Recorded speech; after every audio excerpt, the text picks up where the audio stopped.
No Surrender Writings from an Anti-Imperialist Political Prisoner by David Gilbert. Acknowledgements. From the beginning of my time upstate, two different individuals greatly encouraged me to write and worked hard to find outlets, Bob Feldman and Jeff Jones.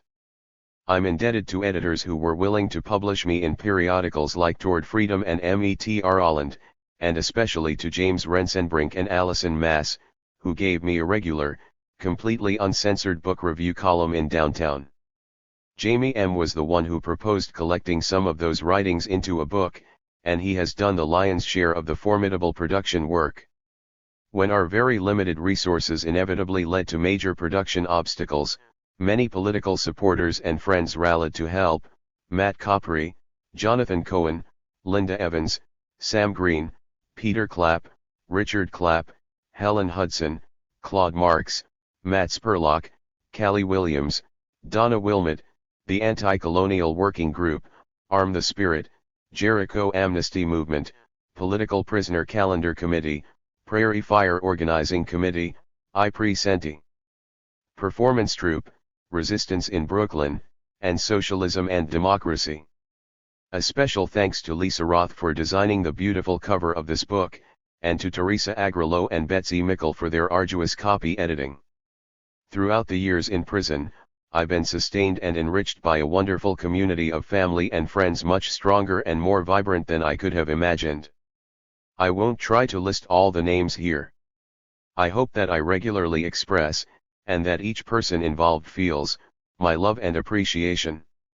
Among that community, an additional thanks for specific help with writing goes to Naomi Jaffe, Ilana Levy, Herman Bell, Dan Berger, Tenny Bisson, Anthony Sisko, Susie Day, Dave Dellinger, Tynan Jarrett, Judy Jensen, Lisa Kuhn, Vicky Legion, Carl Levesque, Betty Liv Wright, Jackie Malone, Matt Meyer, Jay Sakai, Barbara Smith, Meg Starr, Janet Stavnizer, Becky Thompson, Victor Wallace, and Ken Yale.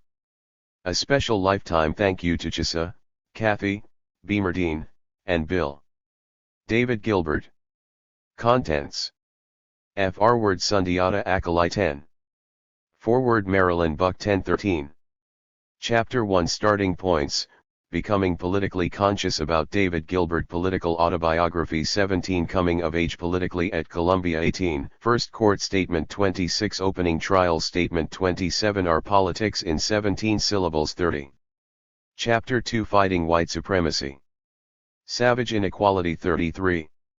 Malcolm X's Message 35.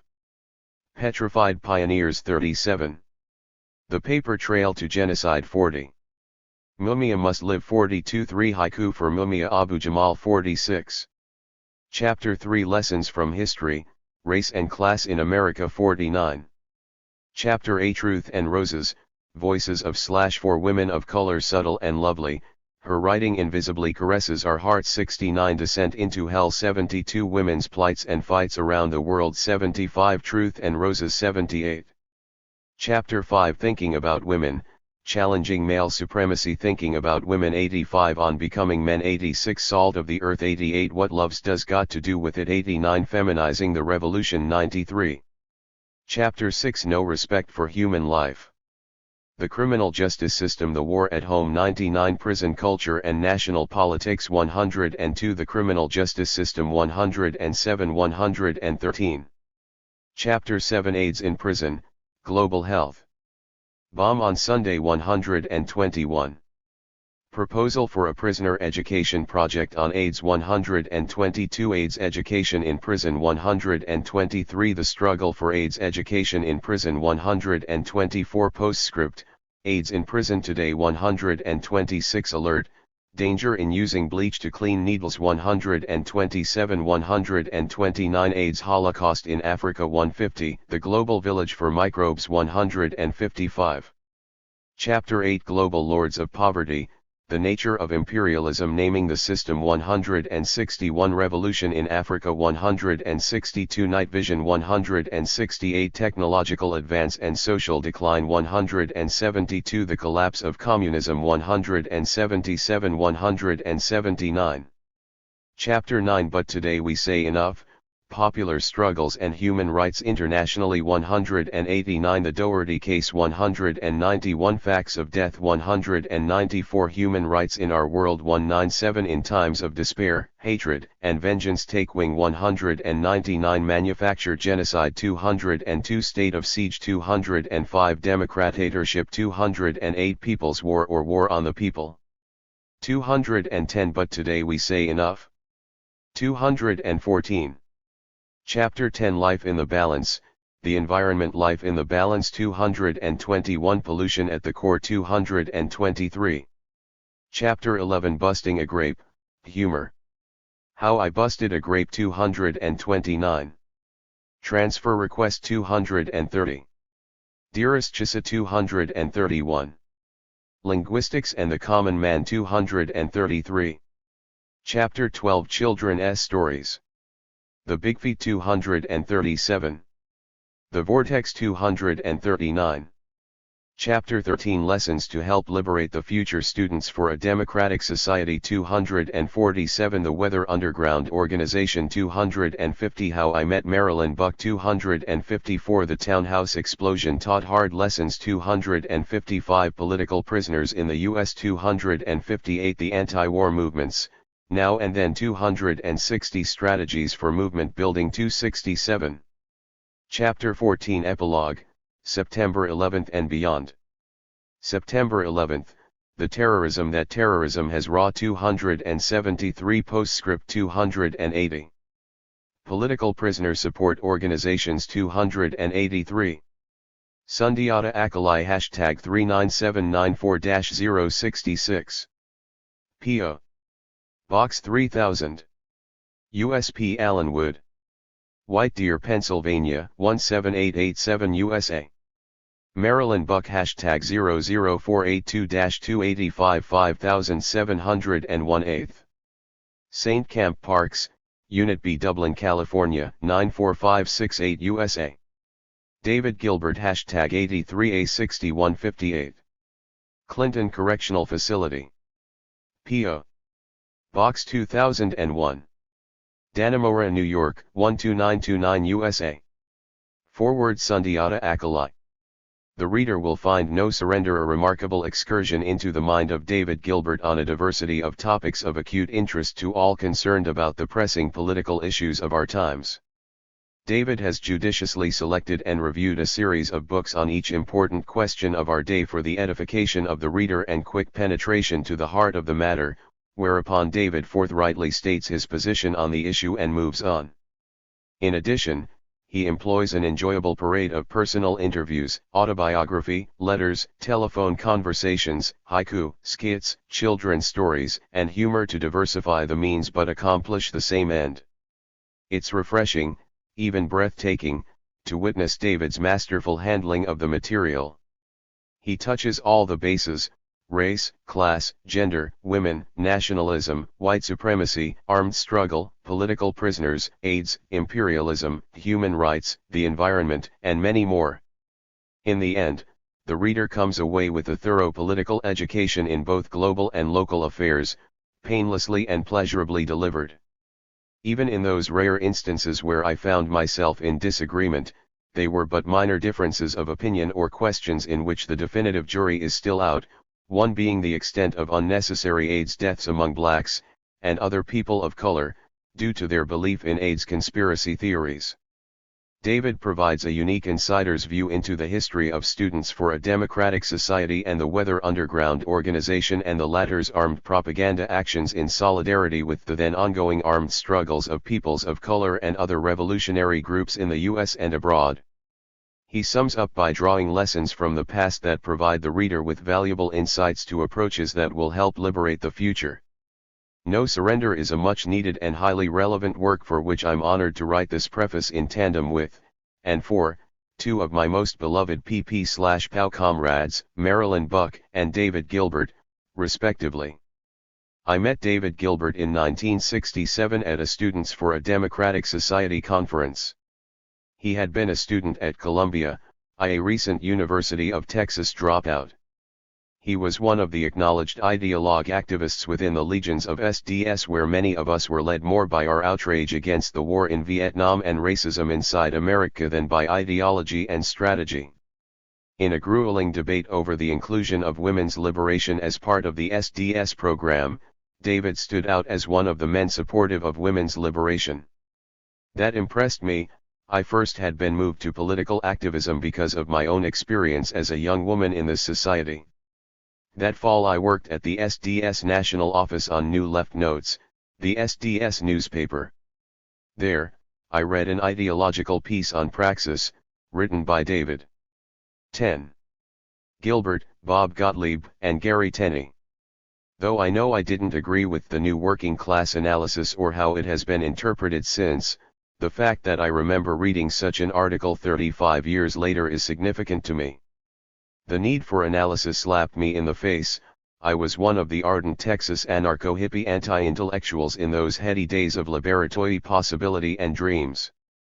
Youthful enthusiasm and desire for revolution now were not enough. More significant is that David Gilbert was a young radical who had already grasped the importance of the relationship between theory and practice as indispensable to any potential revolutionary victory. His heart for battling injustice and his mind for understanding the system and ideologies challenging that system were probably as attuned as was possible for a 22-year-old youth. The 1960s were a time when clarity of heart and mind were difficult. We, the young student radicals, were outraged at the failure of U.S. democracy as we struggled against its war in Vietnam, as well as against the domestic war against the internal colonies. Today, David continues to nurture that unity between his heart of love and solidarity with oppressed peoples and his mind of revolutionary ideology. Many of our radical activist generation were inspired by Che Guevara and his often cited words, "Let me say, at the risk of seeming ridiculous, that a true revolutionary is guided by great feelings of love." I would say that David so internalized this ethic that it is reflected in everything he writes and does. It is the starting point, whether he is critiquing his and our errors and serious breaches of our own visions in the past, or he is exposing the anti-human strategies and ideology of U.S. imperialism, its allies, and other unjust institutions. He understands, from long practice and history, that when one is struggling against an enemy of humanity and opposing injustice, it is easy to lose perspective or to be seduced by indignation and hatred of those evils, and so to relinquish one's own humanity, compassion, and heart. He is not afraid to address these issues. In No Surrender, David writes about the lessons of history. There are not yet many books written by white U.S. radicals who speak clearly about white and Acoli supremacy, about national liberation and anti-imperialism. David is not merely an observer or detached intellectual, he is engaged and speaks from our collective struggle. His court statements are vocal in challenging white and male supremacy and fighting the colonial imperial system that is this nation-state we live in. But David has not rested on this history.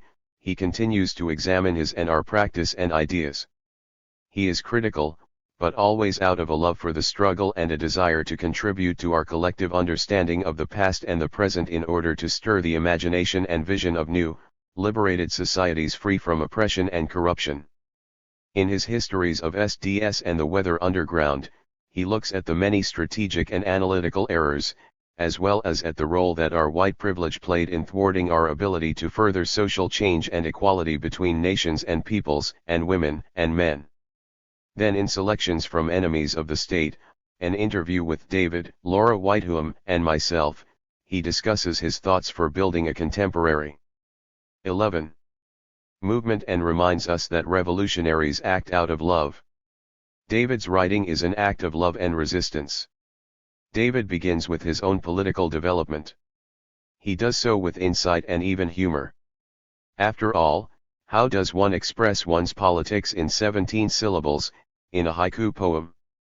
He realizes that he, a man capable of many words, must also be able to distill his words for clarity.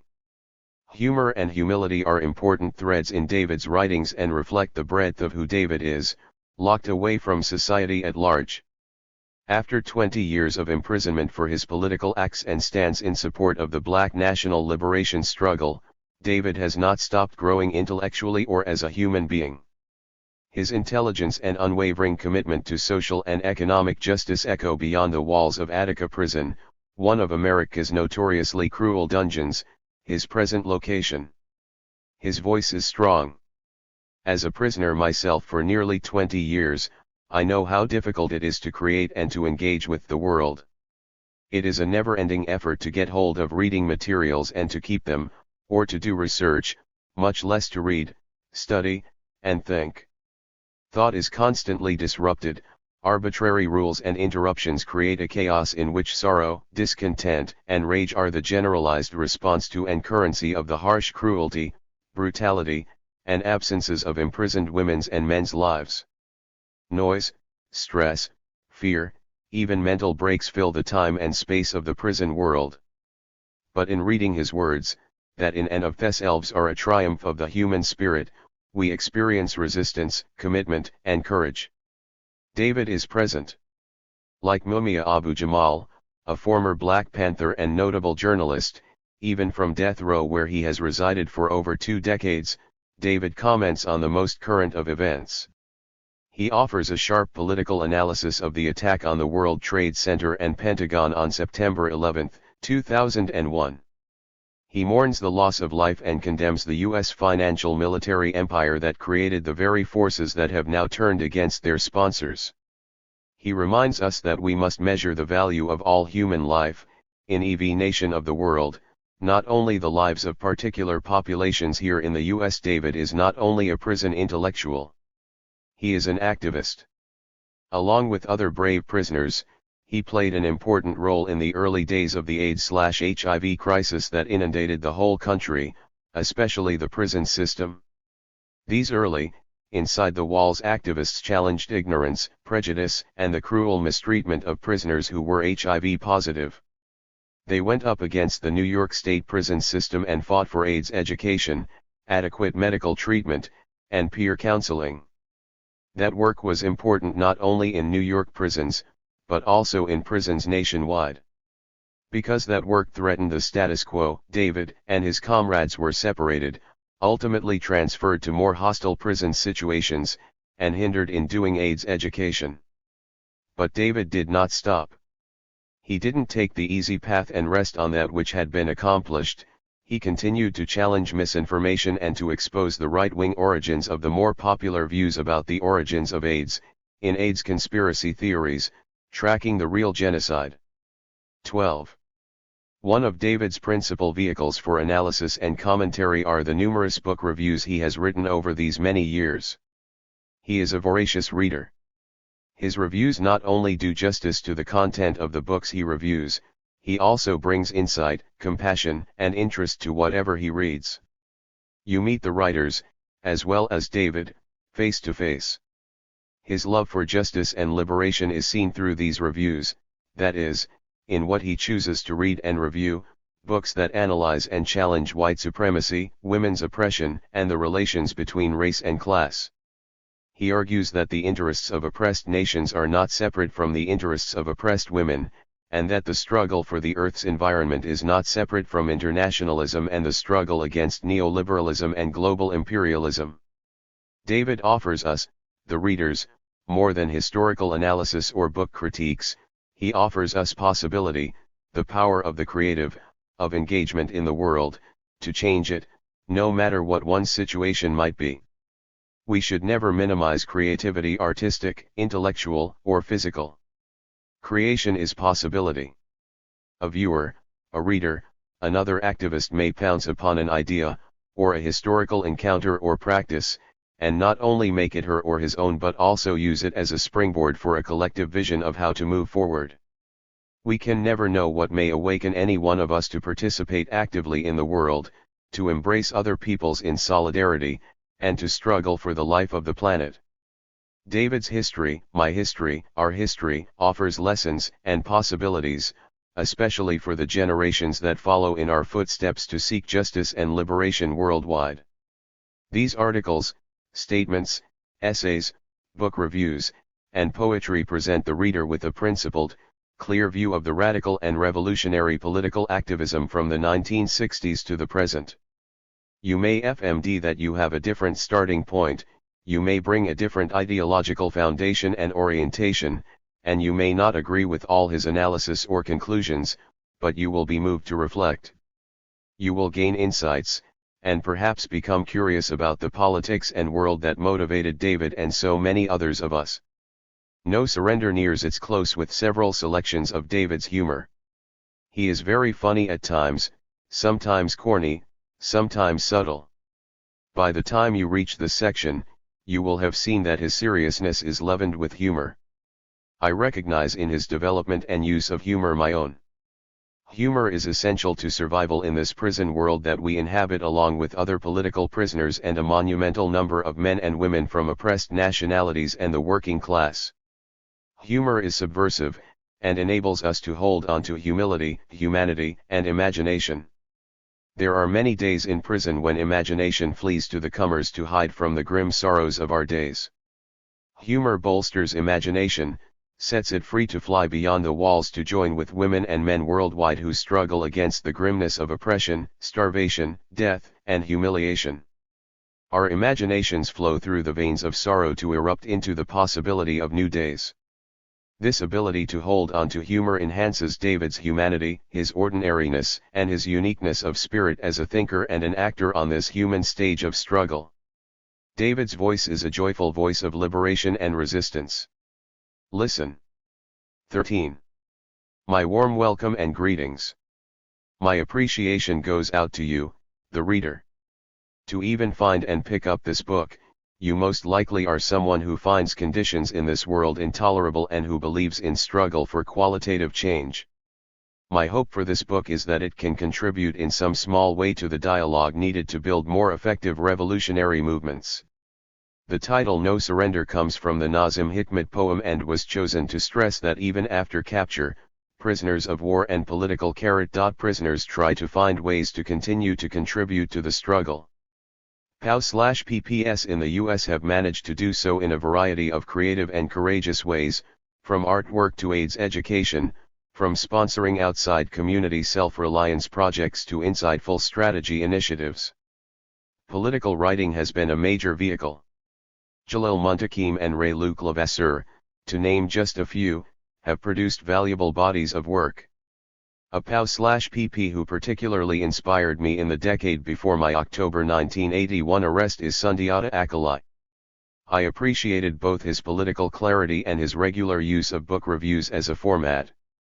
It struck me that, despite the prison obstacles to the intense collective discussions political people crave, analyzing specific books was a way both to keep learning and to offer some critical insights. I had a book review column from 1992 to 1997, writing close to 100 in that period for Downtown and its sister publication Agrarian Weekly. These small counterculture papers were read predominantly by white youth, who were the people I most wanted to engage around racism. I can't say if my writing had much or any impact. I also placed a number of pieces in Metr Holland and Toward Freedom. In addition to book reviews, I've produced many pamphlets, interviews, articles, and solidarity statements over the years. The difficult process of paring down the selections to make a volume of reasonable size has been guided by a main criterion: what would be of most use to activists in today's emerging movements. For the same reason, I divided the book into topic sections. Such divisions are, of course, artificial in that all forms of oppression and resistance interrelate to form one whole cloth of social reality. But I realize that not everyone will want to go through this book page by page. The topic headings are meant to help readers zero in on what they find most interesting and useful. In addition, I've included sections on my political starting points, humor, and children's stories to offer a fuller sense of myself as an activist, writer, and human being, and because both a sense of humor and the nurturing of children are integral to a sustainable and loving movement. In putting these selections spanning 20 years into one volume, I have done some minimal editing to avoid excessive repetition and for accuracy and clarity. Where updates and explanations are needed, there are brief introductory comments in italics. I've not changed the political content in the entries themselves, even when they could benefit considerably from hindsight. Once again, a warm welcome and an appreciative salute to you, the reader. 14. Starting points, becoming politically conscious. 15. Asterisk. Asterisk. 16. About David Gilbert political autobiography. The starting point for me is identifying with other people. That solidarity, that tenderness, mandates standing with the oppressed, the vast majority against the power structure.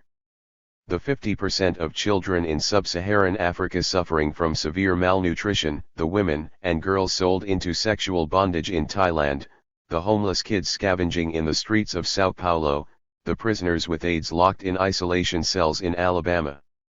They are all precious human beings whose lives matter. Reality burst into my consciousness when I was 15, with the Greensboro sit-ins of February 1960. I guess I had been unusually naive in that I fervently believed in America's rhetoric about democracy and equality. This promise was totally belied by the patent racism, as well as by the U.S. practice of imposing brutal dictators on third world nations around the globe. The civil rights movement also showed me more of a sense of humanity and nobility of purpose than I found in the white suburbs where I had grown up. In 1962 I joined the Congress of Racial Equality, and in 1965 I started the Committee Against the War in Vietnam at Columbia University. I was one of the founding members of the SDS chapter there, and in 1967 I wrote the first national SDS pamphlet that named the system as U.S. imperialism. I participated in the Columbia strike against the Vietnam War of 1968. The rise of the women's liberation movement and determined efforts by women comrades showed me the importance of struggling against sexism and of striving to live our humanist values in our personal relationships. In response to the murderous government assault on the Black liberation movement and the unending, massive bombing of Vietnam, the Weather Underground formed in the early 1970s. I spent 10 years in underground resistance. On October 20, 1981, I was captured when a unit of the Black Liberation Army and allied white revolutionaries attempted to take funds from a Brinks truck, with the unfortunate result of a shootout in which a guard and 2 policemen were killed. Mdiari Shabaka Sundiata was subsequently killed by police, while numerous other comrades were captured and given long sentences. I was sentenced under New York State's felony murder law to 75 years to life, which makes my earliest parole eligibility in 2056. Kathy Boudin and I have a thoughtful, magnificent, loving son. I also am very fortunate to have many fine family and friends who have stood by me. In prison, I have tried to continue to contribute through political writings. In addition, after my co-defendant Kawasai Balagoon died of AIDS on December 13, 1986, one became intensely active as an advocate and educator around AIDS in prison. 17. Coming of age politically at Columbia. Political development in relationship to the Black movement, 1962 to 1968. My first voluntary act after arriving at Columbia University was to join the Congress of Racial Equality chapter there. That was in the fall of 1962. CORE was the most militant northern-based civil rights group of that time. They were sponsoring the electrifying freedom rides of the day. Integrated groups were riding the bus lines into the South. They were brutally attacked by Ku Klux Klanners. I didn't have the courage/commitment to volunteer to go on a freedom ride, but I wanted to lend my support to these efforts. The guy sitting at the table on Low Plaza introduced himself as the chairman of the chapter. I remember thinking, but not saying, what's wrong with these activists? Why can't they pick a good old American title like president? Chairman sounds like it's from the Soviet Union. That's how strong anti-communism was coming out of the 1950s. And it was used as a bludgeon against any social stirrings against the system. Of course, anti-communism is still very powerful, but it has been breached considerably since then. Today, the authorities are wielding the same type of bludgeon with the label terrorist. I grew up in Brookline, a white, middle-class suburb of Boston. I was one of those people who really believed what they taught us in school, that the system provided justice and equality for all. I assumed that, like me, everyone had access to good housing, nutrition, medical care, and education as a matter of course. At the same time, I felt restless with the cultural sterility and lack of community in suburbia. These assumptions and feelings were dramatically exploded by the emergence of the civil rights movement, which burst into national focus in 1955. On December 4, Mrs. Rosa Parks refused to give her seat up to a white man on a Montgomery, Alabama, bus and was arrested.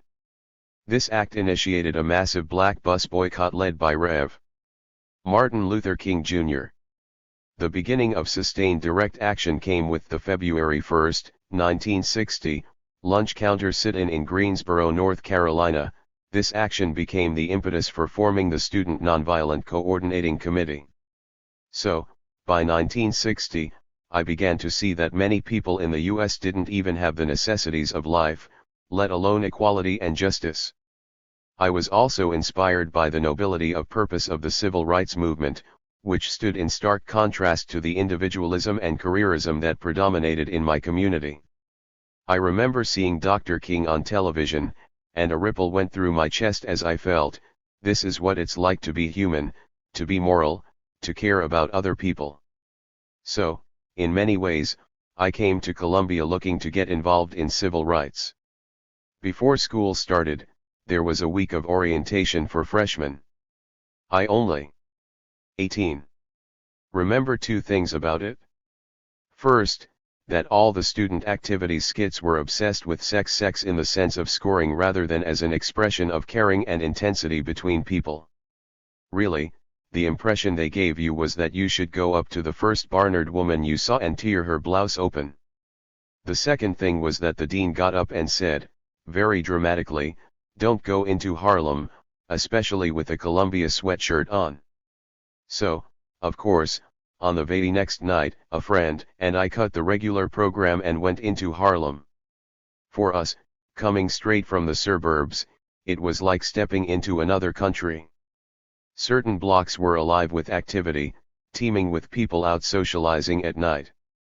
Some people were clearly reeling from being high, others were in little groups singing doo-wop, others playing cards, whatever. People were speaking a language that I couldn't understand. The next morning, my same friend and I went down to Wall Street. There, we saw chauffeurs sitting in long, sleek limousines. We rapped with the chauffeurs. The price of one limousine alone was much more than the cost of 4 years at Columbia, an education the youths we had seen in Harlem could never afford. A year or two later, I had the opportunity to spend a good deal of time in Harlem. This experience proved central to my development into a revolutionary. In those days, there were a number of liberal, do-good projects emanating out of Columbia. Most of the programs brought ghetto kids to the university for tutoring. We used to joke with incipient consciousness that something was seriously wrong, that the programs were designed to mold Harlem blacks to think like Brooklyn Jews. However, one of the projects had the position that learning best took place in the child's own environment. That's the one I chose. So, in 1964, one was going into Harlem once or twice a week to tutor. Despite my civil rights consciousness, I was still shocked by the level of oppression that I saw. A friend's uncle died because of lack of access to basic medical care, some buildings didn't have heat during the winter, police intimidated and abused the people. In my naivete, I was running to the Human Rights Commission, but I soon learned that that route did not accomplish much. If the experience had only been of the starkness of oppression, I think that I would have remained a militant liberal. But I saw the other side, too, the strength of black people and the vibrancy of the culture they developed in the face of that oppression. There was a much greater sense of community, of the extended family, of helping each other out, of openness and expression of human feelings, than anything I had experienced in Brookline or at Columbia. I don't mean to romanticize black culture, the strains from oppression were there, too, internal violence, drugs, absent fathers. But there was a strength from the resistance to oppression and a basic humanism that really struck me. This experience helped me understand that black people could run their own communities far better than any outside force, including well-meaning liberals like myself, could run it for them. I was in transition from a liberal, who wanted to uplift the oppressed, to a revolutionary, who 19. Realized that oppressed people like themselves must become the arbiters of their own destiny. The other side of becoming a revolutionary was realizing that things were far from ideal in the society I came from. I did not want to hand on to my children a society racked by racism and unjust wars, a society where the almighty dollar was valued far above human beings. Joining with the black struggle for human rights was a key to achieving a more humane society for white people also. The understanding of U.S. society was much more advanced in Harlem than at the political science department at Columbia. I was still tutoring when the U.S. started bombing North Vietnam. Actually, the first bombing was in August 1964, with the famed Tonkin Gulf Resolution. This was an initial flurry to prepare public opinion and establish a legal justification for an undeclared war. The sustained bombing did not begin until February 24, 1965, shortly after Johnson's election as the peace candidate. I had, by fortuitous circumstances, been part of the small percentage of people in the U.S. who had been aware of Vietnam since 1961. Knew that the U.S. had imposed an unpopular dictator on South Vietnam, although I couldn't understand why our democratic government would do this. So, on a February day in 1965, reading the news of the new bombings as I rode a train into Harlem, I was extremely upset. The families who would have me tutor their kids were far from the most militant. When I got to the door, the child's mother could see from my face that I was terribly upset. "Dave, what's the matter? I can't believe it. Our government is bombing people on the other side of the globe for no good reason." At that point, she had never heard of Vietnam nor did she know the background, but her response was immediate: "Bombing people for no good reason, huh? Must be colored people who live there." She made the connection in a very direct way that I had had trouble seeing even though I had been working on both fronts for some 4 years. I was still blinded by defining our system as a democracy, while she understood it as, in its essence, a racist and exploitative system. The basic connection between black liberation here and national liberation struggles throughout the Third World was developed and expressed in its most crystalline and powerful form by Malcolm X. At a time when well-meaning liberals were cautioning blacks that they were a 10% minority who might provoke a white backlash, Malcolm demonstrated that black people were part of the vast majority in the world oppressed peoples. At a time when most Americans didn't yet know the war in Vietnam was going on, Malcolm already saw that the U.S. would be defeated there. Some analysts feel that as soon as Malcolm X traveled to Africa and directly connected the black struggle here to Third World struggles abroad, the CIA signed his death warrant. Within a year of those travels, he was assassinated. Malcolm's thinking is an essential reference for revolutionary politics within the U.S. There is no way that one could adequately summarize it here. People who haven't read Malcolm X Speaks really should. On February 18, 1965, Malcolm spoke to a capacity audience in the Barnard 20 Gymnasium. Of course I was there, although with some mixed feelings. Mainly, I felt favorably toward him because I supported black militancy. But the nationalism made me a little uneasy. Would I be rejected just because I was white? What role did we have in the struggle? It is very rare that a mere speech has lasting impact on one's consciousness. But seeing Malcolm speak was one of the formative experiences of my life. I had never seen such a clear exposition of social reality. He explained that the division in the world wasn't between black and white but rather between the oppressed and the oppressors. He also put forward a positive role for whites but not within the black struggle who really fought the system and organized within their own communities. 3 days later, he was dead. On that day at Barnard, the most persistent questions from the audience were all about black anti-Semitism. The insistence on this charge both surprised and upset me. I certainly hadn't experienced such an issue during my work in Harlem. I felt that the tension expressed was being used to evade fundamental issues of white supremacy in America. It was like blinders used to shut out the sunlight of Malcolm's lucid exposition of social reality. The history and development of this highly charged controversy is worth an essay in itself. Here, I just want to indicate that this charge of black anti-Semitism did not arise as a spontaneous response to some general position in the black movement. The tension had been developed and promoted in a very conscious fashion. As early as 1963, Norman Podhoretz wrote an article arguing that black anti-Semitism was a major problem.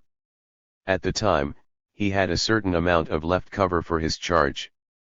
Since then, Podhoretz has come out as a stalwart among a grouping of neoconservatives who prepared the intellectual groundwork for much of Reagan's program. I have no way of knowing whether Podhoretz was working directly with a government agency at the time. But it is clear to me that his position was part of a counterinsurgency strategy to destroy Jewish support which was considerable at the time for the civil rights movement. The year 1967 brought the issue of Zionism into the open here.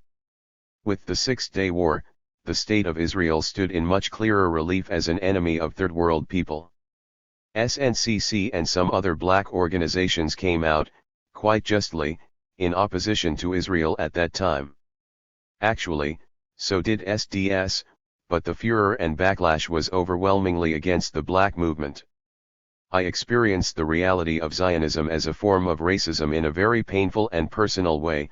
A few very close friends from the movement vehemently turned against both the Palestinians and the black struggle, seemingly overnight. With other activists whom I knew, Zionism worked as a right-wing influence, more subtlety over time. For myself and many other Jews in the movement, the bedrock lesson from the Holocaust was to passionately oppose all forms of racism. We could never join in the oppressing of another people. A major theme in the 1960s was the black struggle for a decent education for their children. Actually, it wasn't just in the 1960s, it is a struggle that goes 21. Back to the laws against slaves learning how to read.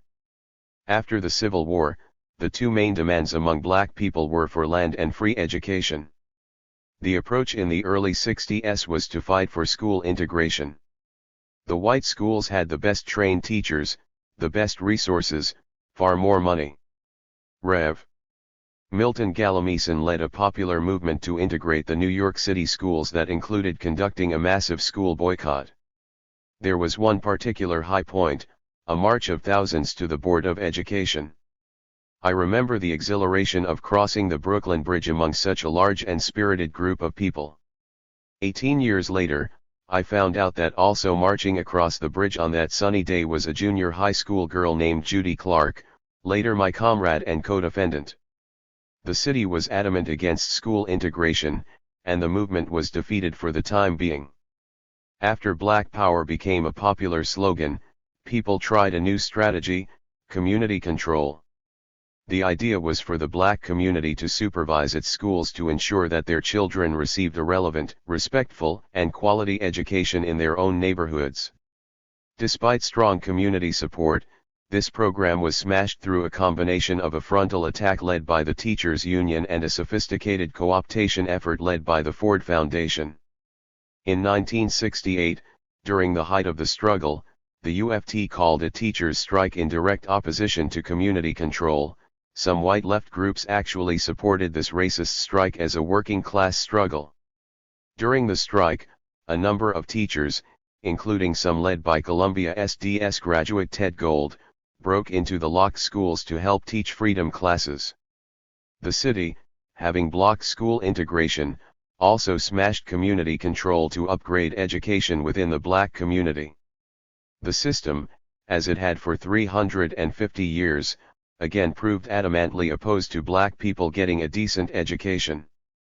Of course, these demands, if won, would have also helped to create a higher quality of education for many white children, both through the struggle to improve the educational system in general and through providing us with more of a true history of this country and a broader understanding of the world. When the slogan Black Power erupted in the summer of 1966, it sent shockwaves throughout the country. First shouted by a SNCC field worker, Willie Ricks, it became publicized and developed by Stokely Carmichael. Actually, the concept is much older. Richard Wright, for example, wrote a book in the 1950s entitled Black Power, inspired by the struggles for independence in Africa. But the slogan became a breakthrough in 1966 because it expressed the necessity of moving to a higher level of clarity and struggle. I supported the slogan, but, like many white activists, I was also afraid of it. Whites had a lot of power within the civil rights movement. Whether consciously or not, white educational background and prestige in society were manipulated to gain disproportional control, while the development of black leadership was being stifled. Whites had something to protect. It was 22.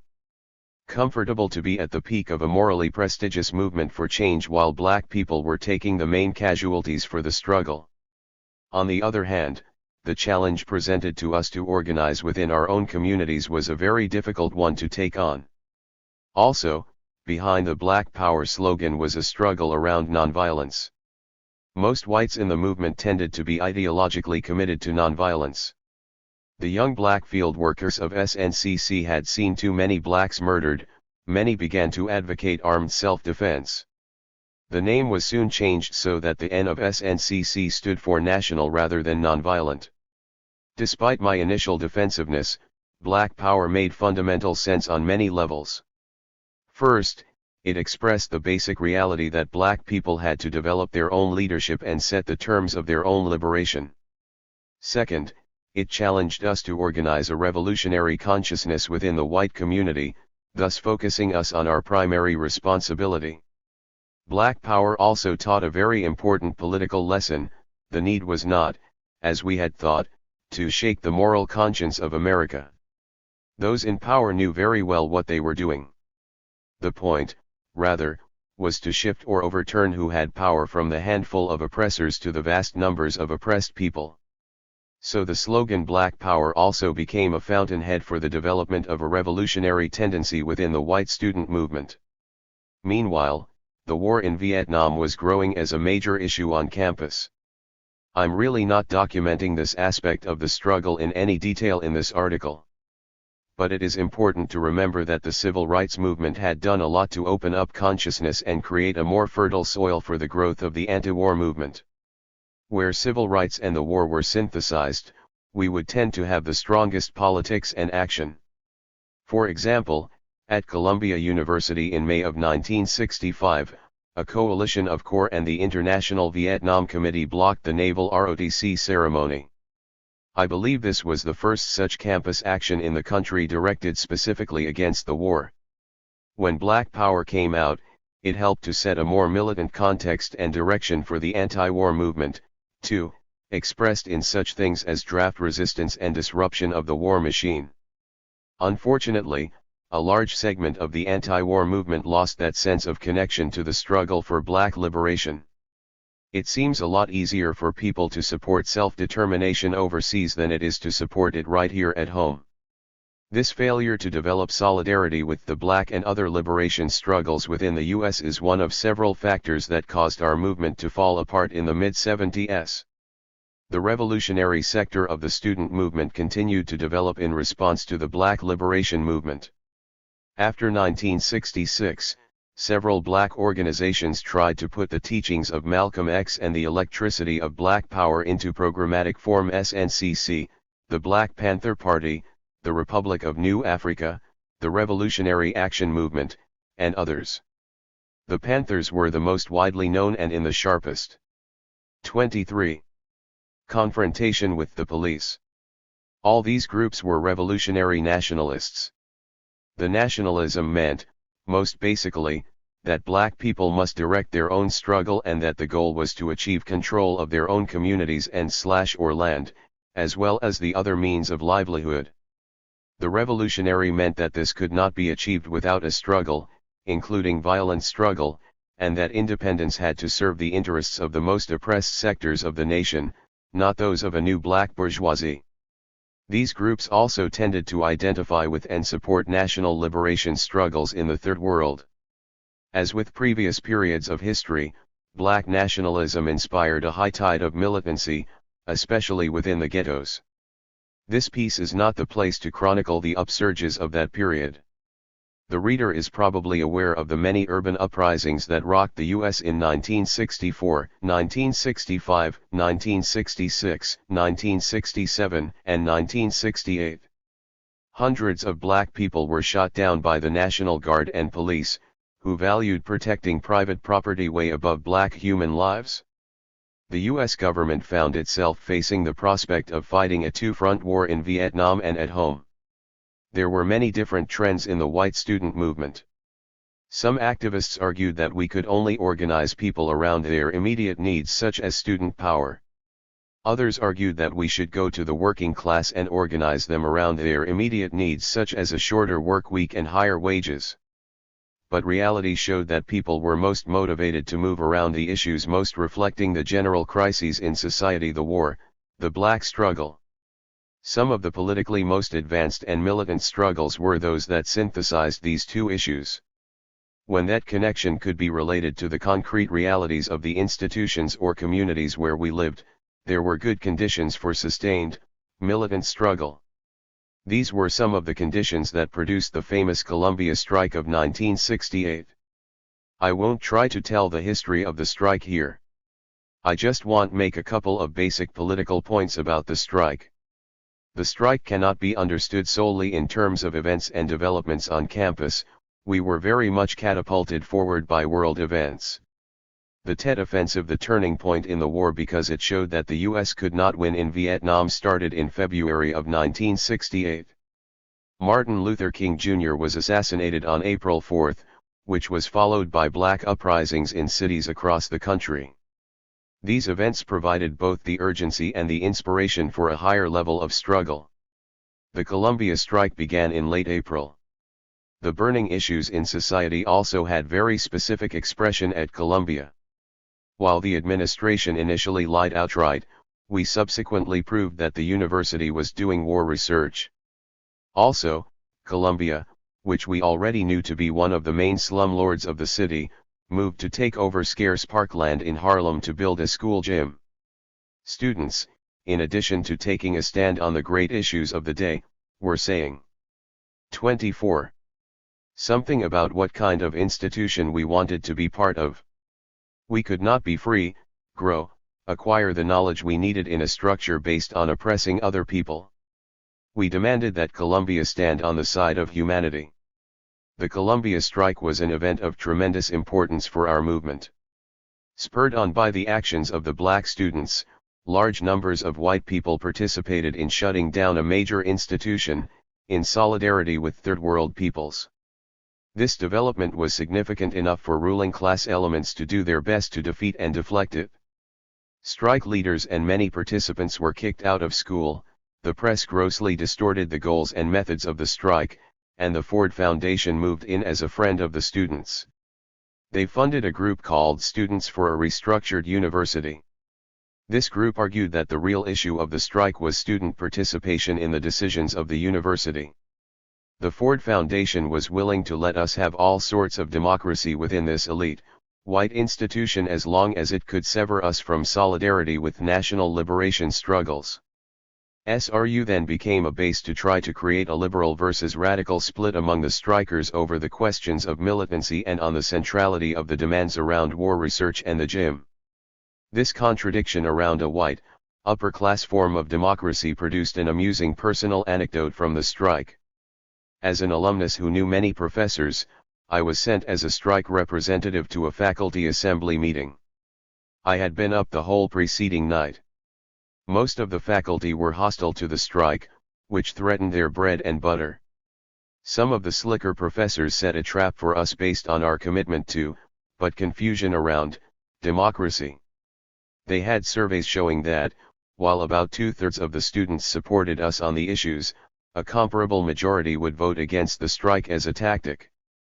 In the large and diverse university community, many students were not aware of our long series of pre-strike efforts to get Columbia to stop the gym and the war research. I was questioned, would the strikers abide by a democratic vote of the entire university as to whether to end the strike? Between their definition of democracy and the fundamental principles of the strike, I stammered out an answer: we believe in democracy, we will abide by the results of a vote, as long as the people of Vietnam and Harlem can vote, since it is their lives that are most affected by these decisions. My statement was later cited by the Columbia Alumni magazine as a prime example of the irrationality of the strikers. The Columbia strike, a wave of similar campus actions across the country, and the confrontation with the Chicago police at the Democratic Convention all served to bring our movement to a certain plateau. It was beyond protest, we were in confrontation with an entrenched and ruthless power, a lesson that the 25 Black movement had articulated a couple of years earlier. Black nationalism was the spearhead for revolutionary development within the U.S. The government recognized this and intensified its attacks with the then secret but now infamous COINTELPRO. All the revolutionary nationalist groups I mentioned earlier, especially the Panthers, came under withering attack. Scores of black cotters were murdered and literally thousands put in jail, usually set up on standard criminal charges.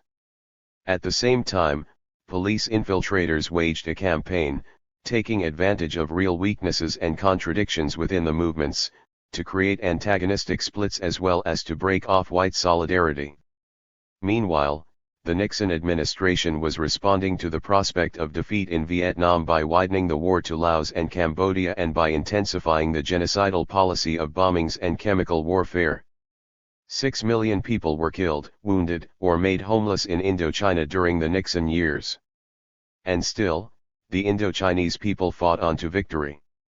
With the war raging at that level, with Black Panthers being attacked in their offices and murdered in their homes, any white movement worthy of the name revolutionary had to take on the task of building an underground that could carry on armed struggle against this criminal government.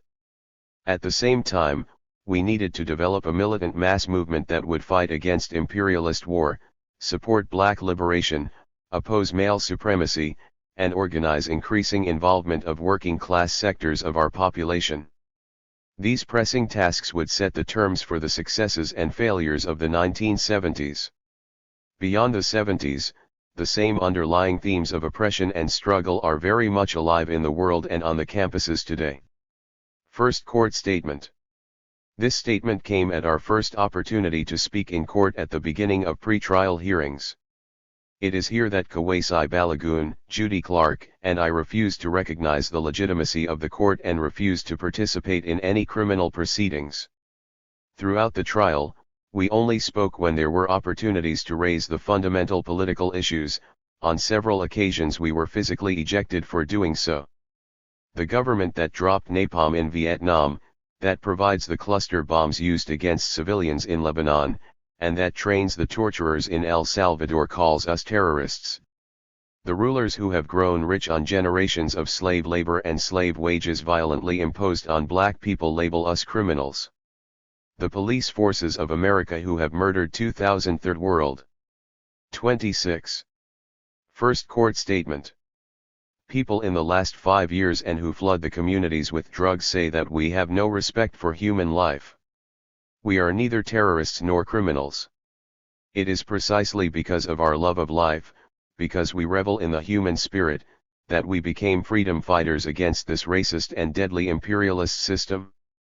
The lesson of history is that oppression calls forth rebellion, social structures that live off plunder, exploitation, and degradation mandate revolution.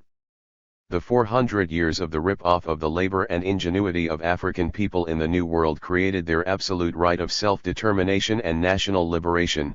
The 400 years of brutal repression created the necessity of armed struggle to achieve those rights. White people with any sense of justice and with any hope for living in a humane and cooperative society must fully ally with black liberation.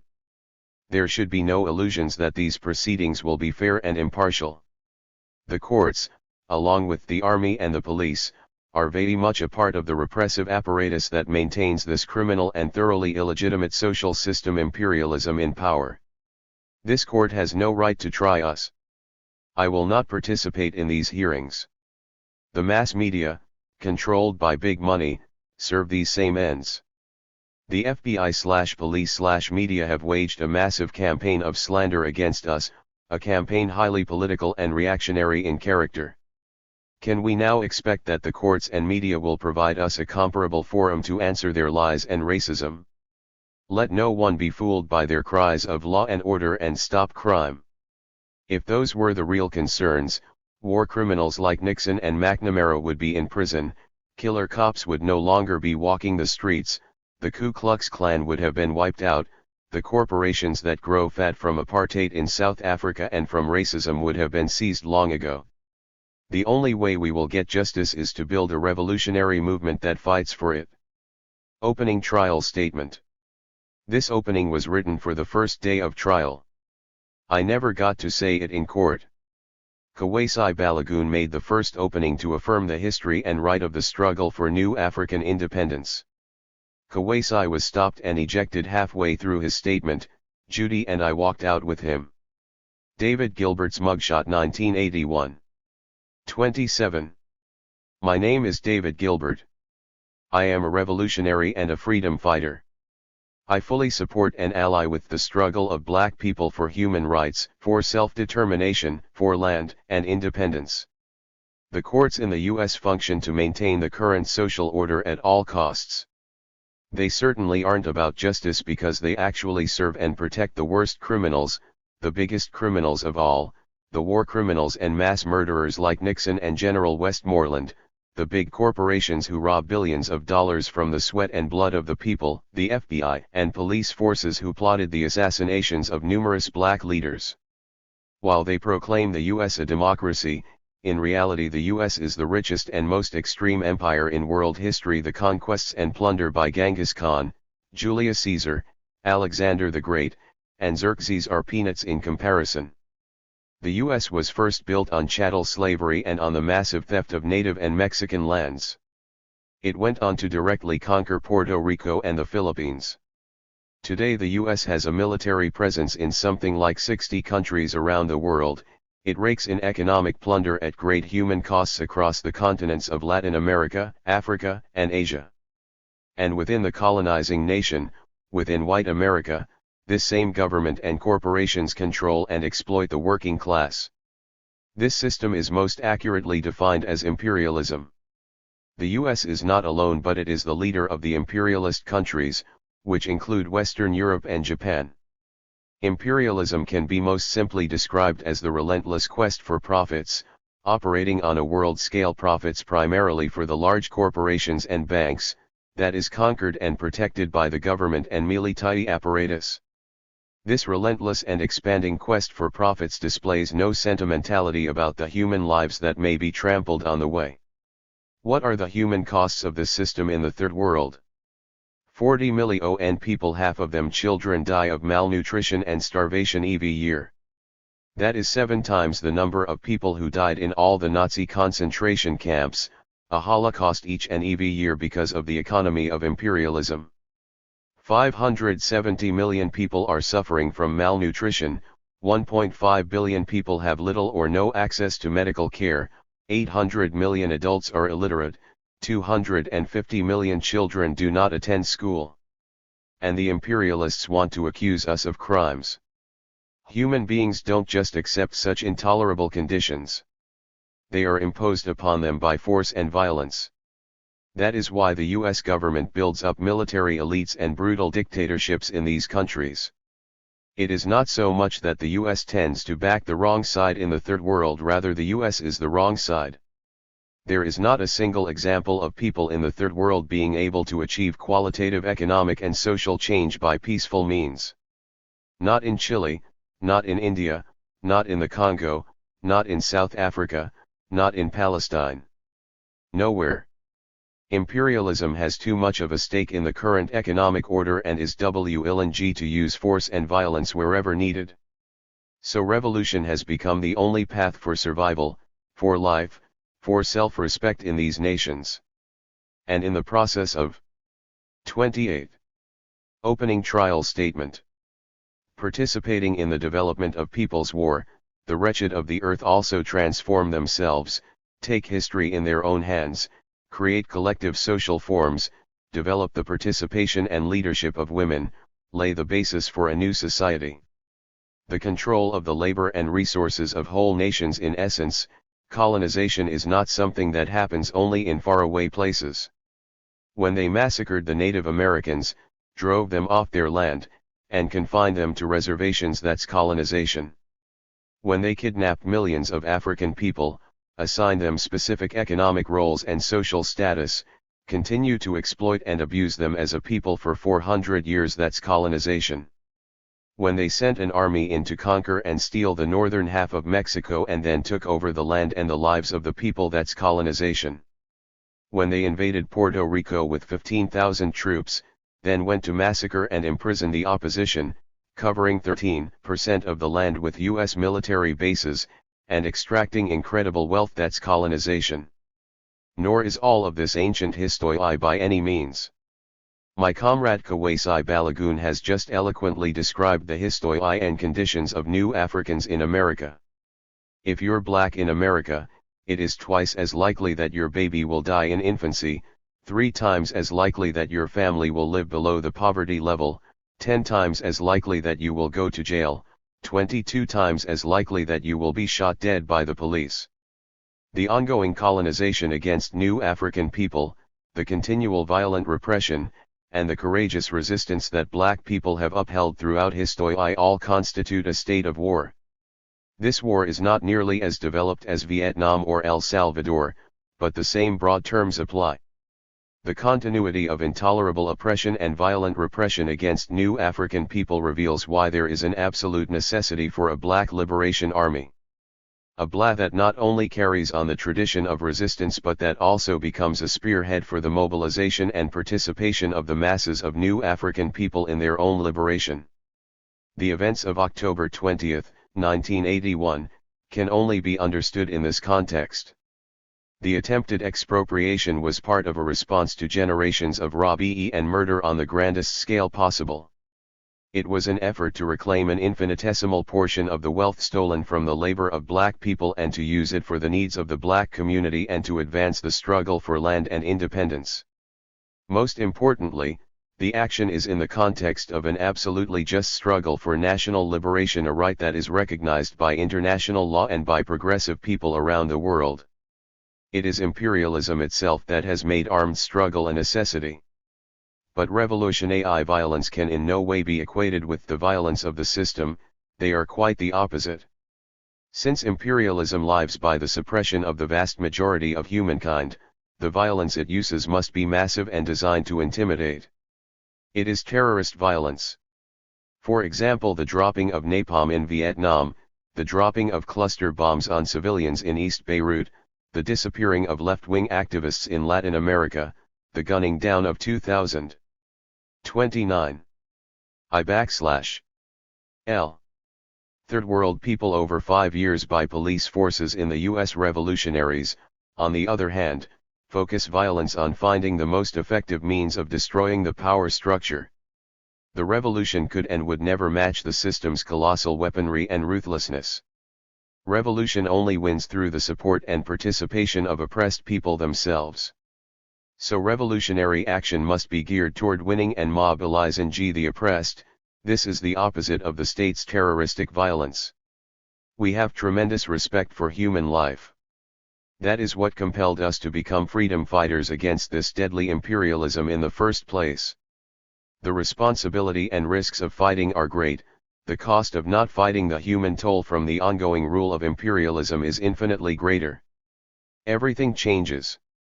Today we live in the age of the victory of national liberation and the advance of socialism. This cracks open qualitatively new potential for revolution. Conditions have been changing radically in America since the U.S. defeat in Vietnam. Today we live in a country where the Ku Klux Klan is on the rise, a country where white supremacist mobilizations are also being led from the highest echelons of society in the form of law and order campaigns and anti-immigration crusades. We live in a period of economic dislocation, and despite minor swings up and down, economic crisis will deepen over the decade. We are witnessing a sinister mobilization for war, and new imperialist wars are inevitable as long as the system survives. White working class people will be increasingly called upon to be the shock troops against third world people here and called upon to be the cannon fodder for the new imperialist wars. These realities set the context for the type of movement we must build within the oppressor nation. The emergence of white anti-imperialist freedom fighters, those in the field as well as those captured, is important because it represents some of the qualities our movement must develop on a much wider scale: full commitment to and alliance with national liberation, the development of armed struggle and mass militancy, the building toward the ability to wage class war against imperialism. We need to win increasing numbers of working people to fight white supremacy, oppose imperialist war, struggle for the equality of women, and, most fundamentally, fight for the liberation of all oppressed nations and for socialism. Love for the people means non-stop struggle against imperialism. 30. Chapter 2. Fighting White Supremacy. 31. Savage Inequality. Oda Benga, The Pygmy in the Zoo by Phillips Vemer Bradford and Harvey Bloom, New York, St. Martin's Press. There were 40,000 visitors to the Bronx Zoo on Sunday. Nearly every man, woman, and child of this crowd made for the monkey house to see the star attraction in the park, the wild man from Africa. They chased him about the grounds all day, howling, jeering, and yelling. Some of them poked him in the ribs, others tripped him up, all laughed at him. Then, when the keepers had caught him once again, they asked him how he liked America. New York Times, September 18, 1906. The man in the zoo was Oda Benga, a pygmy from the Congo who stood about 4 feet 10 inches tall and weighed around 100 pounds. The pygmies were known in Africa for their superb hunting skill, lovely dance, gift for mimicry, and lively sense of humor. Oda did not arrive at the zoo as an exhibit, but was lured into the monkey cage by the zoo's director, William T. Hamadeh. A determined protest by a group of black ministers ended that degradation after 19 days. Oda came to the United States with his friend, Samuel Phillips Vemer. Vemer, the scion of an old slave-owning family in South Carolina, first went to Africa as a missionary in 1895. His direct experience with black missionaries there blew away his white supremacist preconceptions. He never advocated Jim Crow again, and when Africans later saved his life, Vemer vowed to work to benefit their race. May God forget me and mine when I forget them and theirs. Whether he forgot or not, any good intentions became secondary to Vemer's pursuit of career and fortune. He maintained an inexcusable silence on the atrocities of colonialism in the Congo and was later rewarded with a large land grant there. Neither did Vemer object when his friend was exhibited in the monkey cage. Co-author Phillips Vemer Bradford is Samuel Phillips Vemer's grandson and had access to a treasure trove of sources. The nuanced and complex portrait of Vemer does not skew the terms, but rather underscores that racism is much more than a question of personal beliefs. It pervades the culture and is totally embedded in the social and economic structures. The one weakness of the book is the apparently limited source material available on Oda Benga, whose perspective is central to humanizing the story. We tend to trust Bradford and co-author Harvey Bloom's instincts, because they do such a careful and sensitive job overall, but they should have provided a fuller explanation on what part of 33. Their presentation of Oda is documented and what part is their own thoughtful projection. The glory of the writing is in the rich historical detail. Oda Benga provides fascinating background in a range of areas: new technologies from Edison and Bell, the rise of financiers such as Bernard Baruch, the real historical basis of Stanley's legendary African explorations, Sir Arthur Conan Doyle's role in the Congo reform movement, how a fusion of African and Western music created New Orleans jazz, the birth of the Ferris wheel and Coney Island, the crucial debate on Negro advancement between Booker T. Washington and W.E.B. Du Bois. These events and names are not dropped like undigested lumps.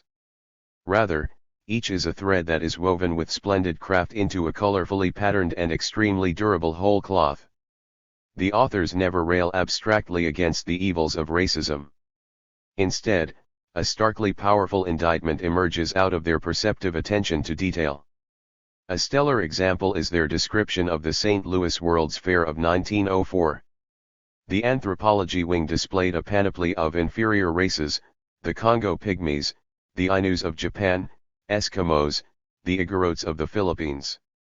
The Inuit were forced to wear their furs during the hot St. Louis summer, the Pygmies were not allowed to don clothes in the chilly fall. The main attraction in the American Indian exhibit was the 75-year-old Geronimo, dubbed Hair Tiger, who sat in a booth making arrows to sell to the tourists. Despite the humiliations, a quiet dignity also emerges from these people's poignant efforts to maintain their humanity.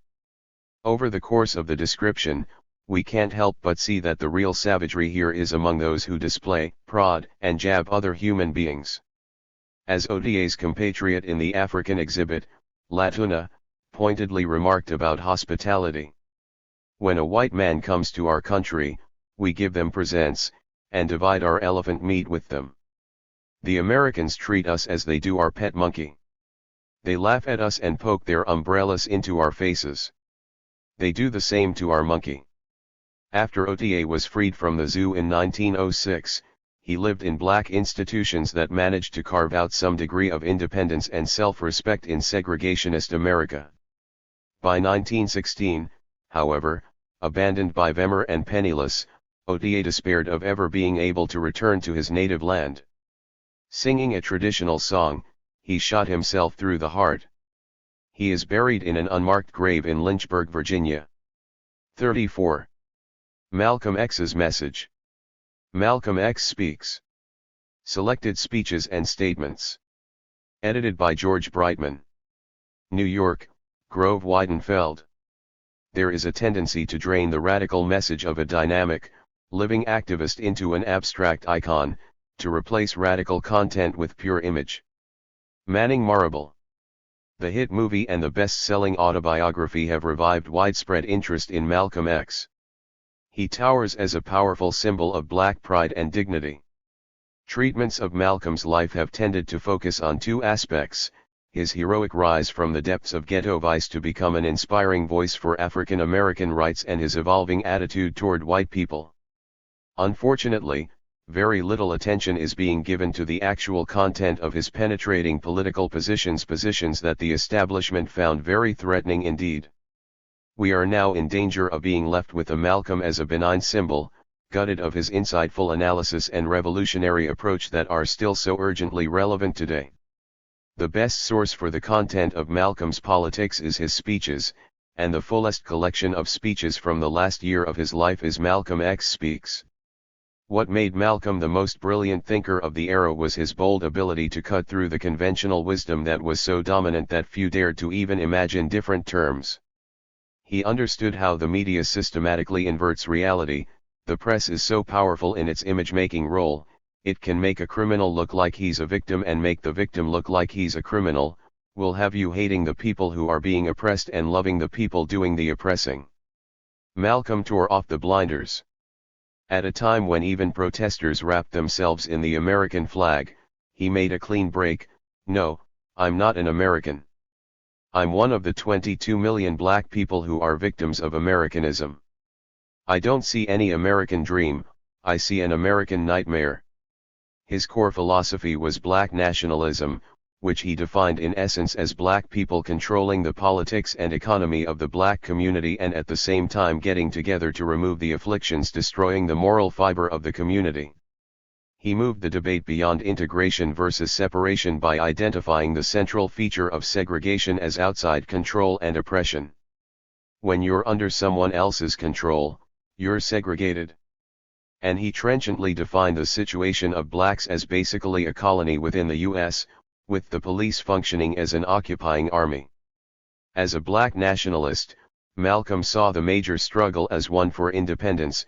Throughout history, independence was based on land, and it almost always took a revolution to achieve land and independence. 35. He recognized that differences existed within the black nation. His ripping riff on the house slaves and the field slaves is a classic. Malcolm's vitriolic attacks on reformist black leadership burned to the bone. At the same time, he called for unity in the face of an enemy who thrived on creating divisions. This contradiction between the need to attack reformism and corruption and yet to avoid promoting splits in public was not one he was able to transcend in his tragically truncated lifetime. In one central area, these speeches do sound dated. There is no discussion of women, their oppression, and their role in the struggle. Malcolm often used the term the black man to stand for black people as a whole. He was advanced for his day in recognizing and extolling such grassroots leaders as Gloria Richardson and Fannie Lou Hamer, but this book presents no explicit struggle against sexism. Malcolm used the term the white man to sum up the oppressor. Now, in speaking like this, it doesn't mean that we're anti-white, but it does mean we're anti-exploitation, we're anti-degradation, we're anti-oppression. While Malcolm increasingly came to recognize that there were some anti-racist white people, he was clear that they could not help by joining or trying to lead black organizations, which had to develop internal unity and their own leadership. Concerned whites needed to attack racism at its source. Whites who are sincere should organize among themselves and figure out some strategy to break down prejudice that exists in white communities. They have to take a stand, but not a compromising stand, not a tongue-in-cheek stand, not a nonviolent stand. The hypocrisy of the oppressors preaching nonviolence to the oppressed evoked Malcolm's most caustic scorn. The same government that drafted black men and ordered them to unleash terrible violence in Vietnam insisted that black people were duty-bound to respond nonviolently when beaten and murdered for simply dying to vote in Mississippi. Why, that's the most hypocritical government since the world began. Malcolm demanded that the proponents of nonviolence preach it first to the Ku Klux Klan and to the racist police. I'm nonviolent with those who are nonviolent with me. Malcolm's masterstroke was moving the issue of civil rights to the qualitatively higher level of human rights. Whenever you are in a civil rights struggle, whether you know it or not, you are confining yourself to the jurisdiction of Uncle Sam, the criminal who's responsible. Expand the civil rights struggle to the level of human rights, take it to the United Nations, where our African brothers, our Asian brothers, our Latin American brothers can throw their weight on our side.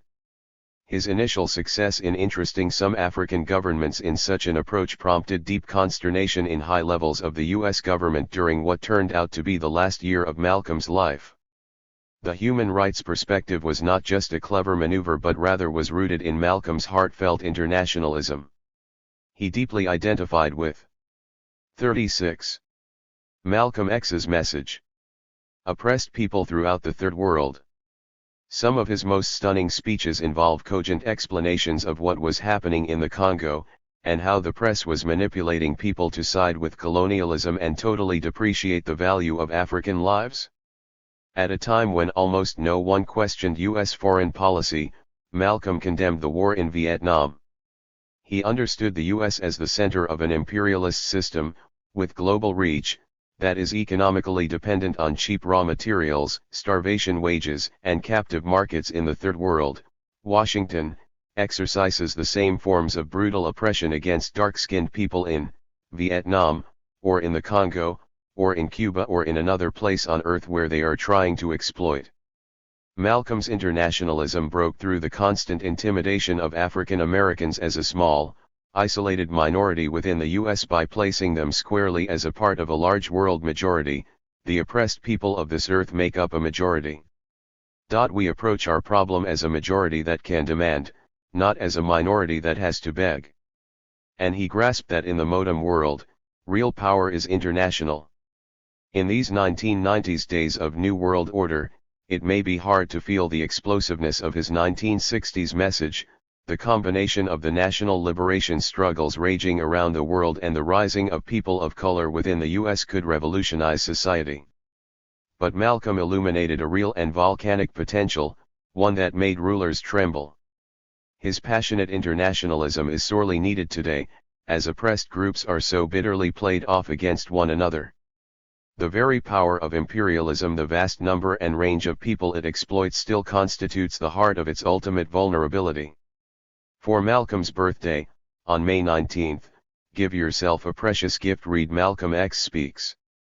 Petrified Pioneers. Remembering Babylon by David Malouf. New York, Pantheon Books. A black That was the boy's first thought. We're being raided by the blacks. After so many false alarms it had come. But it wasn't a raid, there was just one of them, and the thing, as far as he could make out, was not even maybe human. The stick-like legs, all knobbed at the joints, suggested a wounded water bird, a bralga, or a human that in the manner of the tales they told to one another, all spells and curses, had been changed into a bird, but only halfway, and now, neither one nor the other, was hopping and flapping toward them out of a world over there, beyond the no-man's land of the swamp, that was the abode of 37. Everything savage and fearsome, and since it lay so far beyond experience, of nightmare rumors, superstitions, and all that belonged to the absolute dark. It was a scarecrow, stumbling about over the blazing earth, its leathery face scorched black, but with hair, they saw, as it bore down upon them, as sun-bleached and pale straw-colored as their own. The creature, almost upon them now and with their dog at its heels, came to a halt, gave a kind of squawk, and leaping up onto the top rail of the fence, hung there, its arms outflung as if preparing for flight. Then the ragged mouth gaped. "Do not shoot," it shouted. "I am a British object." Thus does Jemmy fairly come tumbling into the small community of white settlers in the bush on the east coast of mid-19th century Australia. As a barely 14-year-old cabin boy and deathly ill, he had been set adrift from a British ship. Washing ashore, he was saved by the tribe of native Australians who found him. Now, 16 years later, curious about the whites who have recently arrived, he stumbles into their settlement.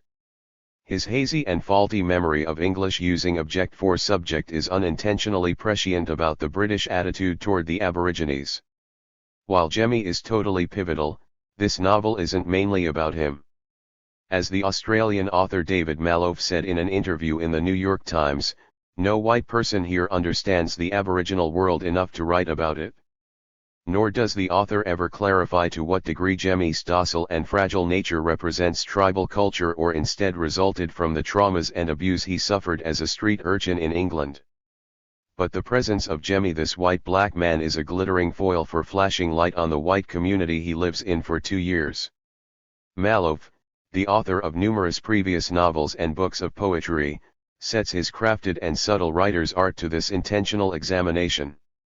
Jemmy's presence brought the whites to the edge of a world where all their education, their knowledge, their know-how, yes, and the shotguns they carried might not be enough against what?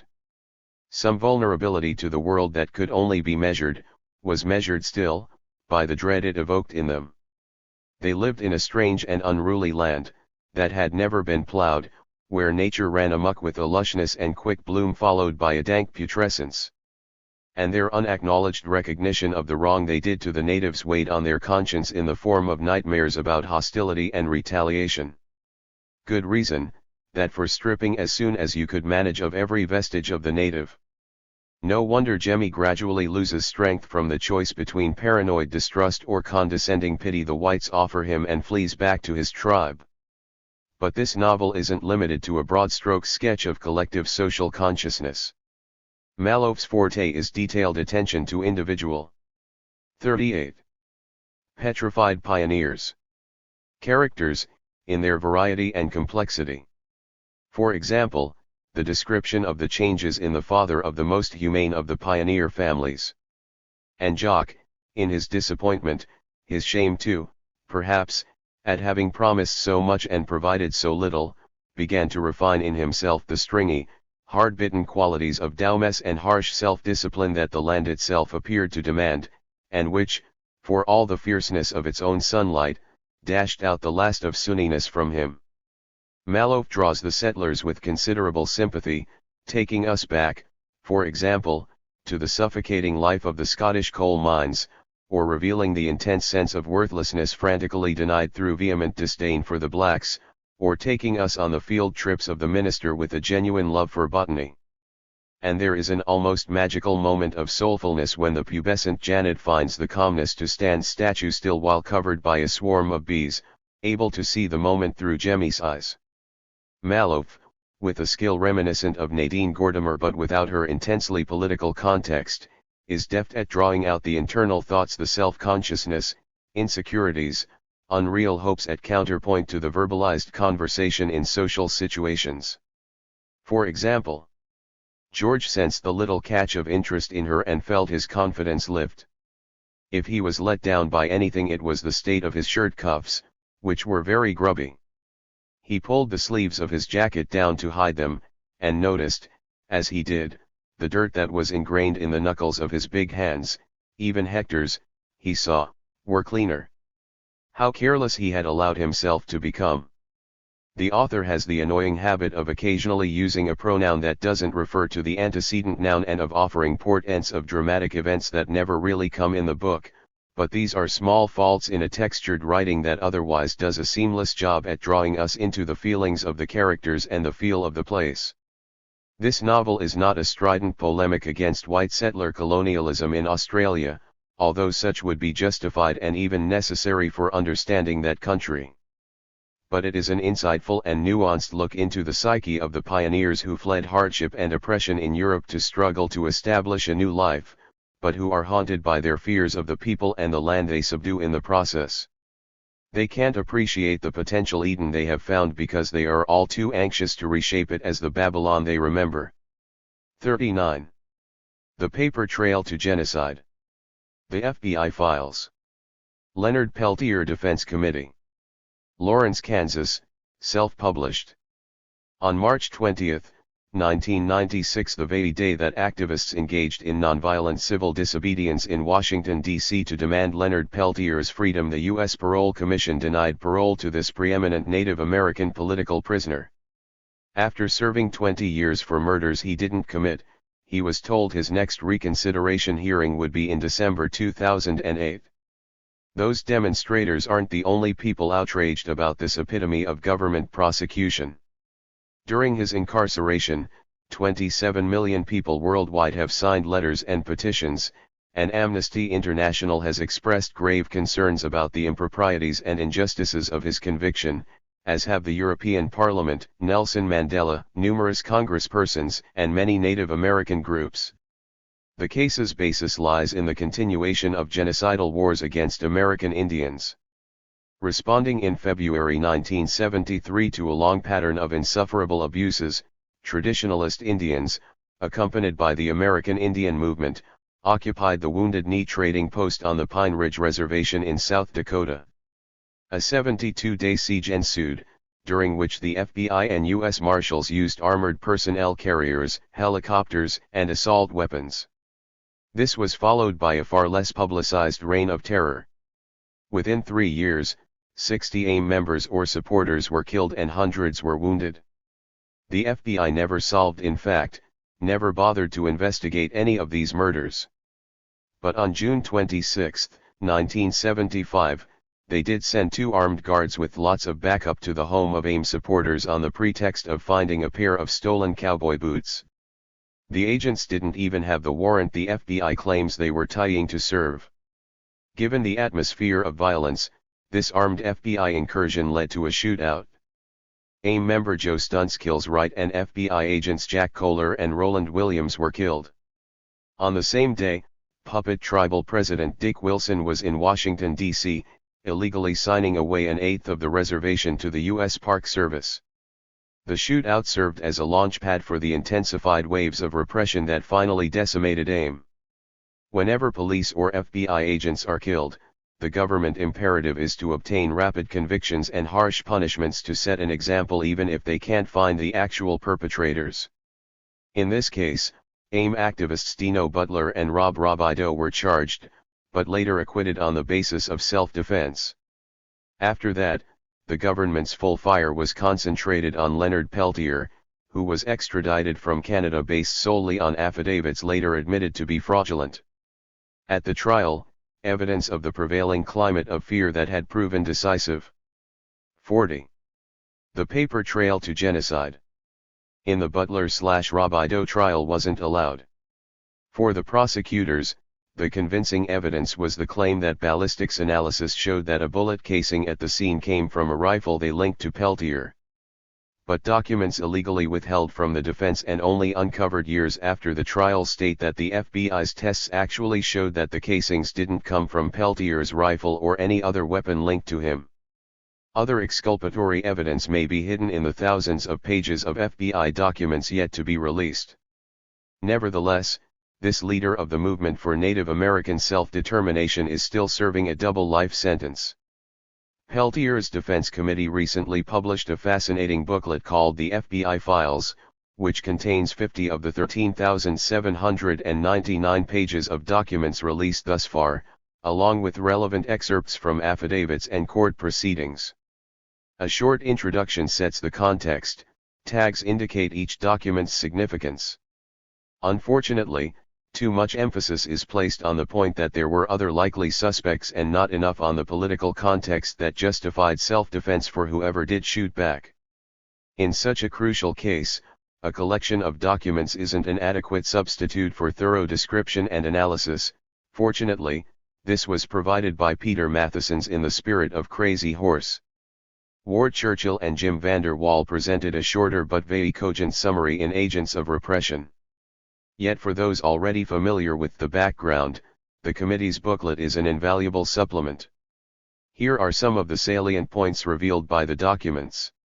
The government claimed that it considered Peltier a nobody and therefore had no motive to frame him. But an FBI memo, written 10 months before the shootout, lists his occupation as manager American Indian Movement.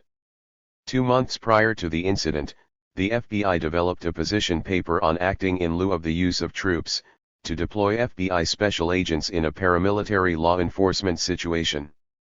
The defense position that the incursion was a planned provocation is bolstered by a memo indicating that another 8 armed agents were in the area, as well as 30 lawmen able to quickly respond. A memo from the Rapid City FBI office to the director of the FBI describes the prosecution's knowledge that they were legally required to make FBI lab reports and experts' notes available to the defense and their intention to withhold apparently exculpatory material. Several pages deal with the suppressed FBI lab reports concerning the casings. What even more glaring evidence of a frame-up might be unearthed in the 6,589 pages the Bureau still refuses to divulge? One can only wonder. Yet enough has already been exposed to make the overturning of Peltier's conviction imperative. To learn more about the Peltier campaign, write. Leonard Peltier Defense Committee.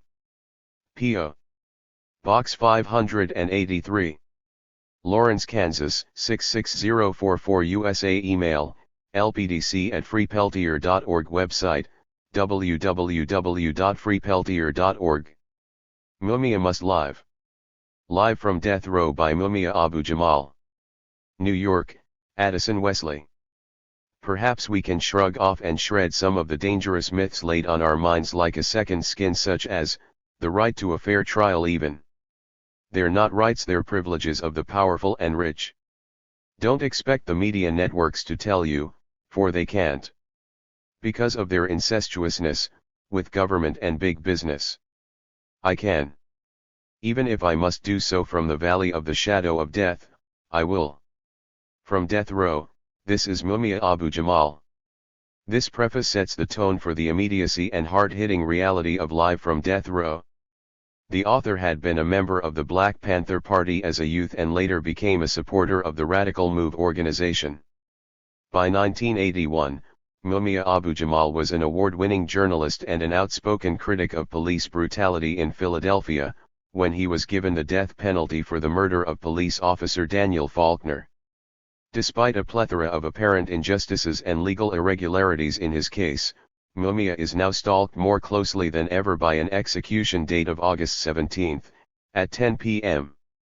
As of October 1994, there were 2,948 people locked in death rows in the U.S. Some 40% are African Americans, who constitute only 11% of the U.S. population. And the disparity based on the race of the victims whose lives are or are not deemed valuable is even starker. Meanwhile, the death penalty is 42. Mumia Must Live. Exceedingly rare for anyone with money and resources, no matter how heinous the crime. Last year National Public Radio contracted Mumia to do a series of recorded commentaries about life on death row and then, after intense political pressure, cancelled them for editorial reasons. Now, thanks to the publishing house Addison Wesley, you can read for yourself what NPR censored. Live from Death Row comprises those commentaries along with several of Mumia's previously published essays. In addition, the book includes an insightful introduction by acclaimed novelist John Edgar Wideman and an informative afterword by Mumia's attorney, Leonard Weinglass. The invaluable heart is the raw power of Mumia's description and analysis. In my scores of book reviews over the years, I've never used the following phrase, so I don't use it lightly: this book is a must-read. The government carefully shields its citizens from glimpsing any human qualities in the condemned and from learning of the glaring inequities as the justice system grinds forward with the most premeditated of serial murders. Mumia Abu-Jamal's eloquent writing lifts the shroud hiding some 2,948 souls inhabiting the netherworld of our death rows and thus exposes a darkness and leads to understanding our society as a whole. What is death row like? Mixed solitary confinement, around-the-clock lock-in, no contact visits, no prison jobs, no educational programs by which to grow, psychiatric treatment facilities designed only to drug you into a coma, ladle in hostile, overtly racist prison guards and staff, add the weight of the falling away of family ties and you have all the fixings for a stressful psychic stew designed to deteriorate, to erode one's humanity. Pennsylvania's new death row maintains virtually around-the-clock solitary confinement, with a mere 5 hours a week for recreation in outside cages. For many, there is no psychological life. Mumia, always with a sharp eye for irony, notes that the prison permits the inmates TVs, which numbs the mind, but not typewriters, which could be tools for legal liberation. Even family visits are turned into exercises in humiliation. In many states, non-contact visits are the rule, preventing the family and the condemned convicts from touching. The denial of physical contact, along with all the other difficulties of making a visit, can atrophy emotional ties over time. The author recounts, with great poignancy, the visit of his young daughter. She bursts into the tiny visiting room, her brown eyes aglitter with happiness, stopped, stunned, staring at the glass barrier between us, and burst into tears at this arrogant attempt at state separation. In milliseconds, sadness and shock shifted into fury as her petite fingers curled into tight fists, which banged and 43. Pummeled the plexiglass barrier, which shuddered and shimmied but didn't shatter. Why can't I hug him? Why can't we kiss? Why can't I sit in his lap? Why can't we touch? Why not? Mumia, the father, summons up extraordinary creativity to soon have his daughter laughing gleefully. In addition to vivid, human detail on the conditions, Mumia challenges the broader politics of capital punishment. He shreds the pretense of deterrence by showing that the states that have led in executions have the highest murder rates. He provides a sobering example: the systematic perjury of a medical examiner who provided key testimony in thousands of criminal cases of just how easy it is to condemn an innocent defendant to death. He dissects the McCleskey v. Kemp decision, where the U.S. Supreme Court accepted the data showing extreme racial disparity in the application of Georgia's death penalty but let it stand nonetheless. He sounds an alarm about the rapid march to eviscerate habeas corpus. Unlike other prisoners, death row inmates are not doing time. Freedom does not shine at the end of the tunnel. Rather, the end of the tunnel brings extinction. Thus, for many here, there is no hope. But there are also many continuities. Indeed, while Wilbert Rideau and Ron Wickberg's life sentences was so loudly promoted as providing the real story inside prison, Live from Death Row does a much better job. Mumia provides graphic examples of vicious beatings of inmates by guards, of psychological deterioration and suicides, and of medical neglect tantamount to attempted murder. Yet the perpetrators in the well-documented cases presented have not been indicted. As the author explains, words like justice, law, civil rights, and, yes, crime have different elastic meanings depending on whether one works for the system or against it. While these violent incidents are the most dramatic, Mumia maintains perspective in explaining that violence is not the pressing daily issue for most prisoners. The most profound horror of prison lives in the day-to-day banal occurrences. Prison is a second-by-second assault on the soul, a day-to-day degradation of the self, an oppressive steel and brick umbrella that transforms seconds into hours and hours into days.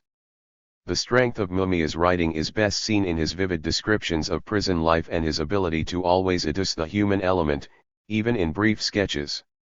The broader political essays in this collection are also short and crisp, usually to spotlight one key point or to expose a glaring hypocrisy rather than to present a comprehensive analysis. Thus Musings on Malcolm doesn't attempt a complete exegesis of his entire politics but does confront the latter-day efforts to water 44. Mumia must live down his message. Mumia forcefully reclaims the real Malcolm, the uncompromising scourge of American racism who died for the human rights of self-defense and self-determination. The book includes numerous other short essays on politics and criminal justice that are well worth reading, the persuasive national pattern underlying the infamous beating of Rodney King in Los Angeles, the danger, nonetheless, of double jeopardy entailed in the federal retrial of the 4 police perpetrators who had been shamefully acquitted in a state trial, the sham behind the Get Tough on Crime mania, which is a proven failure at reducing crime but a great success as a social program of public employment for a predominantly white sector of workers, the dark, repressive trend towards supermax prisons in the U.S. with conditions of almost total lockdown and solitary confinement. Mumia perspicaciously cautions against writing off today's youth as a lost generation, as he limns the social and cultural conditions to which they are responding and indicates the potential seeds for positive rebellion. If they are lost, find them. His 2 pieces on Huey Newton and the Black Panther Party show a rare ability to appreciate both the brilliance and the shortcomings of the man. Mumia also brings back into focus the crucial role that the murders of 38 Panthers played in destroying the party and makes an impassioned appeal to revive the Panther Party 10-point program, the very conditions that gave rise to the party in the 1960s. Brutal cops, racist courts, ineffective education, joblessness and the like still plague our people to this day. The release of Live from Death Row ignited a public controversy. The same forces that generated the pressure to cancel the NPR series The Fraternal Order of Police and Officer Faulkner's widow tried to stop publication of this book. They protest that the murderers should not be allowed to profit from the notoriety of their crimes. The only counterpoints acknowledged in the mainstream media are the right to free speech and the interest in writings about death row. As happens so often, the terms of debate turn reality on its head. It was not the notoriety of the case that created, spanking new, a broadcast or publishing opening for Mumia. He was an award-winning journalist and had already appeared on NPR before the 1981 incident occurred. It was precisely his articulate voice for the African American community and his sharp critique of police brutality that made Mumia a target of police harassment and attack. The result was December 9, 1981, when Mumia was gravely wounded and beaten and then charged with the murder despite several witnesses who say they saw the actual shooter flee. The armies that occupy the ghettos and barrios can't abide an effective tribune for human rights and black self-determination. They tried to silence him in 1981, they are trying to silence him today. This vibrant human being, with his robust voice for freedom, must live. Demand that the execution of Mumia Abu Jamal be stopped. 45. To contact Mumia's Defense Committee.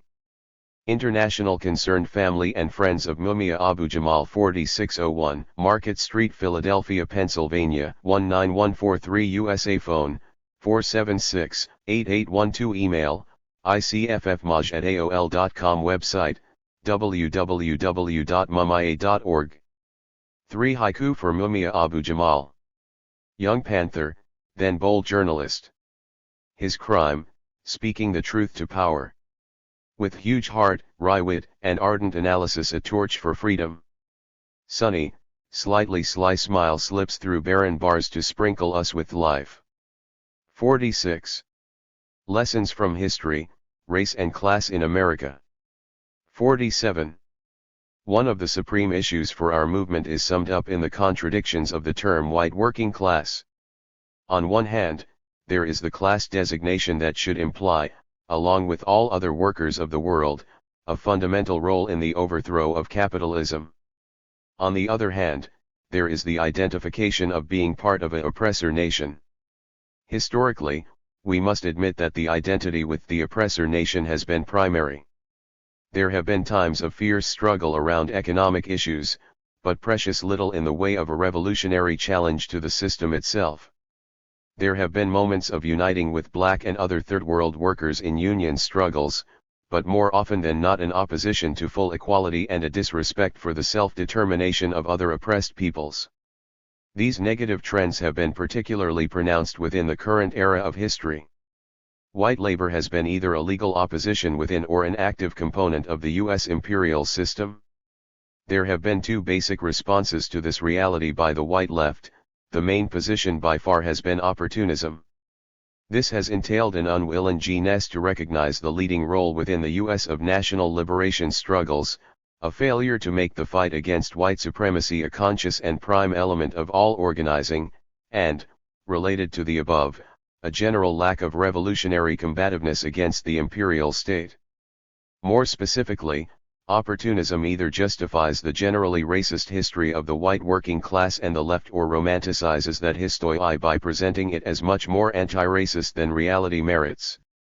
Our own tendency, at its best moments, has recognized the leading role of national liberation and the essential position of solidarity to building any revolutionary consciousness among whites. We have often, however, fallen into an elitist or perhaps defeatist view that dismisses the possibility of organizing significant numbers of white people, particularly working-class whites. There is very little analysis, and even less practice, that is both real about the nature and consciousness of the white working class and yet holds out the prospect of organizing a large number on a revolutionary basis. This fissure will not be joined by some magical fusion of abstract thought either by evoking classical theories of class or by lapsing into cultural or biological determinism. We must use our tools of analysis to understand concretely how this contradiction developed. But a historical view cannot be static. In seeing how certain forces developed, we must also look at under what conditions and through what means the contradiction can be transformed. In this review, I want to look at three historical studies that contribute to the needed discussion: Ted Allen's two essays in White Supremacy, W.E.B. Du Bois, Black Reconstruction, and J. Sakai, Settlers, The Mythology of the White Proletariat. Ted Allen's White Supremacy in the U.S., Slavery and the Origins of Racism. Allen's two essays provide us with a very cogent and useful account of the development of the structure of white supremacy in the U.S. He shows both how this system was consciously constructed by the colonial ruling class and what the initial impact was on the development of white laborers. Contrary to the cynical view that racism is basic to human nature and that there has always been a fundamental racial antagonism, Allen shows that systematic white supremacy developed in a particular historical period, for specific material reasons. Up to the 1680s, little distinction was made in the status of blacks and English and other Europeans held in involuntary servitude. Contrary to common belief, the status of blacks in the first 70 years of the Virginia colony was not that of racial, lifelong, hereditary slavery, and the majority of the whites who came were not free. Black and white servants intermarried, escaped together, and rebelled together. A rapidly developing plantation system required an expanding labor supply. The solution was both to have more servants and to employ them for longer terms. A move from fixed-term servitude to perpetual slavery would be valuable to the ruling class of the new plantation economy. The question for analysis is not so much why there was a transition to chattel slavery but why it was not imposed on the white servants as well as on the blacks. To analyze this development, we need to understand that any method of exploiting labor requires a system of social control. There was a series of servile rebellions that threatened the plantation system in the period preceding the transition to racially designated chattel slavery and white supremacy. Allen cites numerous examples. In 1661 black and Irish servants joined in an insurrectionary plot in Bermuda. In 1663, in Virginia, there was an insurrection for the common freedom of black, white, and Indian servants. In the next 20 years, there were no fewer than 10 popular and servile revolts and plots in Virginia. Also many black and white servants successfully escaped and established free societies. Allen places particular emphasis on Bacon's rebellion, which began in April 1676. This was a struggle within the ruling class over Indian policy, but Bacon resorted to arming white and black servants, promising them freedom. Allen says the transcendent importance of this revolt is that the armed working class, black and white, fought side by side for the abolition of slavery. He mentions, but doesn't deal with the reality, that Bacon's cause was to exterminate the Indians. Allen's focus is on the formation of chattel slavery, but it is a problem that he doesn't analyze the other major foundation of white supremacy, the theft of native lands through genocide. The 20-year period of servile rebellions made the issue of social control urgent. 50. For the plantation bourgeoisie, at the same time that they economically needed to move to a system of perpetual slavery. The purpose of creating a basic white/black division was in order to have one section of labor police and control the other. As Allen says, the non-slavery of white labor was the indispensable condition for the slavery of black labor. A series of laws was passed and practices were imposed that forged a qualitative distinction between white and black labor. In 1661 a Virginia law imposed twice the penalty time for escaped English bondservants who ran away in the company of an African lifetime bondservant. Heavy penalties were imposed on white women servants who bore children fathered by Africans. One of the very first white slave privileges was the exemption of white servant women from work in the fields and the requirements through taxes to force black children to go to work at 12, while white servant children were excused until they were 14. In 1680, blacks were forbidden to carry arms, defensive or offensive. At the same time, it was made legal to kill a black fugitive bondservant who resisted recapture. What followed 1680 was a 25-year period of laws that systematically drew the color line as the limit on various economic, social, and political rights. By 1705, the distinctions between white servants and black slavery were fixed. Black slaves were to be held in lifelong hereditary slavery and whites for 5 years, with many rights and protections afforded to them by law. We can infer from these series of laws that white laborers were not innately racist before the material and social distinctions were drawn. This is evidenced by the rulers' need to impose very harsh penalties against white servants who escaped with blacks or who bore them children. As historian Philip Bruce observed of this period, many white servants had only recently arrived from England, and were therefore comparatively free from race prejudice. The white bondservants now could achieve freedom after 5 years' service.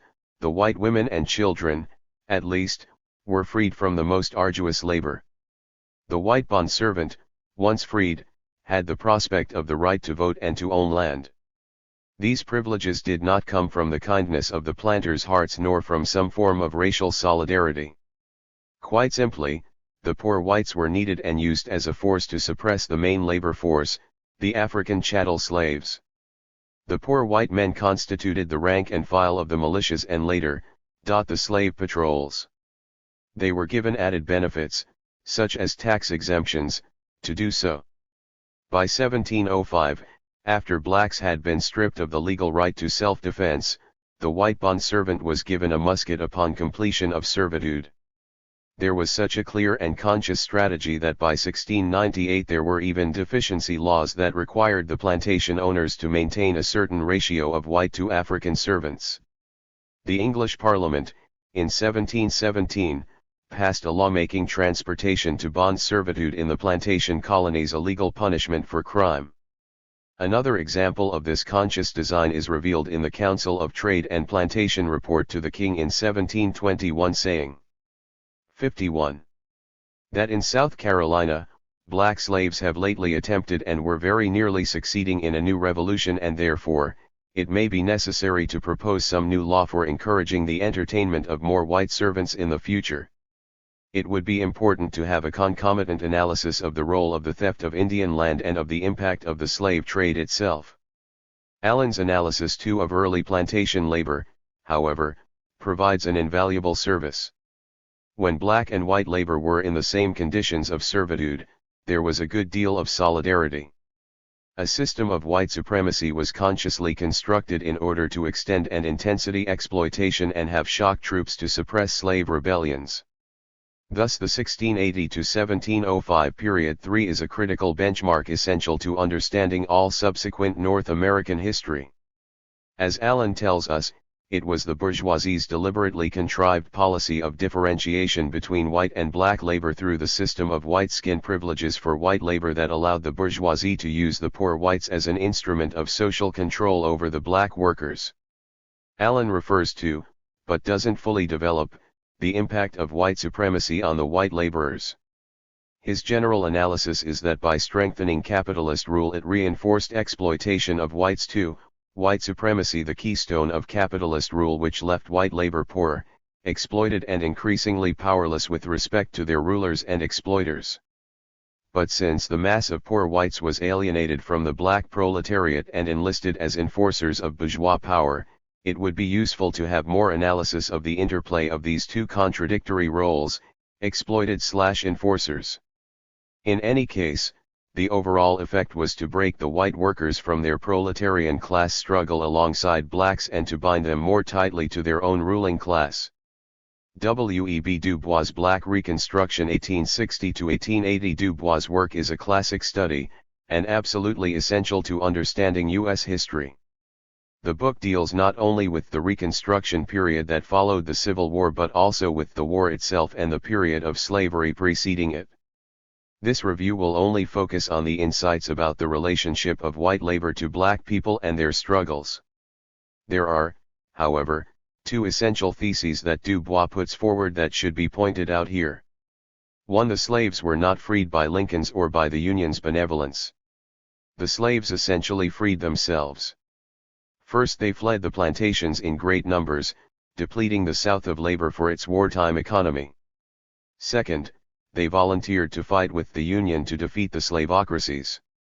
The Emancipation Proclamation of 1863 came only when Lincoln realized that he needed to use black troops in order to win the war. 200,000 black troops made the decisive difference in the war. 52. 2. Reconstruction was not the period of unbridled corruption and of heartless oppression of the noble South that has since been depicted by the propaganda of history. Not only did Reconstruction see the active role of black people in the government, but also, based on that, it was an era of democratic reform that brought such things as free public education, public works, and advances in women's rights to the South. At the same time, Du Bois shows how Reconstruction was defeated by a systematic campaign of terror, with the complicity of the capitalist North. Du Bois' analysis of the pre-war South starts with the basic structures in place and well developed. The system of slavery demanded a special police force, and such a force was made possible and unusually effective by the presence of poor whites. By this time, there were more white people to police the slaves than there were slaves. Still, there were very important class differentiations within the white population.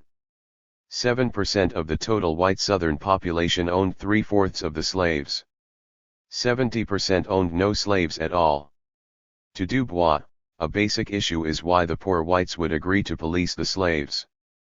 Since slavery competed with and thereby undercut the wages of white labor, wouldn't it seem natural for poor whites in general to oppose slavery? Du Bois presents two main reasons. Poor whites were provided with non-laboring jobs as overseers, slave drivers, and members of slave patrols. There was the vanity of feeling associated with the master and the dislike of Negro toil. The poor white never considered himself a laborer, rather, he aspired to himself own slaves. These aspirations were not without some basis. The result was that the system was held stable and intact by the poor white. Gradually the whole white South became an armed and commissioned camp to keep Negroes in slavery and to kill the black rebel. There was another factor that had heavy impact on both poor whites in the South and the northern working class. In early America, land was free, and thus acquiring property was a possibility for nearly every thrifty worker. This access to property not only created a new petty bourgeoisie emerging out of the white working class, it also created an ideology of individual advancement rather than collective class struggle as the answer to exploitation. The northern working class tended to oppose the spread of slavery but not oppose slavery itself. If slavery came to the north, it would compete with and undercut free labor. If the plantation system spread to the west, it would monopolize the land that white workers aspired to settle as small farmers. But there was very little pro-abolition sentiment in the white labor movement. 53. Northern white labor saw the threat of competition for jobs from the fugitive slaves and the potentially millions behind them if abolition prevailed in the South. There was considerable racism toward freed blacks in the North. The most downtrodden sector of white workers, the immigrants, might seem to have had the least stake in white supremacy.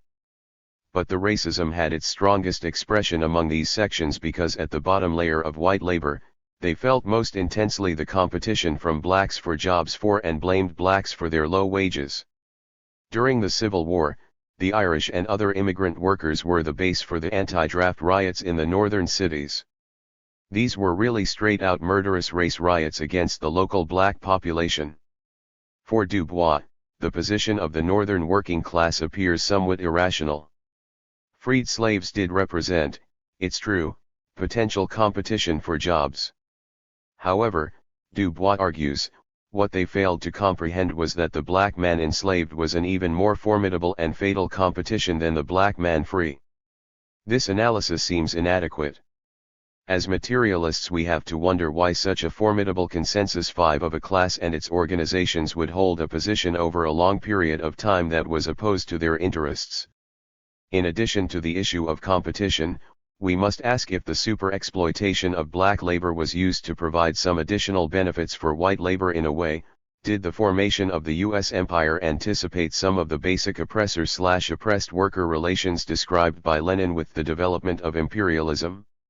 Certainly the issue in relationship to the Native Americans is clear. Genocide provided the land that allowed many white workers to rise out of their class. This reality firmly implanted one of the main pillars of white supremacy.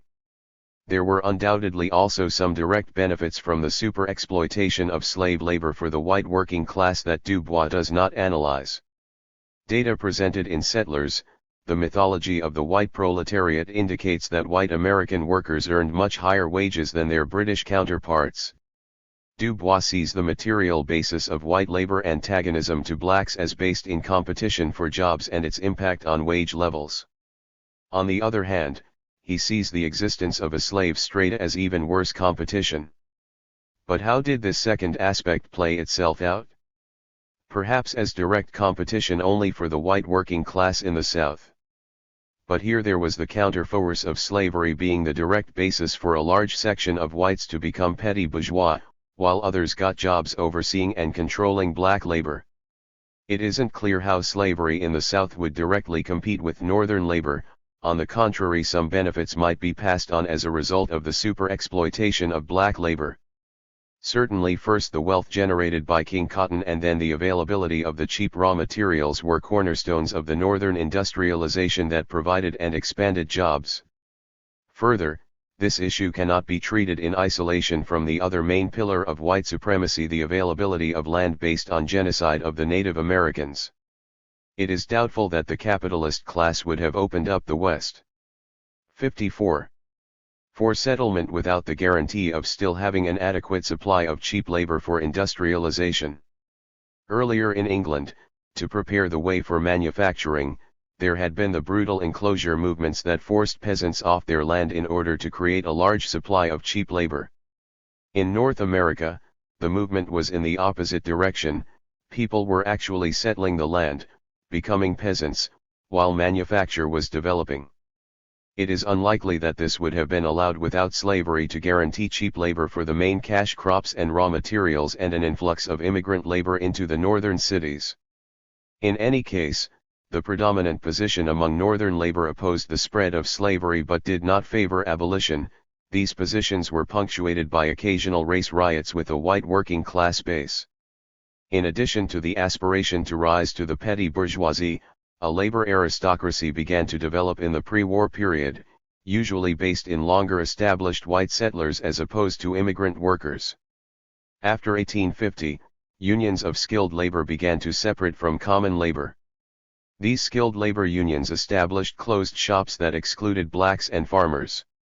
After the Civil War, the defeat of the slavocracy, the presence of the Union Army, and the reality of thousands of armed black troops, all should have created radically new conditions and possibilities for black/poor white alliance in the South. Du Bois, in his very positive view of Reconstruction, goes so far as to describe it as a dictatorship of labor in the South. Reconstruction, with the important black role in Southern politics, did mean a lot of democratic reforms while it lasted. There are some significant indications of poor whites allying. For example, early on in Reconstruction, Mississippi and South Carolina had popular conventions with significant poor white involvement.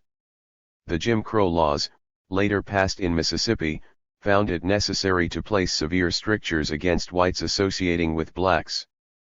But there isn't much evidence of a solid alliance from any large sector of poor whites. The basis for an alliance seems clear. The basic problem of Reconstruction was economic. The kernel of the economy was land. Both freed slaves and poor whites had an interest in acquiring land. It would seem logical to have an alliance to expropriate the plantations. Du Bois gives several reasons why this alliance didn't come to fruition. Poor whites were determined to keep blacks from access to the better land from which slavery had driven the white peasants. Poor whites were afraid that the planters would control the black vote and thus be able to politically defeat the poor whites' class aspirations. Petty bourgeois whites still wanted to have cheap black labor to exploit. White labor was determined to keep blacks from work that competed with them. Poor whites were desperately afraid of losing their jobs. White labor, while given low wages, was compensated with social status, such as access to public parks, schools, etc. The police were drawn from its ranks. The courts treated whites leniently. In short, white labor saw a threat to its racial prerogatives in every advance of the blacks. These reasons were all very real. However, it is not clear on the face of it why. 55. They should have overridden the potential for joint expropriation of the plantations. We must also look at a factor that Du Bois mentions but does not develop sufficiently. The power backing Reconstruction was the Union Army. Despite the importance of black troops, there is no indication that the Union Army as a structured institution was ever anything other than an instrument of Northern capital. Northern capital wanted to break the national political power of the old plantation owners, but it certainly didn't want to support the liquidation of private property, even in the South. In fact, by 1868 the Union Army had forcibly retaken almost all the plantation land seized and worked by communities of freed slaves. Thus died the promise of 40 acres and a mule. Therefore, Du Bois' characterization of Reconstruction as a dictatorship of labor backed by the Union Army seems overdrawn.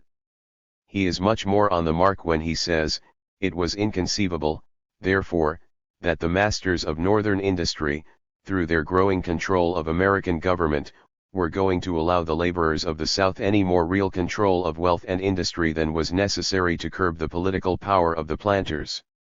It seems to me that with the presence and dominance of Union troops, the joint expropriation of the old plantations did not appear as a very tangible possibility. It is in that context that the poor whites' overwhelming choice was to try to reconsolidate their old white privileges. This would also be the natural spontaneous choice given the history and culture. The power context also reflects on the question of alignments on a national scale. Looking nationwide, Du Bois reasons, there should have been a union between champions of universal suffrage and the rights of freedmen, together with the leaders of labor, the small landholders of the West, and logically the poor whites of the South against the Northern industrial oligarchy and the former Southern oligarchy. This union never took place. Du Bois cites two main reasons: the old anti-black labor rivalry and poor whites' old dream of becoming small farmers in the West, hoping to benefit from land speculation and the small-scale exploitation of black labor. Here again Du Bois' explanation, while helpful, does not seem to be sufficiently materialist. The implication seems to be white workers going against their more basic material interest. We need to also specify some of the concrete benefits that accrued to white labor at the expense of black subjugation.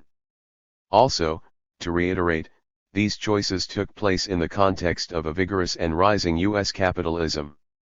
The prospect of white supremacist rewards that capitalists could offer must have seemed very real and immediate, while the prospect of overthrowing private property must have seemed difficult and distant.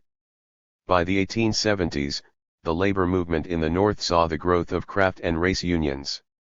Skilled labor proceeded to share in the exploitation of the reservoir of low-paid common labor.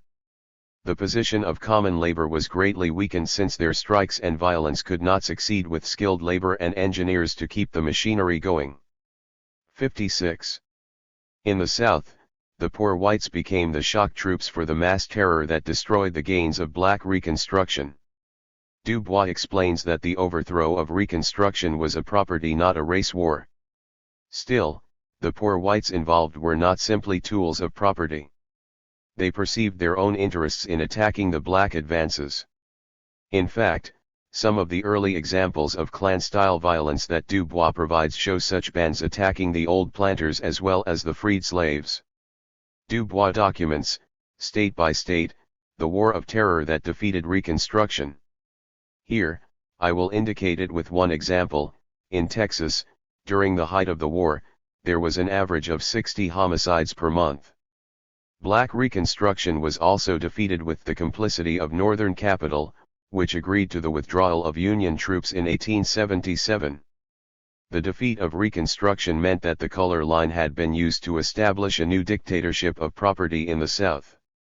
For black labor, this meant a move back toward slavery in the form of sharecropping, Jim Crow laws, and violent repression. For white labor, their active support of the color caste immeasurably strengthened the power of capital, which ruled over them. J. Sakai Settlers, The Mythology of the White Proletariat. While Allen and Du Bois focus on specific periods, Sakai sketches the whole time from the first European settlement to the current time. Also, Sakai examines the relationship of the white proletariat to Native Americans, Mexicanos, and Asians, as well as to the black nation. This, of course, is quite a scope to cover in one book. Sakai starts from an explicit political perspective. What is called the United States is really a Euro-American settler empire, built on colonially oppressed nations and peoples. In this light, a lot is revealed about U.S. history that not only is quite different from what we learned in school but also debunks interpretations generally put out by the white left. Even for those of us who think we understand the white supremacist core of U.S. history, reading Settlers is still quite an education. To take one stark example, when the Europeans first arrived, there were an estimated 10 million natives in North America. By 1900, there were only 300,000. Sakai also critiques the white supremacist nature of movements mythologized by the left such as Bacon's Rebellion, Jacksonian democracy, and the struggle for the 8-hour workday. Sakai shows that integral to most advances of democratic reform for white workers was an active consolidation of privileges at the expense of colonized Third World peoples. Because it covers such a range, there are some points of interpretation that could be questioned. Overall, it is a very revealing and useful look at U.S. history. For this review, I just want to look at one period, the 1930s. Then we also will examine the overall political conclusions that Sakai draws. The Great Depression of the 1930s was a time of intensified class struggle, the building of the CIO-6, the famed sit-down strikes such as in Flint, Michigan, the height of the Communist Party USA. The CIO of this period has often been 57. Praised by leftists as exemplary in including black workers in its organizing drive. Sakai sees the essence of the period as the integration of the various European immigrant minorities into the privileges of the settler nation. In return, as U.S. imperialism launched its drive for world hegemony, it could depend on the armies of solidly united settlers serving imperialism at home and on the battlefield. The New Deal ended industrial serfdom and gave the European ethnic national minorities integration as Americans by sharply raising their privileges, but only in the settler way, in government-regulated unions loyal to U.S. imperialism. Where the CIO organized black workers, it was utilitarian rather than principled. By the 1930s, black labor had come to play a strategic role in 5 industries: automotive, steel, meatpacking, coal, and railroads. Thus, in a number of industrial centers, the CIO unions could not be secure without controlling African labor. The CIO's policy, then, came to promote integration under settler leadership where African labor was numerous and strong, and to maintain segregation and Jim Crow in situations where African labor was numerically lesser and weak. Integration and segregation were but 2 aspects of the same settler hegemony. At the same time, it was CIO practice to reserve the skilled crafts and more desirable production jobs for white workers. For example, the first UAW/GM contract that resulted from the Great Flint sit-down strike contained a non-interchangeability clause that in essence made it illegal for black workers to move up from being janitors or foundry workers. Such a policy came on the heels of depression trends that had forced blacks out of the better jobs. Between 1930 and 1936, some 50% of all African skilled workers were pushed out of their jobs. Roosevelt's support of the CIO came from a strategy to control and channel the class struggle.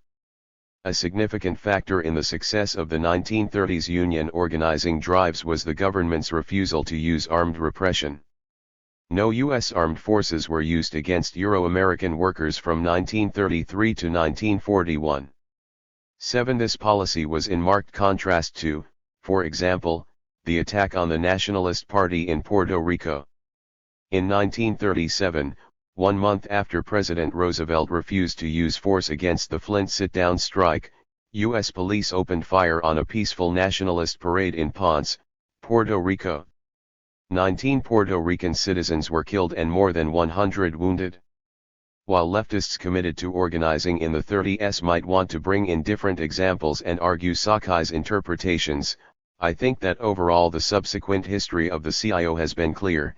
It has both reinforced white monopolies on preferred jobs and has been a loyal component of U.S. imperial policy abroad. 8. What conclusions about the white working class can we draw from this history? Sakai takes a definite and challenging position. Settlers is addressed, internally, for discussion among Third World revolutionaries. Still, it is 58. Important for us to grapple with its politics and to apply those lessons to our own situation and responsibilities.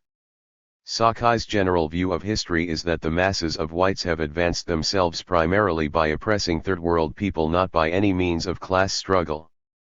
Also that for most of U.S. history, the proletariat has been a colonial proletariat, made up only of oppressed African, Indian, Latino, and Asian workers. On top of this basic history, U.S. imperial hegemony after World War II raised privileges to another level.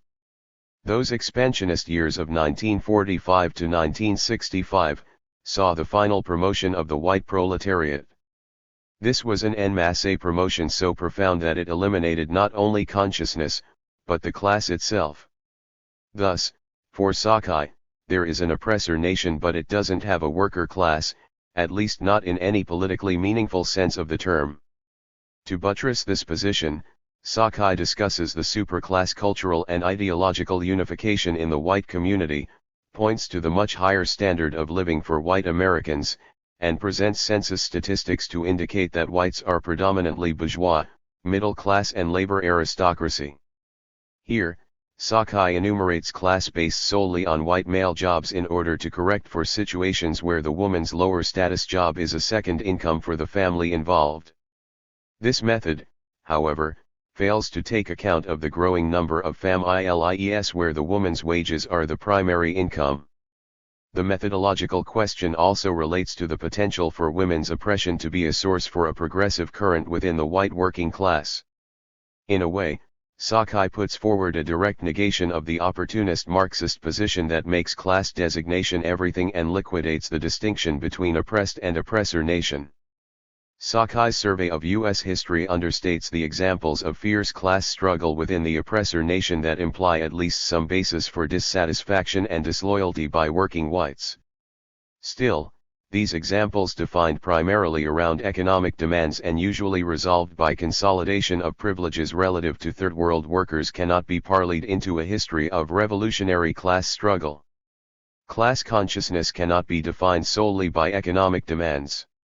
At its heart, it is a movement toward the revolutionary overthrow of capitalism. Proletariat internationalism, solidarity with all other peoples oppressed and exploited by imperialism, is a necessary and essential feature of revolutionary class consciousness. In our condition, this requires upfront support for an alliance with the oppressed nations, particularly those within the U.S. Thus, white supremacy and class consciousness cannot peacefully coexist with each other. One chokes off the other. An honest view of the 350-year history clearly shows that the alignment with white supremacy has predominated over the revolutionary class consciousness. Furthermore, the culture of a more or less unified, superclass, white supremacist outlook is also a very important factor. That culture is a reflection of a common history as part of an oppressor nation. It also becomes a material 59. force in perpetuating that outlook and those choices. Common culture is a format to organize even those whites with the least material stake in white supremacy. All the above considerations, however, do not provide a complete class analysis. There are other aspects of people's relationship to the mode of production that are important. A central distinction is between those who own or control the means of production and families who live by wages or salaries, i.e., by working for someone else. Those who live by the sale of labor power have little control over or access to the basic power that determines the purpose of production and the direction of society as a whole. In the best of times, most white workers may feel comfortable. In periods of crisis, the stress might be felt and resolved on qualitatively different lines within the oppressor nation. Even among whites, those who aren't in control have a basic interest in a transformation of society. It may not be expressed in standard of living as much as in the quality of life. Crises can bring these contradictions more to the surface, expressing the necessity to reorganize society. In my view, there definitely is a white working class. It is closely tied to imperialism. The labor aristocracy is the dominant sector, and the class as a whole has been corrupted by white supremacy, but the class within the oppressor nation that lives by the sale of its labor power has not disappeared. This is not just an academic distinction. Under certain historical conditions it can have important meaning. A dialectical analysis goes beyond description to look at both the process of development and the potential for transformation. This is the great value of the Ted Allen essays. They show how white supremacy was a conscious construction by the ruling class under specific historical conditions. This implies that, under different historical conditions, there also can be a conscious deconstruction by oppressed nations, women, and the working class. Our analysis has to look for potential historical changes and movement activity that could promote revolutionary consciousness within the white working class. In approaching such an analysis, we must guard against the mechanical notion that economic decline will in itself lessen racism. The lessons from Du Bois' description of the anti-draft riots of the 1860s show the opposite to be true. Under economic pressure, the spontaneous tendency is to fight harder for white supremacy. While the absolute value of privilege might decrease, the relative value is usually increasing as third world people abroad and within the U.S. bear the worst hardships of the crisis. The white workers closest to the level of third world workers can be the most virulent and violent in fighting for white supremacy. Rarely have major sectors of the white working class been won over to revolutionary consciousness based on a reform interest. Imperialism in ascendancy has been able to offer them more bread and butter than the 60. Abstraction of international solidarity. But a more fundamental interest could emerge in a situation where imperialism in crisis can't deliver and where the possibility of replacing imperialism with a more humane system becomes tangible. Some lessons from the 60s. In the 60s and 70s, it appeared as though the rapid advance of national liberation was remaking the world in the direction of socialism. In the past 12 years, the painful setbacks have shown just how difficult it is to create a viable alternative to underdevelopment in the Third World. Today we are at a historical juncture of crisis in social practice and theory. Nonetheless, given prevailing conditions, the contradictions and social struggles are likely to continue to be most intense in the Third World. Now, however, we have no clear guidelines as to when, how, or even if these struggles can lead to socialism in the world. While it is discouraging to no longer have a defined outline for the triumph of world revolution, the human stake in the outcome of the social crises and struggles does not allow us the luxury of demoralization. We have to make our most intelligent and concerted effort to maximize the potential for humanitarian and liberatory change. Solidarity with the Third World struggles has to become our top priority for both humanitarian and strategic reasons. The more we can do to get imperialism off their backs, the better the chances for their potential for leadership toward world transformation to bloom. But solidarity cannot be ethereal, it cannot be developed and sustained with any scope without some sort of social base within the oppressor nation.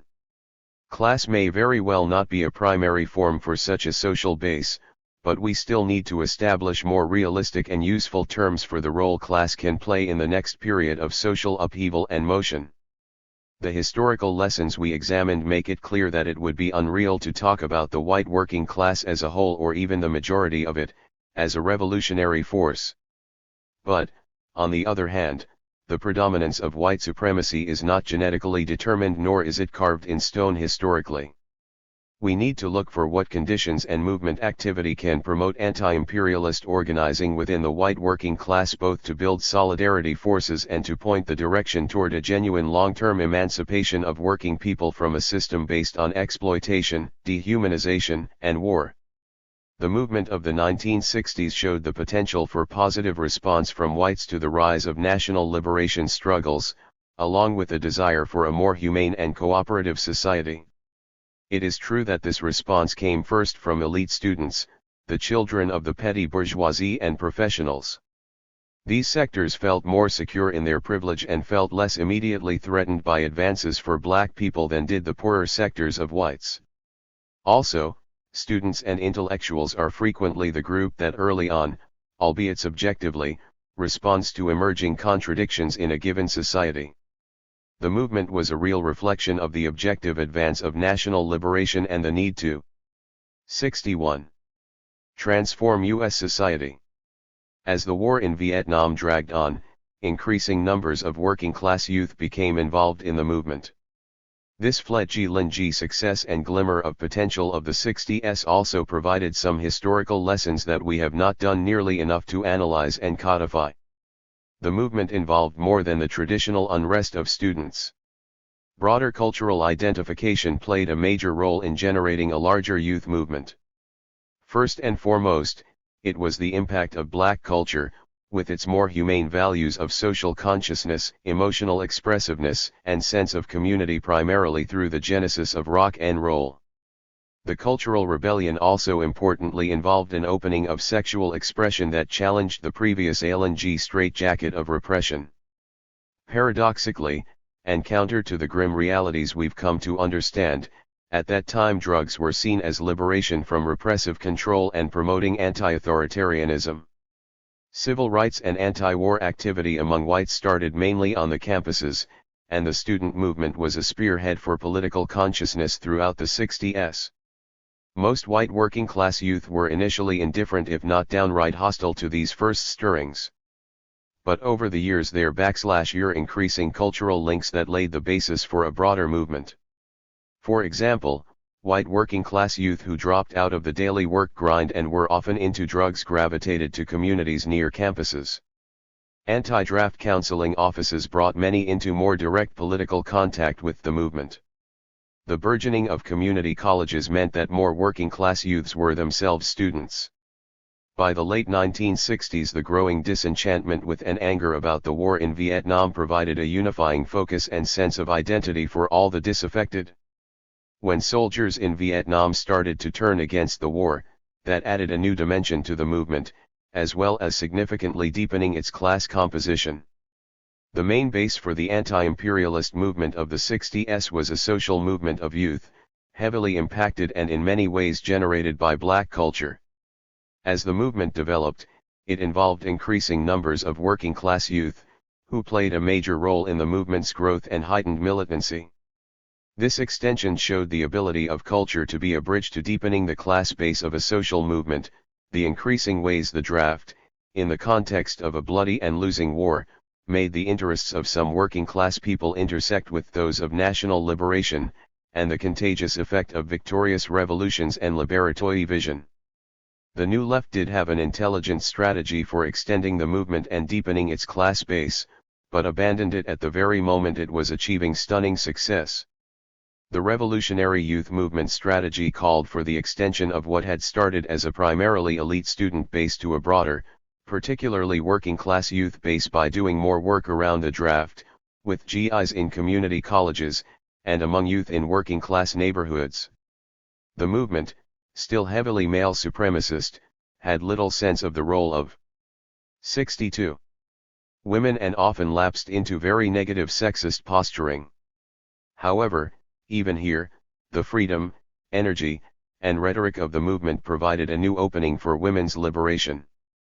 Women active in the civil rights movement and in SDS provided a major impetus for the new wave of feminism that emerged in 1967. Unfortunately, the reaction of men within the movement was so sexist that it led to what has become an ongoing and destructive stasis that pits anti-imperialism and women's liberation against each other. But RYM did offer a vision extending the movement to involve broader working-class sectors without losing the political focus on anti-war, anti-racism, and militancy. Large numbers of working-class youth did get involved in the movement. At the high point, millions took to the streets in the wake of the 1971 invasion of Cambodia and the killing of students at Kent State.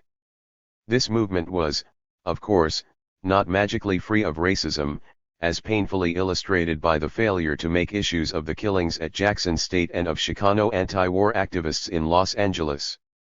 But it was a movement that could, with political leadership, have strong anti-imperialist potential. SDS, which correctly formulated the RYM strategy in December 1968, was already splintered by May 1971. The dissolution of SDS shortly before the triumph of its strategy was not simply a question of stupidity or even just a matter of the pervasive power of opportunism. The student movement had reached a crisis in 1969 because its very successes had moved it from simply shocking the moral consciousness of America to realizing that it was in fundamental opposition to the most powerful and ruthless ruling class ever. The murderous attacks on the black movements we supported drove the point home graphically at the same time that the dictates of solidarity urgently pressed us to qualitatively raise our level of struggle. The movement went into a crisis in 1968 because it came face to face with the terrifying reality of imperialism's power. RYM was a creative and realistic strategy to extend the base and power of the movement, although it needed to be joined by an equally strong politics on women's liberation.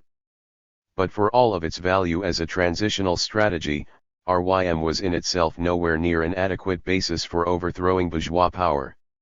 So, looking for immediate answers in the crisis, the left floundered on the perennial dilemma in white supremacist society. The majority looked for a magic solution to the problem of power by mythologizing the white working class as revolutionary. In reality, this position meant a retreat into white supremacy and away from confronting imperialism. The minority tried to maintain purity around racism and the war by seeing ourselves as exceptional whites, separated from any social base. In reality, this position meant abandoning responsibility for building a movement that could sustain militant struggle against imperialism. While a youth movement in itself can't be sufficient, the promising success of RYM within its realm does suggest some lessons. 63. 1. The role culture can play in building cross-class movements. 2. The value of looking for potential points of intersection of interests of whites with the advance of national liberation, e.g., costs of imperialist wars, GIs, draft, taxes, social priorities, situations of common oppression where there is third world leadership, and situations where a vision of a revolutionary alternative can be most readily perceived. 3. The likelihood that social movements can play more of a role in involving white working people in a progressive struggle than traditional, direct forms of class organizing. The social movements, though youth, lesbian gayeds, anti-war and anti-nuclear, ecology, and potentially around housing, health, and education, have typically had a middle-class leadership and a primarily middle-class base. While the women's liberation movement is usually labeled as a social movement because it is not one of the traditional struggles for state power, it should be more appropriately be grouped with national liberation and class as responding to one of the three most fundamental structures of oppression. No movement can be revolutionary and successful without paying full attention to national liberation, class struggle, and the liberation of women. After the collapse of the anti-war and youth movements in the 1970s, the women's movement provided the most sustained and extensive impetus for social change within white America. Like the social movements, the leadership and main active base was middle class. With the ebbing of the radical women's liberation tendency that identified with national liberation, the apparent leadership of contemporary feminism has a more pronounced middle-class character at the same time that many more working-class women, while eschewing the name feminism, have actively adopted and adapted the goals and struggles of the movement. I would argue that the women's movement and the social movements, to be revolutionary, must relate to racism, national liberation, and third world leadership. But I should add that, as with the youth movement, each should be looking for ways to extend its base into the working class on an anti-racist and pro-women's liberation basis. The lesbian-gay AIDS movement has been of particular urgency, militancy, and importance in this period. The struggle around AIDS has pushed the radical sector toward the need to ally with third world and poor white communities impacted by intravenous drugs and poor health care. The AIDS movement has also provided leadership in breaking through the sterile conservative versus liberal definition of political debate. ACT UP and others have provided an excellent example of mobilization and empowerment from below for self-help while at the same time 64. Demanding a redistribution of social resources to meet these social needs. Peace, ecology, the homeless, healthcare, and education all speak to important pieces that express the inhumanity and ineffectiveness of the whole system. Of course, these movements have been, almost by definition, reformist. But that doesn't mean that they have to be reformist under all circumstances.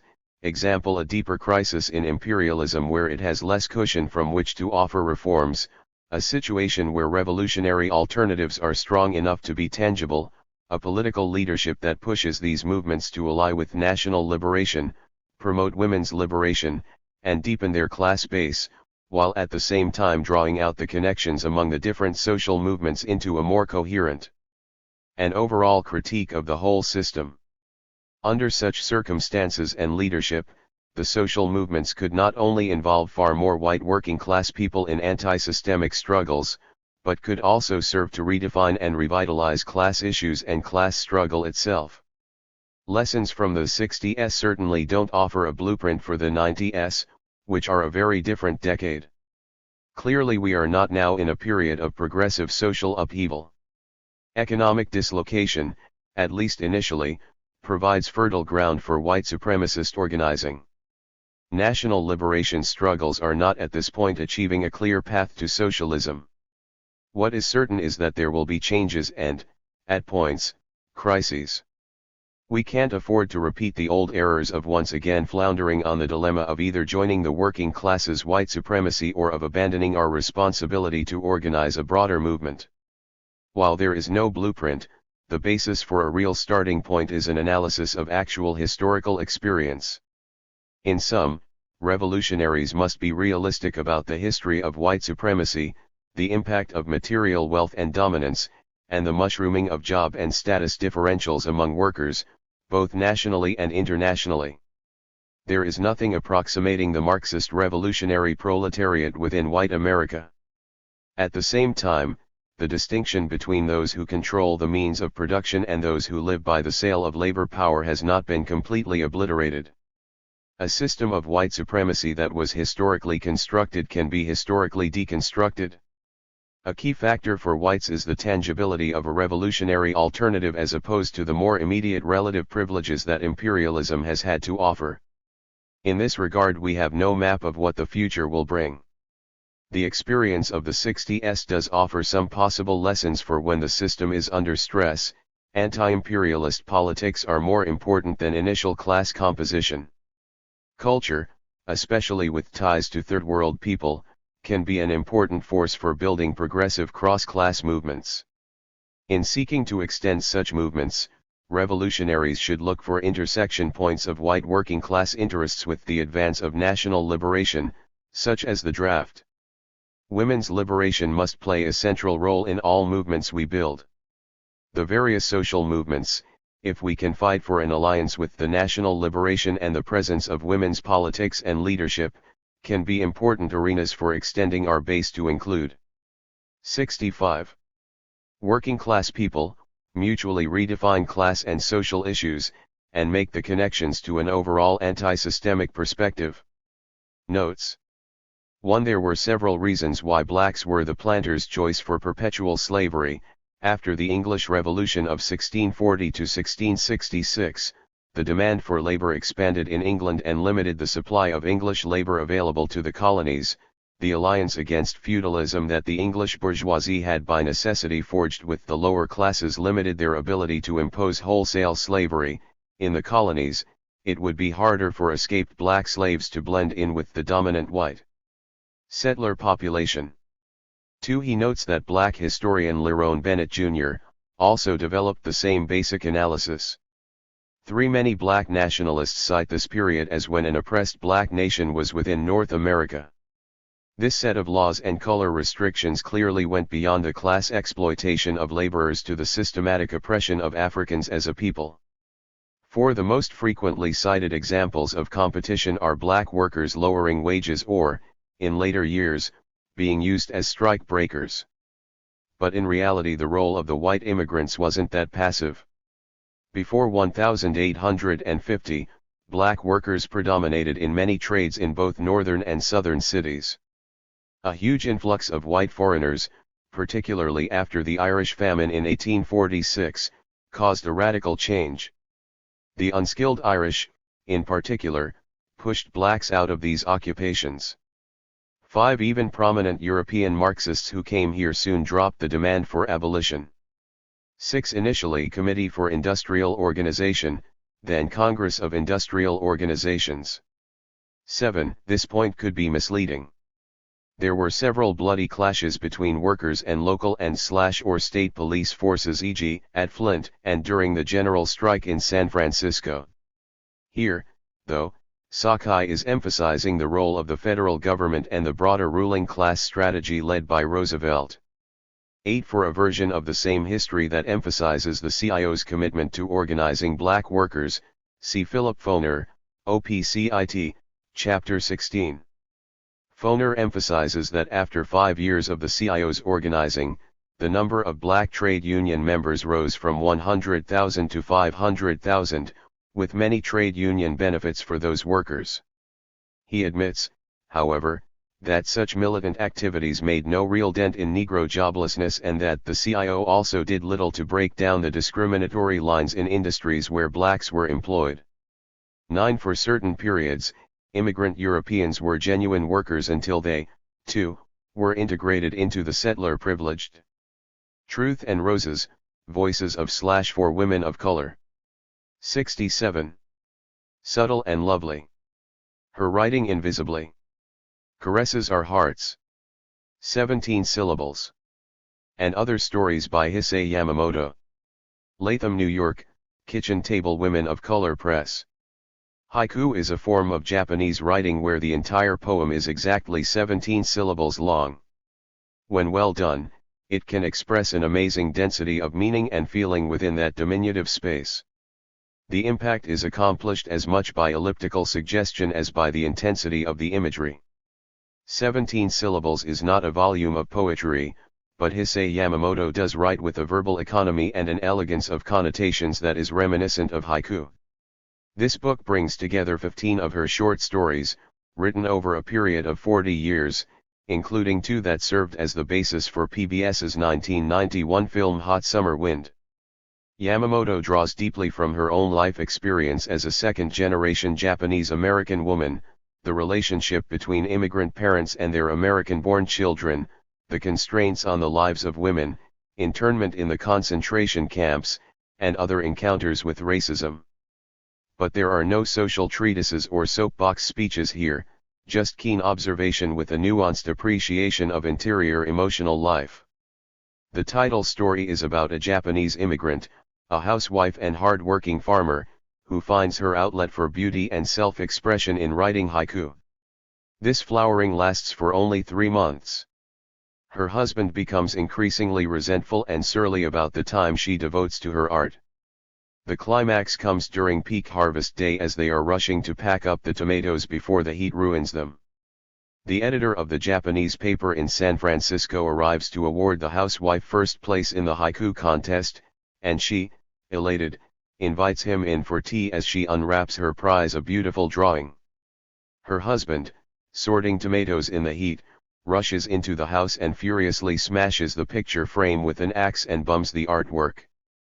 While the theme is moving, the power of the story comes from being narrated by the daughter.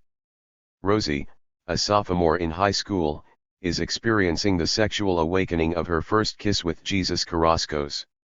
We have the ignition of the romantic hopes of the daughter juxtaposed to the event that defines what a total trap marriage has become for the mother. But even more, the understatement entailed in the indirect narration actually works to puissantly underscore the poignancy of the mother's situation. The concluding paragraph is brilliant. Suddenly, her mother knelt on the floor and took her by the wrists. "Rosie," she said urgently. "Promise me you will never." 69. Mary. Shocked. Rosie stared at her mother's face.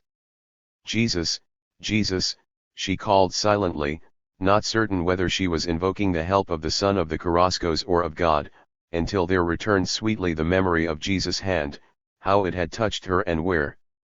"Promise," her mother whispered fiercely, "promise." "Yes, yes, I promise," Rosie said.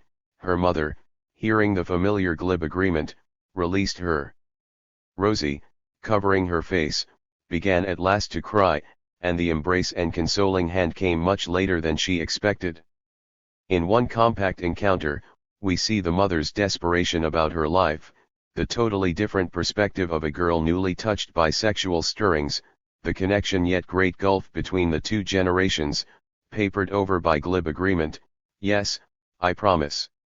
The last sentence is virtuoso subtlety. The mother, except for her urgent importuning of Rosie, has been incredibly stoic throughout the story. But the uncharacteristic delay in consoling her crying daughter reveals what a body blow had been delivered to her own inner soul. Yamamoto's most effective narrative voice is of a girl or a young woman.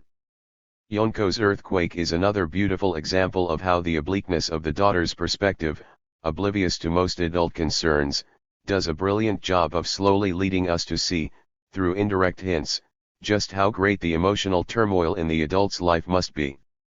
The opening story of the collection, The High-Heeled Shoes, a memoir, is a masterpiece on sexual harassment written in 1948, decades before the modem feminist movement publicly defined the issue. Typical of Yamamoto, there is no raging drama or bloody physical violence.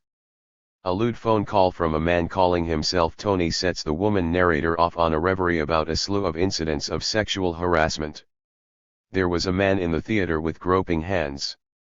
There was a man on a streetcar with insistent thighs. There was a man who grinned triumphantly and walked quickly away after he trailed one down a drizzly street at dusk and finally succeeded in his aim of thrusting an unexpected hand under one's raincoat. What emerges is the tremendous constraint these persistent, threatening accosts place on the lives of females, what the author calls the ubiquitous womanly fear. The true drama here is in the impact on the woman's psyche. The telephone rings. Startled, I go warily, wondering whether or not it might be Tony again. I hold my breath after I say hello. It turns out to be Aunt mine with plans to come over for dinner. It is possible she wonders at my enthusiastic appreciation, which is all right, but all out of proportion. The other memoir in this collection, Life Among the Oil Fields, turns out to be a quietly stunning piece of work. It starts off as a pleasant and meandering Depression-era reminiscence of a young girl growing up on a family farm amid the oilfields south of Los Angeles. Then, seemingly by random free association. 70. Subtle and lovely, her writing invisibly caresses our hearts. The narrator mentions her accident-prone younger brother, Jima. As they are running along the side of the road one day, he gets knocked over by a cavalierly speeding car, which doesn't deign to stop. Stunned, with the concussion and confusion, he fortunately doesn't have any more serious injuries. The parents pay a visit to the white couple who hit and ran to ask for some kind of settlement, but the couple refuses to accept any responsibility. Mama and Papa were indignant. Were we Japanese in a category with animals then, to be run over and left beside the road to die? The concluding paragraph softly screams out the internal damage caused by such racism. When I look back on that episode, the helpless anger of my father and mother is my inheritance. But Yamamoto, always aware of the complexity of and the contradictions in human feelings, also recognizes her own bomb in the U.S.A attraction to the images of American glitter and glamour. But my anger is more intricate than theirs, warped by all that has transpired in between. For instance, I sometimes see the arrogant couple, as young and beautiful, their speeding open roadster as definitely and stunningly red. They roar by, their tinkling laughter, like a long silken scarf, is borne back by the wind. During World War II, more than 110,000 Japanese Americans, most of them U.S. citizens, were forced to abandon homes, farms, and businesses and were placed in concentration camps. The camps are neither directly denounced nor vividly described in 17 syllables. But they do provide the background in 2 stories about personal disintegrations. The legend of Miss Sasagawara, another intriguing use of oblique narration, deals with one family's deterioration into mental illness. Las Vegas Charlie, the longest story in the book, spans the life of one man and at the same time personifies the history of that generation of immigrants.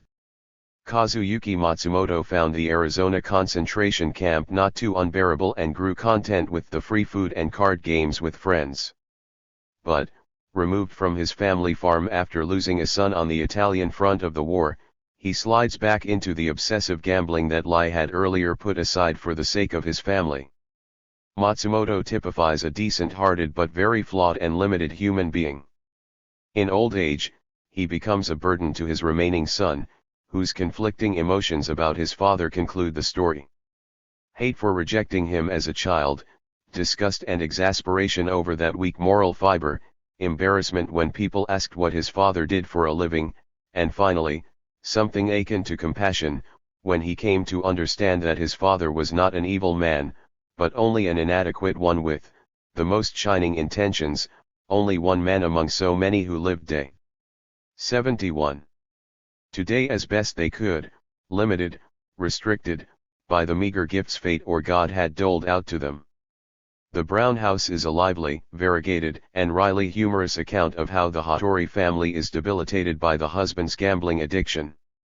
The gambling house is a rare island of racial integration.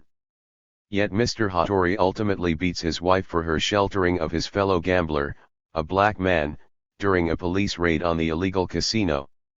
The story ends with what would be a much too facile resignation to even embracing of her lot by Mrs. Hattori, if not for the closing observation from the vantage point of the proprietress of the gambling den, Mrs. Wu, decided she had never before encountered a woman with such bleak eyes.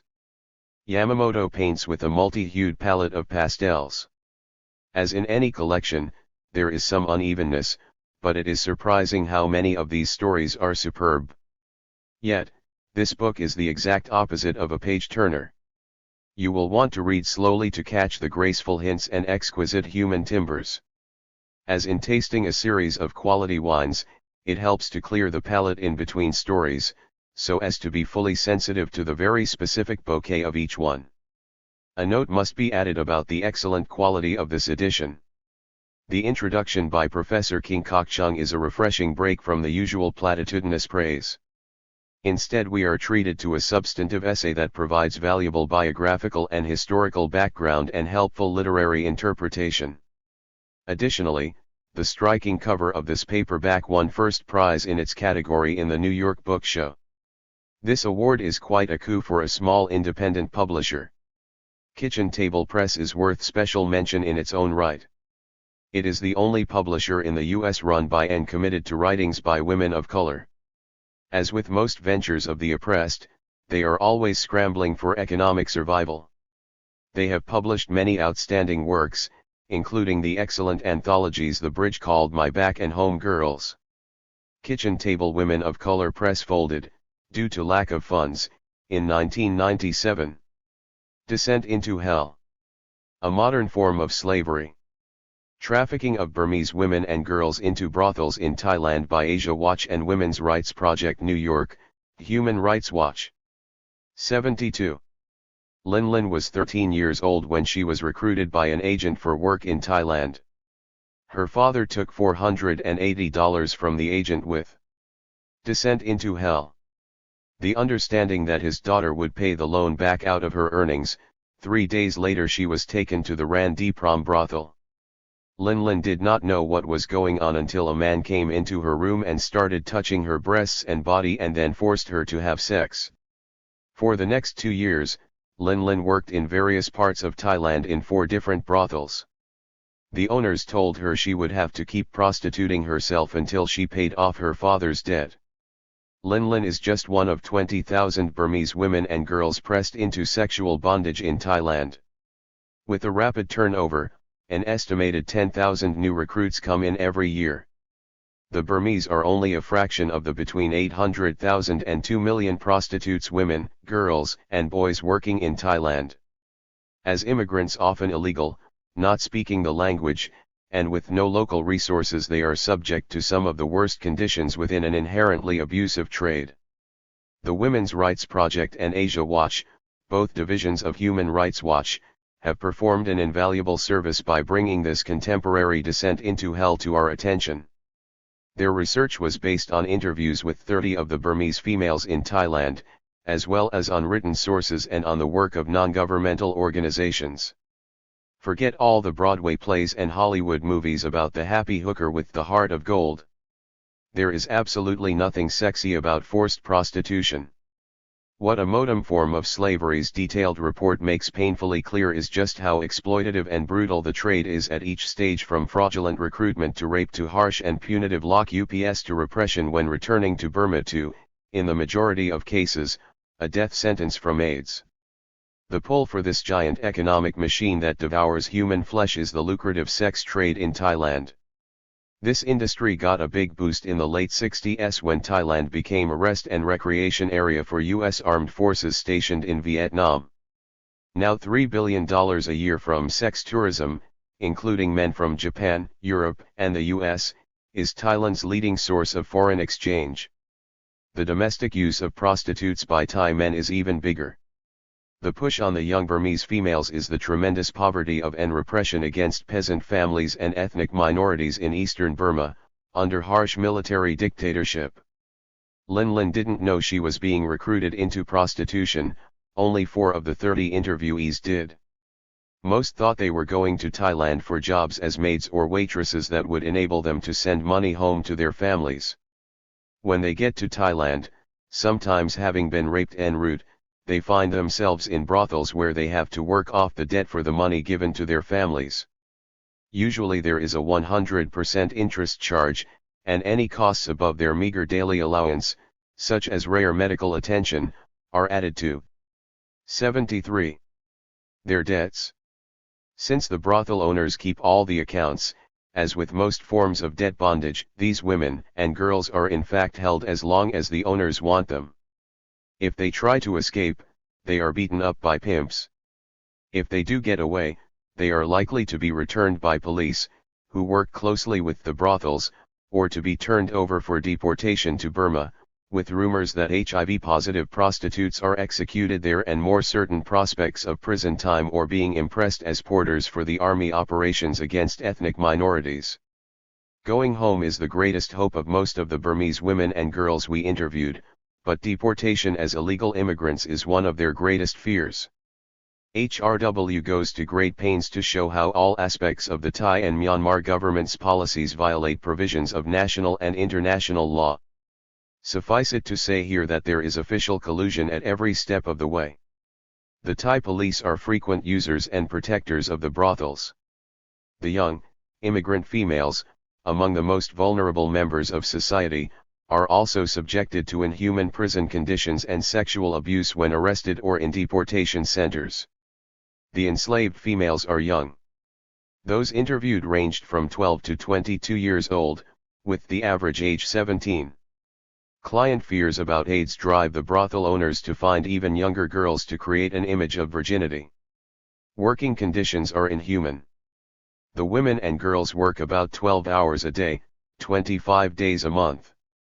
They see something like 10 clients a day and can also be hired out for an entire night or day.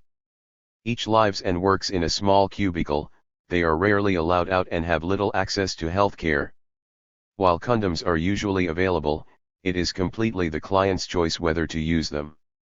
This book is written in a very DIY and repetitive fashion that almost numbs the reader to the unimaginable suffering. This style is typical of HRW, with its focus on enumerating all the legal categories of human rights abuse. The 30 interviews must contain raw material for a searing oral history that could bum the human reality into our consciousness. Here, we just get little glimpses. Even women who have been in brothels for years are still haunted by the trauma of their first days. Sway Sway did not even realize it was a brothel until she was brought to a room, still with her sarong on. She said she screamed and kept hitting her head against the wall as her first client forced himself on her. Afterwards, her head was bleeding badly. She said she remembered little else. A 10-year-old girl from Shan State, whose kidnapper received 35,000 baht, said she was given to a Farang who paid 5,000 baht for her virginity. It hurt so much she passed out, and the brothel owner later beat her with a stick. Amphos does not give details beyond the first experiences of the regular sadism to which prostitutes in such vulnerable positions are commonly 74. Descent into hell. Subjected. But we can that infer this reality applies to these Burmese in debt bondage from the reports that they have no right to refuse any client and are beaten for dying to do so. As if such horrors weren't enough, these women and girls are also stalked by the specter of AIDS. While HRW hasn't done a scientific survey, they estimate that 50 to 70% of the Burmese trafficked into Thai prostitution are HIV positive. Of the 30 interviewees, 19 had been tested, of whom 14 were infected. The tests are done without informed consent. The results go to the brothel owners and to immigration authorities but not to the persons tested. More fundamentally, as long as there are such unequal power relations and inability to negotiate terms of sex, there will be no way to stop the wildfire spread of AIDS among these young Burmese females. Amphos ends with a series of recommendations, basically changes in law and policy for Thailand, Burma, and the international community. While these are decent reforms, they will never turn the problem around without a concerted political mobilization against the underlying forces of social inequality and economic exploitation. It is hard to believe that people can treat other human beings so viciously. But these degradations are only the logical outgrowth of a world economic system where profits are sacred and people expendable. If we keep our heads in the sand, we deny our own humanity. Women's plights and fights around the world. Human Rights Watch Global Report on Women's Rights by Human Rights Watch. Women's Rights Project, New York, Human Rights Watch. Half of humankind, females, fully share with their male counterparts the legion of human rights assaults rooted in racism, poverty, and political repression. But women and girls are also subject to another entire dimension of violations based on gender. Until fairly recently, human rights issues have been presented in predominantly masculine terms, while a universe of intolerable mistreatment from rape to domestic violence to super-exploitation of labor was either trivialized as merely personal or condoned as only natural. The shroud of silence that traditionally covered up the oppressions of women has slowly begun to be lifted. The revolutions that emerged in the Third World after 1944 made a major, if partial, gains for women's liberation in countries such as China, Cuba, and Mozambique. Then the 1970s saw a strong re-emergence of feminism in the West. Today there are at least some movements and organizations that can be heard to insist, emphatically, that the widespread 75. Outrages against women and girls are imperative human rights issues. The Women's Rights Project of Human Rights Watch released its global report on women's human rights in 1995. This volume does not attempt to be comprehensive, that would require an encyclopedia. But the report does present crucial examples that illuminate global problems. Rape is a most vicious violation of a person's physical and emotional integrity. That rape is not a matter of out-of-control sexuality but rather a ferocious crime of power is made distressingly obvious by the ways it is used as a weapon in political conflicts such as civil wars, forced migrations, and police interrogations. Whether in the now publicized atrocities in Bosnia-Herzegovina or in the more remote assault by the brutal Burmese army on the ethnic Rohingya Muslims, mass rapes are used politically to degrade the victims, to demoralize their communities, to terrorize minorities into fleeing an area, and even to force women to carry babies fathered by the attacking group. To maximize the humiliation to all involved, women and girls of all ages are at times raped in front of their families, who are held helplessly at gunpoint. When such a campaign of terror produces a mass exodus, the extreme vulnerability of the uprooted often results in widespread abuses at the refugee camps that receive them. For example, United Nations camps sheltering 200,000 Somali refugees in Kenya had 192 documented cases of rape, most by marauding bandits but many by Kenyan police during just 6 months in 1993. Because victims are often unwilling to report such assaults, the actual incidence of rape may have been up to 10 times higher. For any woman previously subjected to genital mutilation, there is additional excruciating pain. In some cases, the assailants slit open the victim's vagina with a knife before raping her. The government of Peru, ushered in 1997, portrayed itself as the beacon of civilization and decency as it faced off with a guerrilla group holding hostages to demand the release of its imprisoned members. Part of the unseemly underside of the government's claim to be the victim is that Peru is a prime example of how security forces use rape as a direct tool of torture during interrogations of political prisoners. Rape during interrogation is committed in order to get information or to frighten the detainee into complying with the wishes of her captors. Frequently it is combined with other forms of torture, beatings, the submarine, electric shocks, and the little bird. While rape is an attack on a person's physical integrity, it is typically treated instead as a crime against honor, the honor of the woman or girl and the honor of the man deemed to own her. Thus the victim is seen as immoral, or at least now impure, and is made to feel that way herself. The resulting emotional and social damage, on top of the initial assault, makes the way that rape is dealt with in patriarchal society an especially harrowing form of adding insult to injury. 76. Women's plights and fights around the world. The flip side of the concept of honor is the social repression to control women's sexuality and their reproductive lives. For example, in Turkey women are regularly subjected to coerced virginity examinations. Such a medical examination may be requested by a girl or woman's family, and these forced invasions of bodily privacy are routine for women arrested on political charges. Those suspected of illegal prostitution or simply seen as acting immodestly, for example women dining in public without male escorts, may be arrested and subjected to such exams. As a Turkish women's rights activist explains, there is a basic reason for these gross intrusions: this is a way for men to control women. Why do men want women to be untouched? It is a matter of power.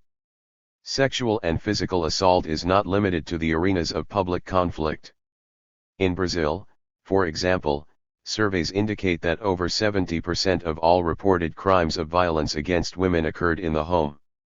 At the same time, there is a nearly total failure to prosecute domestic battery or rape. The incidence of murder of women by their husbands or lovers is shockingly high, 400 such murders there from 1987 to 1989. Yet the perpetrators regularly go free based on the honor defense, the claim that the man was enraged by the woman's infidelity. The United States diverges from almost all other countries, and from the standards of international law, by allowing male staff to be in positions of unsupervised contact with female prisoners.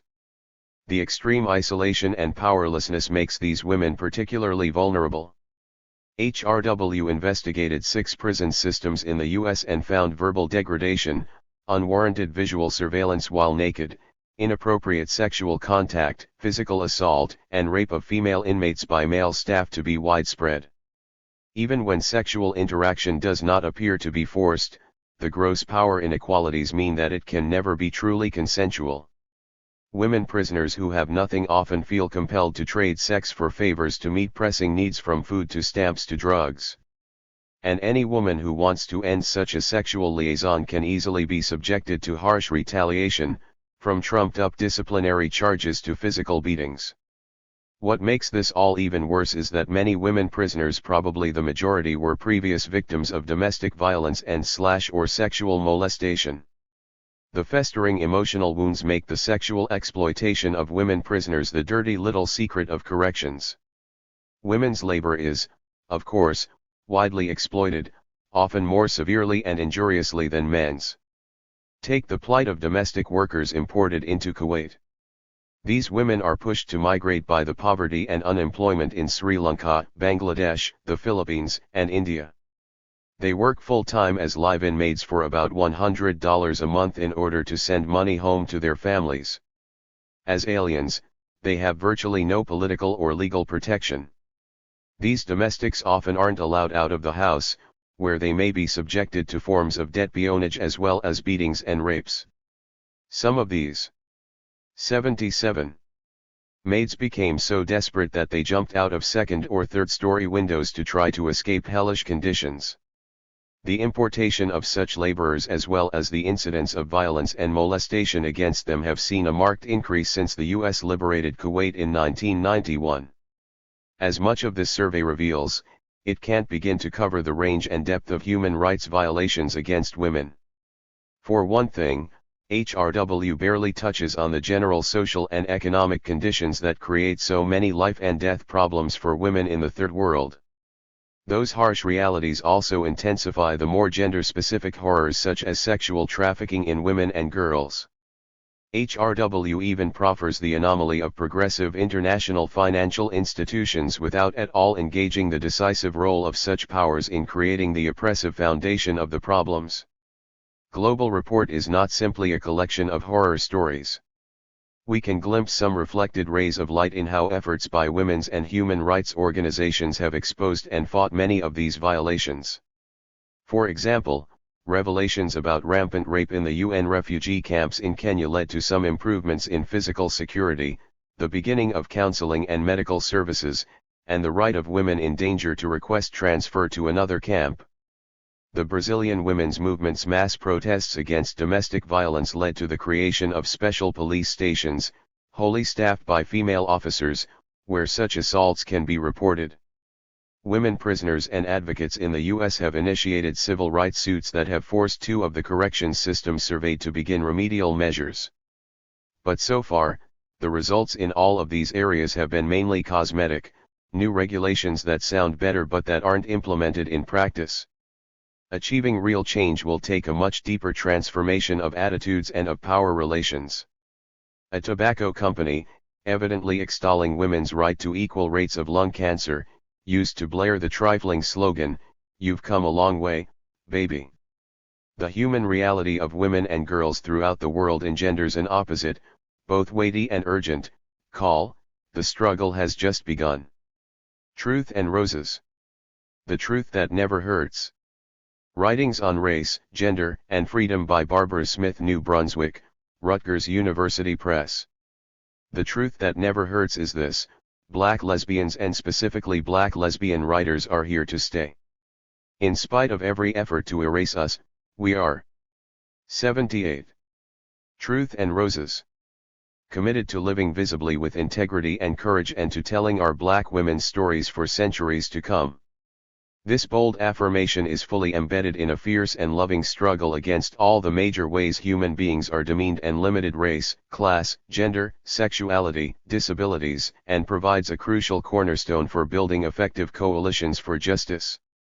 Barbara Smith lives these principles, a pioneer of black feminist literary criticism, a co-author of the first statement of identity politics in 1977, an editor of the groundbreaking Home Girls, a black feminist anthology. She's been a consistent activist from the streets of Chicago in 1968 to the movement against the war in Afghanistan today. And Smith writes with clarity and sparkle. This spare selection from her many essays over the last 30 years makes a rare and beautiful bouquet that becomes only more relevant and useful with time. I'm not an objective reviewer. Barbara is a good personal friend. But I greatly admired her politics and writing for a decade before I had the opportunity to meet her. Even so, the truth that never hurts overflowed my expectations by providing a fuller, richer whole to her politics and a delightful reminder of how much I can still learn. The book opens with the 1977 Toward a Black Feminist Criticism, a piece that itself played an important role in opening that field.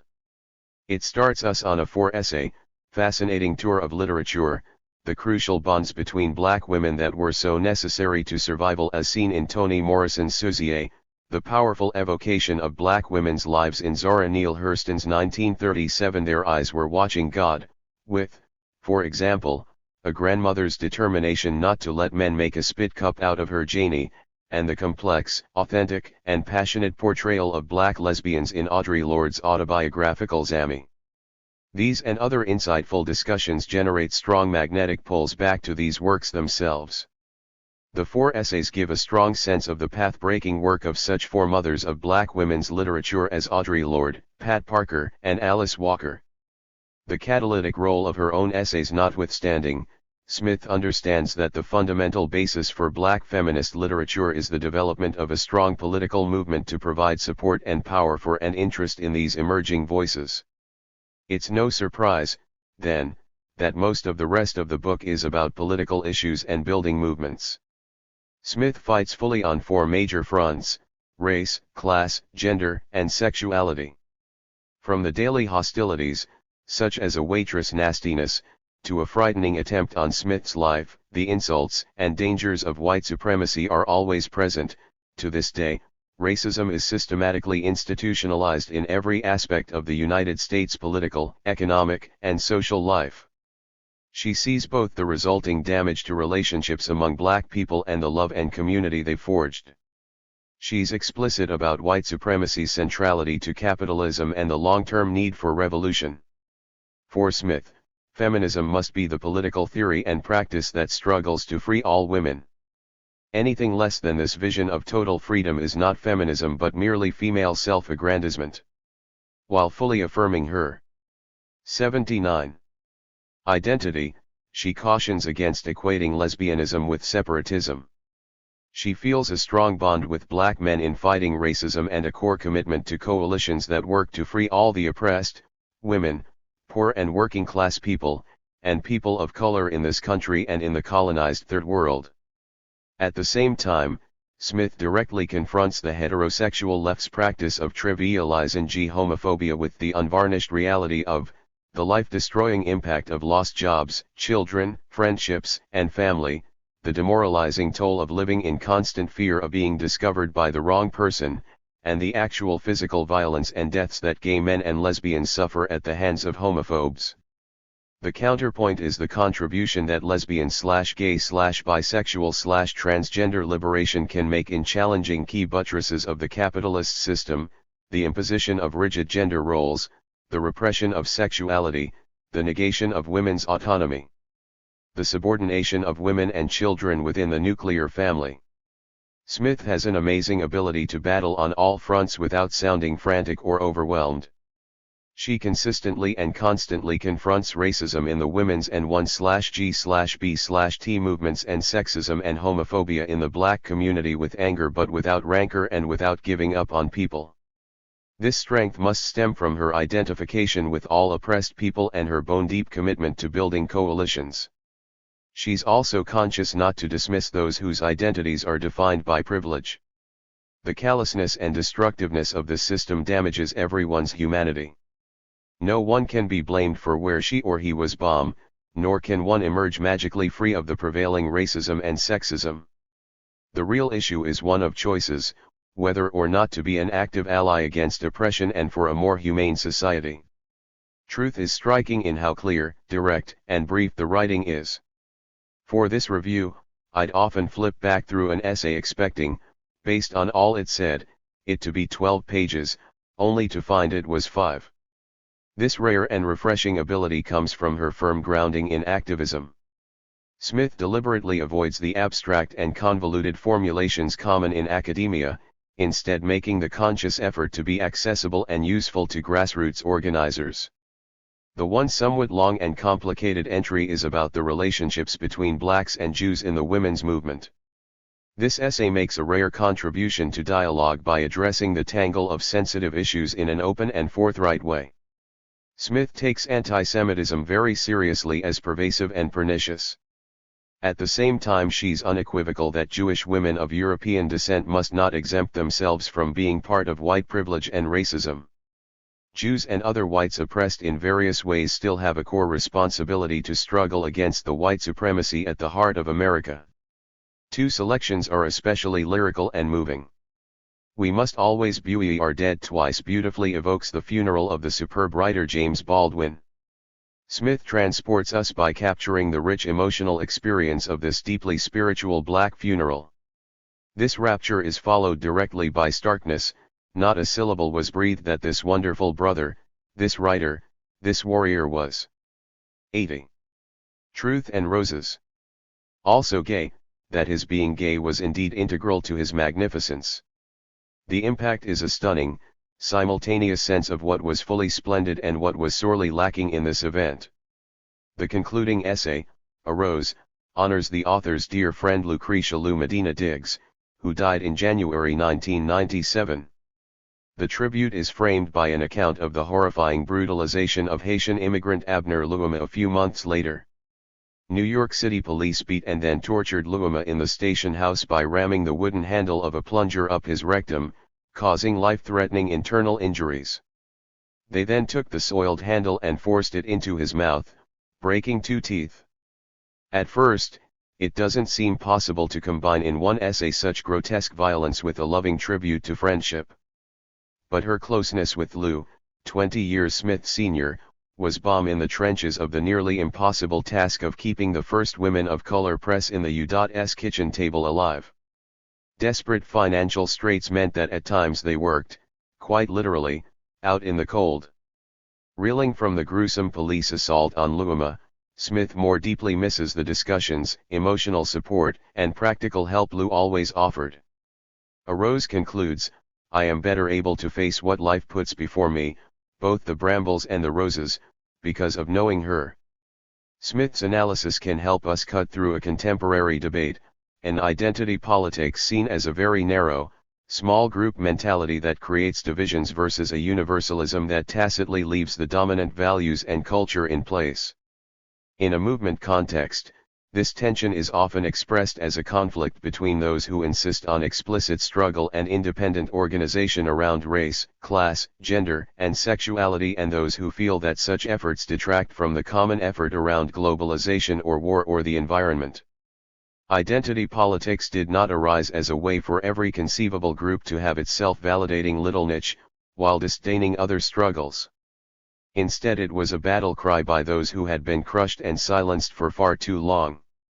Smith sees the concept as most useful with people whose identities make them direct targets of oppression, and when they use their experience as a spur to active political work. In this regard, her starting point is the 1966 breakthrough of Black Power as an activist spearhead against white supremacy, and she is working toward a four-dimensional model of complexity and variations by also factoring in class, gender, and sexuality. Speaking for the most oppressed is not at all about splintering into antagonistic fragments. All the isms are connected and reinforce each other. This unity was clearly articulated even in the very first salvo for identity politics, the Combahee River Collective Statement, co-authored by Smith in 1977. 81. The most general statement of our politics at the present time would be that we are actively committed to struggling against racial, sexual, heterosexual, and class oppression and see as our particular task the development of integrated analysis and practice based upon the fact that the major systems of oppression are interlocking. The way I see it, the only ultimate goal is the freedom and well-being of all humankind. But the crippling divisions are deeply rooted in oppression and inequality. That reality mandates independent power for and political leadership by the oppressed. That might seem like it entails an unbearably long and arduous journey through an uncharted thicket. Nonetheless, it's the shortest, indeed the only way to get to a truly universal and liberated humanity. Barbara Smith's writings hand us a well-honed machete to start blazing the trail. 82. Thinking about women, challenging male supremacy. 83. Thinking about women. On the street I had women on my mind all the time, but that was nothing compared to being in prison. On many nights I lie in my cell just thinking about women missing loved ones, remembering times together, dreaming about the future. A big part of the punishment of prison is separation from women. Prison is not a natural environment. For some guys, who came in as youngsters, the main impression of women comes from short ice magazines. But in real life, real women don't usually sit in provocative poses, ready to do our every bidding, with blank expressions on their faces and nothing in their minds. While they can certainly appreciate sexual love, real women also have minds, feelings, and goals of their own. Sexual desire is only natural, the conditions of prison make the longings particularly intense. But sexually is only one of the important ways we miss women in our lives. We also miss their intellect, their companionship, their spirit, and their laughter. If we reduce women to sex objects, we reduce ourselves to sex maniacs. Some guys try to be lovers with every woman in the world, which they can't possibly do, and miss the many opportunities for solid friendships that can enrich our lives. The isolation of prison is hard. Often we wish that our loved ones would visit and send packages a lot more than they do. But it works both ways. We frequently show little appreciation of the difficulties for our people on the outside. Raising children can be the most demanding job on earth, and economic survival out there can be rough. We need to have enough heart to appreciate what our women are going through out there. Our deepest responsibility is to look out for the children. There are serious problems that threaten their well-being and their future: racism, poverty, drugs, wars, and destruction of the environment. We will never overcome these grave problems if we disregard the intelligence, talent, and compassion of half of the human race. We reveal a lot about ourselves in how we treat other people. A person who can only feel strong or important through disrespect for others based on their race or sex is a person with a weak sense of self-worth. As men, as human beings, we want to be treated with respect. Women, as human beings, want no less. If we show respect and appreciation for the women in our lives, it will also make us better men. 85. On Becoming Men. Iron John, a book about men by Robert Bly. New York, Addison Wesley Publishing Company. Robert Bly's Iron John is a lot more than a book. It is both a rallying cry and a guide for a new men's movement. Bly has appeared on TV and has led numerous men's gatherings across the country. Iron John was on the New York Times hardback bestseller list for all of 1991, and the paperback has been a bestseller so far in 1992. Several feminist reviewers have sharply criticized the book. In short, we are also dealing with a social phenomenon. The kernel of Bly's thesis can be found in a saying taken from New Guinean tribal life: a boy cannot change into a man without the active intervention of older men. But in modern industrial society, fathers are remote, other older men don't act as mentors, and there is no ritual process of initiation.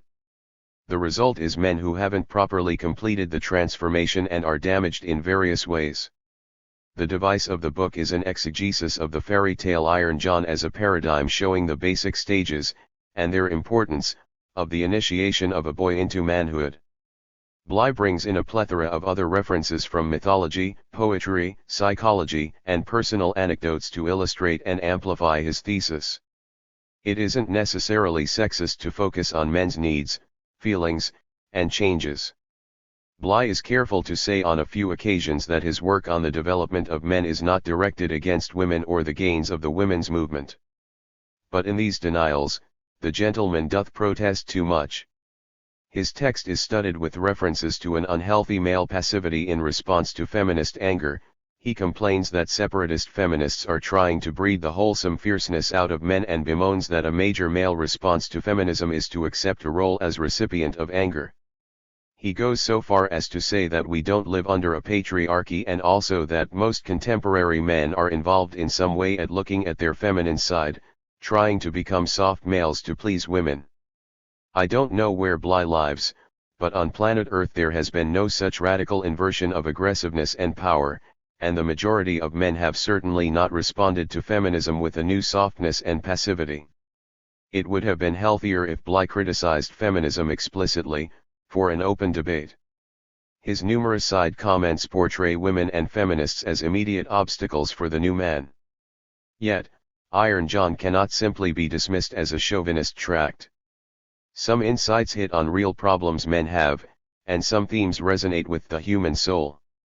The book evokes something we feel deeply about how we've lost touch with the wild man's spontaneity, positive sexual energy, and most of all an appreciative and mutual relationship with nature.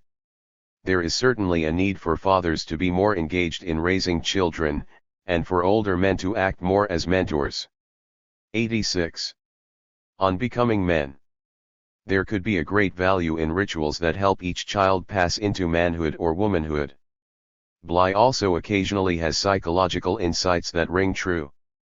But the valid bits and pieces come in the wrong context and lead in the wrong direction.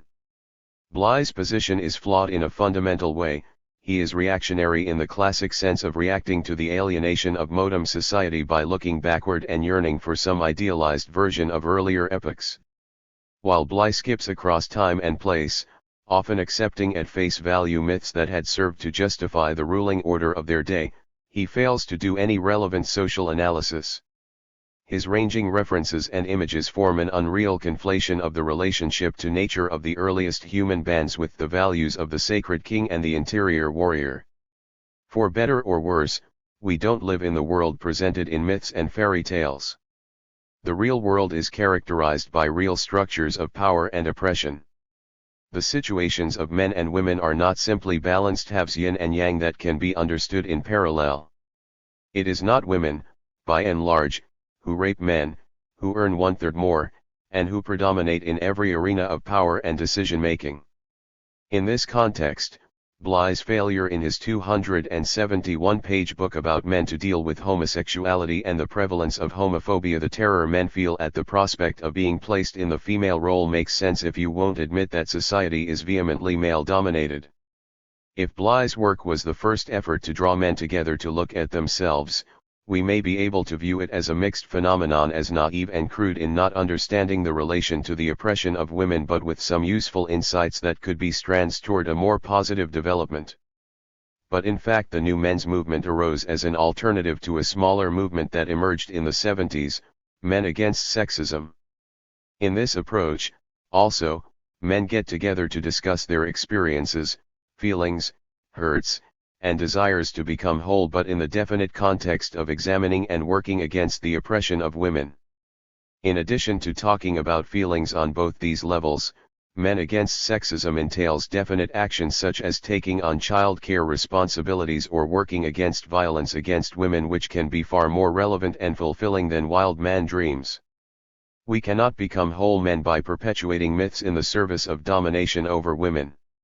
To pretend that this problem doesn't exist or that models of masculinity can be analyzed without it is simply to accede to a culture formed by 7,000 years of male supremacy.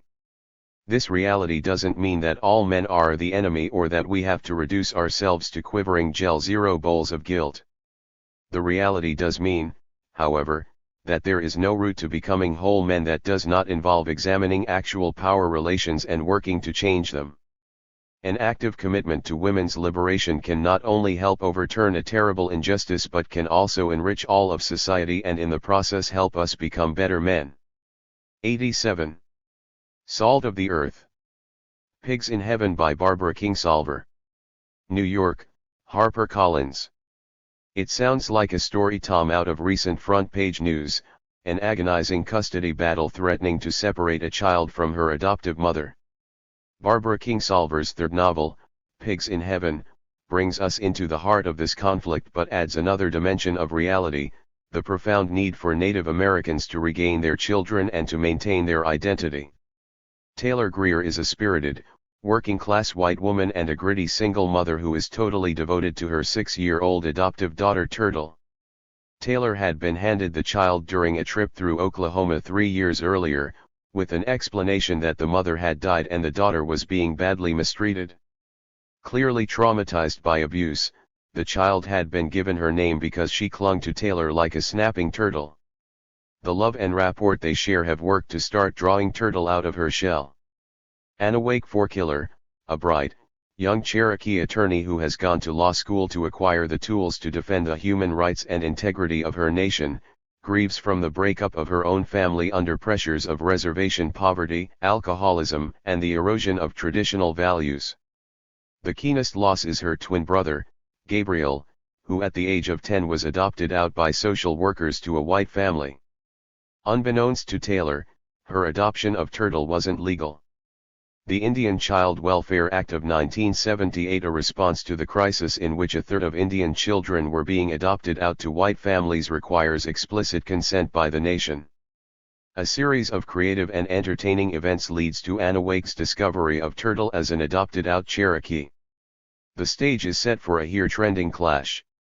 Our tribe been through a Holocaust as devastating as what happened to the Jews, and we need to keep what is left of our family together.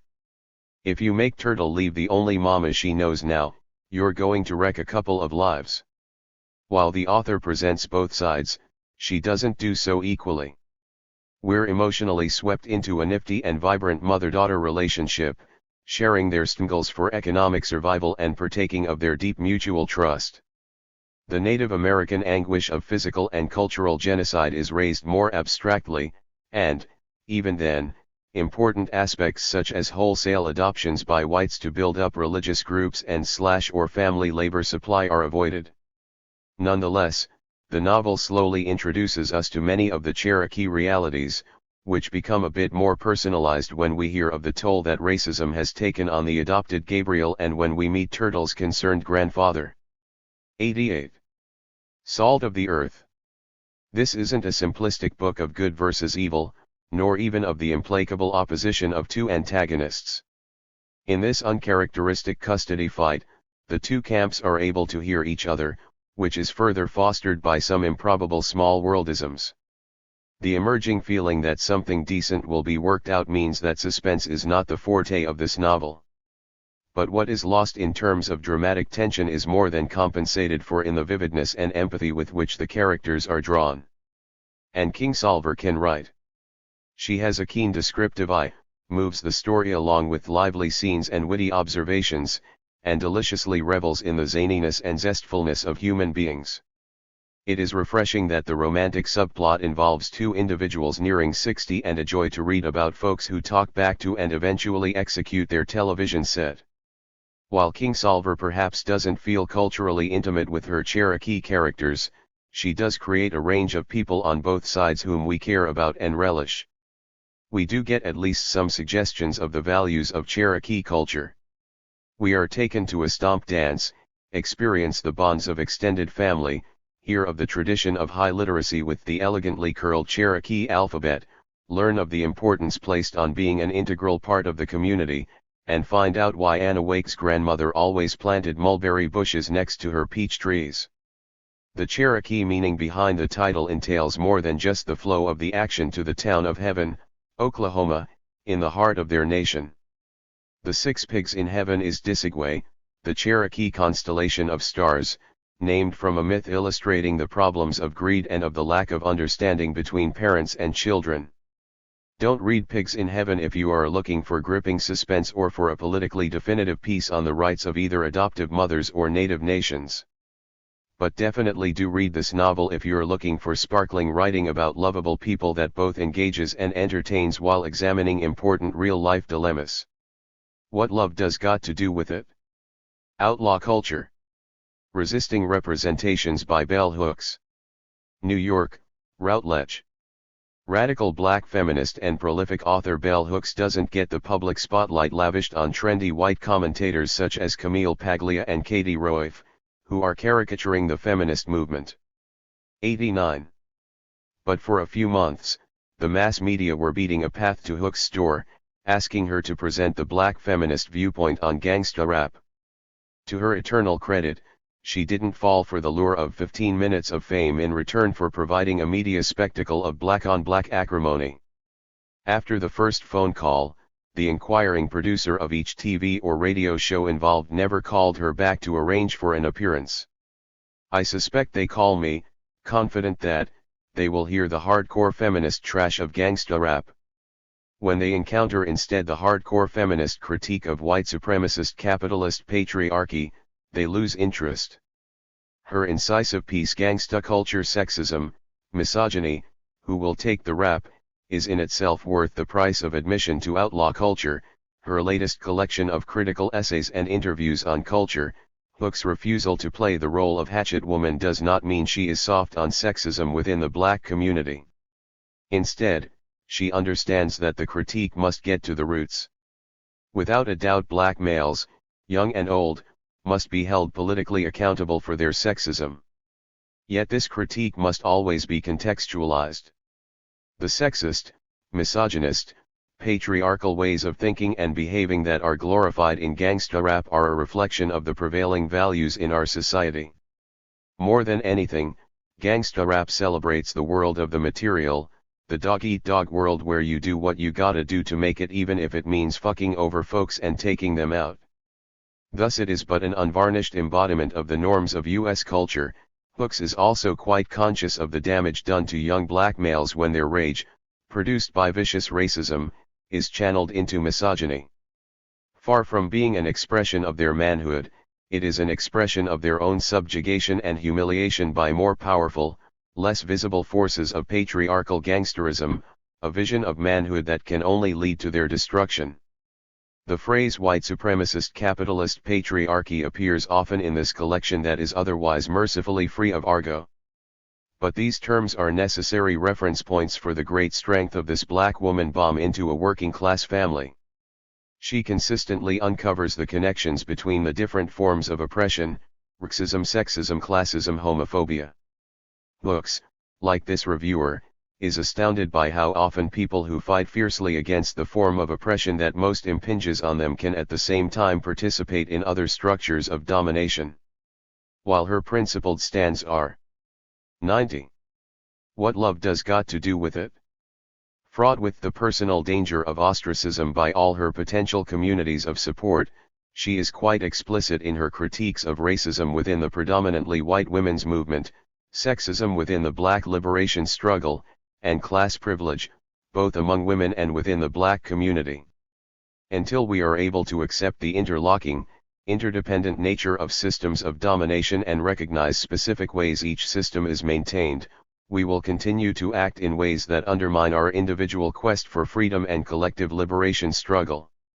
Another great strength here is Hooks' examination of the internalization of oppression, the toll taken on the self-images of black people, the poor, women, and gays and lesbians by the negative ways they are treated and portrayed. The book's subtitle underscores the emphasis on internal decolonization, resisting such negative representations and building self-representations that resist the system.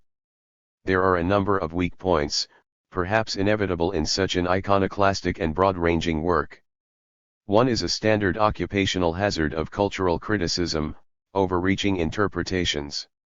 For example, the reasonitist for seeing the early Madonna as a feminist icon and the recent Madonna as a staunch force for patriarchy may make sense intellectually, but still need a reality anchor that recognizes that her political impact on her fans was not so cut and dried in either phase.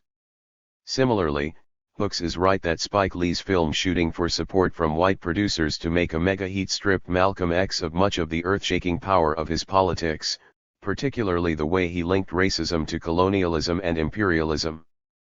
But she misses the great value of bringing a positive, albeit watered-down, glimpse of Malcolm to a new generation of black youth.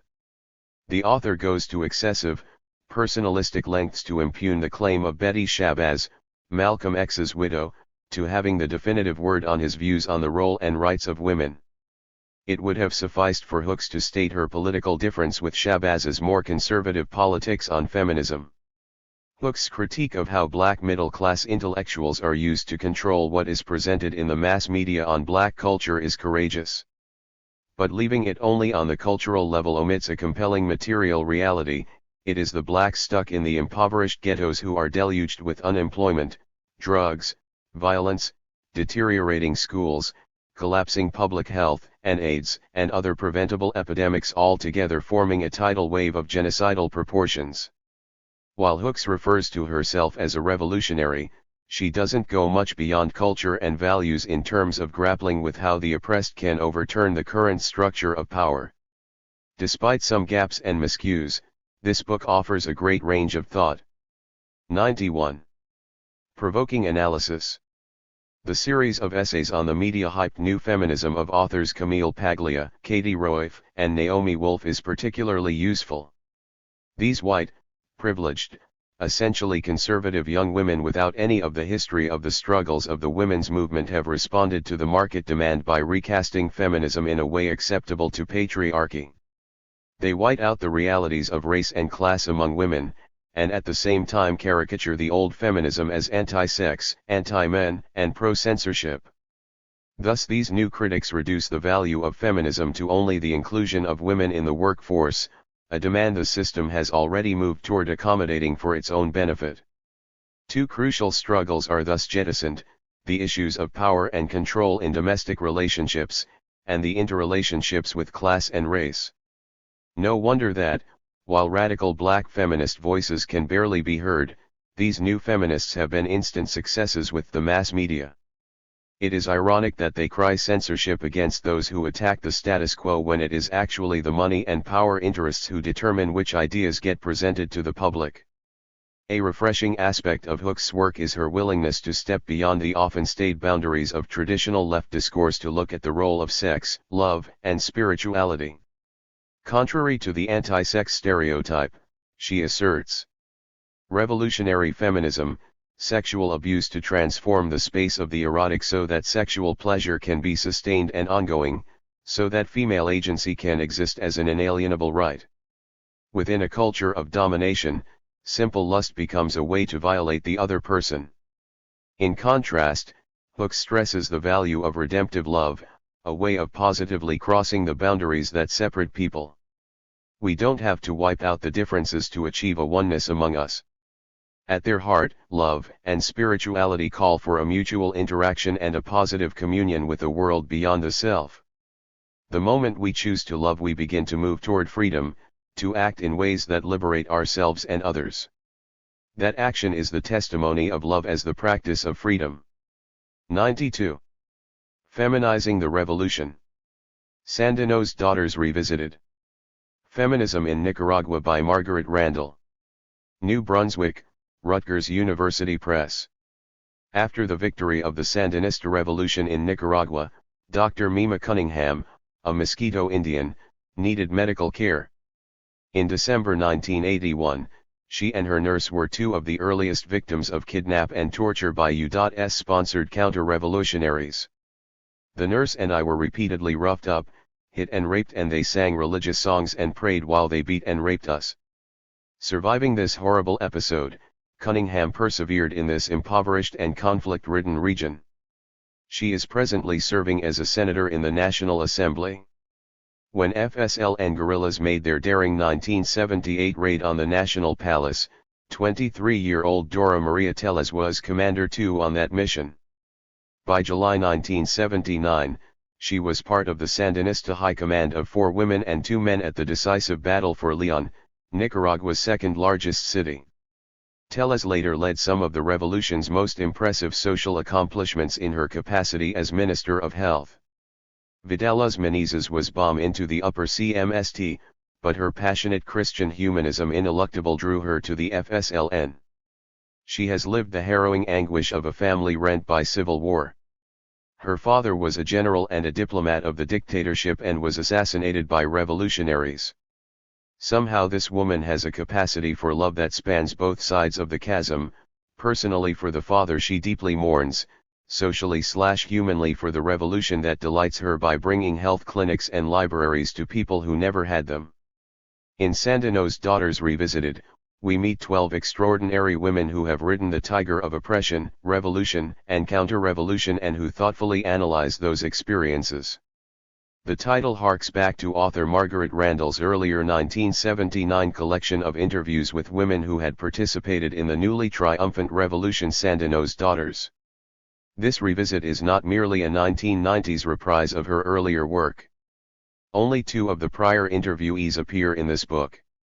As the subtitle indicates, the current focus is on the need for and concepts of feminism in Nicaragua. The author's informative introduction summarizes the political concerns that propel this new work. While the Sandinistas' vital experiment with popular democracy was undermined primarily by the attacks on it organized by the U.S., the revolution was also internally weakened by its failure to develop a feminist agenda. That means equal say for women in shaping society. Randall argues that feminism also entails creating a new overall process of power that is less 93. Hierarchical and more participatory. Given this focus, Randall doesn't attempt to present a cross-section of Nicaraguan women. Those interviewed are mainly active Sandinistas from upper and middle-class backgrounds. They became critical of how power was wielded in the FSLN, and are now in favor of an independent women's movement.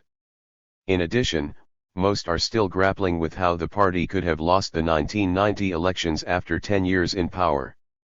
A broad consensus emerges on this issue: the people were tired of the terribly costly counter-revolutionary war, which they believed could only be ended by electing a government acceptable to the U.S. Within that context, the Sandinistas as a governing party had slid into elitism and lost some of their previously vital links with the people. There is also considerable agreement on both the great accomplishments and the undermining weaknesses of the revolution. The gains were tremendous: the literacy campaign, free health care and education, vaccinations for children, women's participation in grassroots politics, their greater access to jobs, and the push to provide child care. The structural flaws proved costly: a reluctance to take on gender-specific issues such as abortion and domestic violence, and an inability to break from a hierarchical model of political power. Gioconda Belli is clear that the revolution opened up all kinds of new possibilities. Women participated to an extraordinary degree.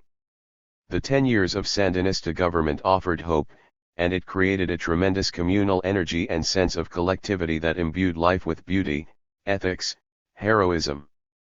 But the advent of power also brought problems. It became difficult to criticize top leadership, and a certain separation from the people set in. While corruption was a relatively small problem, it stood out in sharp contrast to the people's expectations of the Sandinistas.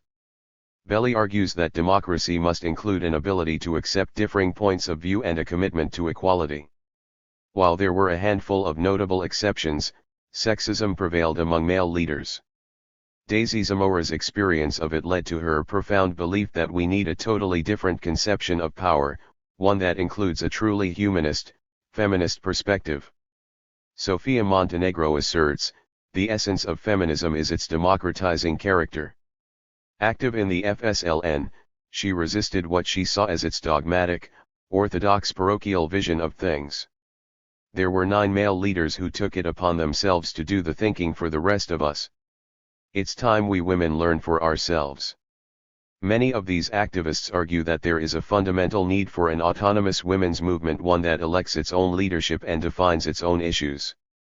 This vision stands in contrast to the old model of an official women's organization under the command of the party. Beyond arguing for independent feminism, they played key roles in its emergence. In 1987, several women prominent in the revolution came together to form a group that later took on the delectable name Party of the Erotic Left. PI's program placed an emphasis on land titles for peasant women, the problem of domestic violence, and women's control. 94. Feminizing the revolution. Of their reproductive lives. In 1991, a non-structured movement of several hundred younger women emerged, calling itself the 52% majority. In the same period, the lesbian movement became more open and active, working on AIDS outreach and advocacy as well as building opposition to the barbaric anti-sodomy law passed by the new pro-U.S. government. By January 1992, a surprise outpouring of 800 women attended the United in Diversity meeting hosted by independent feminists. These interviews are eloquent in expressing the need for feminism to democratize the revolution. There is, however, almost nothing concrete offered on what a different model of power would look like or how it might be implemented. This shortcoming is understandable given that popular movements in general have done so little on these challenging questions. But there is an unfortunately threadbare section in Sandino's Daughters Revisited's otherwise gorgeous tapestry, class. While many of the issues mentioned affect working class and peasant women, there is very little presented about their social consciousness and realities. Diana Espinosa, the one factory laborer who is interviewed, shows a inspiring determination. She overcomes the formidable demands on her as a mother of four in a desperate economy to lead her fellow workers in taking over their factory to try to keep it running and to make it into a cooperative.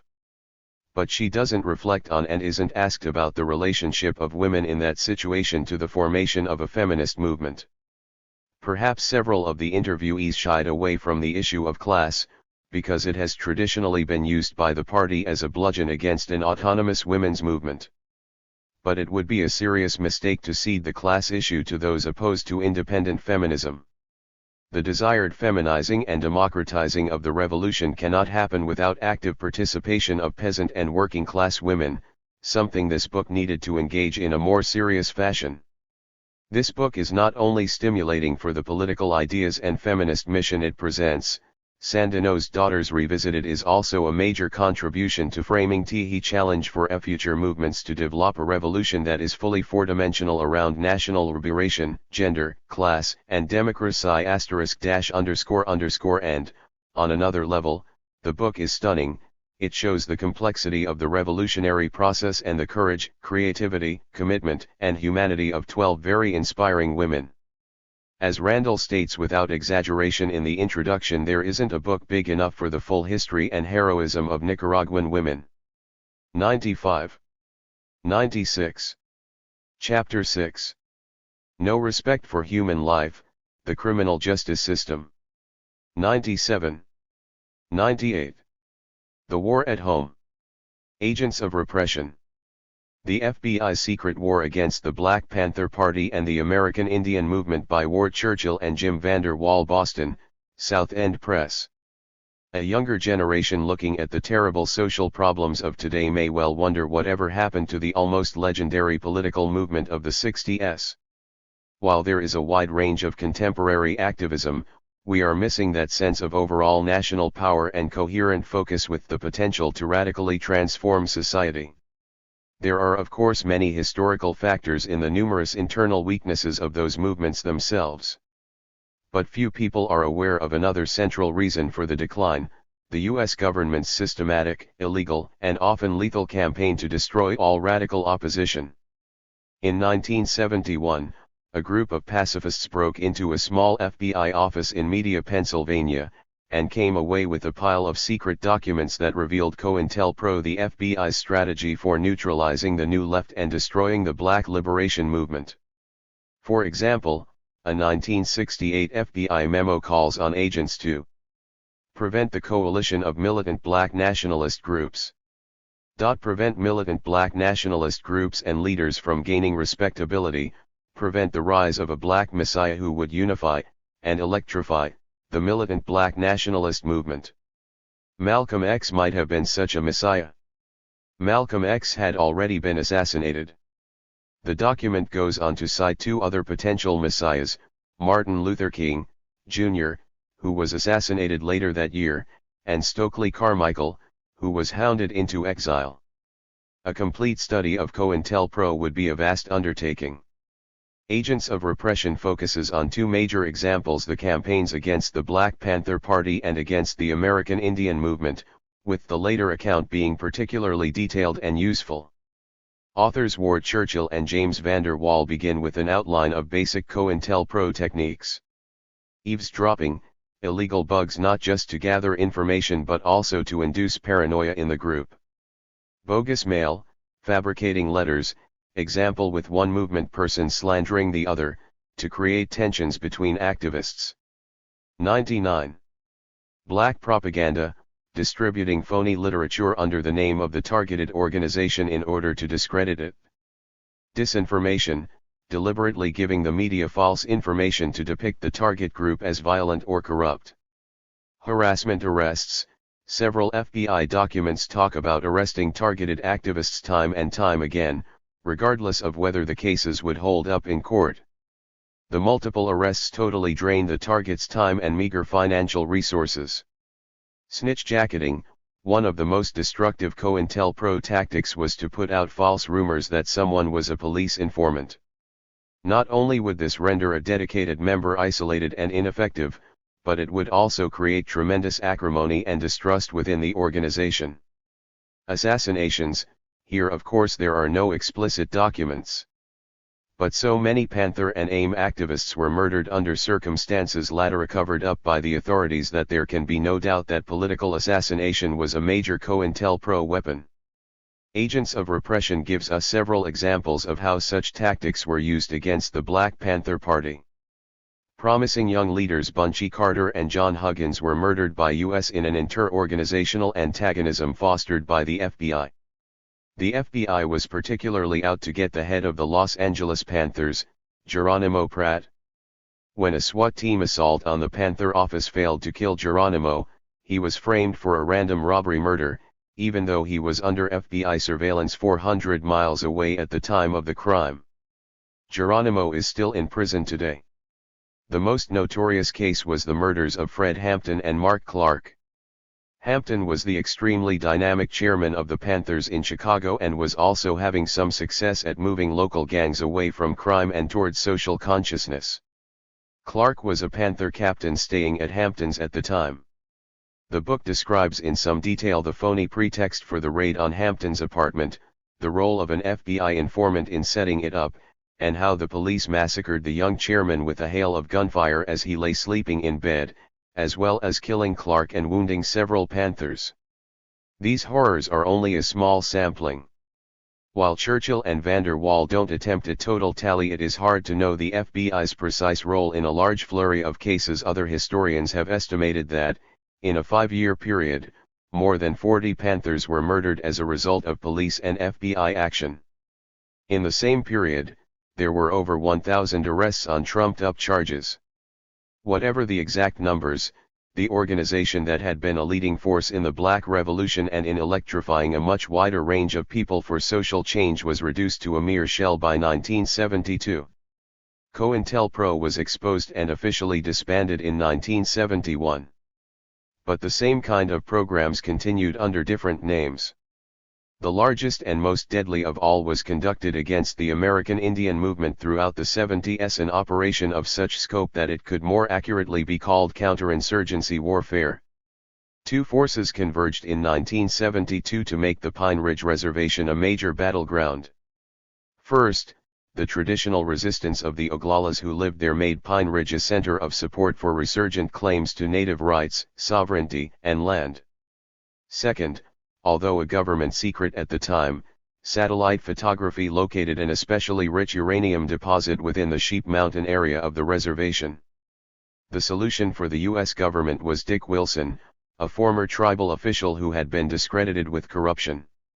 The government and private funding sources provided Wilson with ample funding to run a campaign and organize a goon squad, securing for him election as tribal president. Wilson and his goons began systematic harassment of traditionalist Indians and imposed a total ban on AIM-related activists even speaking on the reservation. Popular efforts to legally impeach Wilson were physically blocked.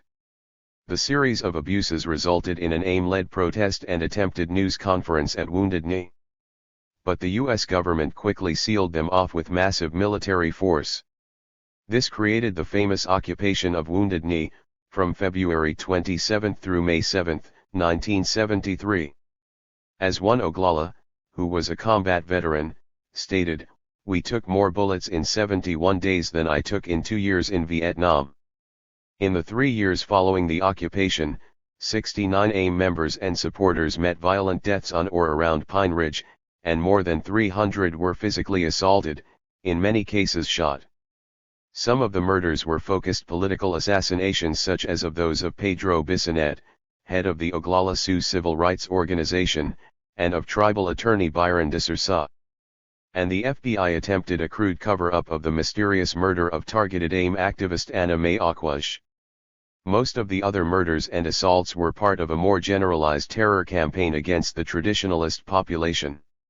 In this period, Dick Wilson was re-elected tribal president in an election validated by the U.S. Bureau of Indian Affairs despite the U.S. Commission on Civil Rights documentation of massive intimidation and fraud. AIM was also under grave attack nationally, with multiple arrests of leaders as well as physical assaults and attempted assassinations. For example, AIM co-chairman Russell Means was subjected to 42 assassination attempts. In such circumstances, AIM became 101.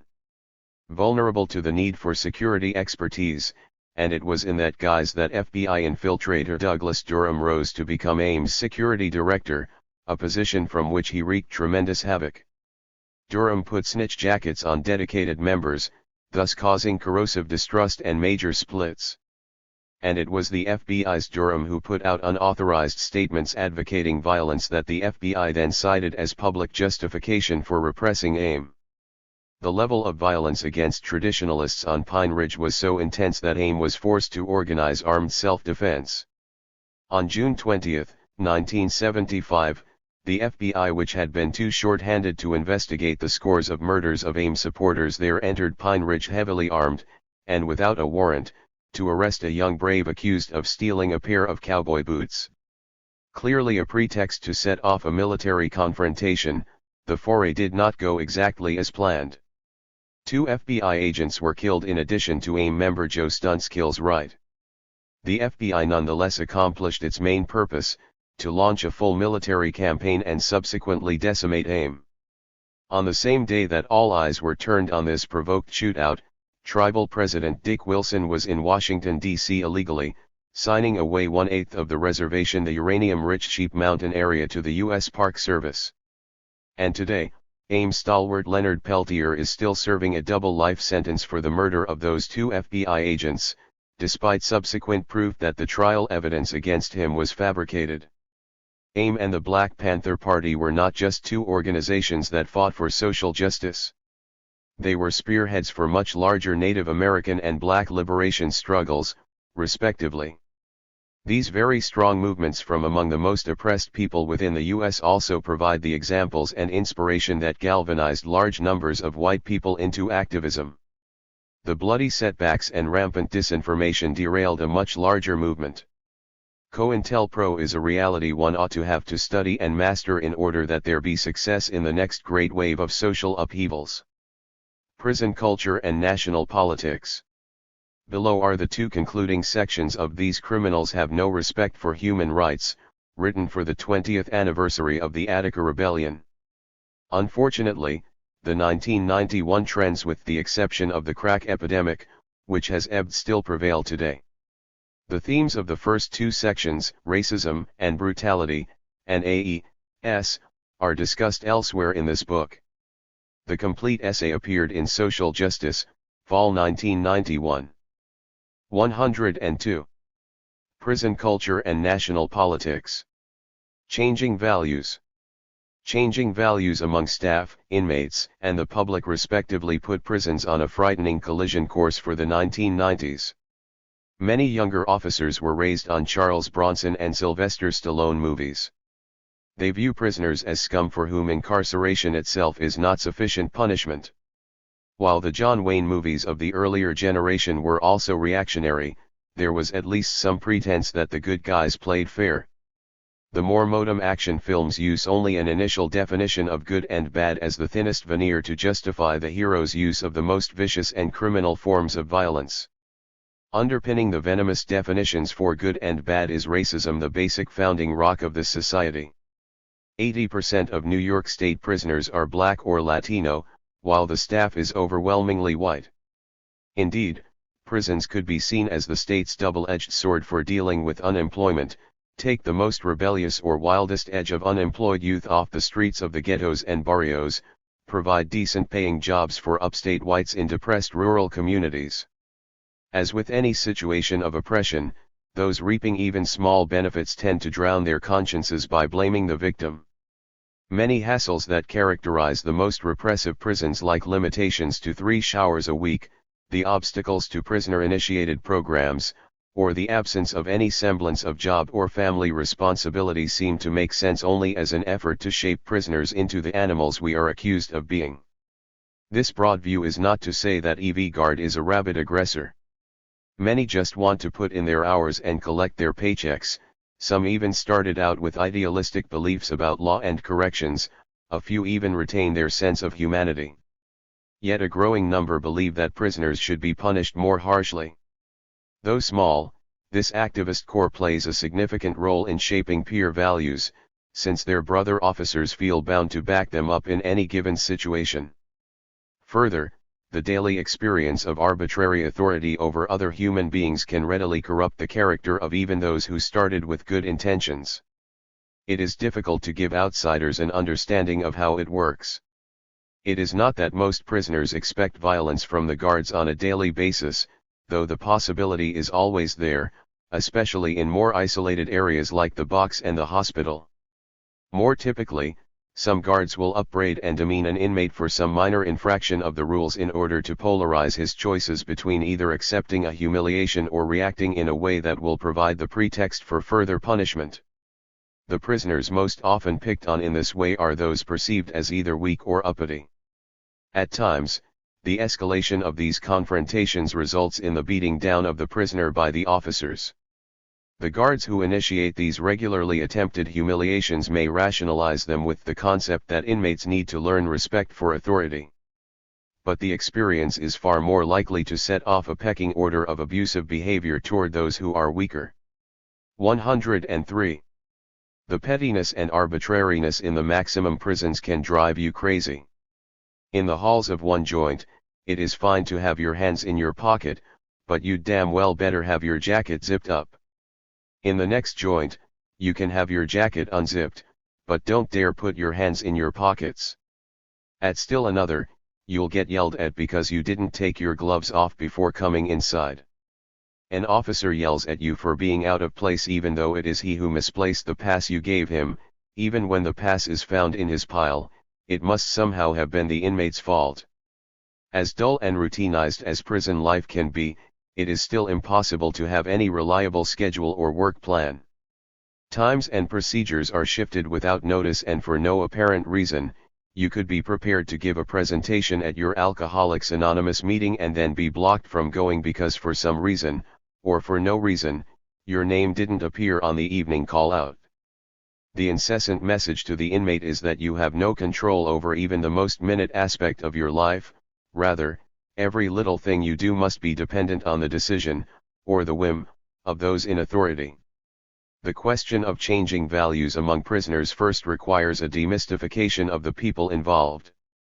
Prisoners, by and large, are neither animals nor the noble oppressed. There is a wide range of immediate causes for incarceration, making the category prisoner quite a potpourri, from innocent persons convicted due to racist frame ups and / or lack of economic means, to economic and / or drug crimes, to preying on other sectors of the oppressed, to crimes that go off the deep end of the sexism and power sickness inherent in this society. There is a broad generalization that does apply. Prisoners overwhelmingly come from the oppressed sectors, primarily third world people, with some poor whites. Also, most criminals hold the predominant values of capitalist society about making money and being self-centered, but apply them to their own socio-economic situation. Like the rest of society, prisoners have been influenced by the deification of greed, individualism, and cynicism of the Reagan-Bush era. Yet there are several other more specific factors.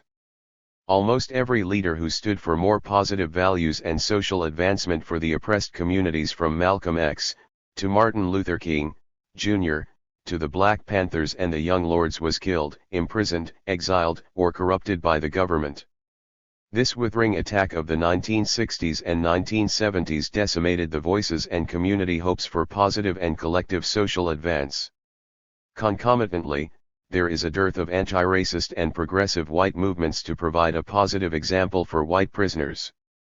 Drug abuse is a serious problem throughout society, but the related plagues of widespread violence and wholesale imprisonment affect only the 104. Prison culture and national politics. Oppressed communities. There, crack in particular is having a devastating impact on individual values and community cohesion. Many crack addicts will resort to any self-debasement or betrayal of family and friends to obtain the drug they crave so badly. Prisoners have direct experience that reveals that the ruling authorities' professed morality on the value of human life and upholding of the law is a sham covering a contrary practice. Lacking a social movement, such a recognition can breed cynicism and a might makes right mentality. Simultaneously, prisoners are living under a daily state of repression. Prisoners, more than almost any other social sector, distrust and even hate state authority. Also, most Black and Latino prisoners are very aware of racism in society. The problem is that in the absence of a positive social movement there is an increase in anger, but not in constructive ways to direct that anger towards social change. Broadly speaking, prisoners today are less socially conscious and yet angrier than before.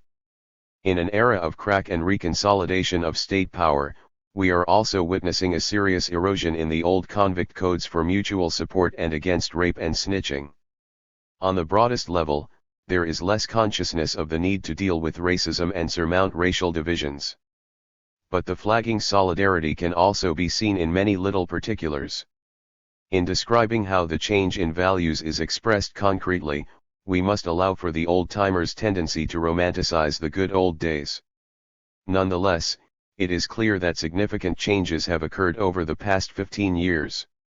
For example, if guards pulled an inmate out of the line in the 1970s, the whole line usually stopped to make sure it didn't become anything more than a frisk. Today, the line will move on as ordered. Or, simply in terms of sense of community, today it is much more common for prisoners to talk loudly from cell to cell at all hours. Most of those loud cell-to-cell conversations lack a constructive purpose and instead concern matters such as abusing women, which the old-time convict would have at least found embarrassing to broadcast. Although snitching has always been a problem, its prevalence has reached a qualitatively new level. There was a fairly workable prisoner organizing grapevine in the 1960s and 1970s. Today it seems that anything discussed by more than 5 inmates will be immediately known to the administration. The current perception among prison activists is that any efforts to develop effective and positive programs will be broken up before they get started. Yet while positive organizing seems impossible, the spontaneous responses of inmates in any crisis are very unpredictable and likely to be negative. All in all, it appears that the changing values of prisoners creates greater potential for fruitless violence and offer less prospect for positive social change. An aware and concerned public is the main hope for avoiding a collision course within the prisons. Here again, however, values have changed for the 105. Worse. With the resurgence of open racism and the added frustration with the failure of liberal rhetoric, at best the broader public doesn't give a damn about prisoners and usually tends to support calls for harsher punishment. If the Attica Rebellion were to happen today, I believe that the defining public reaction would not be how could conditions get so bad, but rather why didn't the state kill more of them? The public's vindictive attitude, cultivated by politicians and the media, goes to the point of irrationality even in terms of the limited goals of curtailing street crime and tax costs. The whole get tough attitude is only an escalation of the dismally failed strategy of repression and more repression throughout the 1980s. As a result, many more young people have been ground through a system that is mainly conducive to producing ex-convicts who are angrier and more violent than before they entered prison. At the same time as the broader public is moving in a reactionary direction, there is now almost no progressive outside movement or activity focusing on prisons. A perfect scapegoat for the 1990s. This article is being written during the post-1991 Iraq War orgy of jingoism. The resurgent enthusiasm for an imperial mission could, over time, lead to other bloody and potentially disastrous interventions. Also, long-mounting contradictions in the economy could come to a head in the 1990s. Capitalism, triumphant last year, could very well be capitalism in serious crisis next year. When crisis hits the home base of an imperial power, the rulers often create scapegoats to direct mass anger away from themselves and toward a weak and despised group. In certain ways, prisoners are perfect candidates. First, the hatred of prisoners clearly has everything to do with the most fundamental structure and passion in this society, racism, but without the public indelicacy of using explicitly racial terms. Second, such a redirection plugs into a very real frustration and anger that people already have about street crime and drugs. Third, despite the damage done by crime, prisoners are a powerless group. The same public that believes you can't fight City Hall may feel that it can get some satisfaction from its rage against prisoners. The spring of 1991 finds New York State grappling with the first phase of the massive budget crisis. Not surprisingly, the initial round of cutbacks for the prisons focused on the programs seen as coddling prisoners' education and visitation, even though these are the only two programs with a proven impact on lowering recidivism. The deepening crisis might also compel the authorities to consider more progressive cost savers such as alternatives to incarceration for many nonviolent felony offenders. Unfortunately, any such changes are unlikely to be accompanied by the qualitatively increased expenditures on drug treatment, therapy for sex offenders, and job training and opportunity programs needed to break the cycle of crime. Meanwhile, many prisoners fear that the 106. The criminal justice system budget crisis will be the juggernaut for accelerating DOC's long-term strategy of the step-by-step taking back of gains won in the wake of 1971. The prospects for prisons 20 years after the Attica Rebellion are not very bright. Simultaneously, however, the situation presents a challenge for socially conscious people to pose fundamental issues for society: who perpetrates the colossal crimes that rip off billions of dollars and violently damage millions of lives? Who promotes wars and military interventions? Who presides over the economy of mass starvation in the Third World? Who abets racist violence? Who fiddles while the AIDS virus bums through despised populations? Who is responsible for the economic tailspin? Who, in fact, are the real criminals, perpetrating big-time crime, with no respect for human life? Finally, even returning to the very specific problem of street crime, how can we ever make a serious dent in it if those in authority don't set an example by acting according to moral principles, or humane conduct, of abiding by the law? Those striving for a more humane society need to relate to prison issues not only because the conditions and terms are unjust, but also because left unattended, prison issues could become key assets for rulers who need scapegoats in times of crisis. This plea is not a parochial call to rank prisons over other burning issues of the day: war and interventions, racist violence, AIDS and homophobia, rising violence against women and children, and economic dislocation. Yet it is a call to recognize that the situation in American prisons is a significant piece in the whole picture and an important place to raise the challenge: who are the real criminals, and what are humane terms for successfully responding to the crisis and dislocation in this society? The criminal justice system. America behind bars. The international uses of incarceration, 1992 to 1993 by Mark Maurer, Washington, D.C., The Sentencing Project. ACLU Final Analysis of Major Civil Liberties Abuses in the Crime Bill by Nkechi Tefa, American Civil Liberties Union.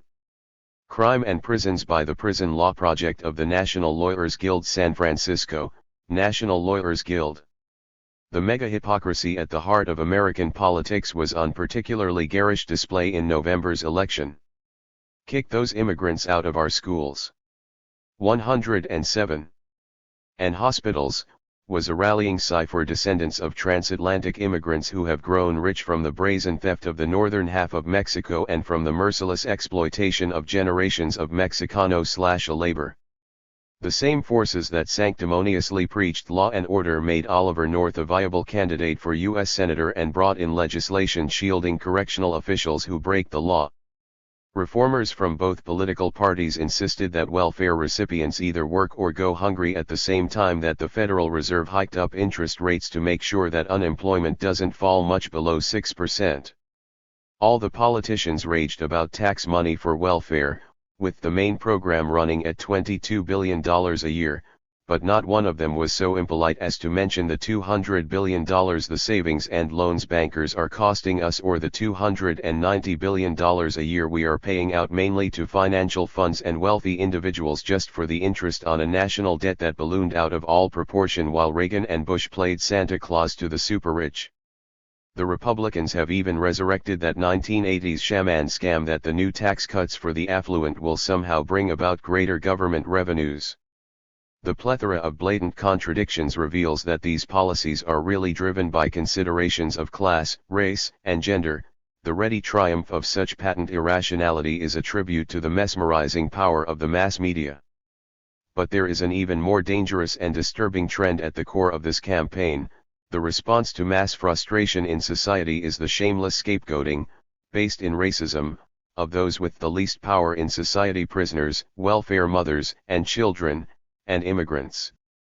This approach, when fully developed, is a defining characteristic of fascism. People who believe in democracy and decency need to analyze this surging offensive in order to be able to mobilize against it. The lead wave in the rising tide has been the attack on crime and prisoners. This is the one issue that has some actual substance to it. The extent and often random nature of violence constitute a real worry for many citizens, and the despised in this case have often done something wrong. At the same time, this concern has been subject to rank manipulation. From 1992 to 1993 the crime rate remained pretty much the same, but the media coverage of it doubled. American public opinion followed suit. A New York Times/CBS News poll showed that in mid-1992 less than 2% of respondents considered crime the country's most important problem, but by April 1994, it became the number one choice, eclipsing both healthcare and the economy. This climate is fraught with the particular danger that precious civil liberties, vital to all members of society, will be sacrificed on the altar of this cultivated hysteria. There is a monumental fraud at the heart of the current anti-crime campaign. Harsher sentences and more lock-ups are fool's gold. They have already been tried and have proven to be dismal failures. Over the past 20 years, the U.S. went on an unprecedented binge of quadrupling the number of persons in prison, along with a vengeful return to the death penalty. This approach hasn't brought any noticeable improvement. The politicians whose main selling point was "it's time for a change" are simply serving up more of the same old sorry soup. Meanwhile, anyone who offered even a hint of another approach, for example, Surgeon General Jocelyn Elders's suggestion for just a study about decriminalizing drugs, has been howled off the public stage. Lesser-known people with valuable experience in programs that actually work, offering opportunities for higher education, strengthening family ties, alternatives to incarceration for nonviolent offenders, restorative justice, etc., can't get heard at all. 3 different reports published in September bring some relevant data and needed elements of rationality into the discussion of criminal justice. America Behind Bars, by Mark Maurer, was issued by the Sentencing Project, the most authoritative source for international data on incarceration. On a typical day in 1993, America had about 1.3 million persons behind bars. The maintenance costs alone, without even considering expensive prison construction, are about $25.8 billion a year. The prison population doubled from 1980 to 1991. Contrary to the common perception, this wasn't mainly due to rising violence. 84% of the increase in new court commitments was for nonviolent crimes. The current U.S. incarceration rate of 519 persons per 100,000 population is about 5 to 8 times that of other industrialized nations. While the U.S. does have a lot more violence, our imprisonment rates are also much higher when the crime rates are comparable to other countries, as with many property offenses. The stark difference in prison population seems to be driven largely by the U.S. penchant for longer sentences. From inside prison, I have to wonder whether subjecting so many young men to such dehumanizing conditions for drug and property offenses is, in turn, a significant factor promoting subsequent violence. As to why some countries are more punitive than others, Maurer cites research that suggests that the greater a society's tolerance of inequality, the more extreme its scale of punishment. In other words, the more pronounced the polarization of wealth and status, the more severe the penalties for those deemed criminals. The incarceration rate for African Americans is 1,947/100,000, more than 6.109 times the rate for whites. Black maids in the U.S. are imprisoned at more than 4 times the rate that black males were under apartheid in South Africa, 3,833 versus 851 per 100,000. 1 in 4 young black men is under some sort of control of the criminal justice system, while the 583,000 behind bars outnumber the 537,000 enrolled in higher education. Imprisonment has surprisingly little impact on curbing crime. America Behind Bars lists a few of the reasons.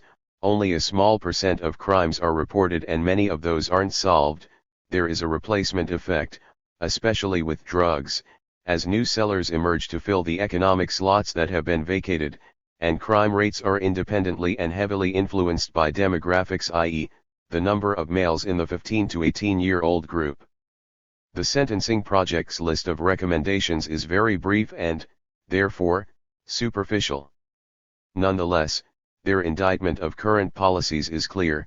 2 decades of steadily increasing rates of incarceration have not resulted in Americans feeling safer from crime. Serious reconsideration of such policies is way overdue. The American Civil Liberties Union is the most prominent and venerable organization devoted to defending our constitutional rights. The ACLU Final Analysis of Major Civil Liberties Abuses in the Crime Bill, by Acoli Taifa, was issued on September 13, 1994, the same day that President Clinton signed this federal bill into law.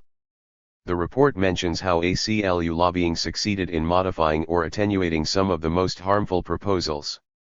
Nonetheless, the final result is a civil liberties nightmare come true. Here are some of the more troubling new measures. Up to 10 years of additional sentence time are added to certain crimes if committed by a member of a gang. Juveniles as young as 13 years old may now be tried as adults for violent crimes.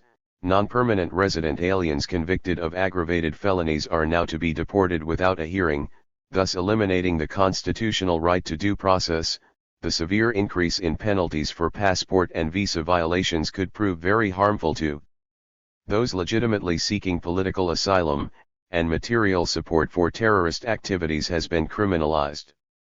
A number of new provisions change the rules of evidence and undercut the presumption of innocence for those accused of sexual offenses. The community sorely needs real protection from the terrible damage done by sexual predators. But there is still a problem with provisions that will lead to more convictions of innocent defendants, already a significant reality. Once installed in this arena, the encroachment on civil liberties may get expanded. Also, these sensationalist steps geared toward the sinister stranger divert. 110. The criminal justice system. Attention and resources from the core problem, the vast majority of sexual abuse is committed by family, friends, and acquaintances. The new law provides no funds to expand the now rare treatment programs, such as the one in Vermont's prisons, with proven success at dramatically reducing repeat offenses. Thus, this crime law is definitely not about stopping crime. Another example is the elimination of the Pell Grants that funded college education for prisoners, the program with the most striking positive results. Numerous studies have shown that the average of 50 to 70% recidivism can be reduced to 15 to 30% through higher education while incarcerated. The new law includes the largest expansion ever of the federal death penalty, to more than 50 offenses, including crimes that don't involve murder. Yet, extensive evidence shows that such executions, which are morally and financially costly, offer no deterrence. The Racial Justice Act was eliminated from the bill, despite undeniable data that the death penalty is applied in an extremely discriminatory way. Another fulsome example of racism is the staggering 100-to-1 sentencing difference, by weight, between the crack and powder forms of cocaine, where just 5 grams of crack brings the same average 6-year sentence as 500 grams of powder cocaine. In 1992, 91.3% of those sentenced federally for crack offenses were African American, while only 3% were white. The law's famous 3 strikes provision mandates a sentence of life without parole after 3 serious felonies. The Truth in Sentencing section makes aid to the state contingent on its ensuring that convicts do more time, with the goal that violent offenders serve at least 85% of their sentences. Of course, these mandates will lead to a mushrooming of prison populations way beyond what the funds for new construction can handle, which forebodes such severe overcrowding as to lead to Dickensian conditions. Perhaps anticipating such prospective horror, this law makes it harder for prisoners to sue for VUth Amendment violations, and strips a sizable segment of the court's jurisdiction over such conditions. Only a token amount of funds was allocated for prevention programs, and that pittance is on the chopping block for the next Congress. Overall, the law follows the failed Reagan/Bush approach of investing scarce resources in more prisons and longer sentences without a concomitant reduction in crime or increase in public safety. These policies have also fostered a criminal justice system devoid of justice, one which is pervaded with racism and class bias, from arrest to imprisonment. The National Lawyers Guild, a radical lawyers organization, offers more in the way of political analysis in its crime and prisons. Although released in the fall of 1994, this collection comprises essays written over the course of the past few 111 years. Steve Whitman's 2 articles are particularly incisive in exposing the underlying racism. For example, black people are 4 times more likely than white people to be arrested for drugs, even though the 2 groups use illegal drugs at about the same rate. Citing earlier Sentencing Project data that about 1 in 12 black men is behind bars, Whitman goes deeper by raising the devastating impact on the black community as a whole. He is also clear about how prisons are actually part of the problem, contributing to the crime cycle. Virtually all experts agree that prisons cause people to become even more embedded in a life of crime. Prisoners rejoin their communities from prisons, where conditions encourage violence and criminality. Luke Hyken's piece underscores the fact that the skyrocketing increase in incarceration over the past 20 years has accompanied the biggest shift of wealth from the poor to the rich in the history of this country. He, like Whitman, challenges us to look at the definitions of crime. The various banking scandals in high places have cost the public far more than all the property crimes on the streets. The truly destructive acts of denying people health care, housing, and education are rewarded rather than prosecuted. The battering of women by their partners, which happens to about 12 million women a year in the U.S., is hardly ever considered a crime. As Judy Greenspan's essay points out, when women strike back and kill their batterers, the sentences for murder are often harsher than men's. Greenspan also calls attention to the alarming, disproportional increase in women prisoners, fueled by mandatory sentencing for drug-related offenses. We could give countless other examples. How many Americans are aware that 100,000 people die each year from occupational-related diseases, 4 times the number of murder victims? Where is the public outrage demanding that justice be exacted on the industry and agribusiness executives responsible for those hazards? What about the grand-scale drug trafficking by U.S. intelligence agencies? Or the government's unwillingness to enforce environmental laws against lead pollution because they might impinge on landlords and urban industrialists' profits? These actions are truly worthy of condemnation. But instead, it is the children most damaged by these policies who will be publicly reviled and brutally punished as despicable criminals. As useful as all 3 of these studies are, none tries to present an overview of the causes and cures for crime. None delves into the prevailing moral values and consumer culture of capitalist society. None mentions how the shortcomings of the 60s war on poverty, which was designed primarily to co-opt and control people rather than empower them, have provided grist for the mill of right-wing attacks against social programs. Finally, none of these short papers takes on the formidable task of formulating an alternative strategy for effective policies against crime. This challenge cannot be met briefly or narrowly. That job would have to start at the foundation. Why? 112. There is a dearth of positive alternatives for youth in certain neighborhoods. Why social resources are poured into lucrative military contracts, into debt payments to the rich, into police and prisons rather than into improving education, providing jobs, and building low-cost housing. Society would have to be awakened that the starting point for any serious anti-crime program must be the strictest standards and enforcement on those with the most power and prestige.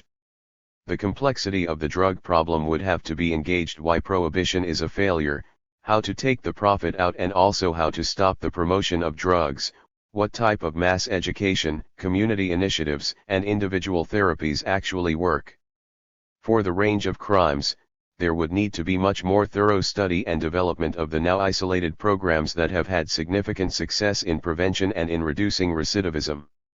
Taken together, these 3 reports do, however, provide an illuminating critique of the current political juggernaut, which, while totally counterproductive in terms of its professed goal, works brilliantly as a campaign to make criminals scapegoats for a failing economy. As Steve Whitman puts it, in reality, the war on crime and the war on drugs have been wars on Black and Latino people. The main purpose of these wars has not been to fight crime but to distract us from fighting against the conditions in society which create and perpetuate crime: racism, sexism, poverty, homelessness, and despair. Lockdown America. Police and Prisons in the Age of Crisis by Christian Parenti, New York, Verso. By the time I was captured in 1981, the prologue to a life sentence, I had 20 years of movement experience both above and underground under my belt. So I thought I had a good understanding of the race and class basis of prisons.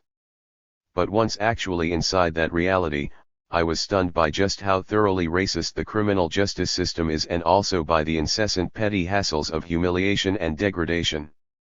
As political prisoner Mumia Abu-Jamal aptly noted in Live from Death Row, there is a profound horror in the day-to-day banal occurrences, second-by-second assault on the soul. The 1980s became the intense midpoint of an unprecedented explosion of imprisonment. 113. Since 1972, the number of inmates in this country, on any given day, has multiplied 6-fold to the 2 million human beings behind bars today. Another 4 million are being supervised on parole or probation. The U.S. leads the industrialized world in rate of incarceration and death sentences. With just 5% of the world's population, we hold 25% of the prisoners. The qualitative political change has been just as stark as the numbers. No politician who hopes to get elected can risk a charge of being soft on crime. Literally thousands of new repressive laws have been passed, and law and order has become the battering ram for a broader right-wing offensive. The political importance of criminal justice is, as we say in prison, obvious to a duck. What are far from obvious, in fact purposely obscured, are the real reasons for these dramatic and ultimately very damaging developments. It certainly isn't a rational response to crime. Consider just a couple of the many telling but rarely mentioned facts. Western Europe and Japan, with about 1/7 our incarceration rate, maintain lower levels of violent crime. Throughout 20 years of mushrooming imprisonment here, U.S. crime rates continued to climb. The marked decline in violent offenses didn't start until 1993, along with the fall in unemployment and the lower percent of males in the high-risk 15 to 24-year-old age group. Wholesale repression and incarceration are emphatically not real solutions. However, the political role of these themes makes them burning issues for everyone concerned about social change. Christian Parenti's Lockdown America is an analytical gem, with many facets on key developments from the advent of computerized, nationwide police files to tower guards shooting down unarmed inmates in California. This book does not take on the complex questions of the causes and cures for crime. Instead, its forte is laying bare the driving forces behind the burgeoning of the criminal justice system. Parenti's starting point might seem far removed from police and prisons, but it proves compelling. It is the serious structural crisis of U.S. and world capitalism that emerged in the late 1960s. To put Parenti's much fuller account into a nutshell, the very success of the post-Second World War glory days of capitalist growth proved to be its undoing. The extraordinary investment opportunities in rebuilding the war-ravaged economies of Europe and Japan resulted in highly productive competitors for U.S. industry. These developments ushered in a period of chronic overproduction, in which capitalism tends to produce more goods and services than can be profitably sold. At the same time, capital was hit with political changes within the U.S. The examples of civil rights and anti-war activism inspired growing worker militancy, which resulted in rising labor costs, and a new environmental movement, which led to expensive pollution controls. To summarize a complex international and domestic crunch by how it reads on capital's bottom line, average profit rates fell from a peak of almost 10% in 1965 to a low of 4.5% in 1974. And there was no prospect for a cyclical upswing out of this pit. Parenti describes two major phases of capital's counteroffensive. The first was the withering attack on radical movements and insurgent communities. 114. Including a counterintelligence program resulting in, among other things, the murders of some 30 members of the Black Panther Party. The real motive behind the law and order rallying cry is deftly revealed with a quote from the diary of President Nixon's Chief of Staff, H.R. Haldeman, emphasized that you have to face the fact that the whole problem is really the blacks. The key is to devise a system that recognizes this while not appearing to. The second stage entailed the sweeping economic restructuring that was kicked off by England's Prime Minister Thatcher in 1979. It became the heart of the Reagan Revolution here and is still going strong today. Here's how Thatcher's chief economic advisor, Alan Budd, put it. Rising unemployment was a very desirable way of reducing the strength of the working classes. What was engineered in Marxist terms was a crisis in capitalism which recreated a reserve army of labor, and has allowed capitalists to make high profits ever since. This opening salvo was followed by a raft of measures that could best be summarized as successively gutting the Great Society and New Deal social compacts, leaving labor in a weak bargaining position even in subsequent economic expansions. These changes severely hurt the inner cities. First, capital, now more globally mobile, shifted some manufacturing to low-wage countries and regions within the U.S., eliminating many of the jobs that had provided at least a measure of stability for blacks and Latinos. The new, poorly paid service jobs more likely went to immigrant workers, who could be intimidated with the threat of deportation. From the point of view of capitalist production, people in the ghettos and barrios became surplus population or social junk. At the same time, these stressed communities, with a history of militancy, were potentially social dynamite, a serious threat located near the city center, headquarters of the most profitable sectors of the new economy such as finance, insurance, real estate, and communications. Parenti sees the core of the anti-crime crusade as rooted in capital's acute need to control and contain the ghettos and barrios and to create cordon sanitarios around the central business districts. Second, Capital's campaign to wrest away many of the last generation's gains for U.S. workers posed a pressing political problem, the need to deflect rising frustration and anger from the rulers. To do so, they recharged their trusted trope, race spoken through the code of crime and welfare. In short, there is a complete correlation over the past 20 years between the greatest ever recorded shift of wealth from the poor to the rich and our skyrocketing prison population. The dual needs of containment and scapegoating are clearly expressed in the racial character of American justice. For example, African Americans are 13% of illegal drug users but 74% of drug prisoners. Overall, the ratio of black to white incarcerations is 7-1. The U.S. now imprisons black males at 4 times the rate of South Africa under apartheid. 115. Lockdown America describes key aspects of the spectacular expansion of repressive powers over the period, in a writing style that combines analytical clarity with striking examples. Below are some of the areas covered. Police Special Weapons and Tactics Teams. Los Angeles created the first SWAT team in 1966. There are 30,000 such units today. SWAT serve as the vanguard of militarizing the police, with weapons such as assault rifles, armored vehicles, attack dogs, and helicopters, all too often accompanied by a commando mentality that makes all Black and Latino people the enemy. While providing some grisly examples of overkill, Parenti emphasizes the broader function of intimidating entire communities. Anti-crime legislation.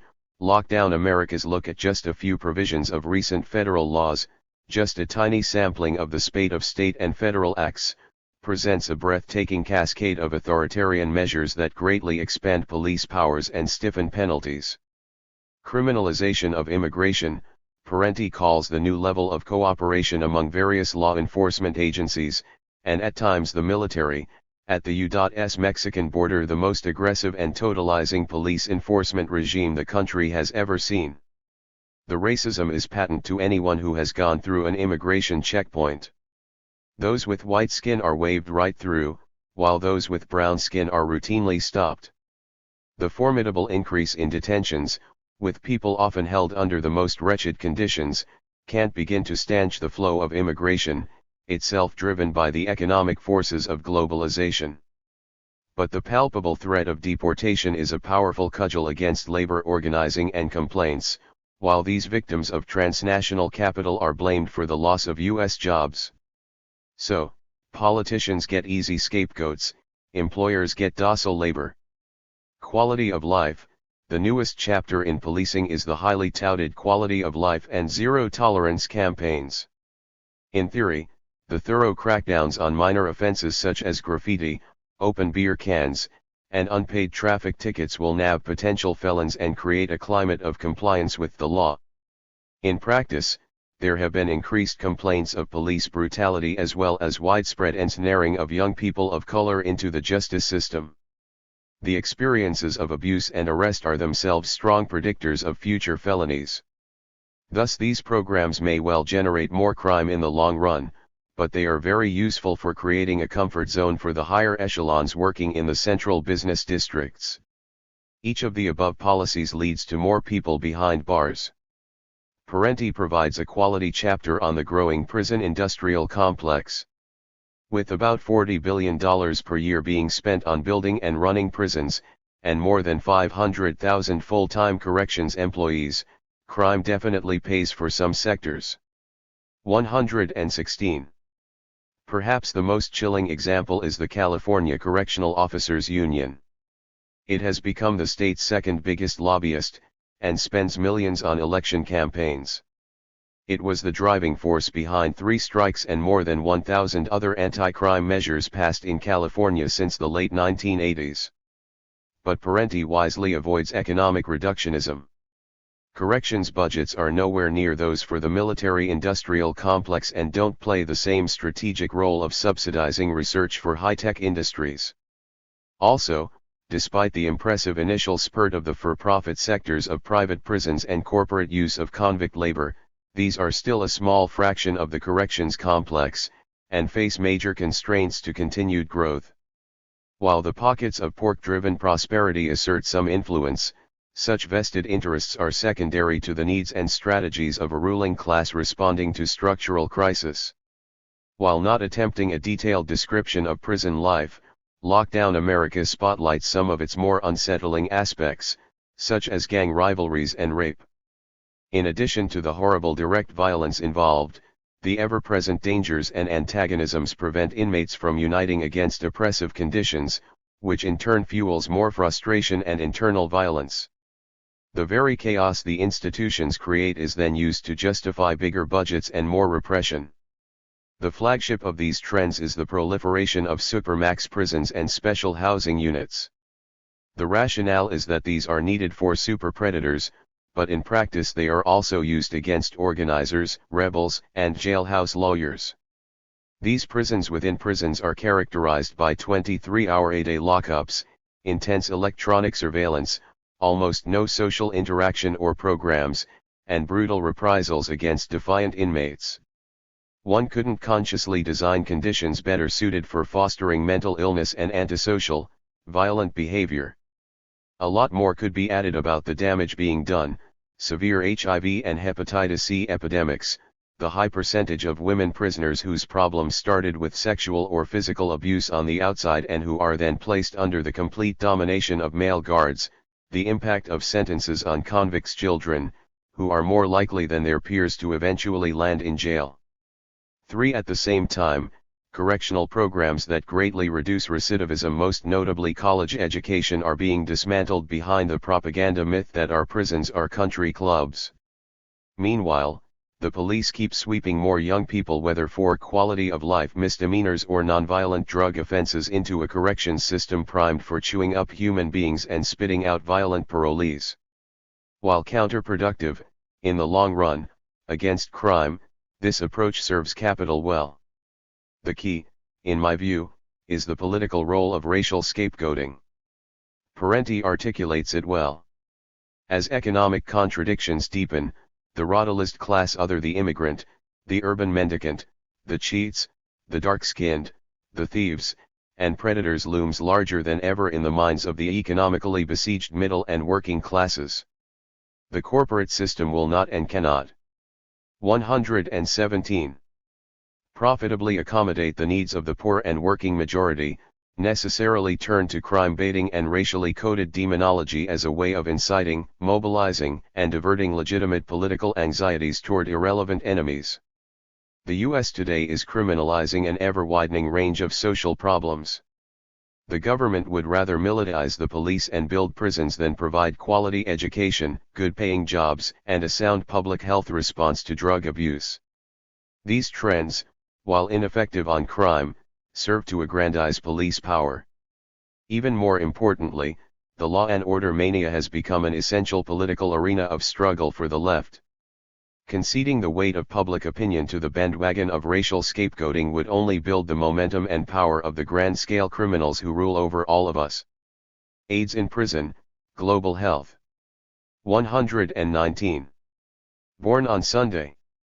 Oh, that Saturday, why can't we make it go away? Don't want to believe it though, it's all too real. Where did our warrior go? Bomb on Sunday, died on Saturday, struggled the whole week through. Gave 24/7 and more. As bad as death is. No way it could take Kawasai head on. No one took Kawasai head on. He dodged a couple of bullets, caught a couple too, always kept moving.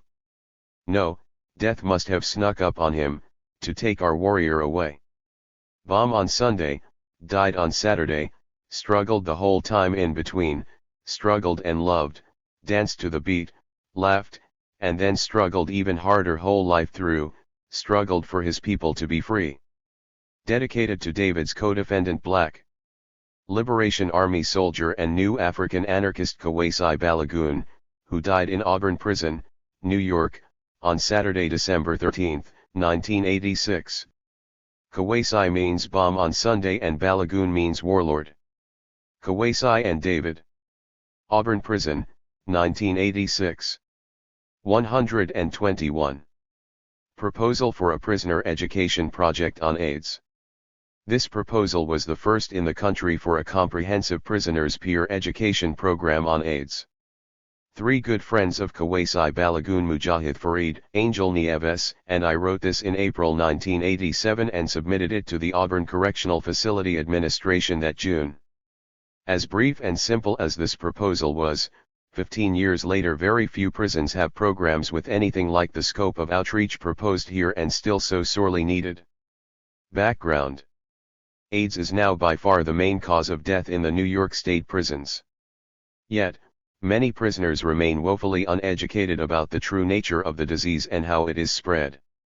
On one hand, there is periodic panic over forms of contact that don't transmit the disease. On the other hand, high-risk practices continue. The front line of defense has to be education. For such education to be effective in changing high-risk practices, it must be thorough and ongoing and involve considerable inmate-to-inmate counseling. Overall goals: the main purpose is to save lives by providing inmates at Auburn Correctional Facility with health education on how AIDS is spread and how to prevent it. With systematic and qualified prisoner-to-prisoner education, we can significantly curtail the spread of AIDS among inmates as well as to the outside community to which most prisoners eventually return. A related goal would be to provide counseling and support for inmates already afflicted with AIDS. Specific goals and Program A: have a number of inmates trained as AIDS education counselors. B. Set up specific and thorough seminars with appropriate groupings of prisoners. C. Develop an educational presentation that would become part of the ACF orientation program and thereby eventually reach EV inmate at Auburn. D. Sponsor special educational programs such as movies, slideshows, skits, and speakers. E. Prepare a special pamphlet that speaks directly to prisoners about their concerns and in their language. F. Write articles for the Auburn program. G. Establish an information and counseling office. H. Work with pre-release in their efforts to provide information and to encourage a sense of responsibility among released prisoners. I. Coordinate AIDS educational work with existing substance abuse programs. J. Provide counseling and support for those inmates already afflicted with AIDS. K. Fulfill other needs and goals that will emerge from these initial efforts. 122. AIDS education in prison.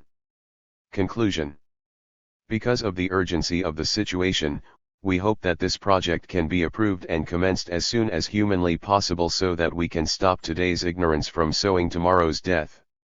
This proposal is very simply about saving lives. AIDS education in prison.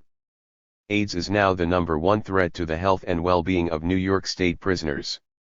In 1986, 124 state prisoners died from AIDS, while all other causes of death totaled 62.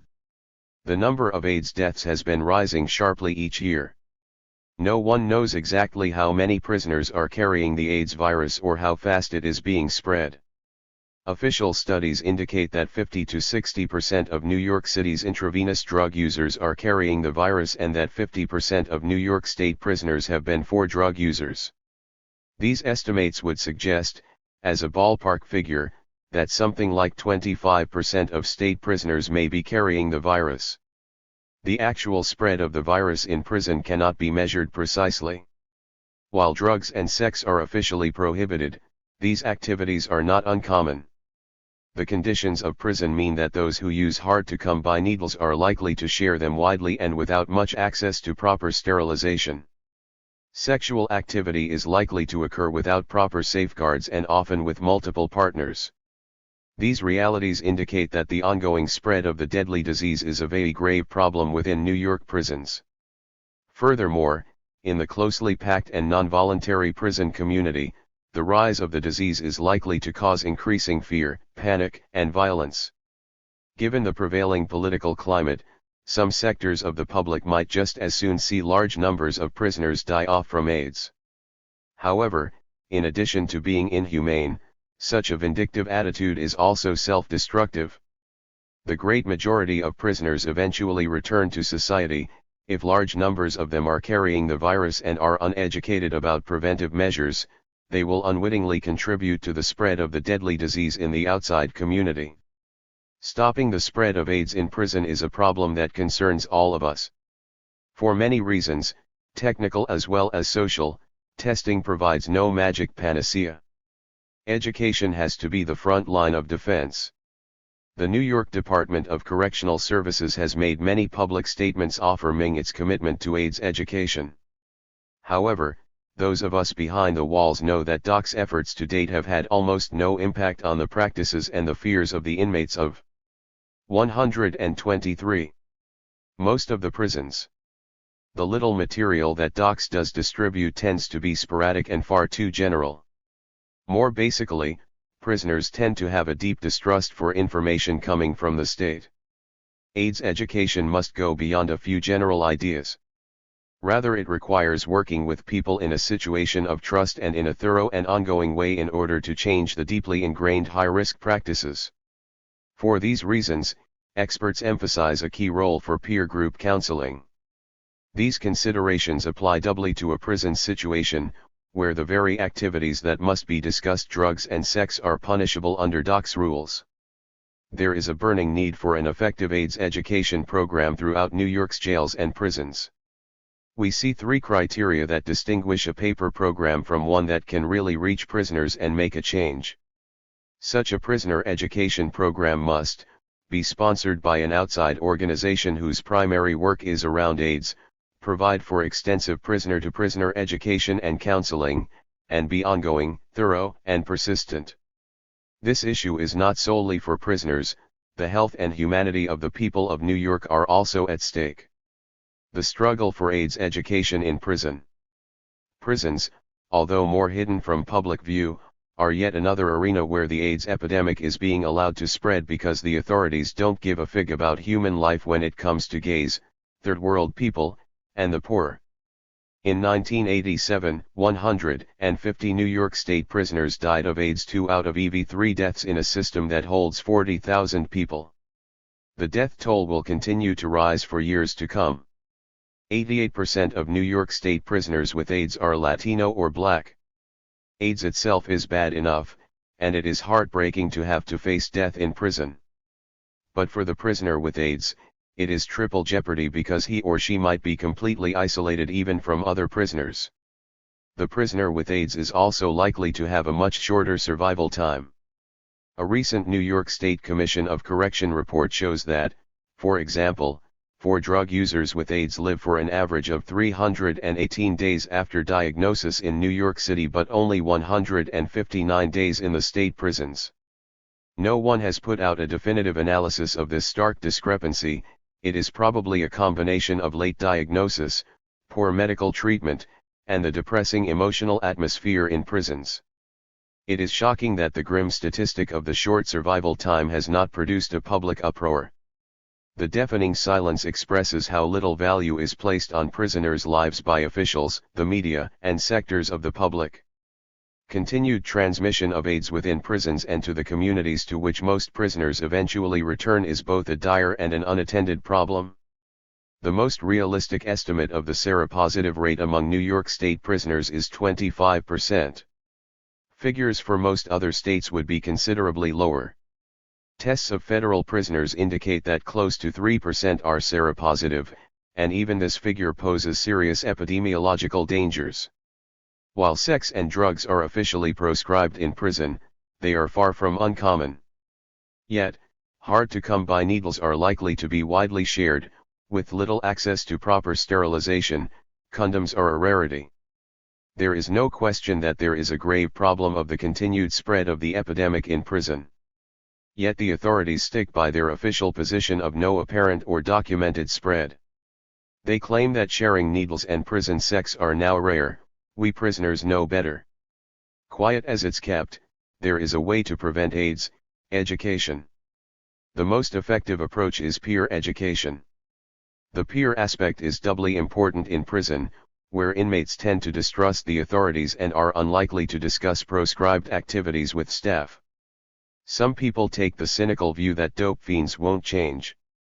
My experience is that working with people on the basis of respect and trust, in a consistent and day-to-day fashion, can bring significant changes away from high-risk practices. I've seen even more profound, and moving, changes in attitudes toward PWAs. Once fears about casual contact are put to rest, people's compassion can bloom. In June of 1987, at Auburn Correctional Facility, Mujahid Fareed, Angel Nieves, and I launched a prisoners' education project on AIDS. We were spurred into action by the AIDS death of our beloved fellow prisoner, and distinguished Black Liberation Army warrior, Kawesi Balagoon. We developed our program by applying the example of the successful peer education in the San Francisco gay community to the very different prison context. Of course, the Department of Correctional Services rejected our application to form an inmate organization. It rules by maintaining passivity and divisions among prisoners, so the type of initiative and unity intrinsic to a peer counseling program is anathema to the authorities. We were prepared for their opposition and had developed a good deal of outside support for our program, enough support to force through a compromise of a partial project. What we weren't prepared for was the role of two white male AIDS professionals who became the key to our outside training and sponsorship. They just didn't see prisoners, primarily third world and poor, as much of a priority, even though we had the highest concentration of seropositive people in their region.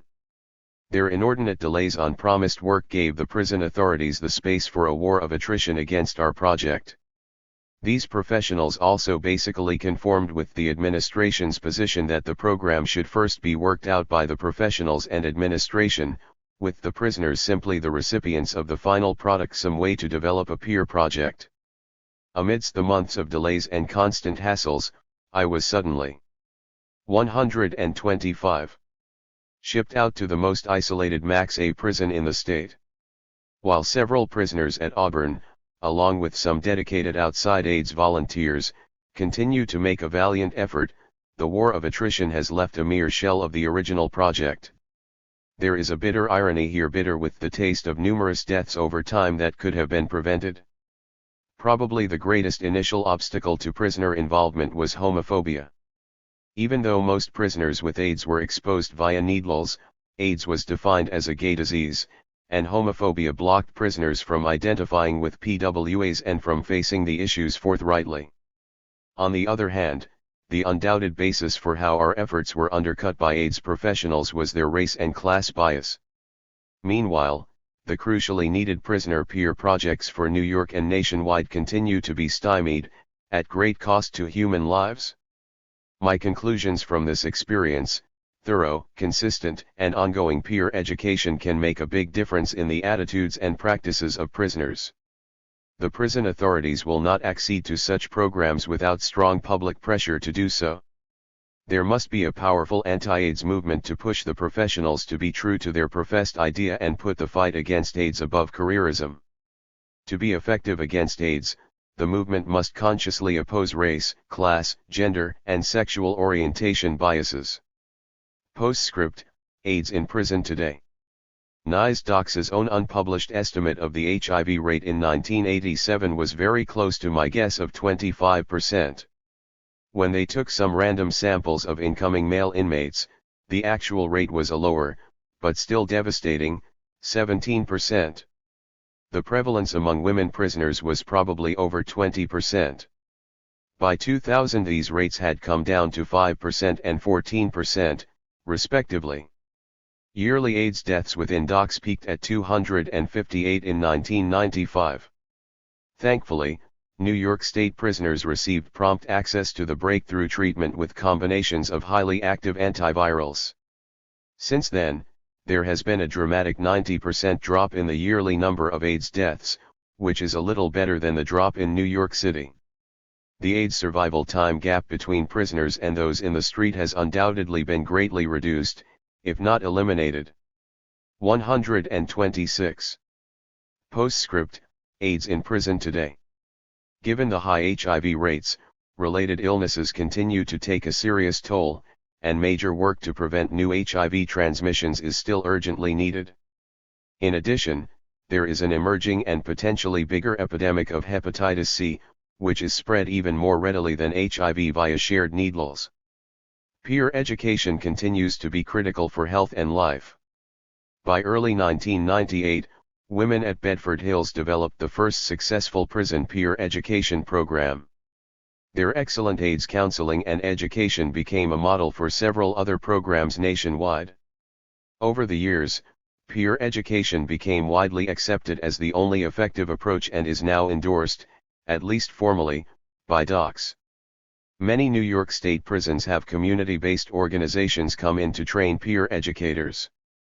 Such programs provide jobs for outside trainers and certificates for peer educators. Unfortunately, only a handful affords the crucial component of extensive outreach to and intensive work with the prison population. I was in Comstock throughout the 1990s. Despite the general hostility to prisoner initiatives, we were able to develop a very strong AIDS education program by 1994. We reached hundreds of people each year, and were able to do major follow-up work with them. The experience was very affirming, even inspiring, in terms of both the peer educators' high quality of work and the population's responsiveness. Despite this program's unblemished record, our ability to do outreach was severely restricted after 1998. Alert: danger in using bleach to clean needles. This alert, sent to every prisoner-oriented publication I knew, is included here to give an example of the practical work. Our policy at Comstock was to be clear about the problems with the bleach method and to stress alternative harm reduction measures. Since this alert was published, studies have shown that the hepatitis C virus is even more difficult than this to kill in needles with bleach. The standard method to clean injection drug equipment that has been widely promoted turns out not to work. The 3 squirts in and out with household bleach followed by 3 squirts in and out with water looked promising in the laboratory. But now results have come back from actual use in the field. Those injection drug users saying they used this method all the time had the same high HIV seroconversion rates as those who never used it. The problem is that HIV is a lot harder to kill in human blood, especially with the problem of clotting inside works, than in laboratory cultures. The CDC summarized the research in their report, issued along with the CSAT and NIDA, of April 19, 1993. Current research now suggests using full-strength bleach and leaving the bleach inside the needle and syringe when it is 127. Filled with pre-bleach wash water, with the bleach, and with the rinse water are also recommended to improve effectiveness. This method does not guarantee sterilization but can play a role in reducing the risk of transmission. Over the past several years, health departments and AIDS service organizations disseminated hundreds of thousands of leaflets teaching the old method that has since proven to be ineffective. It is shocking that there has been so little effort to now publicize these changes, which are of life and death importance. Why have the authorities been so lackadaisical about alerting us? Are they embarrassed about calling attention to their mistakes? Or are they shrinking from the logical conclusion of the need to push for needle exchanges? Whatever the reasons may be, this appears to be another example of the callous disregard for life that has prevailed throughout the AIDS epidemic. Most health agencies are now putting out the updated method in their post-1993 literature. But without the needed highlighting that this is a critical change, most IDUs, believing they already know the proper bleach method, won't even look at the new literature. Getting the right concentration of bleach requires a conscious effort, and it will take a lot of work for IDUs to learn to wait the full 30 seconds each time. Because this new method is so complicated and because it still provides no guarantee, much more emphasis and effort should be devoted to not sharing needle/works at all. In short, it is urgently important to alert all IDUs that 10% bleach solution does not work. You must use full strength, 100% bleach. It is important to leave the bleach in for a full 30 seconds each time, either time it with a watch or count from 1 to 100. Shaking and tapping the syringe at all phases of cleaning can help, since it is so difficult to sterilize them for sure. Your best bet is to never share needle/works. Glossary. AIDS, Acquired Immunodeficiency Syndrome. AIDS weekly. AZT, also known as zidovudine and as retrovir, an antiviral drug often prescribed for AIDS. CAIB, Covert Action Information Bulletin CBW, Chemical and Biological Warfare CDC, Centers for Disease Control and Prevention DNA, Deoxyribonucleic acid EZ, Edmundston Zagreb, and Experimental Measles Vaccine FDA, Food and Drug Administration HIV, Human Immunodeficiency Virus IDUs, Injection Drug Users NEPs, Needle Exchange Programs RNA, Ribonucleic Acid TB, Tuberculosis WHO, World Health Organization. 128. An almost perfect fit. AIDS, which can so heartlessly take people away in their prime of life, is the lethal scourge of our day, and it is still light years away from being brought under control. This epidemic seems to have an uncanny knack for attacking people that the dominant society considers undesirable: gays, injection drug users, and prisoners. And AIDS has increasingly become a grim reaper in the Black and Latino communities within the U.S. and among Third World people internationally. The commonly cited U.S. statistic that Black people have twice the rate of AIDS as white Americans understates the problem because it is based on a cumulative figure. But early on in the epidemic, a large majority of the diagnosed cases were among white gay men. Looking at new rather than cumulative cases gives us a better picture of what is going on now. In 1992, the rate of new cases for Latinos was 2.5 times higher than for whites. 1. The stark black-white ratios for the rate of new AIDS cases in 1993 was 5:1 for men and 15:1 for women. 2. By then, AIDS had become the leading cause of death of Black people between the ages of 25 and 44. 3. And it continues to get worse as the AIDS hurricane moves deeper into the ghettos and barrios. Internationally, the racial disparity is even worse. More than 80% of the world's 9 million deaths from AIDS through the end of 1995 have occurred in Africa. 4. And this plague has already orphaned over 2 million children there. 5. In short, there is a powerful correlation between medical epidemiology and social oppression. What is more, that mesh fits like a tailor-made suit on the extensive body of the history of chemical and biological warfare and medical experiments against people of color, prisoners, and other unsuspecting citizens. Such CBW in North America started when the early European settlers used smallpox-infected blankets as a weapon of genocide against Native Americans. It includes the pre-market testing of birth control pills, before proper dosage was known, on Puerto Rican and Haitian women who were not warned of the potentially severe side effects. Recent revelations about U.S. human radiation experiments led to a comprehensive review of all government agencies by a presidential advisory committee. It found that there had been at least 4,000 U.S. government-sponsored human radiation experiments, involving as many as 20,000 people, including some children, between 1944 and 1974. 6. It has also been documented that the U.S. Army conducted hundreds of tests releasing harmless bacteria, viruses, and other agents in populated areas, including a test to see how a fungal agent thought mainly to affect Black people would spread. 7. 129. The most apposite example is the 4-decade-long Tuskegee syphilis study. Starting in 1932, under U.S. Public Health Service's auspices, about 400 Black men in rural Alabama were subjects in an experiment on the effects of untreated syphilis. They were never told the nature of their condition or that they could infect their wives and children. Although penicillin, which became available in the 1940s, was the standard of treatment for syphilis by 1951, researchers not only withheld treatment but forbade the men from seeking help elsewhere. This shameful experiment was stopped in 1972, only after a federal health worker blew the whistle. 8. Nor is experimentation on people of color a thing of the past. Beginning in 1989, 1,500 children in West and East Los Angeles and Inglewood were given the experimental Edmundston Zagreb, or EZ, measles vaccine as part of a government-sponsored trial. Most of the subjects were Latino or New African.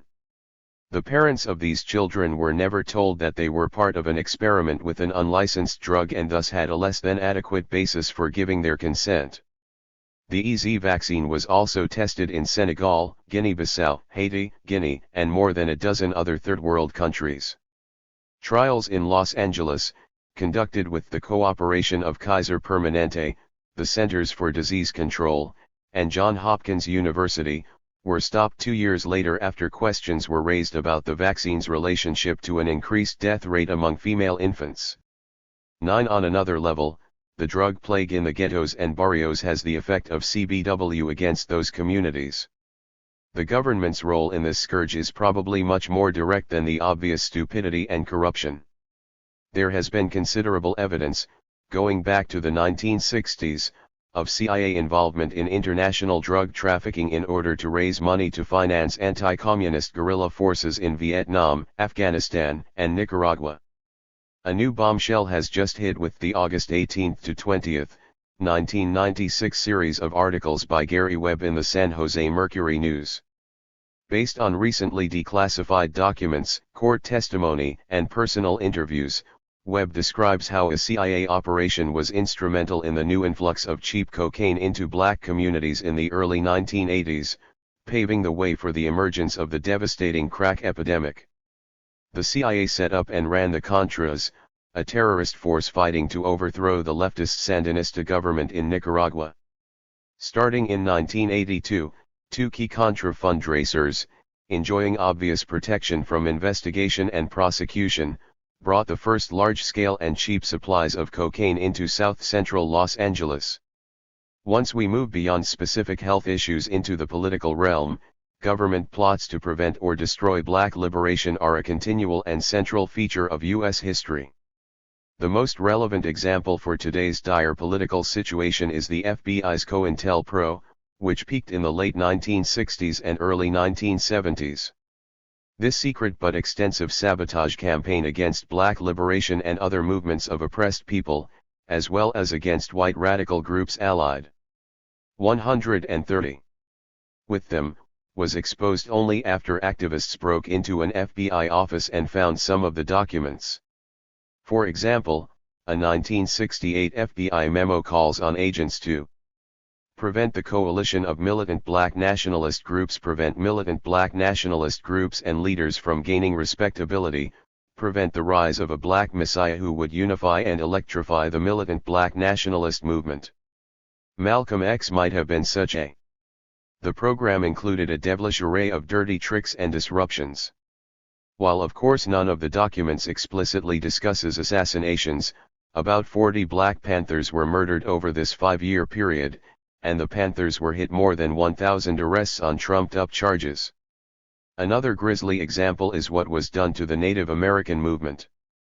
In the 3 years following their 1973 occupation of Wounded Knee, at least 69 American Indian Movement members and supporters met violent deaths. The violent plots against these movements have everything to do with the terrible setbacks in power and conditions for oppressed peoples today. In light of all the documented horrors, there are good reasons why so many prisoners as well as a significant portion of the new African community believe that government scientists deliberately created AIDS as a tool of genocide. There is only one problem with this almost perfect fit: it is not true. The theories on how HIV, the virus that causes AIDS, was purposely spliced together in the laboratory wilt under scientific scrutiny.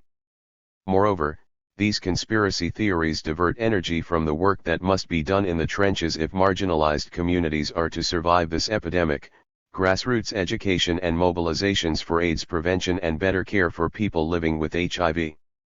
Dangerous to your health. It is this dangerous diversion from focusing on the preventive measures so urgently needed to save lives that makes the rash of conspiracy theories so disturbing. That's the concern that compelled the writing of this paper.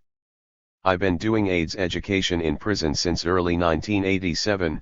These conspiracy myths have proven to be the main internal obstacle in terms of prisoners' consciousness to concentrating on thorough and detailed work on risk reduction.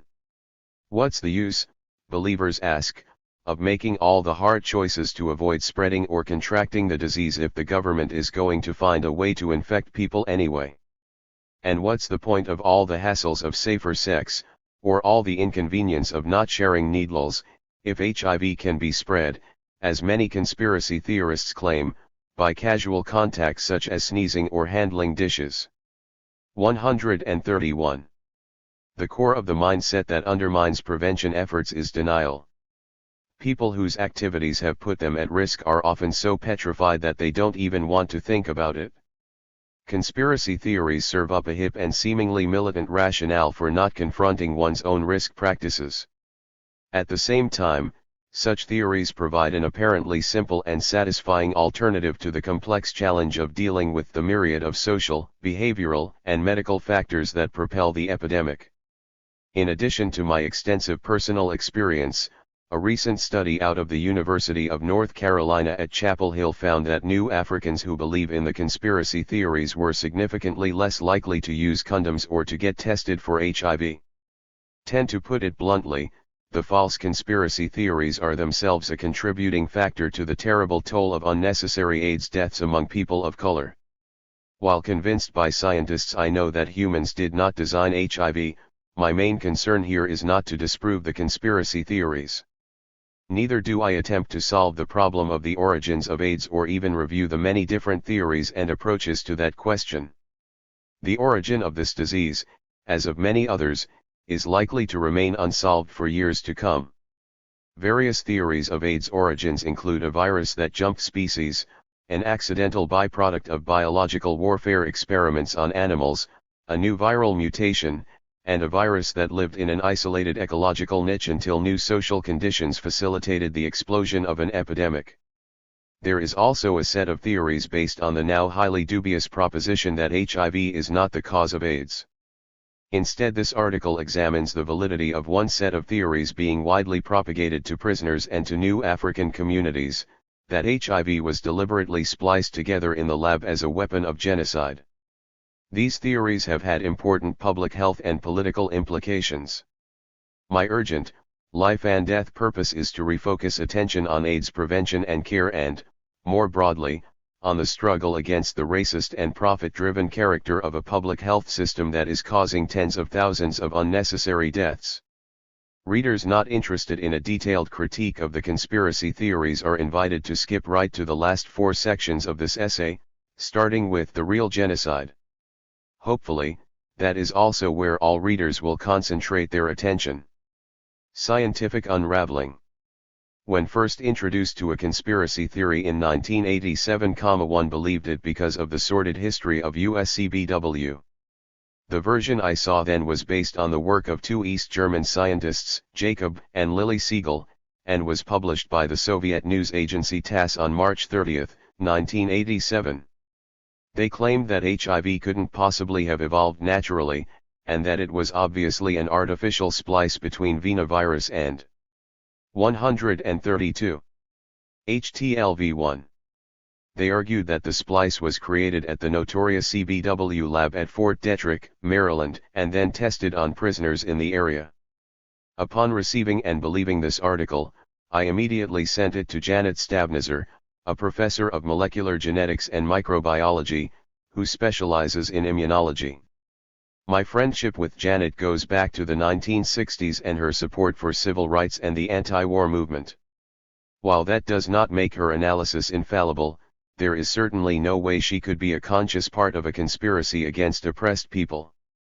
Stavnizer's response to the article I had found so politically credible was unequivocal: the splice theory that the Siegels posit is scientifically impossible.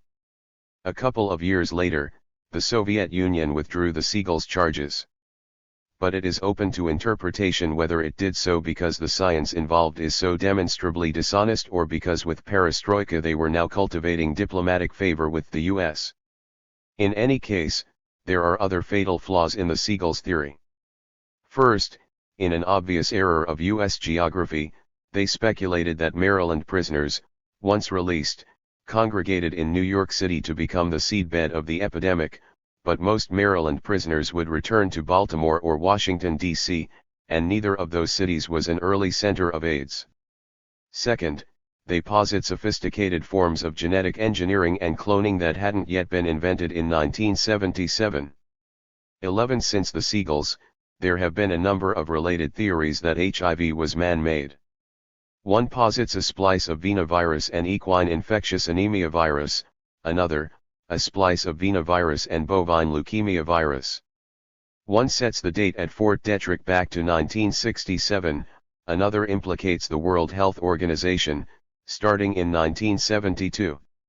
Most of these other theorists come from the far right politically and charge that whether it was engineered at Fort Detrick and / or by who the AIDS virus is a Soviet biological warfare assault on the Western world. I sent these various splice theories to Stabnitzer and Mulder for review. None of them holds water scientifically. The method for analyzing the relationship of different viruses is to compare the base pairs of nucleic acids that constitute the DNA. None of the viruses posited in the various splice theories has nearly enough similarity with HIV to be one of its parents. At the same time as my 1987 inquiry, another, and far more exhaustive, study independently came to a similar conclusion: the various genetic engineering theories were fundamentally flawed. Investigative journalist Bob Lederer researched the topic for Covert Action Information Bulletin, a publication that has been outstanding at exposing CIA and related operations. Lederer, an anti-imperialist and an AIDS activist, also started out with a political 133 predisposition for believing the government could well have created AIDS. His in-depth research led him to conclude that HIV splice theories were false. One of his prime sources was Dr. David Dubnaw, a longtime activist against CBW, who was emphatic: the HIV splice theorists are simply wrong.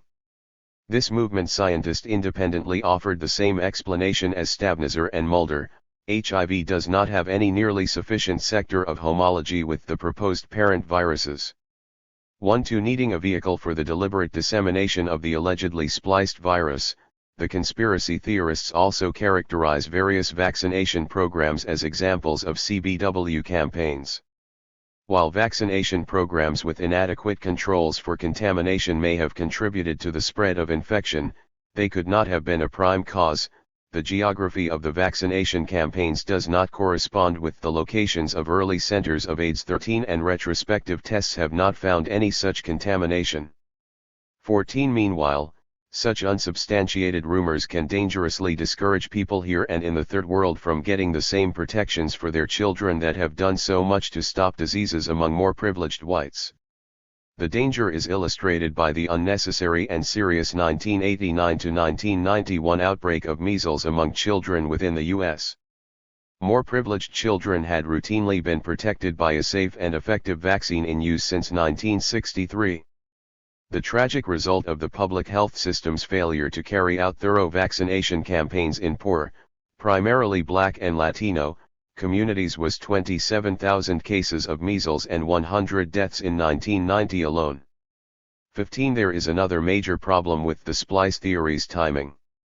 Why in the world would scientists searching for a weapon of genocide in the early 1970s plunge into the then, completely, uncharted territory of human retroviruses when there were already many known and available lethal agents? Marburg virus, for example, discovered in 1967, would have made an excellent candidate. 16. On the other hand, scientists had no reason to even consider the class of viruses to which HIV belongs as possible CBW agents to destroy the human immune system. The first human retrovirus was not discovered until 1977, and even then it could not immediately be linked to any disease. Yet the epidemiological evidence shows that AIDS had already appeared in several countries by 1978. 17. For full-blown AIDS cases to already be so geographically dispersed, HIV had to have existed at least several years before that. And it is probably considerably older. Retrospective tests on blood taken in 1971 to 1972 from 238 IDUs across the U.S. found that 14 of the 1,129 samples, or 1.2%, were HIV antibody positive. 18. There are also a number of known cases of patients who died of AIDS-defining diseases decades ago. These include a teenager who died in St. Louis in 1968 with 4 different opportunistic infections, a Norwegian sailor, his wife, and a child in the late 1960s, and a sailor. 134. In England in 1959. Preserved tissue and blood samples from all of these cases later tested HIV antibody positive, although when the more difficult direct test was tried in 2 of these cases they could not recover HIV itself. 19 medical case histories going back to the 1930s. The earliest period in which accurate records were kept show isolated cases with all the earmarks of AIDS. Various analyses of the DNA sequences, a technique used for broad assessment of a species' age, have provided estimates for the age of HIV that range from 3,900 years. 20 Whenever HIV first arose, and however long it may have subsisted at a low level in isolated populations, there is no mystery as to why its spread would take off in the mid-1970s. There was a host of new social conditions to serve as powerful amplifiers for any infectious agent. International jet travel flourished, a sexual revolution provided many more opportunities for multiple sexual partners, injection drug use greatly accelerated, there was a revolution in the use of a range of blood products, including multiple donor blood clotting factors for hemophiliacs, and there was the scandalous practice, bomb of poverty, of multiple reuse of syringes for legitimate medical practices in third world countries.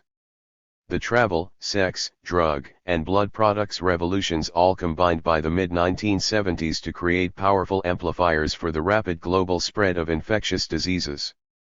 21 Far from being an anomaly, AIDS is a harbinger of other pandemics to come if humanity doesn't radically change its approach to worldwide public health. In brief, the lack of knowledge of any human retroviruses before the late 1970s and the compelling evidence for the earlier genesis of HIV virtually eliminate the possibility that scientists deliberately designed such a germ to destroy the human immune system.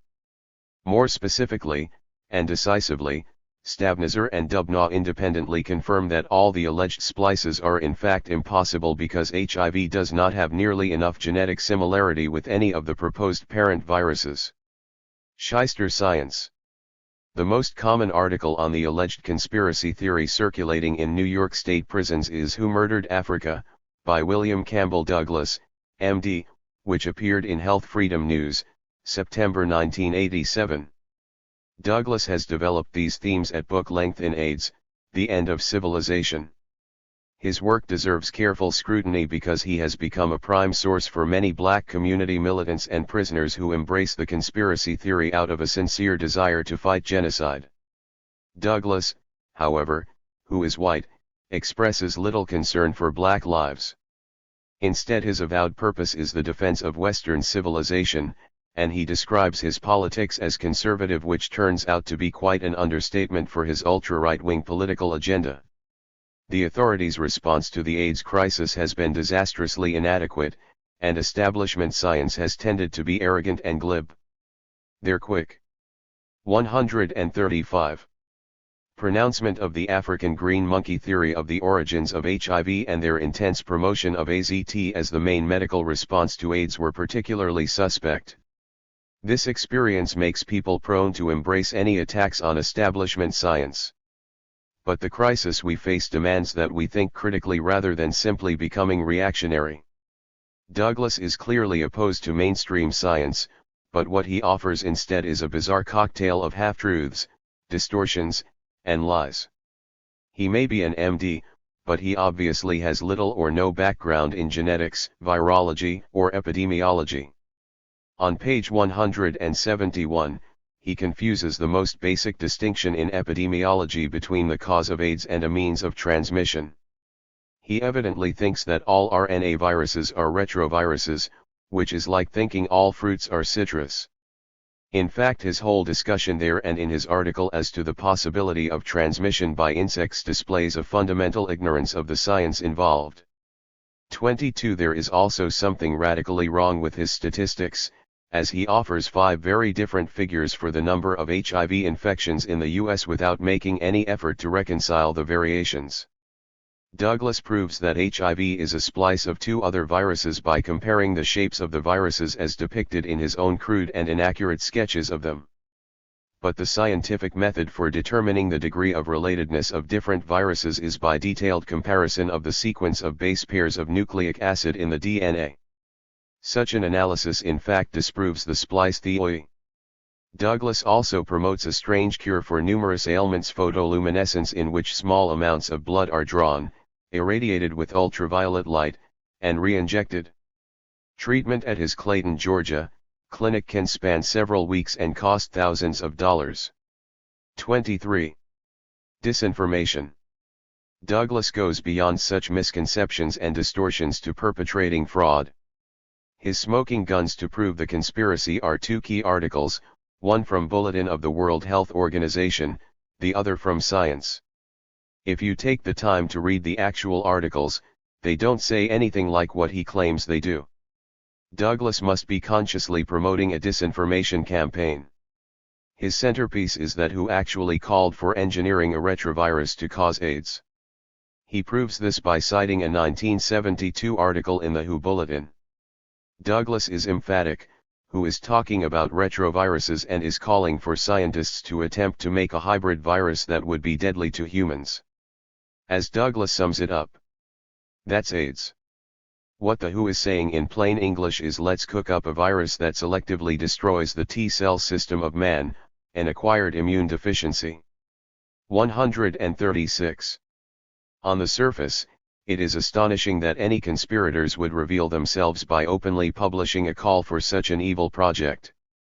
If one takes the time to find and read the WHO article in question, it becomes totally obvious that Douglas completely flipped the whole meaning and intent. The article in question is not primarily about retroviruses, is not at all about engineering new viruses, never discusses making hybrids, and is absolutely not about making a virus to destroy the human immune system. Instead, the article is all about a number of viruses already known at the time that cause various illnesses. Evidence was emerging by 1972 that some of these known viruses, in addition to their direct damage, worked in part by selective effects on the immune system, in some cases by impairing and in other cases by overstimulating immune responses. There is a call to study these secondary effects. The article is simply a legitimate inquiry into existing diseases and has absolutely nothing to do with creating some new virus to cripple the immune system. Douglas offers only one quote from the original article. Not only does he completely change the context, he also makes a crucial deletion from the quote, the UST of viruses they are studying. All the listed viruses were related to already recognized illnesses, most are not retroviruses, none is a retrovirus that affects humans, and none is suspect in any of the proposed scenarios for HIV splicing. Douglas has created a bogeyman out of thin air. The other key and verifiable fraud is Douglas's oft-repeated claim that 75 million Africans became infected, practically simultaneously. The citation offered for this figure is an article by T.C. Quinn, J.M. Mann et al. In Science 234, p. 955. But this 1986 article never mentions 75 million people infected or anything like that, not on the page Douglas cites, not anywhere else. The authors, who've done very valuable work on AIDS in Africa, didn't offer a specific figure because not enough was known at the time. But they did cite, on p. 962, estimates of several million infected in Africa. Incidentally, Douglas never mentions that this same Science article presents strong evidence contradicting his allegations that HIV can be transmitted by mosquitoes and that HIV was spread by vaccinations. AIDS Holocaust in Africa. Douglas's citation of 75 million Africans infected practically simultaneously is a far cry from the actual discussion of between 2 and 10 million between 1981 and 1986. But the actual numbers are a true horror, and have continued to rise over the years. By flaunting blatantly phony figures, Douglas makes a cruel mockery of the real AIDS conflagration consuming Africa. He would have us write Africa off as a lost cause, making AIDS medical care and prevention there already beyond hope. This direction is the exact opposite of what is needed, to fight fiercely for world health resources for this most pressing human need. 137. Awareness of the real and horrendous human toll must serve as a rallying cry to promote the urgently needed measures that can stem the current march of death. WHO's official estimates of the worldwide toll reached by the beginning of 1995 was 18.5 million HIV infections, 6 million cumulative cases of AIDS, 4.5 million AIDS deaths. About 2/3 of these HIV infections and 3/4 of those AIDS cases occurred in Africa. 24. The Global AIDS Policy Coalition offers figures that are somewhat higher and probably more accurate. It estimates that 1.3 million Africans died of AIDS in 1995 alone, bringing the cumulative death toll there to 7.6 million. 25. The lies about a WHO conspiracy serve as a diversion from attacking the real causes of this tragedy, the way imperialism and neocolonialism have drained and crippled Africa. As Dr. Pierre Mpele, director of Congo's anti-AIDS program, puts it, it is undeniable that AIDS is a disease that comes with poverty. 26. Here are some of the ways the exploitation of Africa and the resulting poverty have blown the dangerous spark of HIV into a raging AIDS forest fire. Some 300,000 Africans are becoming infected with HIV each year from blood transfusions alone. 27. Because those plundered nations don't have the money to screen their blood supply. HIV is also being spread because many health clinics cannot afford disposable needles and have to reuse old ones. For example, a mission hospital in rural Zaire had just 5 syringes to use for its 300 to 600 daily patients. 28. One of the most powerful factors in the sexual transmission of HIV is untreated sexually transmitted diseases. A recent pilot project in rural Tanzania showed that proper treatment for STDs can reduce HIV transmission by 42%. 29. The high rate of untreated STDs in Africa is a direct result of the lack of the most basic public health resources. At the same time, the prevailing poverty means that many Africans with AIDS don't have even the most basic medications such as an aspirin to relieve pain or a lotion for itches that can have them scratching until bloody. 30. These conditions result not only from the history of exploitation but also from current programs imposed by the World Bank and International Monetary Fund that force these governments to spend money on debt payments to banks rather than on health care for people. Uganda is typical. It spends just $3 per person a year on health care compared to $17 per person on debt payments. 31. But in another way Uganda is atypical. Despite the poverty, community initiatives and government education on prevention have resulted in a major decline in new HIV infections. 3. Given this courageous start by people in Uganda, think what they could accomplish with a workable public health budget. Overall, the world has failed to marshal even 1/10 of the $2.5 billion a year that WHO says is needed to mount an effective prevention campaign. 138. Throughout the Third World. Compare that paltry but unattainable sum to the more than $40 billion a year these same countries lose in debt payments to banks in the US, Europe, and Japan. The phony charges about WHO actually serve to reinforce the prevailing and deadly neocolonialism. The U.S.'s failure to pay any of its 1995 assessment of $104 million, 1/4 of whose budget 33 has gutted that agency's already grossly inadequate program of assistance to vulnerable and impoverished countries. Meanwhile, more than 2.7 million human beings worldwide are becoming newly infected with HIV every year. 34. The crimes around AIDS are just one part of a global economic order where 14 million children die from hunger and easily preventable diseases each year, where 2 billion people are illiterate, and where 1.5 billion people have little or no access to health care.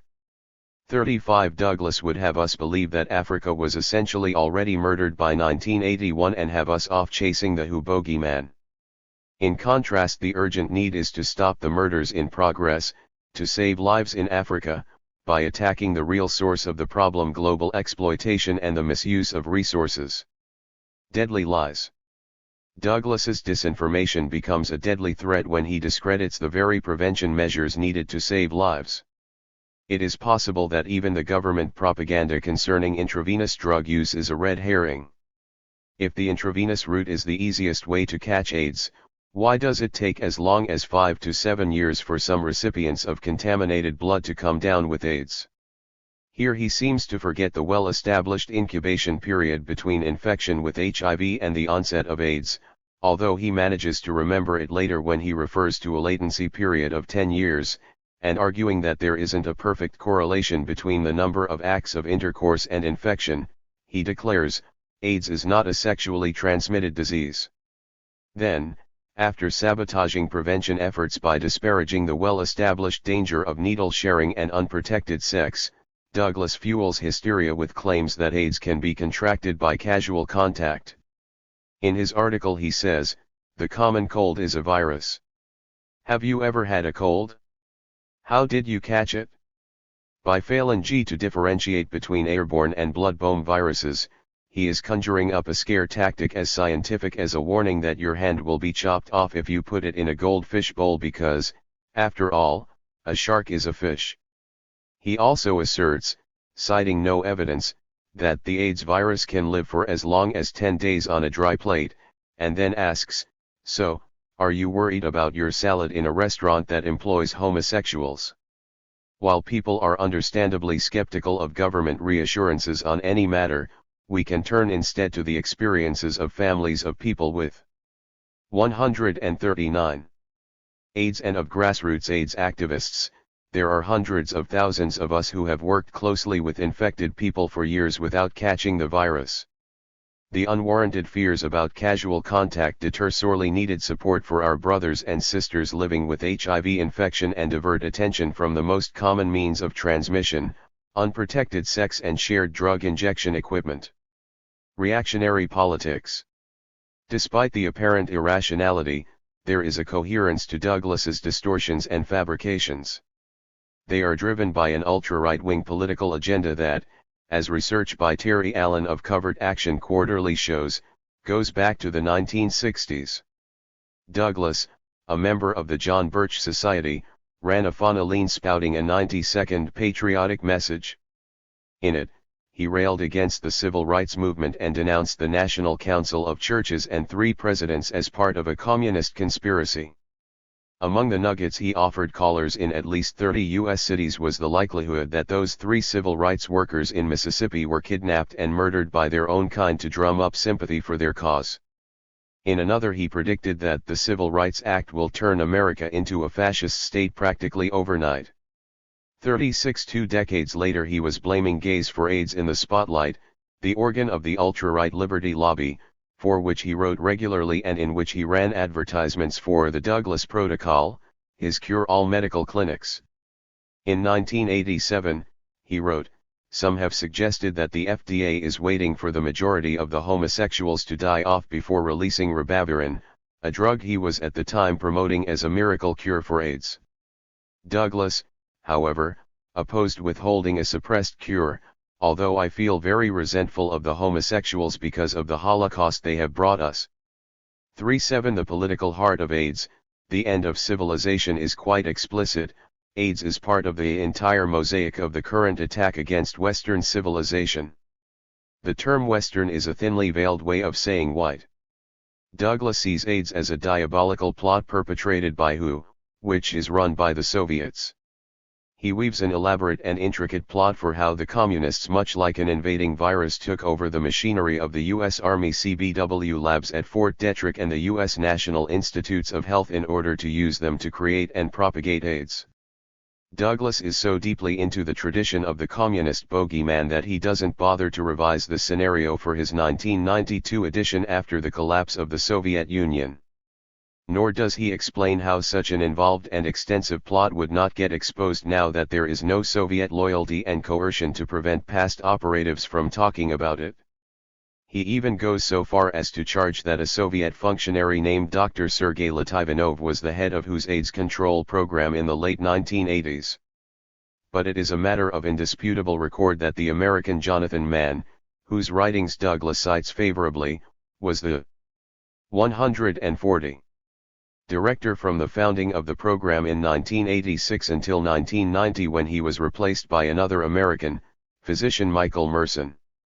38 Historically, one important function of generating anti-communist hysteria has been to use it as a political cover to mobilize Americans against Third World peoples' efforts to achieve control over their own land, labor, and resources. The Vietnam War is one of many examples. Many of us who are anti-racist are very critical of WHO because it is Western-controlled and offers such a pitifully inadequate response to the health needs of the world's majority. But self-avowed rightists like Douglas hate the UN and WHO because of the little bit of say that third world nations have there. Rather than put this in explicitly racist terms, they rationalize the issue as Soviet control, even to the degree of misstating who was the director of whose AIDS control program, and even after the Soviet bloc had collapsed. In the guise of a program against AIDS, Douglas proposes a basketful of traditional ultra-right and neo-Nazi political policies. Support and strengthen the powers of local law enforcement, make preemptive military strikes against Russia, abolish the UN and WHO. Stop all illegal Mexican immigration into the U.S. Then there are a number of other proposals more directly about AIDS. Mandatory testing for HIV. Quarantine of all those with HIV. Removal of HIV-positive children from school, incarceration, castration, and even execution to stop prostitution.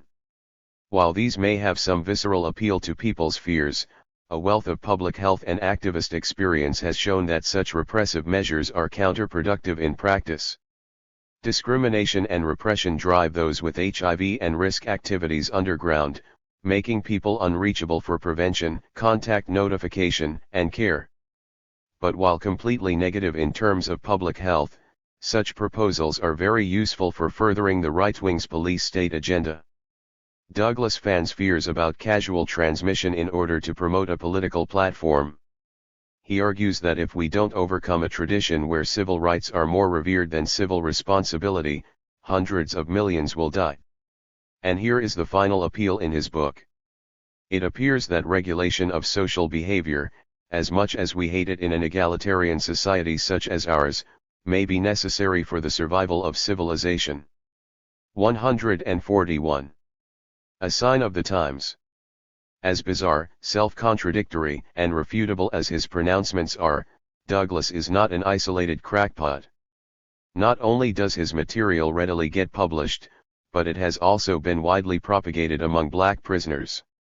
In addition, his program is in perfect harmony with the politics of Lyndon LaRouche, a notorious neo-Nazi with documented links to U.S. intelligence agencies. Somehow, for 28 years now, LaRouche has always had plenty of money for a host of slick publications and for a series of front organizations that operate on a national and international scale. 39 LaRouche's National Democratic Party Committee organized the intensely homophobic campaign in 1986 for Proposition 64 in California, which would have mandated an AIDS quarantine. The scientific source the LaRouches used for their reactionary campaign was Robert Strecker, MD. Douglas has worked closely with Strecker, considers him a mentor, and dedicates AIDS, the end of civilization, to him. We live in a strange and dangerous period when the attractive mantle of militant anti-government movement has been bestowed on ultra-right-wing, white supremacist groups. The only reason they can get away with such a farce is that their big brother the police state did such an effective job in the blood-soaked repression of the genuine opposition, such as the Black Panthers, rooted in the needs and aspirations of oppressed people. With people's movements silenced, the right has co-opted the critique of big government and big business to achieve new credibility. The resurgence of the ultra-right is based on growing discontent. The previous guarantee of economic security and significant privileges for a wide range of middle and working-class white people has become threatened by global capital's relentless quest to boost profits. The right wing, however, portrays the threat as primarily coming from the inroads made by women, immigrants, and people of color. Thus their vehemence and militancy springs from the same legacy of white supremacy and violence that is the basis of the government they criticize, and their program is in essence a call for a return to the pioneer days ethos that any white male had the right and power to lay a violent claim to Native American land, new African labor, and female subservience. In short, while capitalizing on legitimate anger against the establishment, the far right's logic leads only to an intensification of white supremacy and violent repression. Michael Novick reported in White Lies/White Power that within the far right, LaRouche groups are particularly dangerous because, despite their fascist orientation, they have been attempting to recruit from black groups for some time. Another source for AIDS conspiracy theorists is the political analysis of Bo Gritz, head of the Populist Party. 40 As Novick's book shows, the populists use anti-business rhetoric to try to recruit among the left, but the organization has clear roots in the Klan and definite ties to the extremely white supremacist Christian identity movement. When such forces propagate AIDS conspiracy theories among new Africans, one result is to divert people from the grassroots mobilization around prevention. 142. An education that could serve to foster greater cohesion, initiative, and strength within the black community. At the same time, the right fans the flames of homophobia, which has combined with racism within the predominantly white gay and lesbian movement to prevent the forging of a powerful alliance of the communities being decimated by the government's negligence and inaction on AIDS. Whatever the right's motives are, the practical consequences are clear. There is a definite correlation between believing these myths and a failure to take proven, life-saving preventive measures. To put it in 3 words, these lies kill. The real genocide. The New York Times ran a series of articles in May 1992 expressing alarm that many black people believe in various conspiracies with AIDS as a prime example. In its editorial of May 12, 1992, the Times could only understand this as paranoia. Educated white folks, to the degree that they are aware of such matters, tend to be amazed by such beliefs among blacks. But what is actually amazing is that so many white people are so out of touch with the systematic attack by the government medical media establishment on the health and lives of new Africans. Indeed, the problem is far more powerful and pervasive than any narrow conspiracy theory can capture. The health horror this society imposes on new Africans is not at all made into a mainstream public issue, but black people know what they are experiencing.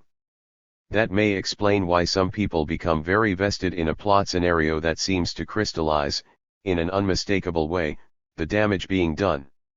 The bitter twist, though, is that those conspiracy theories are serving as a red herring that can divert people from tracking down and confronting the real genocide.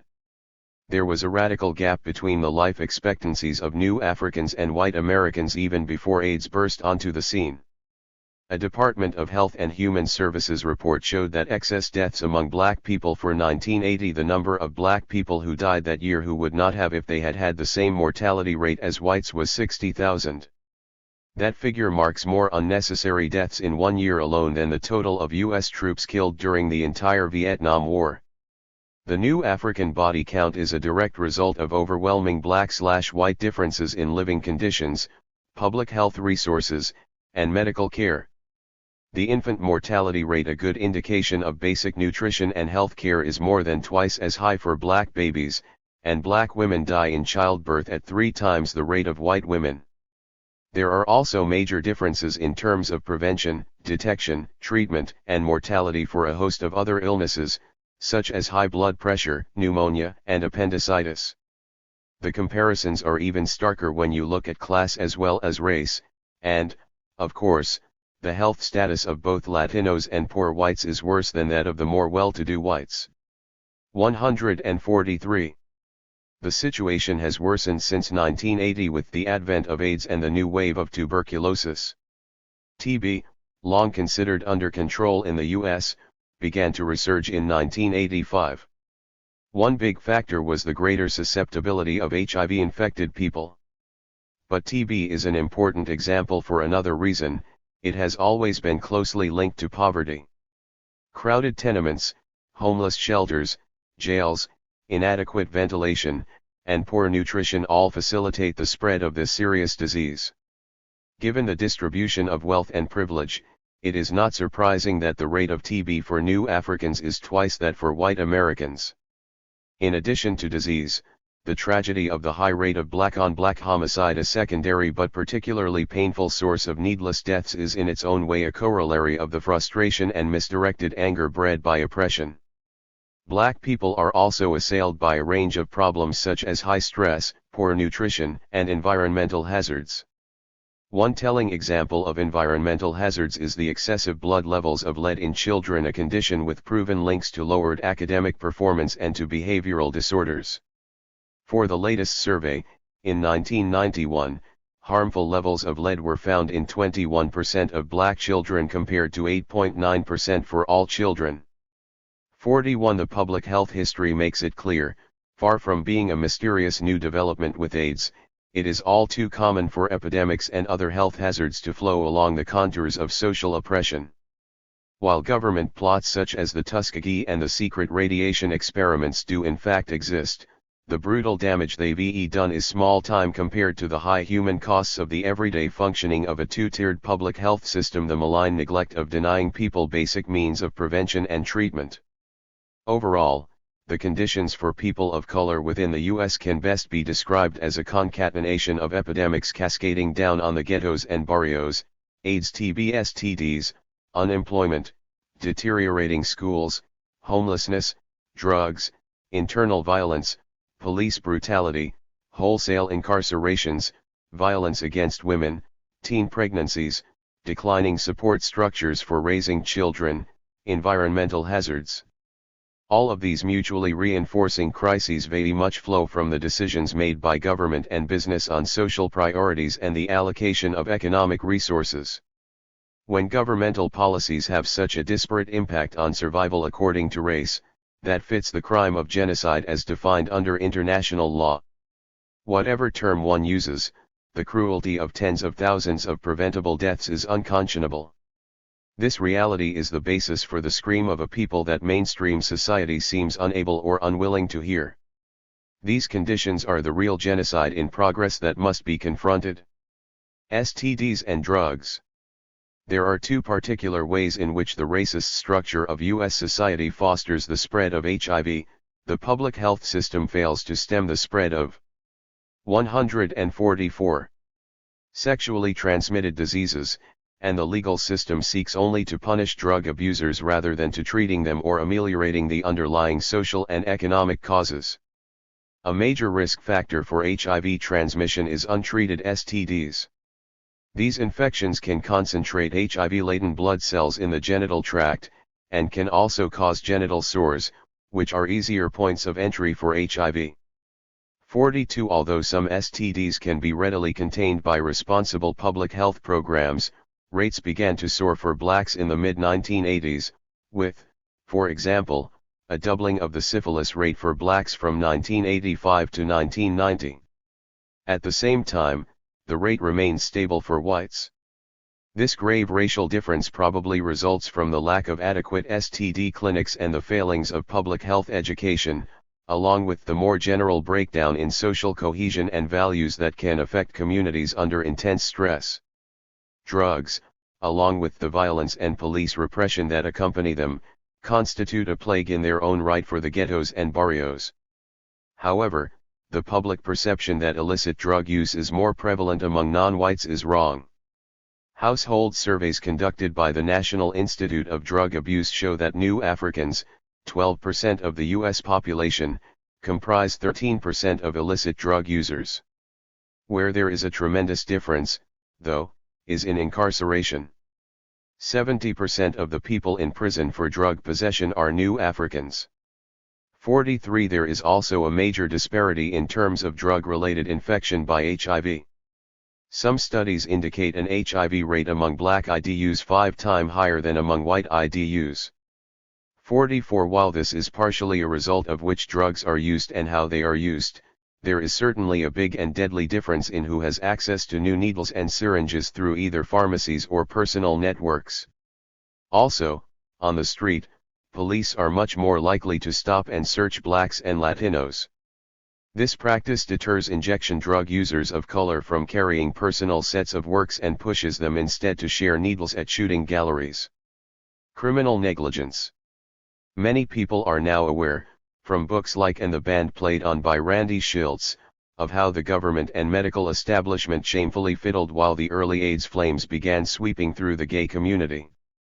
But there is almost no public discussion of today's deplorable failures around AIDS prevention, which continue to wreak havoc in the ghettos and barrios. The latest example is hardly known beyond the immediate circles of AIDS workers. Health agencies and AIDS service organizations distributed hundreds of thousands of leaflets over the years teaching a quick bleach method for sterilizing needles and syringes. It involved shooting a 10% solution of bleach in and out 3 times and then thoroughly rinsing with water.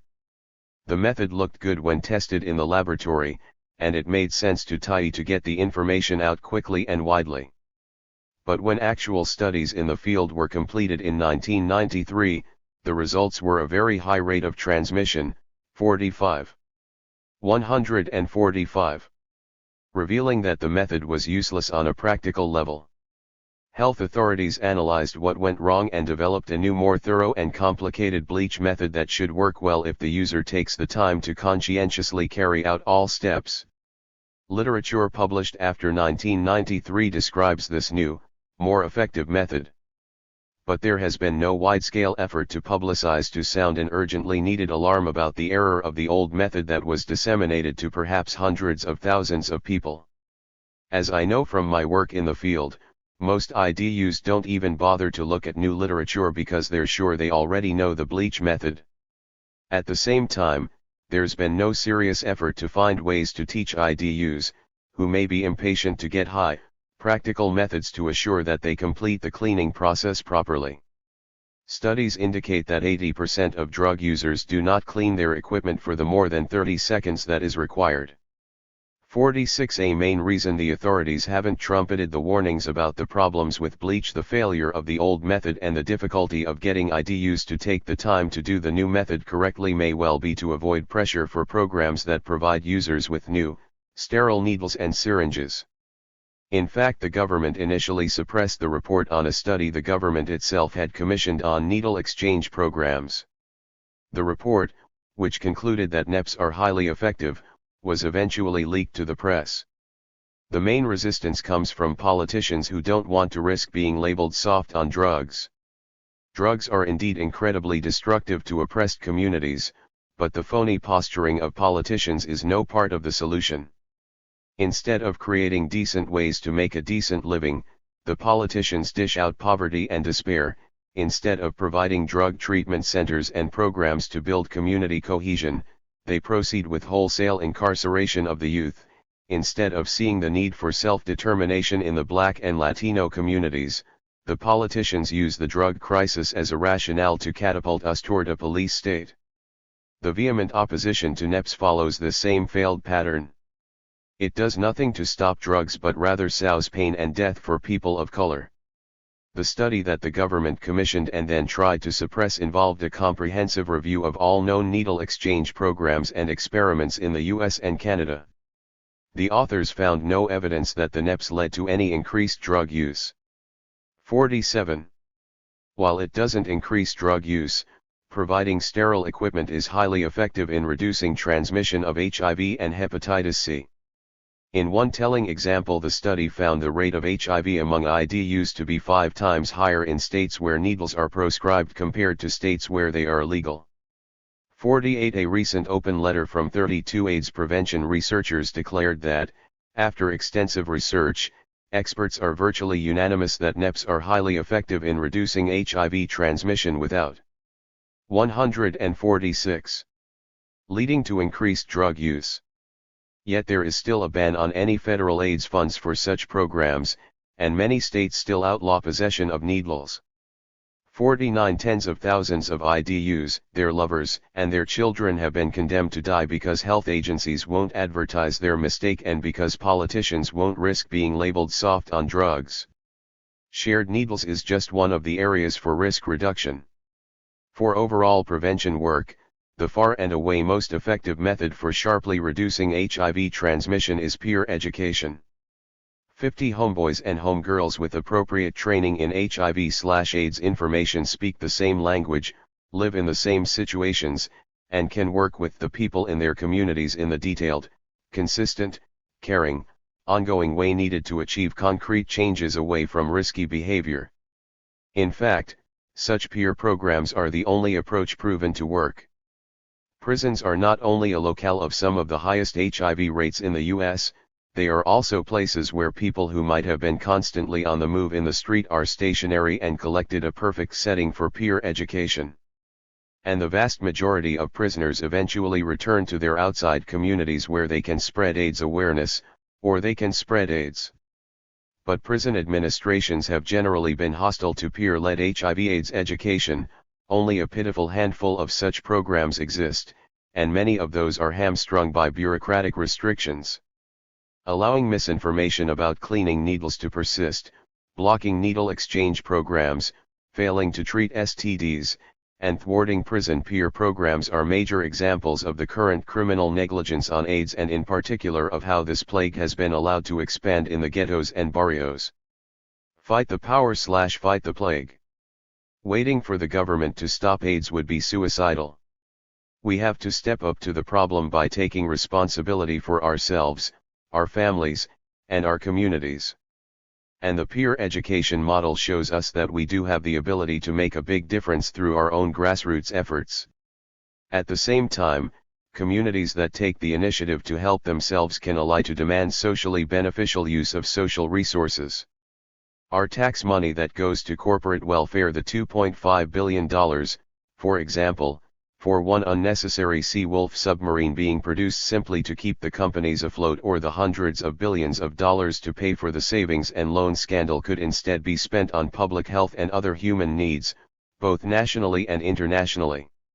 What we don't need is Dr. Douglas and the like convincing people that HIV is not spread through sex and drugs. Instead, we need to engage youth in detailed and sensible education on sexuality and responsibility, and we need to make measures available to move IDUs away from needle sharing. We don't need hysteria about casual contact to generate cruelty toward people with AIDS and to foster support for police state repression. Instead, we need to support and 147. Learn from our brothers and sisters with HIV, and we need more open and democratic dialogue throughout our communities. Finally, we don't need to be led on a wild goose chase searching for the little men in white coats in a secret lab which we will never find, which only leads us away from confronting the colossal crimes of malign neglect that are right in front of our faces, that can be documented, that are completely rooted in racism, homophobia, and profiteering. Once we see the real nature of the problem, we can step to it with programs of proven effectiveness against AIDS that also strengthen oppressed communities. Grassroots public health education and mobilization that includes and fights for extensive peer-led programs in prisons, schools, and communities, thorough and responsible sex education in the homes, schools, and other institutional settings for youth, along with more and accessible STD clinics, and general access to NEPs, and much more intensive and culturally relevant anti-drug education and treatment. At the same time, we need movements that fight to make the resources of society, now being lavishly squandered on the super-rich, available in order to stop lethal public health and environmental conditions with programs that respond to initiative and leadership within the Black, Latino, and poor communities, make medicine and social services for survival needs universally available, and put qualitatively more effort and focus into treatment and research for AIDS and the host of other health problems causing tens of thousands of unnecessary deaths, and for international solidarity with the people of Africa, including putting an end to the debt payments, along with returning reparations back to them, so that they can mount the health campaigns needed against the scourges now threatening to take millions of souls. It's time to stop the real genocide. 148. Notes 1 Centers for Disease Control and Prevention Report, March 1993. 2 CDC figures reported in the New York Times, September 9, 1994. 3 NYT, September 19, 1994. 4 figures are based on correlating the August 1994 report by the Global AIDS Policy Coalition and the update of their figures cited in J. Osborne, The Unbeliever, New York Times Book Review, April 7, 1996, p. 8. Global Coalition estimates are somewhat higher and in my opinion probably more accurate than official figures from the World Health Organization. 5 J. Mann, D. Tarantula, and T. Netter, eds, AIDS in the World, p. 90, gives an estimate of 1.3 million by 1992. The death toll has more than doubled since then. 6 The final report's White House Advisory Committee on Human Radiation Experiments. 7 L. Cole, Op-Ed Pieces, NYT, January 25, 1994, and March 23, 1995. 8 S. B. Thomas and S. C. Quinn, The Tuskegee Syphilis Study, 1932 to 1972, Implications for HIV education and AIDS risk reduction programs in the Black community. American Journal of Public Health, 81:11, November 1991, p. 1501. For an in-depth discussion, see J. Jones, Bad Blood, The Tuskegee Syphilis Experiment. 9. M. Simmons, CDC says it erred in measles study, Los Angeles Times, June 17, 1996. 10. AIDS Weekly, November 13, 1995. 11. L. Garrett, The Coming Plague, Newly Emerging Diseases in a World Out of Balance, p. 362. 12. B. Lederer, Origins and Spread of AIDS, Covert Action Information Bulletin, 28, p. 47.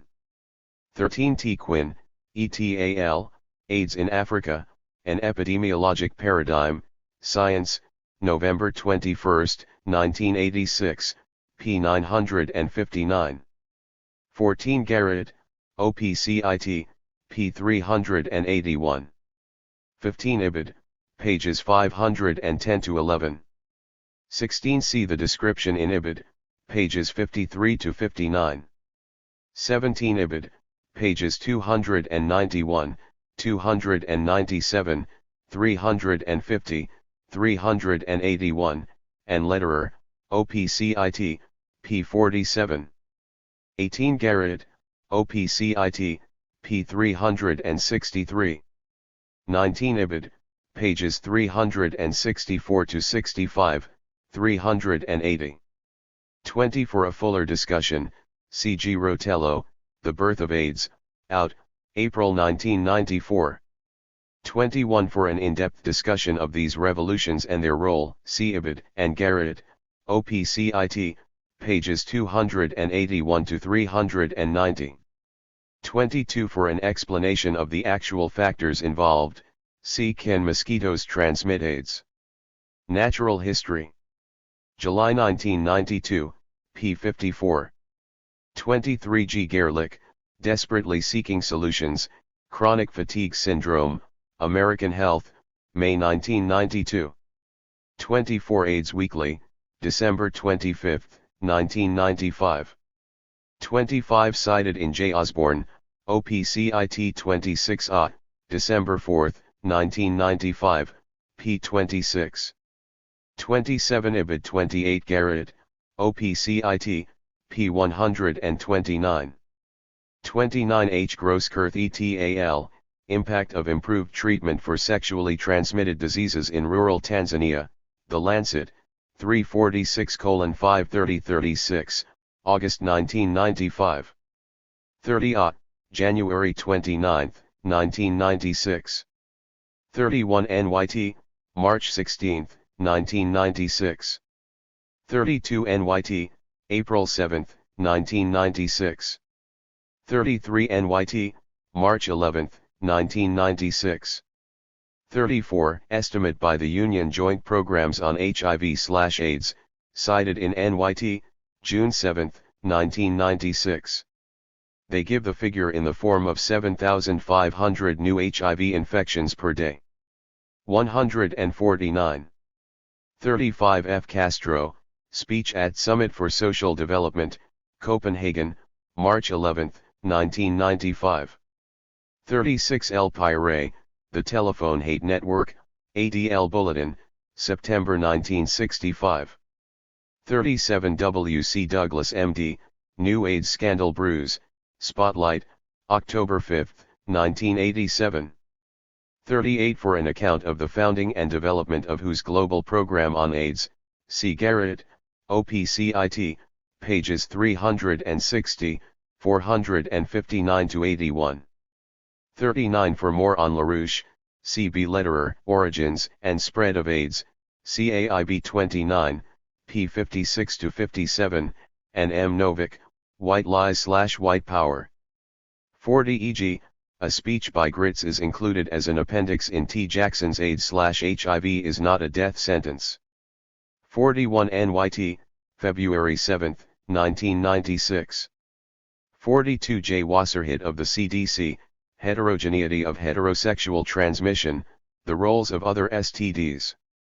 Presentation at the 11 International Conference on AIDS, Vancouver, July 10, 1996, Abstract We.C.453.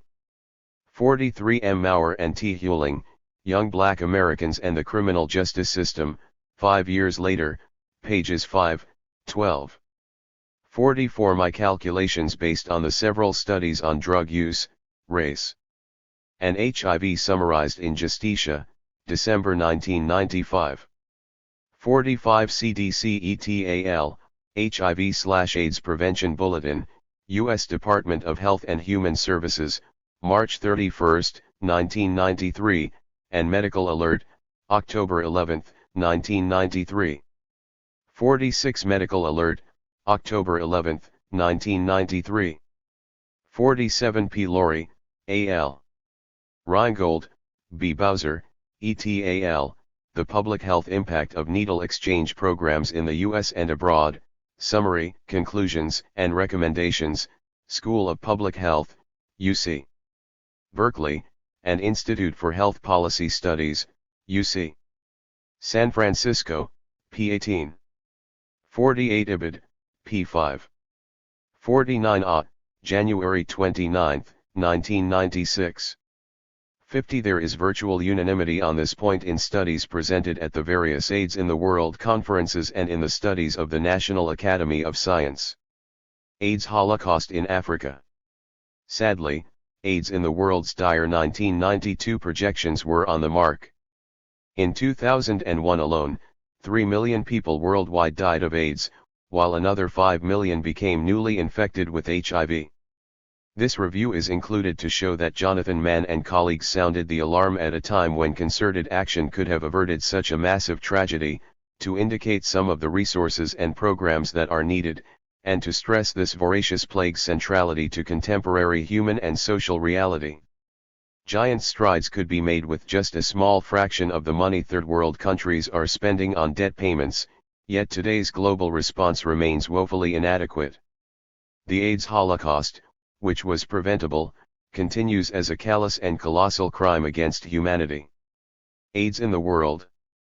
A global report edited by Jonathan Mann, Daniel J. M. Tarantula, and Thomas W. Netter, Cambridge, Harvard University Press. 150. AIDS Holocaust in Africa. As terrible as the AIDS plague and the inadequacy of the response to it have been in the U.S., the situation is excruciatingly worse in the Third World. Several African countries have astronomically high rates of HIV infection, on top of wrecked economies and decimated public health systems. And debilitation and death of so many citizens in their prime productive years will in turn further cripple development efforts. In the West, an eerie silence prevails about this incalculable human toll and social devastation. Jonathan Mann, the former director of the World Health Organization Global Program on AIDS and currently a professor at the Harvard University School of Public Health, and his two colleagues, Daniel J. M. Tarantula and Thomas W. Netter, have performed an invaluable service in drawing together a global overview of the AIDS pandemic. They open their inquiry with a stark question: is the pandemic now out of control?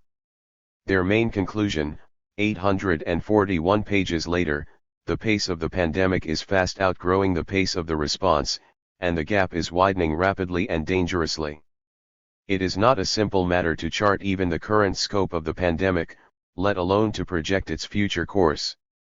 Official figures for AIDS are notoriously low because many cases are never reported. The much larger number of people with HIV can only be estimated from fragmentary blood sampling of various populations. A prognosis entails taking this imperfect data and then assessing the likely rate of progression.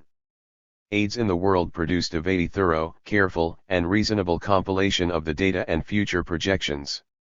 Mann et al. Provides an appendix that explains the basis for their model, which was developed between 1988 and 1990.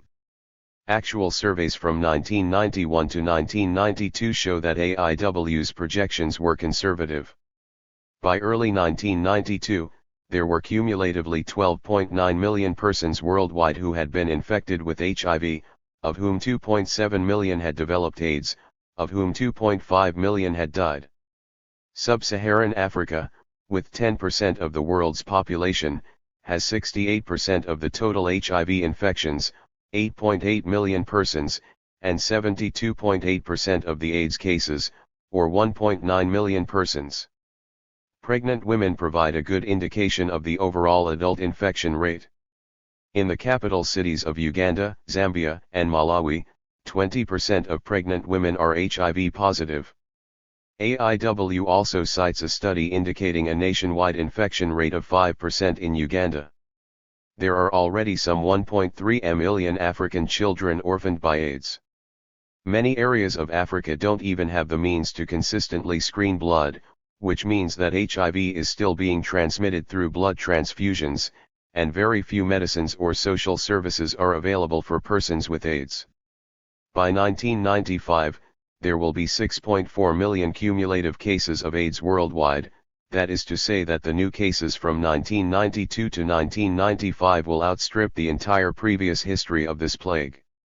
84% of these cases will be in the Third World. Africa will have suffered 4.6 million cases of AIDS, 8 times the US total. 151. Without dramatic changes to stanch the pandemic, we can expect cumulative totals by the year 2000 of up to 110 million HIV infections, 25 million AIDS cases, and 20 million deaths worldwide. There will be something like 10 million orphaned children in Africa alone. Currently, the US is spending an inadequate $2.75 per capita on prevention efforts. For sub-Saharan Africa the figure is 7 cents, for Latin America, 3 cents. For some of the African countries hit hardest by AIDS, their entire national health budget is equal only to that of a large hospital in the USAIW's great contribution is in providing this statistical overview with ulterior attention to the Third World. The editors then go on, with a collection of essays by various experts, to try to provide a comprehensive report on all aspects of the worldwide AIDS crisis. In this respect, their efforts are uneven, and the studies tend to be broad and survey-like rather than trenchant and critical. They would have served us better with a shorter, more focused work on prevalence, prevention, and public health in the Third World. Perhaps their promised annual editions will do so. There are nonetheless a number of particularly valuable points included that are worth underscoring. One is AIDS' mutually reinforcing relationship with other diseases, particularly tuberculosis, and certain sexually transmitted infections like syphilis. TB, although long considered under control in the industrialized world, is the leading infectious killer worldwide. 1/3 of the world's population, 1.7 billion people, carries the TB bacterium, but most healthy persons keep it in check and it just lies dormant. With AIDS, and the breakdown of the immune system, many more persons are progressing to active TB, and they in turn can transmit this airborne bacterium to others. Right now there are an estimated 4.6 million persons worldwide carrying both the TB and HIV infections. In sub-Saharan Africa, there's been a doubling of the active TB cases over the past 5 years.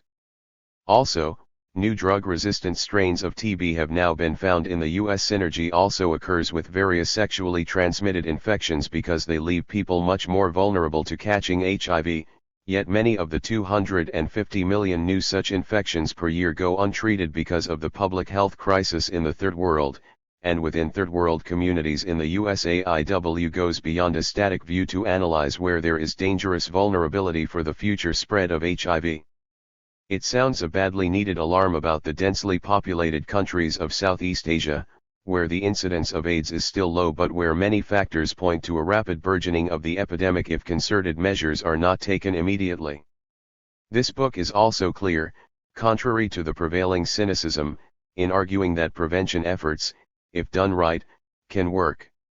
Not only has there been a dramatic reduction in the rate of transmission in the gay communities of San Francisco and New York City, but also a number of needle exchange programs, reviewed in a useful essay by Donda Yarles and Patricia Case, have had significant success in reducing HIV transmissions among injection drug users. There is a deadly irony in the current prevention efforts. the method proven to be the most. 152.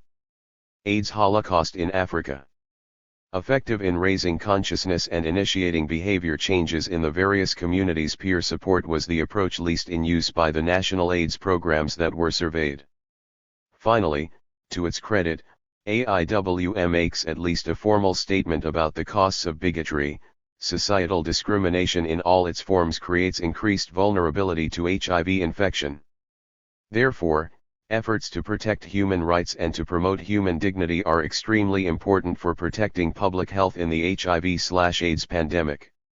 This tone also has a number of problems, big and small. In covering such a broad area, there are bound to be gaps and inadequacies. For example, the serious problem of detecting TB infection in those with HIV is considerably understated, and the effort to measure the important equity gap between rich and poor nations is distorted by using only the expensive and problematical drug AZT, rather than focusing on the very effective preventive medications for PCP and treatments for opportunistic infections. A broader weakness is that so much of the assessment is based on collecting data by surveying governments. Many of these statistics are worthless because statements about priorities and allocation of funds tell us next to nothing about what is actually getting done in the field. The assurance regarding prisons, for example, that there has been real progress in bringing information on AIDS and risk behaviors to prisoners is rubbish because what is mainly measured is output of government literature pamphlets that prisoners don't read, by officials they don't trust, in a language they don't understand, with no engagement of specific risk factors in prison. The biggest problem is the social perspective of the editors and many of the authors. Despite the general statement against discrimination, there is virtually nothing on the forms of oppression that have been so central to the course of the pandemic. The disdain for gays, drug users, and third world people that was behind the initial criminal negligence that allowed the infection to mushroom and that continues today in the lack of adequate focus on resources on this mass killer. Thus, there is no critique or even analysis of homophobia in AIW. Instead, the reference is to the subjective state of the victims. Some gay communities feared stigmatization.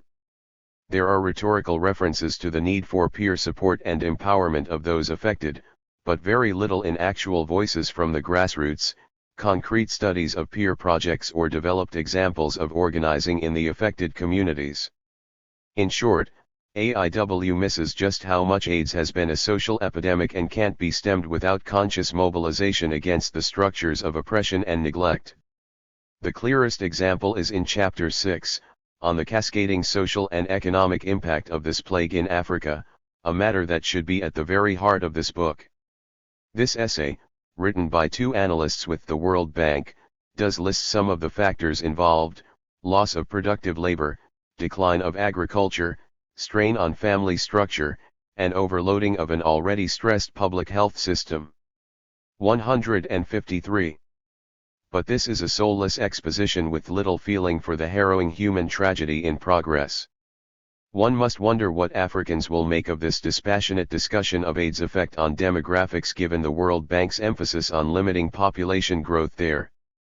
Most fundamentally, this chapter says nothing on the reasons these countries are such economic basket cases in the first place, nothing on the incredible toll taken on Africa by the history of the Western-imposed slave trade, colonialism, and continued hemorrhaging under the auspices of the world market. Inexcusably, it says nothing about the structural adjustment programs currently being imposed on these countries by the World Bank that have devastated the public sector. To assess sub-Saharan Africa's ability to respond to the AIDS scourge, it's important to know, for example, that per capita food production there fell 9% over the course of the 1980s and that average gross domestic production was declining by 2.9% a year. This studied obliviousness to social reality also undermines AIW's subsequent righteous appeal for a transfer of funds to the poorer nations. Without mention of the history and structures of exploitation, such request sounds like a plea for charity, which will not receive much sympathy in these days of tight budgets. In truth, a transfer of resources is a profound obligation as reparations to begin to meet human needs. Being honest about such institutions as the World Bank would also underscore why the best programs, the best use for resources, will be generated by the affected nations and communities themselves. Despite the elitist perspective of much of the book, there are important exceptions such as an insert on the role of ACT UP activism in speeding drug development, a strong essay by Elizabeth Reed on the impact of women's social status, and a useful survey by Jeff O'Malley on the cutting-edge role of non-governmental aid service organizations.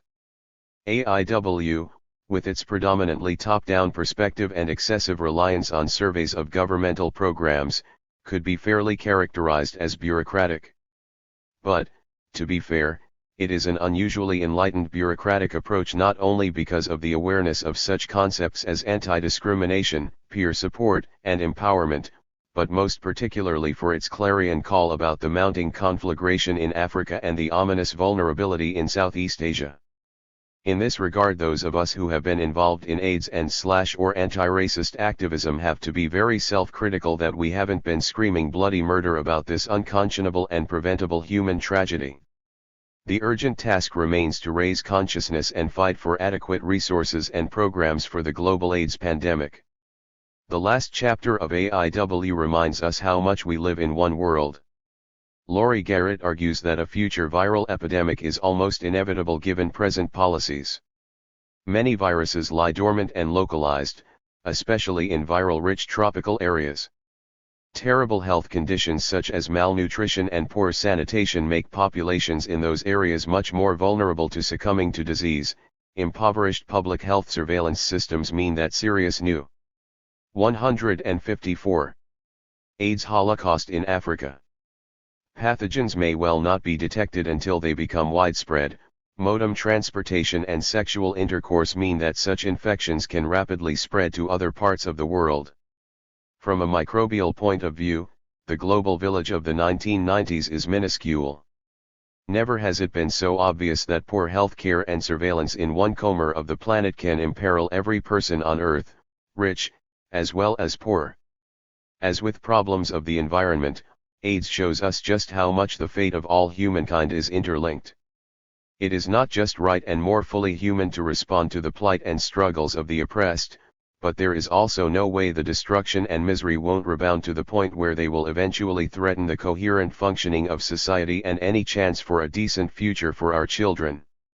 Unfortunately, the social structures and psychology of privilege are so entrenched that those who are presently comfortable don't seem capable of deeply identifying with the oppressed. The outlook for a timely and adequate response to the crisis is not bright. The global village for microbes. The Coming Plague. Newly Emerging Diseases in a World Out of Balance by Laurie Garrett, New York, Penguin Books. Unequal development in different countries in the promotion of health and control of disease, is a common danger. Constitution of the World Health Organization, July 22, 1946. A man walked into the missionary hospital in Yambuka, on the edge of the dense rainforest of northern Zaire, with a searing headache and a high fever. The Belgian sisters naturally assumed he had malaria, but the quinine injections they administered did no good at all. Within a few days, Mabelo Lokala was vomiting and had such acute diarrhea that dehydration left his skin pale and parched. Soon, his fever spiked and he became delirious. He bled profusely from his nose and gums, and his vomit and diarrhea were laced with blood. After a few more days of agony, Lokala died, on September 8, 1976. That was the first recorded case of what was later called Ebola VIMS, named after the local river. Soon this previously unknown disease swept through both the hospital staff and the nearby villages.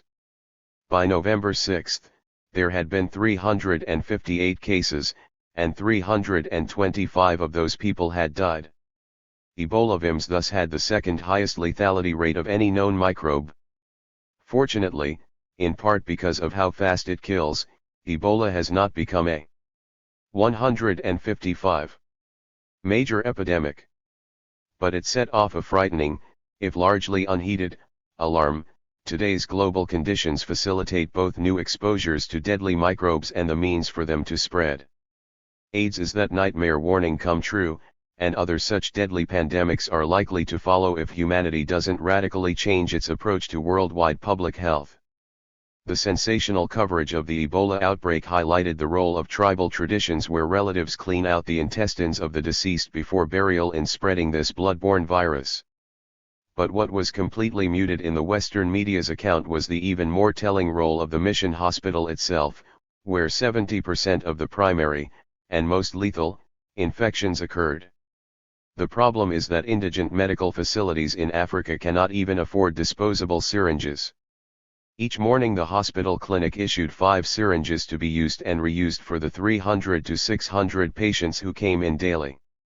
The dire problem of the reuse of syringes throughout Africa is a major reason for the AIDS holocaust there today. Laurie Garrett's The Coming Plague provides a detailed account not only of Ebola but also of outbreaks of Machapo fever, Marburg virus, Lassa fever, Legionnaire's disease, toxic shock syndrome, hantavirus, drug-resistant tuberculosis, new resurgences of malaria and cholera, and so much more. There is a 109-page chapter on AIDS alone.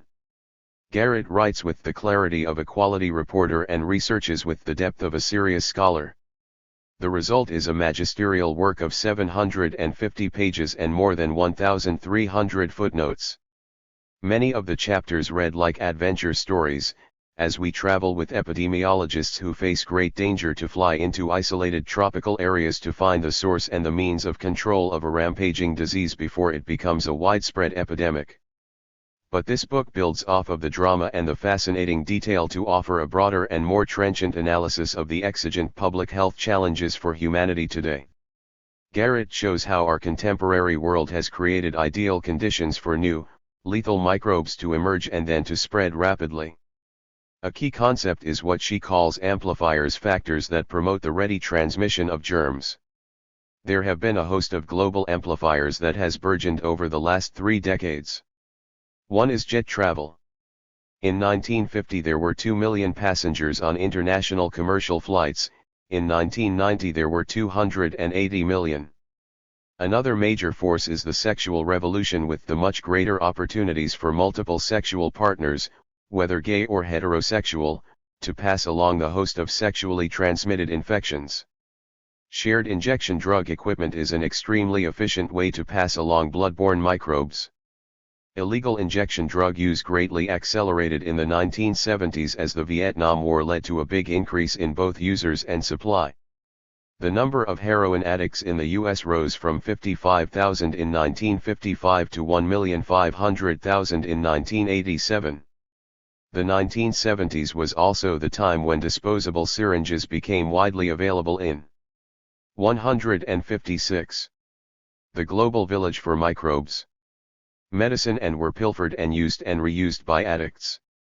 At the same time, reuse of syringes for legitimate medical purposes, as the Ebola outbreak illustrates, began to be a big amplifier throughout the Third World and in Eastern Europe. There was also a blood products revolution, as their use doubled in the US in the 1970s due to more surgery being performed and the development of clotting factors 8 and 9. A hemophiliac could receive needed coagulants made up from thousands of different donors and any undetected blood-borne pathogen any one of them might have. In short, the travel, sex, drug, medical, and blood products revolutions over the past 30 years have created powerful amplifiers for the rapid worldwide spread of infectious diseases.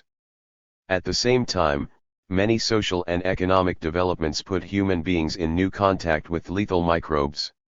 A major threat, which is behind many of the outbreaks Garrett examines, comes from microbes that live in a reservoir species within a once isolated ecological niche. A virus may have been endemic in a species of monkeys for many years without doing them any harm. But if such a virus jumps to a new species that has not developed any immunity, it can be devastating. For example, when human beings encroach into the rainforests to cut them down for the timber industry, or to clear them for cattle ranchers, they risk virgin contact with such pathogens. Human action itself can also create more virulent microbes in a number of ways. One such blunder is the careless use of antibiotics, which can result in breeding drug-resistant bacteria, which has already happened with strains of tuberculosis, gonorrhea, staph, and many others. Another grave danger comes from environmental damage and pollution. The former can eliminate natural predators that keep disease carriers such as mosquitoes and rats in check. The latter, especially with human waste and industrial chemicals in water, can create new and rich breeding grounds for viruses, bacteria, and parasites. The amplifiers and the new microbes surge together in a most explosive mix in the abject poverty of the Third World. The majority of people in the world still suffer from diseases caused by unclean water, and more than half the people in underdeveloped and moderately developed countries lack sanitary toilet and sewage facilities. A herd of city dwellers in the Third World don't even have garbage collection. Hundreds of millions of people suffer from malnutrition, which seriously weakens their immune systems, enabling microbes not only to take hold but also to multiply and mutate into more powerful strains. Yet it is precisely among the destitute that vaccination campaigns and other preventive measures are scandalously lacking. Meanwhile, the Third World countries lack not only the means to treat diseases but even the surveillance systems to spot new outbreaks before they get picked up and broadcast widely by global amplifiers. As long as our sisters and brothers in the Third World are condemned to the hell of poverty and medical neglect, we are all at risk. Garrett does not want simply to scare her readers. Her last chapter bems to explore solutions. She emphasizes two main areas.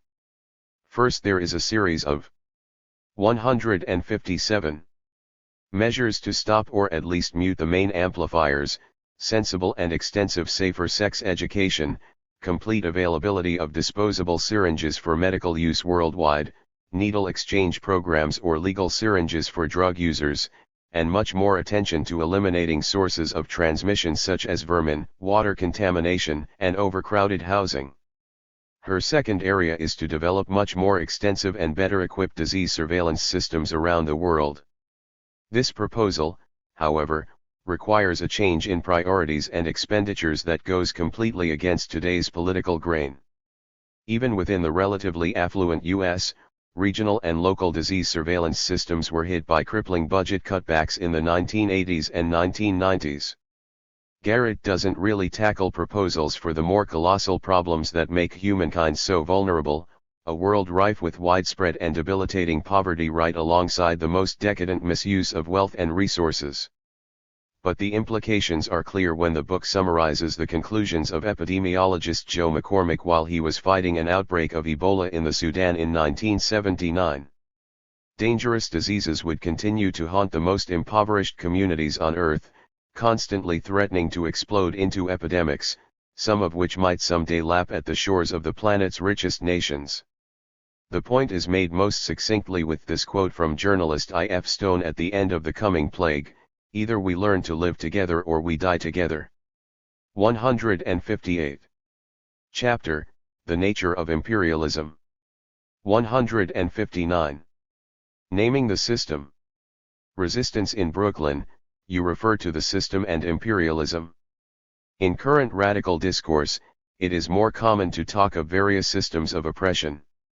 How do you define imperialism? David Gilbert: imperialism is built on and incorporates the structures of patriarchy and capitalism. And it is important whatever name we use to recognize the fullness of all modes of oppression, class exploitation, male supremacy, and the related homophobia, white supremacy, and the host of other ways human beings are demeaned and limited. But I think it all comes together in a more or less coherent social structure, with a range of sophisticated and brutal methods for a ruling class to maintain power. The value of the term imperialism is that it emphasizes the importance of a global system, the crucial polarization of wealth and power between a few rich and controlling centers and the impoverished periphery of the Third World. The wealth of one pole is totally connected with the abject poverty of the other. The human and natural resources of the Third World have been ruthlessly exploited to build up the developed economies. Thus, imperialism speaks most directly to the oppression of 3/4 of humankind. That vantage point helps us see why Third World struggles have been so central in the modern world. And there is the added resonance with the foundation of the U.S. on the internal colonization of Native Americans, New Africans, Mexicano/as, and Puerto Ricano/as. Those structures help to explain the depths of racism within this country, and why racism has so often corroded potentially radical movements among white people. Imperialism is a summary word meant both to include all those elements author Bell Hooks underscores with the phrase white supremacist capitalist patriarchy and to emphasize the importance of solidarity with third world struggles. 161. Revolution in Africa. How Europe Underdeveloped Africa by Walter Rodney, Washington, D.C., Howard University Press. White racist notions are so deep-rooted within capitalist society that the failure of African agriculture to advance was put down to the inherent inferiority of the African. It would be much truer to say that it was due to the white intruders, although the basic explanation is to be found not in the personal ill will of the colonialists or in their racial origins, but rather in the organized viciousness of the capitalist/colonialist system. Walter Rodney, How Europe Underdeveloped Africa. The horror of mass starvation in Africa is a reality whose images we now see daily. Charity is the officially sanctioned form, the readily available channel, for a humanitarian response. Even on the level of charity, we must ask when the U.S. government spends $250 billion per year, involving some of the world's best technical resources, on the military, and when billions of dollars are paid to farmers to not grow food in order to keep prices high, why anyone in the world should die from want of food. But there is a much more fundamental question behind the current violent assault, through hunger, on millions of African people. Why can't Africa, with a land abundant in resources and a people rich in labor and genius, produce enough to meet all the basic needs of her people? Charity involves a condescension expressing unequal power. The only long-term solution is to change power relations so that each people can produce to meet its own needs and determine its own future. The Western media are not above exploiting the most here trending human tragedy for their own cynical political purposes. One common mechanism is to select surface images without providing any understanding of historical development and underlying relationships. To the degree that they present any explanation of the causes of famines, they are laid to the drought and the inefficiency of the African governments. The science section of the New York Times goes a little deeper. It points out that long-term soil exhaustion and desertification have been caused by human overexploitation of lands, and, it explains, such overexploitation is generally caused by population growth. The critique of inefficient government and of population growth puts the primary blame on African people themselves for their plight. The subliminal message being pounded into mass consciousness is that African people are just not capable of governing themselves. But there is something wrong with all these explanations. The developed countries have dealt with periods of extreme. 162.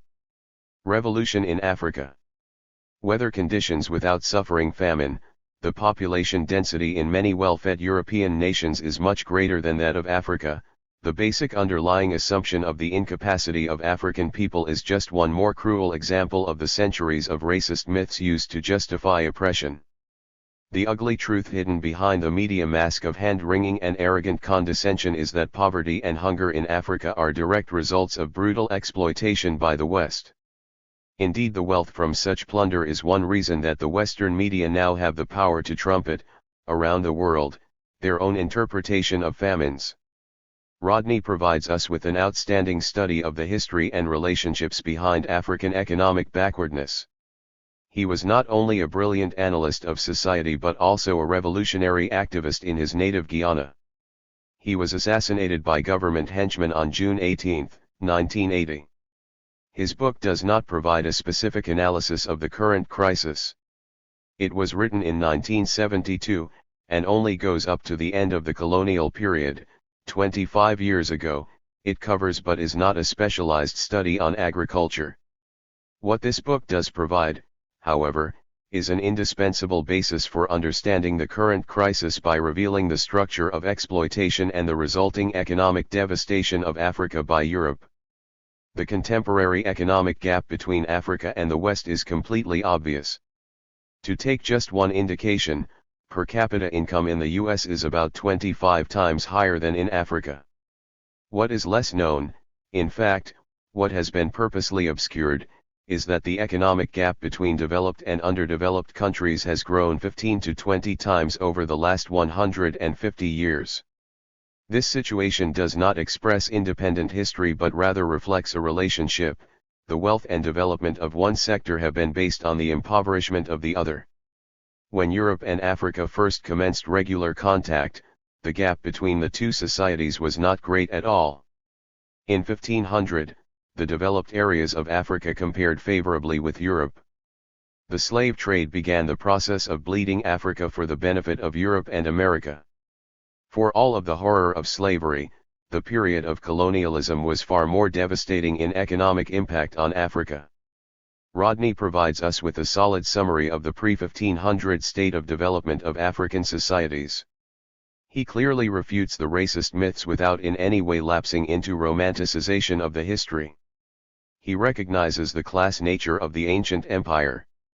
Africa in 1500 contained communal societies, fairly developed feudal societies, and many societies in transition between the two.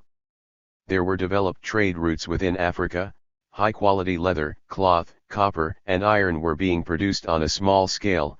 Agricultural methods, while not yet involving a systematic application of science, did reflect an understanding of the particular local ecological conditions. Not only were many African societies at a comparable level to Europe, but, more importantly, there was also a process of development within Africa. One key difference between feudal Africa and Europe was that the latter was 163 at the threshold of capitalism.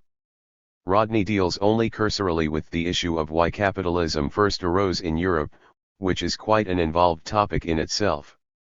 Suffice it to say that there were material, historical reasons that have nothing to do with later racist justifications. In fact, in some ways, features of European backwardness in earlier phases of development provided the impetus toward its initiation of capitalism. The initially small threshold gap provided Europeans with an edge in three key areas: navigation, weapons, and political organization that provided the means to turn trade with Africa to European advantage. The slave trade had a major impact on both continents. In Africa, the export of tens of millions of slaves, perhaps more than 100 million, meant a depletion of some of the most vigorous workers. Further, it meant that Africa's overall population did not grow at all between 1650 and 1850.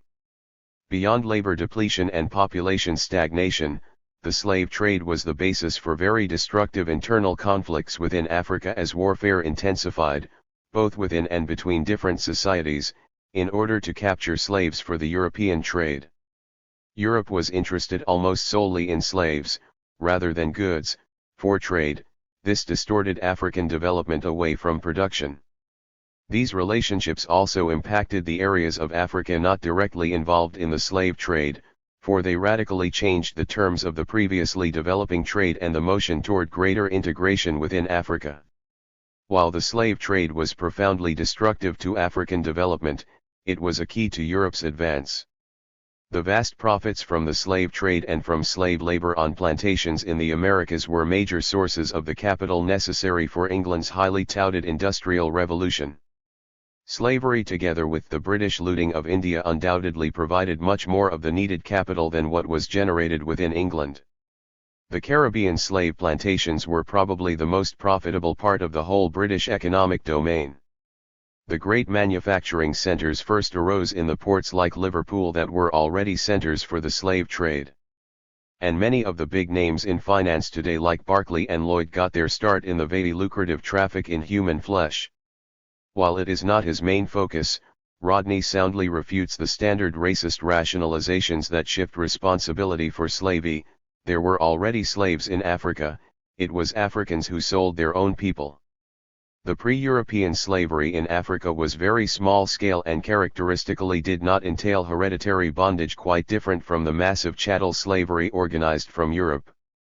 Rodney does not excuse those Africans who collaborated, but clearly it was the European traders who provided the overwhelming impetus, set the context, and reaped the lion's share of the profits from the slave trade. In fact, 164. Revolution in Africa. In those instances where African empires tried to withdraw from the trade, they were soon forced by a combination of European military pressure and economic payments to resume. The massive profiting from human flesh was very much the European slave trade. The indescribable horror of probably more than 100 million people kidnapped and killed, and internal wars as a result of the slave trade, provided vast capital for the industrialization of Europe while it meant social and economic stagnation, and destruction in Africa. As damaging as the 350 years of the slave trade were to Africa, the 70 years of colonialism were far more devastating to its economic development. The preceding centuries of slavery provided a major basis of European development to the point where the now giant slave trade industry had to organize production and expand investment on a world scale.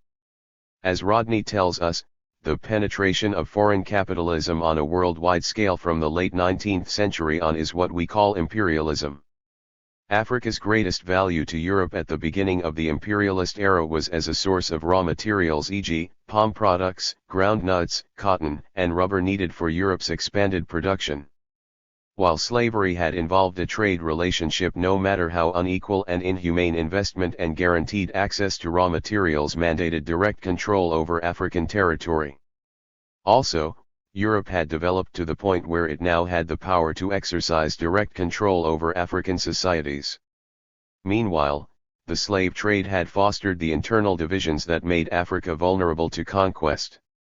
In 1885, the imperialist powers met in Berlin to agree on how to divide Africa among themselves. Colonialism was so much more damaging because the complete takeover of those societies killed the internal political development and cultural self-definition that were still occurring. Also, by now, virtually all African economic activity was organized by and oriented toward the colonizing powers. There was much more economic integration with the mother countries in Europe than with African societies right next door. Political conquest was the basis of enforcing wages for African workers that were a tiny fraction of those paid to Europeans. Rodney gives several examples of 10-to-1 and greater wage ratios. So not only were raw materials guaranteed, but they were also cheap for European industry, while the colonial mines and plantations made fabulous profits. Another form of exploitation was the unequal exchange in trade between European manufactured goods and raw materials produced by African peasants. For example, by 1939 there was a 40% drop, compared to pre-colonial times, in the amount of manufactured goods that could be purchased by a given quantity of African raw materials. Rodney doesn't examine the non-colonized countries Liberia and Ethiopia in depth, but he indicates that these basic economic terms set by Europe predominated for these nations, too. There was no independently developing Africa to provide any other context and relationship for those two. Similarly, while Rodney doesn't examine the post-colonial period, he indicates that the same economic patterns have continued and even accelerated up to the present time. 165.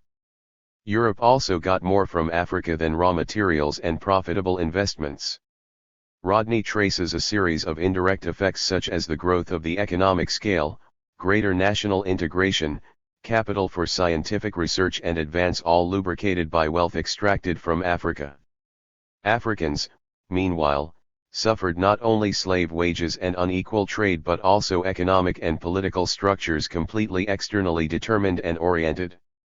This meant that economic activity had the opposite impact from national integration and self-propelled development. The mining that went on in Africa left holes in the ground, and the pattern of agricultural production left African soils impoverished, but, in Europe, agricultural and mineral imports built a massive industrial complex. The overall patterns of exploitation and underdevelopment also had specific expression in the destruction of agriculture. The European slave trade began the negative consequences.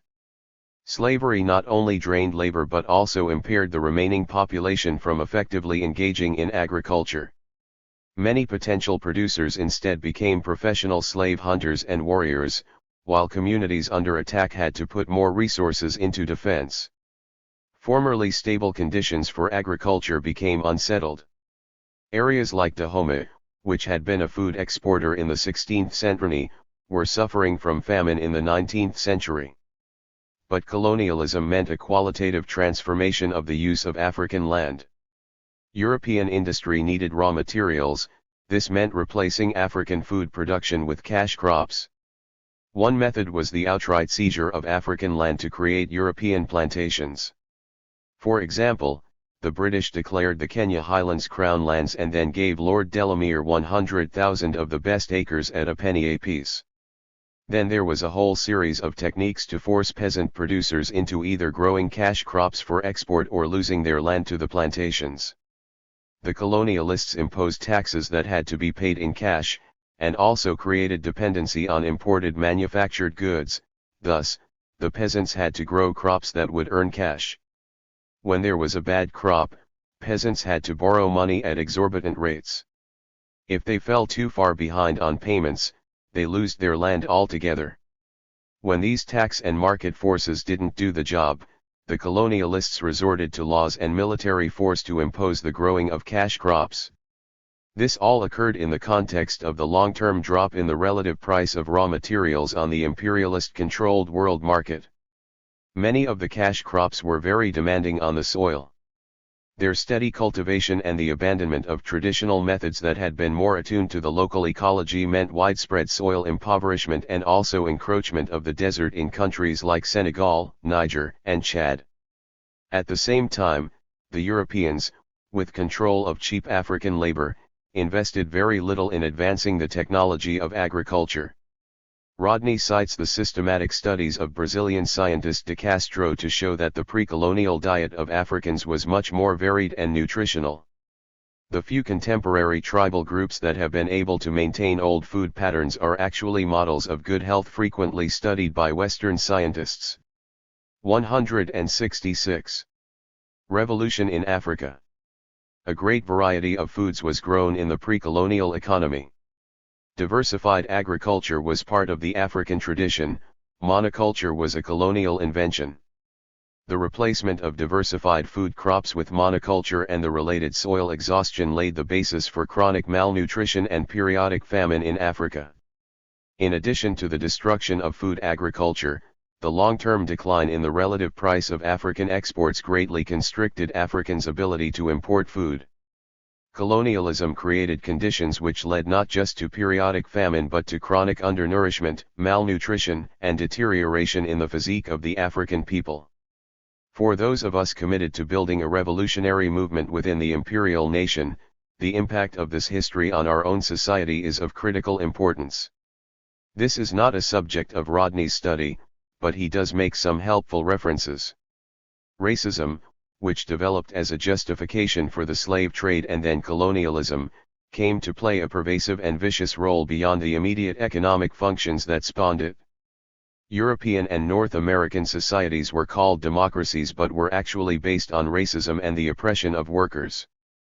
All classes in the imperial nations, including the working class, benefited from colonialism, for example, through the availability of cheap consumer goods. However, European workers have paid a great price for the few material benefits which accrued to them as crumbs from the colonial table. In explaining this position, Rodney considerably understates, in my opinion, the scope of material benefits and relative privileges that have historically tied such workers to imperialism, and he makes capitalist class rule too much a question of control of information. But the broadest point Rodney makes is crucial to our revolutionary mission. The most important result of imperialism for our working class is how it has immeasurably strengthened the rule of the capitalist exploiters. How Europe underdeveloped Africa provides brief sketches of several important themes that I won't attempt to summarize here. Rodney looks at the status of women in both traditional and colonialized Africa. While not romanticizing the former, he shows how colonialism intensified the oppression of women. For a fuller essay on this subject, see Frantz Fanon's Algeria Unveiled in Studies in a Dying Colonialism. Rodney also shows how the modem problem of tribal conflicts in Africa has been very much fostered and exacerbated by imperialism. For both of these important themes, Rodney provides a really good outline. One only wishes that he had treated these subjects more fully. Rodney also provides a sketch of the forces that led to the successful independence movements in Africa with particular emphasis on colonial denial of educational opportunity.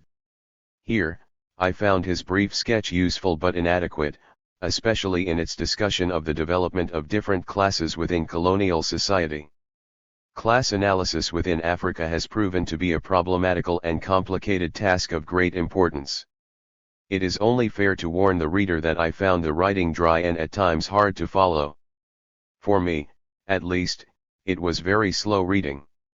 An accompanying map would 167 also have been helpful. But this book is well worth the effort. It provides the necessary and fundamental analysis of the structure of Africa's relationships with imperialism, without which none of the contemporary developments there can be understood. This book will not provide you with all the specifics relevant to today's famine. To complete that understanding also requires study of more recent economic data for imperialism and more specific analysis of agriculture. But how Europe underdeveloped Africa provides us with the foundation. Poverty in Africa does not come from a curse of nature, and certainly not from the incapacity of the African people. Rather, it is the result of systematic exploitation for the benefit of Western capital. When oppression is so destructive to human life and so thoroughly maintained, revolution becomes a necessity. Walter Rodney provides us with direction both through his analysis and in how he led his life. Suggestions for further reading: Kwame Nkrumah, Neocolonialism, The Highest Stage of Imperialism, Fidel Castro, The World Economy and Social Crisis, Francis Moore Lapp, Food First. Night Vision. Night Vision. Illuminating War and Class on the Neocolonial Terrain by Butch Lee and Red Rover, New York, Vagabond Press. Today's world is racked by a proliferation of bitter and bloody conflicts, as divisions and hatreds crack open around a multitude of national, ethnic, religious, and tribal fault lines. In addition to intolerable pain and suffering, it becomes hard to see where any of it can lead except to planting the seeds for unending generations of strife. Many activists of the 60s have grown nostalgic for that decade, when there seemed to be real hope that the oppressed and particularly the national liberation struggles were reshaping the world by creating more humane societies. Now, in so many situations, we don't even know who to root for, let alone how to take constructive action. Nostalgia, however, is not an answer to social problems. Instead of lamenting the failure of world developments to follow our aspirations, we need to develop an analysis that comes to grips with current realities. Butch Lee and Red Rover attempt to start us down this road with Night Vision, saying, today's revolutionary need is to detox ourselves from the old, stereotyped political formulas from 20 or 30 years ago.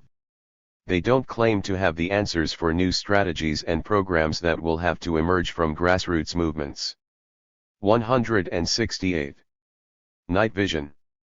Themselves, but they certainly raise some penetrating points about a rapidly changing world system. The preface is exciting because it is so bold in stating both the dynamic of a voracious capitalism and our own need for a new, creative thinking. Capitalism is again ripping apart and reconstructing the world, and nothing will be the same. Not race, not nation, not gender, and certainly not whatever culture you used to have. The paradigm of change from colonialism to neocolonialism provides important insights but also leaves many gaps and loose ends. Night Vision does not provide a definitive overview of our new world, but it is a wonderfully thought-provoking book that begins to thaw some of the ice blocks of our old conceptions. The writing assumes a familiarity with left analysis and terms using, for example, New Africa, without first defining it. The authors also display a caustic sarcasm toward those they see as sellout elements of various oppressed groups. The use of pen names blurs the author's own race, class, and gender standing to take such swipes, but they do use the term we when referring to white women. Of course, ultimately the value of the book rests on the validity of its analysis. The concept of neocolonialism was first promulgated by the great African independence leader Kwame Nkrumah to describe imperialism's shift after World War II from direct to indirect rule of the Third World.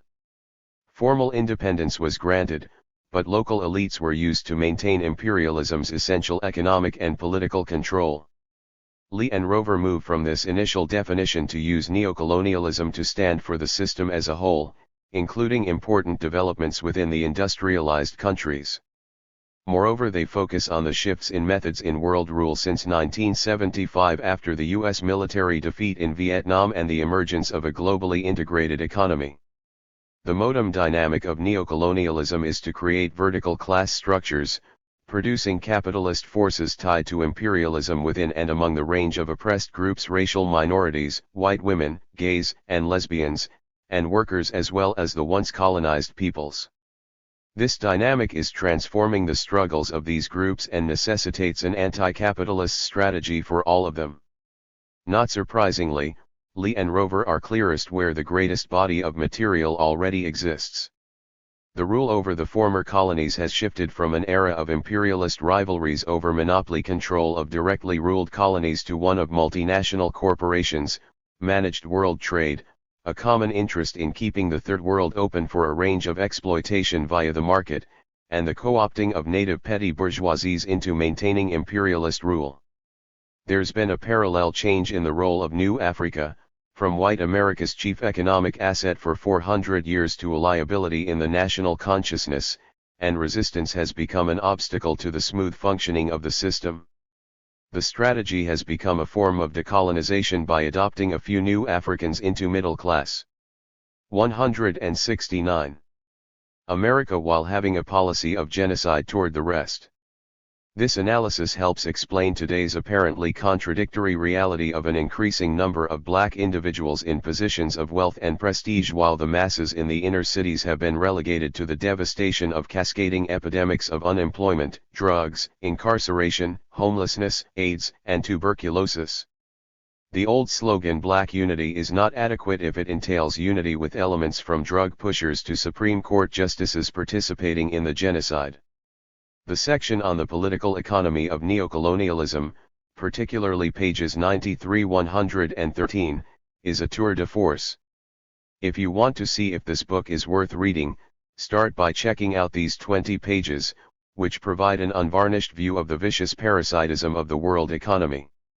Just as slave labor was the greatest source of profits for early capitalism, Third World women and children have become the most important commodity today, to be violently used up and discarded at a pace of exploitation so rapid that it is even cheaper than chattel slavery was. They are the main ones forced into the arduous and deleterious manufacturing jobs that pay as little as $0.07 an hour. Such slave wages are also the piston pressing many women into prostitution, which, with the advent of sex tourism, has become a major hard currency industry in the Third World. Women also provide the bulk of crucial unwaged labor in growing food and raising families. Narcotics production and distribution has become a major industry, much bigger than steel.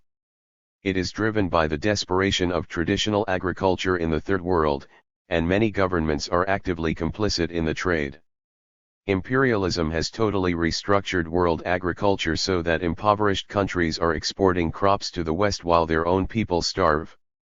The paradox: the more food, the more deaths from the lack of food.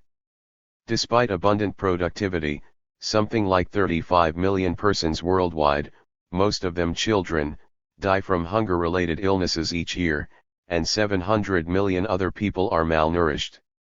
As brilliant and searing as this analysis is, the authors seem to accede to the common left myth that the export of manufacture to the Third World is taking jobs away from U.S. workers. Of course, there is a shift from production to white-collar jobs. But as the book's own example shows, the Nike Air Jordan sneakers cost $30 to make in Asia but sell for $130 here. The super-exploitation of Third World labor supports many non-productive advertising, sales, finance. 170. Night vision and management jobs here. At the same time, the export of production actually causes unemployment in the Third World, as traditional handicrafts and peasant agriculture are destroyed there. The reason that unemployment has become so bad throughout most of the world is based on deeper problems of capitalist stagnation and irrationality. These conditions in turn lead capitalism to treat increasing numbers of third world people as surplus population relegated to genocide. The value of night vision is its emphasis on what is new and changing. One central development is how much the process of production has become internationalized. Behind the vaunted German engineering of Mercedes-Benz, for example, are the chromium metal alloys mined by African workers, assembly lines manned by Turkish immigrants, and a major investment of Kuwaiti capital. This helps us see why the ruling class, now so focused on global profits, has become increasingly indifferent to the decline of the national infrastructure. At the same time, the need to defuse national liberation and to make use of a range of talents and faces explains the growing number of women and third world people in management positions at the same time that the conditions of life gravely deteriorate in the inner cities. Lee and Rover argue that the very ascension of the global economy is the cause for the disturbing surge of ethnic and national antagonisms, as players below the world ruling class level frantically scramble to control pieces of territory in order to have some arena of power. There's been a shift from a bipolar world of colonizer versus colonized to a more fluid, chaotic world of transnational capital on top of a range of fragmented subgroups let loose to fight out their sectional needs. The resulting social conflicts are not moral issues to the ruling class but simply matters of the maximization of profit for capital. They are perfectly willing to let these subgroups fight it out for position and then make use of the victors against the losers and of the conflict itself to maintain social control from above. Night vision takes the forceful position that it is class changes that are being manifest in struggles that appear to be about race, nation, and gender. On one hand, there are now significant capitalist strata within each of those groups, on the other, neocolonialism subsumes those old social categories to create a highly exploited proletariat, now consisting first and foremost of third world women. As suggestive as Lee and Rover's broad strokes are in this regard, they leave a lot of room for oversimplification of collapsing race, class, and gender. For example, third world men are used to controlling their women, but many of these men are also highly exploited by imperialism. Nor should white women's gains around abortion rights, even if achieved without armed struggle, be totally reduced to a convenience for neocolonialism. Similarly, the emergence of a multinational labor force and the breakdown of protected monopoly markets may well mean that capital is no longer willing to pay for the high standard of living given in return for the loyalty of whites. Capitalism is now demanding that white workers start to live low like workers. But the continued and crucial political role of a loyal, and even angry, home base should not be lightly dismissed. Race, gender, nation, and class still have their own interrelated histories and deep social realities. A big part of any revolutionary strategy is to correlate the needs and aspirations of various oppressed groups, under the leadership of the most oppressed, toward a universalist project of liberation. Night vision doesn't turn the prevailing darkness into radiant sunlight, but it has sent up some very useful tracers that provide streaks of illumination and expose critical targets. We all need our very best analytical fire. Technological advance and social decline. The informational city. Information technology, economic restructuring, and the urban regional process by Manuel Castells, Cambridge, Blackwell Publishers. You've heard the pet phrases of the pundits 1,000 times. We live in a post-industrial society, manufacturing jobs are fleeing to runaway shops abroad, leaving us with a service economy at home. The locus of economic power within the country has shifted from the Rust Belt to the Sun Belt, and from the city to the suburbs. As with many clichés, each one of these contains elements of reality. But the commentators and futurologists simply project such trends ahead on a straight trajectory without any consideration of possible counter-tendencies or of underlying causes with more telling ultimate effects on economic and social changes. Manuel Castells provides a fruitful effort at a deeper analysis. His The Informational City, first published in 1989, was reprinted in 1993, and continues to be relevant in explaining current developments. This book can be tough reading, but behind the at times obtuse language is a complex and varied analysis of considerable force. This work provides a particular focus on the geographic, or spatial, Impact of economic changes and what they mean for our modem cities. Castells argues that the terms post-industrial and service economy don't tell us much about the driving forces of economic change. What is more definitive is that we have moved into an informational mode of development, within what is still an overall capitalist structure. In the old industrial 172. Technological advance and social decline. Capitalism, the source of increasing output and profit, was the introduction of new energy sources and their application in more advanced machinery. For today's economy, the key source of productivity lies in the quality of knowledge and its application not only to producing goods but also to the process of generating still higher levels of knowledge itself. The key industries in this informational revolution have been semiconductors, computers, software, telecommunications, and in a very different field that is in its own way based on control of informational processes, bioengineering.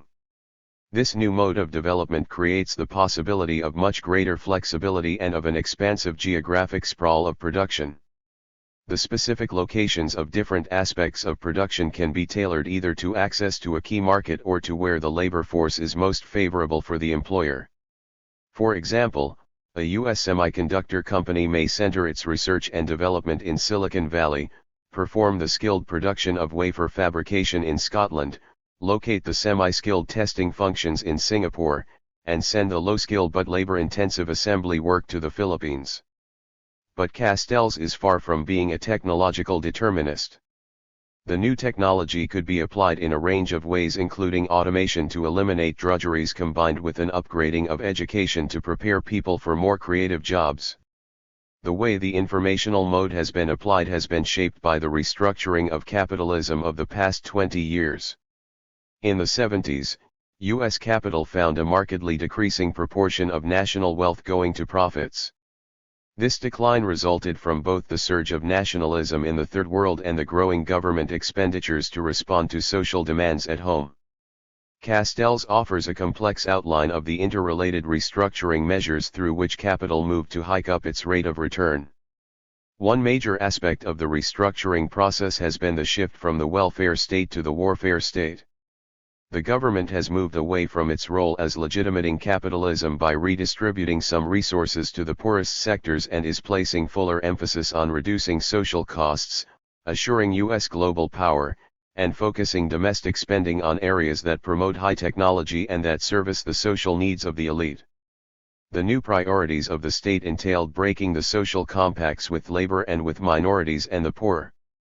As Castells puts it, this change is instituted by the state which abandons the spaces of destitution to their own decline, while concentrating resources in and targeting policies on the preserved spaces of functional management and upgraded consumption. Capitalism's ability to readily break the old social compacts was largely predicated on another aspect of restructuring, the conscious use of the new technology to fragment and weaken the workforce. The changes in job structure correlate with but aren't nearly as simple as the media-touted post-industrial trends. There has been a dramatic rate of growth in the technical and scientific elite. These are jobs that require advanced education, that afford high pay and benefits, and that are overwhelmingly filled by white males. The dynamic areas for the informational economy develop in what Castells calls milieu of innovation. These often start around a center for high-quality engineers that collects the scientists and innovators. Despite all the wonders of modem communication, direct, personal interaction is often important for developing new ideas and diffusing their application to industry. Once such a center is established, the quality of labor it attracts and the advantages of accumulated knowledge for generating new knowledge frequently keep it in the lead. Similarly, the new technology also leads to an intensified concentration of top corporate management personnel in the central business centers of cities like New York, Los Angeles, Chicago, Boston, and San Francisco. Even if a lot of production has spread out to other areas, the command centers require the most advanced telecommunications systems, which generally radiate out from the old industrial cities. For similar reasons, these central business districts now play the lead role as the hubs for the high-powered and frenetic flows of capital in the world financial markets. So the importance of these central business districts hasn't evaporated with the decline of their cities' manufacturing activities, far from it.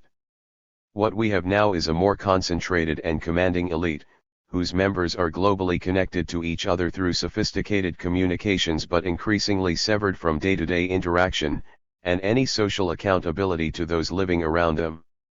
Below the financial and corporate command centers and the professional and technical elite, the job structure has become highly fragmented and often degraded.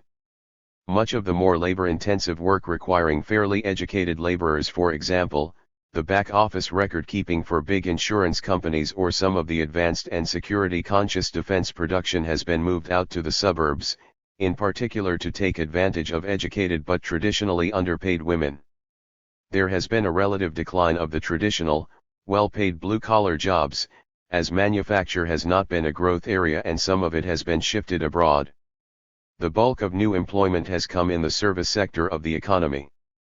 But service is an analytical potpourri ranging from high-powered financial analyst to the kid flipping hamburgers at McDonald's. The major growth has 174. Technological advance and social decline come in the low-skilled and low-paid end.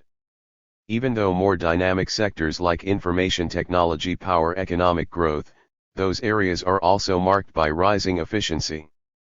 The growth of the GNP, including a growing, fast-paced elite more than willing to spend money to save time, spawns the growth of areas like personal service that are not as amenable to gains in labor productivity.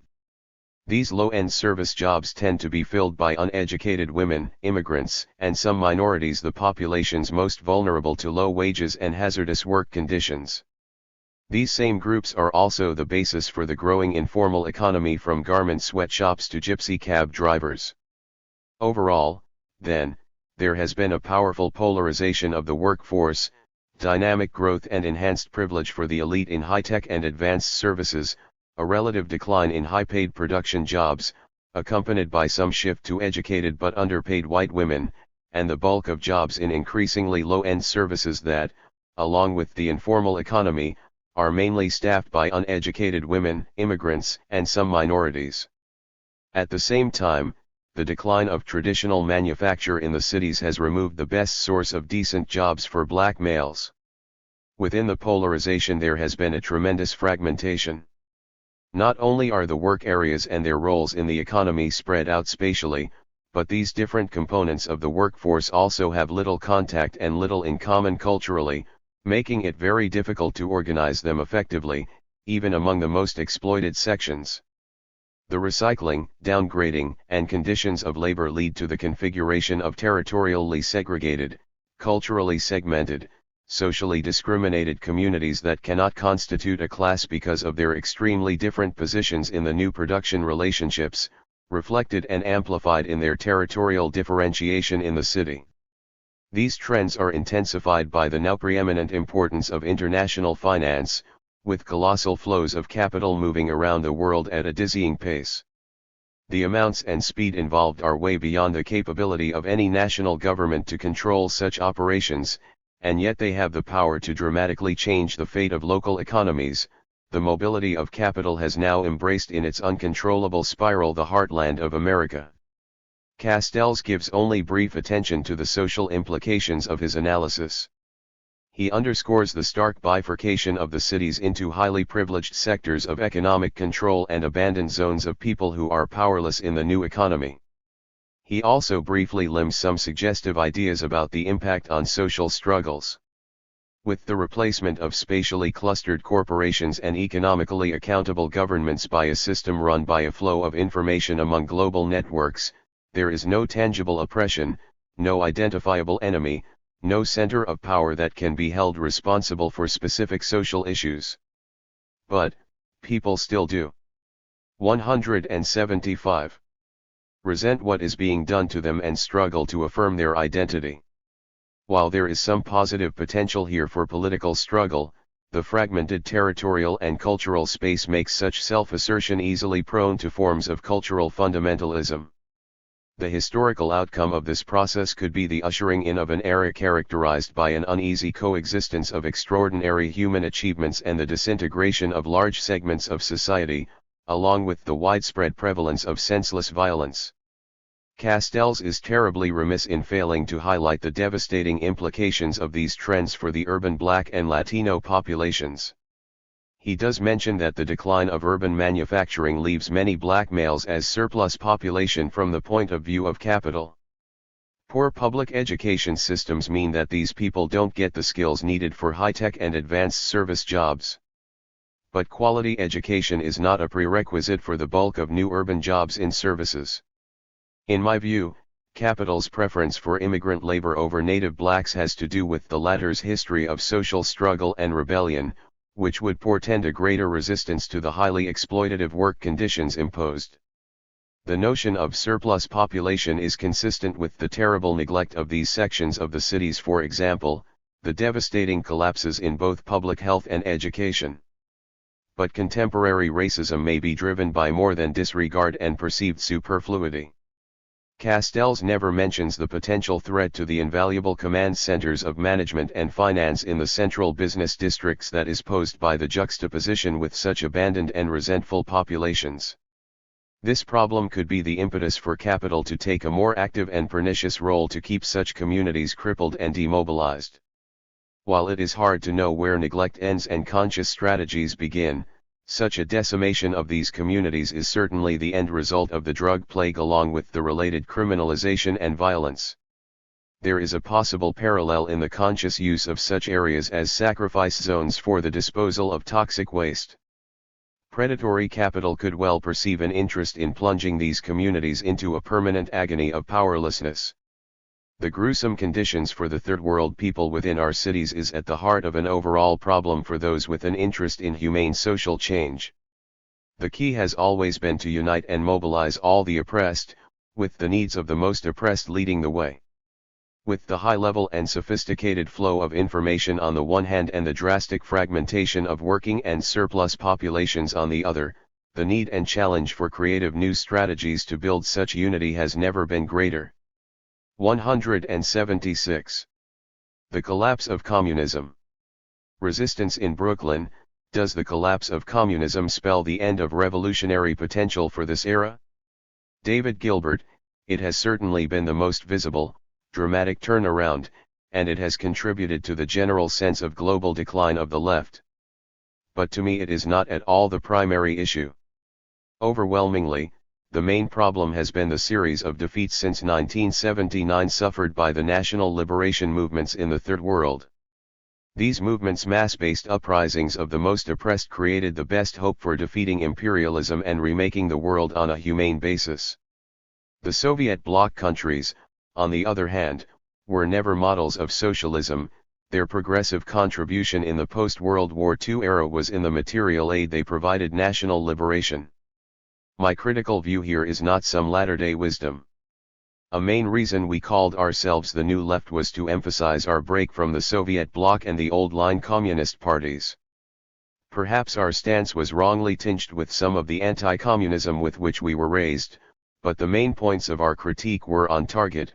Bureaucratic state control is emphatically not socialism, which instead means social and economic control by the working and oppressed classes themselves. That can only be accomplished through active and participatory democracy on all levels of society. Most of the East European countries had the contradiction in terms of revolution from above. Even in Russia, where there was a real and heroic revolution based in the working class, they failed to bring the majority, the peasants, into the process.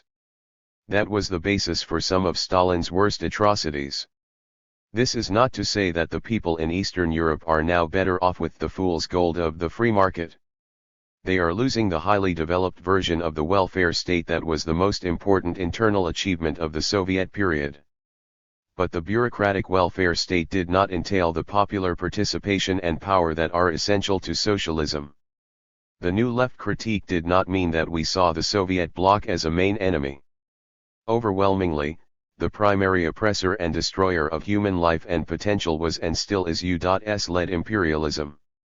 But the East European countries certainly weren't our leadership or our model for an alternative. Some new leftists came around to a more favorable view of the Soviet bloc because of the importance of its aid to struggles such as Vietnam, Cuba, and Angola. But for me, and for many of us, that never spilled over into seeing them as socialist. The great inspiration and hope for the new left were the national liberation movements, both internationally and within the US. These movements were all important in two ways. First, the linchpin of imperialism's economic survival is the riches it extracts via cheap labor and raw materials from its economic control of the Third World. A series of victories for national liberation, the domino effect, could fatally weaken imperialism. In fact, I would argue that even the obsessive anti-communism of the Cold War was more about the support that bloc could offer the struggles of the all-important exploitation zones of the 177 Third World, trying to break from imperialist control. Second, these revolutions involved the most desperately oppressed people and represented the vast majority in the world. Most had some sense that women's liberation is essential. Also, they stood for a complete overthrow of the old order. So the exhilarating hope was that the rising of the oppressed, the world's majority, could finally reshape society in a humane way. Therefore, the political definition of this period comes from the setbacks to national liberation after 1979, starting 10 years before the collapse of the Soviet bloc. I don't know of a definitive analysis of what happened or of current prospects. The high point was Vietnam's victory in 1975 and the wave of liberation through 1979. But even though Vietnam heroically won the war, the economic and social devastation was overwhelming. In Angola, Mozambique, and Nicaragua, imperialism showed that it could use a combination of economic and low-intensity military warfare to bleed such small countries to the point that the social gains of the revolutions were obliterated, with heartbreaking human suffering. The alternative approach to such costly confrontation was the negotiated agreements such as in Zimbabwe and South Africa that left most of the old basic economic structures in place. With both sets of movements, internal political weaknesses became very telling under such pressures. And we also have major responsibility for not building, especially since the early 1970s, strong and effective solidarity movements within the imperial nations. Even Cuba, whose revolutionary accomplishments and resolve have been exemplary, is now having a terribly rough time with the combination of US economic embargo and the collapse of Soviet aid. But, in a way, the most discouraging example to me is China, because it has the size and was well enough established to not be as vulnerable to external destabilization. And it had also made the breakthrough of deep roots in the peasantry. So the reality that China with all its monumental achievements moved in a bureaucratic, repressive, and capitalist direction is particularly telling. There is a series of historic questions posed by today's crisis for the left or, more importantly, crisis for oppressed people.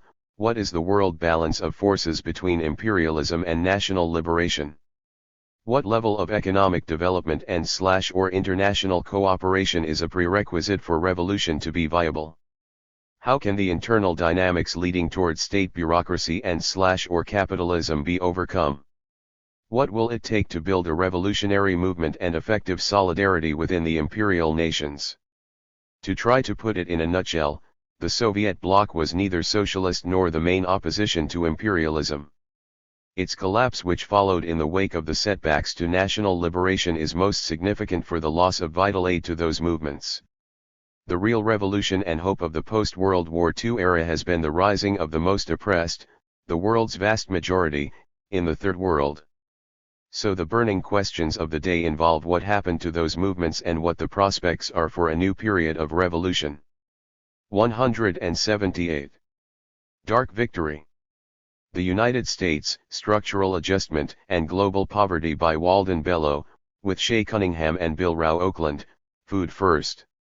You've probably been taught about systems of debt peonage that prevailed in more sinister eras or lands. The sharecropper or laborer was forced to work to pay off perpetual debt to the landlord or the company, who of course set the prices and kept the accounts. This system was nothing but a thinly disguised form of slavery, with the peons in bondage and worked to the bone to enrich the overlords. What you'll never be told in any mainstream textbook or news report is that today's world economy has evolved into a colossal system of debt peonage, with some 70 nations and billions of human beings in its cruel thrall. It's a system that brings unprecedented wealth to the super rich while, quite literally, squeezing the lifeblood out of the people who can least afford it. Over the past 20 years, a ruthless economic restructuring has been imposed by means of the Third World Debt Crisis. After the sudden jump in oil prices in 1973, the big banks in the developed countries found themselves with a surplus of deposited petrodollars. To expand their money-making opportunities, they hawked loans to underdeveloped countries, often for ill-conceived projects that benefited only the elites of those countries and that financed costly imports from transnational corporations allied to the banks. By the late 70s, interest rates started to climb while the prices on raw materials exported by third world countries began to plummet. Thus, the payments owed on the debt soared while the means to pay crashed. By 1982, the situation definitely entailed a crisis for the many big banks that had a large portion of their money tied up in loans headed for default. Spearheaded by the U.S. government, the leading world financial institutions, the World Bank and the International Monetary Fund, both run by the US and other wealthy nations, stepped in to design and enforce strategies to resolve the crisis. A key component has been to impose structural adjustment programs on the debtor nations so that more foreign exchange earnings can go to debt repayment. The UN Economic Commission for Africa recently estimated that 6 million children die in the Third World each year as a result of these WB/IMF austerity measures. There is probably no dynamic in motion in the world today that has more devastating impact on more lives than these SAPs, yet it is a non-issue to the US media, which prefers whipping up a frenzy about street crime or demonizing those third world tyrants who don't completely toe the US line. 179. Walden Bello and Associates perform an invaluable service by offering Dark Victory, a short and readable book that examines the SAPs along with quick looks at the changes for the newly industrialized countries and at restructuring within the U.S. Bello is the executive director of Food First, an institute with an outstanding record of analysis of world hunger and related problems. As he sees it, the collapse of centralized socialism in Eastern Europe shifted the primary axis of world conflict from west/east to north/south between the have and the have-not nations. A decisive weapon in the contemporary global war raging between rich and poor is the SAP. While specific details vary for each country, Bello et al. Provides us with a summary of the SAP's general features. The debtor governments are required to radically reduce government spending and subsidies, cut or restrain workers' wages, remove barriers to imports and foreign investments, devalue the local currency, and privatize state enterprises and remove regulations on business. These are the typical steps required to get the new loans and debt rescheduling, without which the debtor could fall into a default with consequent economic reprisals.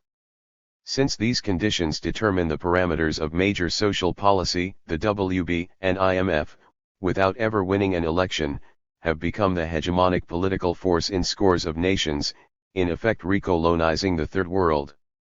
The theory behind these measures is that they will make production more efficient and prices much lower on the world market, thus stimulating the country's exports and earning it more foreign exchange for debt payment and for stimulating the domestic economy as well.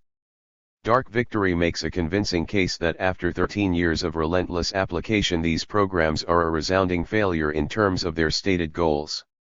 Bello et al. Summarize several comprehensive analyses, including one done by the IMF itself, that show that economic conditions deteriorated in the vast majority of nations subjected to SAPs.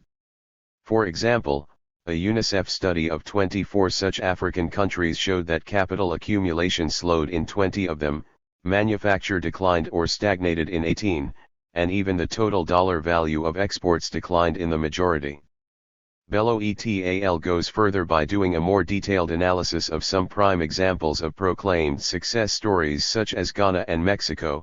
He shows serious weakening of the internal economies and stark intensification of already terribly unequal distribution of wealth, all along with accelerated degradation of the environment. One reason for the dismal results is that many of the measures such as slashing government expenditures, tight money policies, and opening up to more. 180. Imports severely contract the domestic economy. In addition, a howling fallacy lies at the core of WB/IMF logic. The driving force, the thrust of each and every specific measure, is to expand production and lower prices on exports. For any particular country, lower prices should mean a competitive advantage, resulting in expanded sales and income.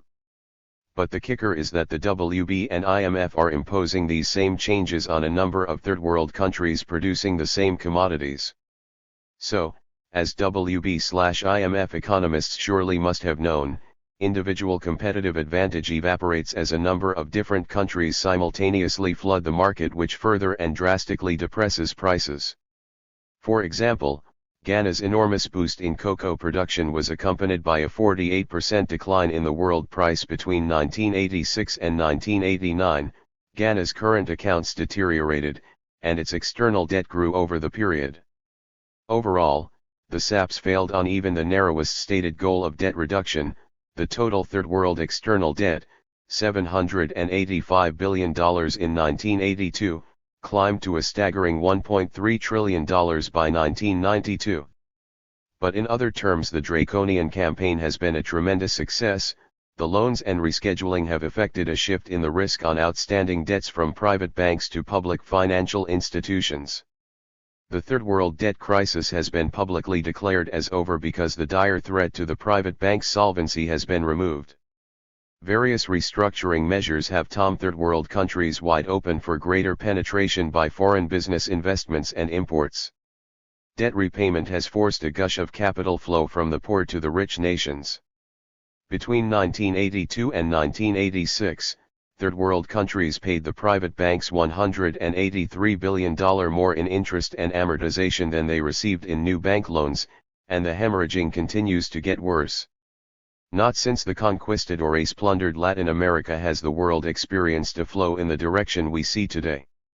A fourth major economic result is implicit in the discussion of why export incomes didn't rise, but it is unfortunately not spelled out in this part of Dark Victory.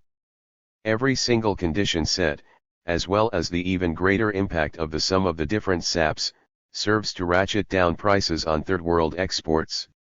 Many of these exports are the raw materials and assembly components used by the TNCs based in the north. The rock bottom prices mean big savings and thereby higher profits for the corporations. This collapse of raw material prices is, in my opinion, a significant piece for solving the apparent economic puzzle of how the U.S. could pump up its economy through colossal debt expansion throughout the 1980s without setting off extreme inflation. What have been the human costs of these policies? Here, Dark Victory can only suggest what would take volumes to adequately chronicle. The already brutal poverty in these areas escalated sharply. Per capita income in Africa has plunged to 60s levels, and that of Latin America has fallen to the level of the late 70s, while the gap between the North and the South has widened, with an average per capita income of $12,500 and $710, respectively. Overall, an estimated 13 to 18 million persons worldwide, mostly children, die of hunger and poverty each year. At the same time, forced cuts in government spending have decimated public health, as AIDS runs rampant and easily prevented killers such as TB and cholera are resurgent in these areas. Further, the SAP's frenzy to generate exports has been a major force behind destruction of local food agriculture as well as for causing widespread deforestation and environmental degradation. Dark Victory devotes a chapter to sketching a parallel, or at least companion, adjusting of America over the last 14 years. The broad strokes include a record increase in maldistribution of wealth, a hollowing out of the domestic economy as some manufacture moves abroad, a war against labor unions and social programs, declining real wages and sinking real welfare benefits, and a dire reduction of public funds to the cities. Over the course of the ADS, the income of the top 1% of families grew by 63%, they now earn 14.1% of the income and own 38.3% of the total wealth, while 20 million Americans are experiencing hunger. This book, trying to cover extensive territory in a thin volume, has a number of problems.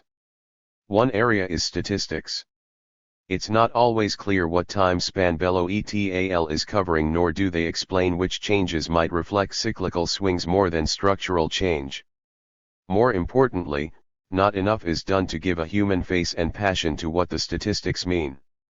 Dark Victory never analyzes the role of the elites within the Third World then class interests and the benefits they accrue, so their continued support for SAP seems to be a mystery mainly explained by the hegemony of Northern economic theories. Similarly, the book never says why default on the debt is considered unthinkable and never considers whether default could be a radical alternative. Bello et al.'s model for what is driving the changes is superficial, emphasizing the competition among national capitalisms in the North without adequately accounting for their clear common interests against the South or for the heady trends toward globalization, nor do they indicate deeper contradictions causing stagnation in the world economy. Further, in their haste to spotlight the damage SAPs have wreaked, they slips into romanticizing the preceding period, with only token mention of its intolerable poverty. It is almost as though Bello et al. Have no analysis of the underlying structures of imperialism, but instead see the more enlightened ideology of Keynesianism being overwhelmed by a corporate-driven free market zealotry. Dark Victory extols the New Deal social contract without admitting that it 182 entailed big labor's collusion with imperial exploitation of the Third World. The book then slides over the qualitative differences in standards of living and thus is much too facile about what it takes to achieve the laudable goal of unity. However, while there is no developed strategy for change, the book's mention of movements for sustainable and people-centered development is at least suggestive and does offer some encouraging prospects for future struggle. The bloody dismemberment of the Third World with the usurer's blade is the life and death emergency of the day. Dark Victory, short and readable, is not an adequate treatment of the issues, but it is a great place to start.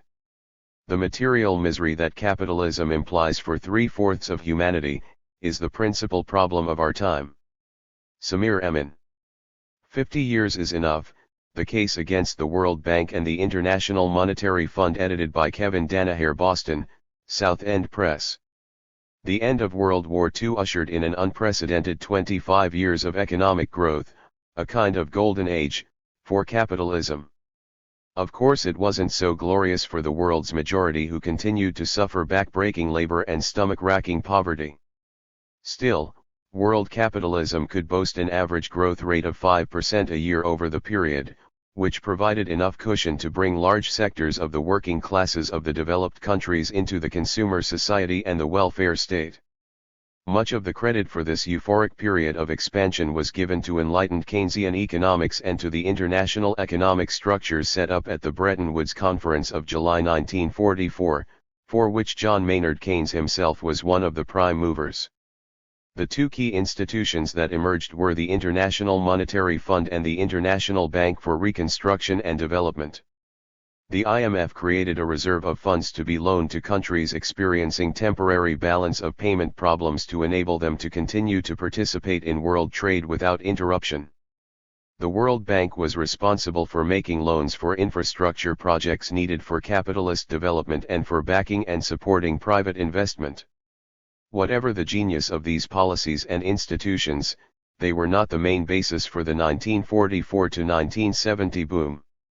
In reality there was a much more fundamental 183 set of historical factors resulting from the war's destruction of much of Europe's and Japan's productive capacity.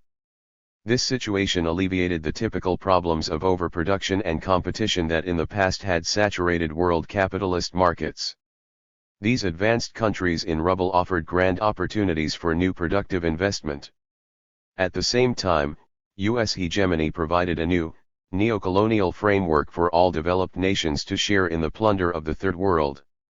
By 1970 those historical circumstances had been played out, and world capitalism entered a new period of stagnation and structural readjustments that continues to produce economic difficulties and political instability today. From 1973 to 1988, the average world economic growth fell to 2.5% a year, or one-half the rate of the preceding 25-year period. The main response has been to squeeze even more out of the poorest and most vulnerable.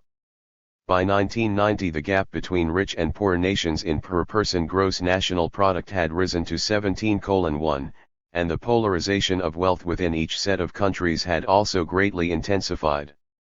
The once highly faded Keynesianism is now widely reviled, mainly for its faint implication that the public sector should slightly bolster the purchasing power of the working classes.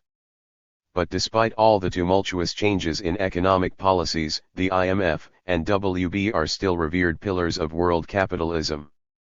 However, without any fanfare and without missing a beat, they have made a big shift from their charter functions to a completely different role, imposing structural adjustment programs, in reality draconian austerity measures designed to extract debt payments to the northern banks on the impoverished countries of the South. Kevin Danaher, editor of 50 Years is Enough, aptly summarizes it as a form of financial warfare being waged by the rich on the poor. This collection of 36 very short essays on the WB and IMF leaves a lot to be desired. 50 Years is Enough does not provide much of an overall analysis on how the WB and IMF fit into a broader world capitalist strategy. Without that context, a few of the authors lapse into the fantasy that these institutions can be reformed to serve the poor. Similarly, there are some anomalies, such as citing a WB internal report on project failure rates without examining the criteria it uses, or as projecting the Japanese model of capitalism as a qualitative alternative to the SAP 1 prescriptions. At the same time, there is not enough detail in any particular area, especially in giving the reader a sense of the lives of specific human beings. But Uthi's book does introduce the reader to a range of key authors and activist organizations on this most important of topics, and its section on the impact of SAPs on women, tribal peoples, and the environment is particularly valuable. That section opens with an expose of an internal memo written by the WB's chief economist, Lawrence Summers. This expert lauds the economic logic of dumping toxic waste in the lowest wage countries and of encouraging more migration of dirty industries to the LDCs. Vandunashiva makes good analytical use of this document to show how WB policies promote a global system of environmental apartheid, in which 184. The last resources of the poor are taken over by the rich, and the poor are pushed into pollution reservations to live with waste. They themselves are treated as waste, to be dispensed with either through poisoning and pollution, or through population control and denial of health care to children. Another essay discusses the extremely negative environmental impact from how SAPs force third world countries to shift from local food production to soil-exhausting cash crops and to earn further foreign exchange through deforestation and other depletions of natural resources for export. Lack of a just resolution to the debt problem is the single most important cause of environmental destruction and poverty. One particularly graphic example is presented by Nilofar Ahmed's work with grassroots organizations of rural women in Bangladesh. The WB and collaborating local elites imposed a plan to cultivate shrimp for export to rich countries. This project entailed flooding coastal areas with salt water, thus destroying much of Bangladesh's prime grain-growing land. Meanwhile, the women who work harvesting the shrimp are suffering serious damage to their health due to the lime mixed in with the salt water. The foreign exchange earned from shrimp exports goes into the pockets of a few rich people, while some 25 million people in Bangladesh are dying of hunger. Ahmed also provides one of the few hopeful stories as she describes how local women took over a vacant delta island to grow grain and then physically defended their precious harvest from a raid by the landlord's police. The overall result of the SAPs that emerges from these essays, as also demonstrated in Bellow's Dark Victory, is the intensification of poverty and polarization of wealth. In today's world, 1.2 billion persons live in the dire conditions of absolute poverty. In sub-Saharan Africa, one-half of the children are malnourished and starving. The SAP-imposed slashing of health and education budgets not only makes the impact of such poverty worse, but also cannibalizes these countries' potential human resources for future growth. The WB and IMF also serve to undermine democracy. Key social policies are imposed by their functionaries who are not subject to any popular elections through plans that are negotiated in secret with local elites. Meanwhile, the SAPs have failed on even the narrowest of economic grounds. The outstanding external debt of the Third World has climbed from $785 billion in 1982 to $1.5 trillion today, and Africa's external debt increased by a factor of 2.5 during the 1980s. The overall growth rates for countries following SAPs tend to be lower than for those that rely more on the public sector. Economic growth in the South is strangled by the relentless transfer of capital to the North. The total flow, the amount of interest and principal paid minus all the new loans coming in, is running at $45 billion a year. The other side of this multi-billion-dollar coin is the real success story of the WB and IMF, securing the solvency and profits of northern commercial banks. The SAPs have also been brutally effective at decimating the prices for third world exports used by northern industry. 185. Historically, the plunder of the South has been tacitly condoned by broad sectors in the North. Access to the comforts of the consumer culture tends to blind people to the long-term cost to our souls and ultimately to our survival of such wanton destruction of human beings and of the global environment. Now, capital is beginning to apply at home some of the weapons it so ruthlessly developed to loot the Third World: the slashing of social and environmental programs, the maintenance of high unemployment to drive down wages, and the undermining of labor unions and social movements.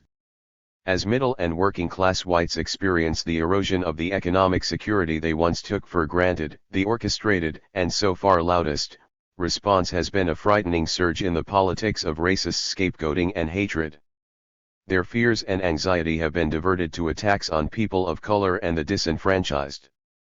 Anger spewed out at third world immigrants shields the transnational corporations and banks that have wrecked those people's home economies. Scorn heaped upon people who need public assistance protects the business planners who consciously create unemployment. The demonization of street crime justifies the awesome repressive apparatus that can be turned against any radical challenge to the elite. All the screaming about the costs of social programs means that not even a whisper is heard about the burden to 99% of the population of the 1% of the US population that owns 40% of the wealth.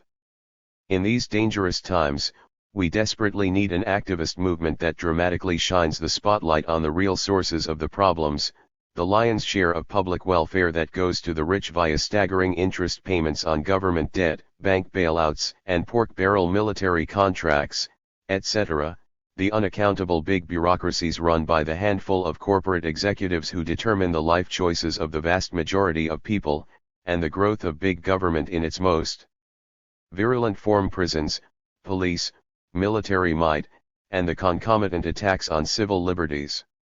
The demagoguery that prevails today serves only to further the concentration of wealth for the super-rich, to stimulate the cancerous growth of white supremacy, and to build the trends toward a police state, thus strengthening the very forces that are the source of the crisis. The only real solution lies in the completely opposite direction: people's movements representing and uniting the interests of the most oppressed and combining local activism with a consciousness of global solidarity. This requisite alternative has to be all about the humane use of social resources, controlled by grassroots organizations within the communities, like the seeds that were sown, for example, by those rural women in Bangladesh who courageously reclaimed land to grow life-sustaining grain. But today we say enough: popular struggles and human rights internationally. The Palestinians are consistently depicted as the aggressor in US media coverage and political discourse on the Middle East. To maintain this image, the dominant narrative obliterates two colossal facts that are central to understanding the conflict: it is Israel that is occupying Palestine, and Israelis have killed far more Palestinian civilians than vice versa. The review below gives a glimpse of the realities of the occupation. As bad as these conditions were, they pale in comparison to Israel's spring 2002 invasion and reoccupation of the West Bank. The third piece in this section assesses civilian casualties in the 1990s. The subsequent Second Intifada, with its highly publicized suicide bombings, has modified somewhat but not at all inverted these figures. Since September 2000, there's been about a 5-to-2 ratio of Palestinians to Israelis killed.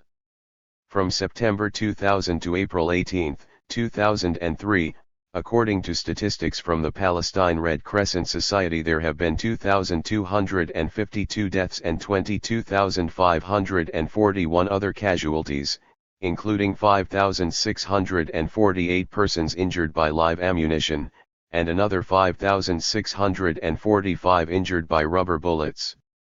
These statistics are considered lower than the actual deaths and other casualties because of the interference of the PRCS's work by the Israeli occupation forces, which includes delaying and shooting at ambulances. For up-to-date statistics, visit the PRCS's website at http://prcs.intellinetincture.com. Gaza, a year in the Intifada. A personal account from an occupied land by Gloria Emerson, New York, The Atlantic Monthly Press. What is it like to live under a military occupation? What would you do if, for example, your child became seriously ill? When Mohammed's 4.5-year-old daughter had bad stomach pains and a high fever, the worried father decided she needed to see a doctor, but it was well after the 8 p.m. curfew. Spotting a Red Cross car, he ventured outside with the girl. Suddenly an Israeli jeep stopped in front of me. I raised the child up with my right arm, as a sign of peace. I tried to tell him why I was out, but he fired 5 times. I was hit by a plastic bullet at close range. Mohammed ended up in the hospital with multiple fractures of his left leg. The girl, who had been frightened, was still shy and withdrawn weeks after the incident. Gloria Emerson's Gaza presents the voices of many Palestinians who are living under military occupation of this small strip of land bordered by Egypt, the Mediterranean, and Israel. We meet, for example, a 13-year-old girl who lost her right eye when shot at close range with a non-lethal rubber bullet. We listen to an interview with human rights attorney Rajai Sourani, who describes his own arrest, interrogation, and torture, and how he was held for a year without charges in administrative detention. We learn of the 7-year-old boy, in shock and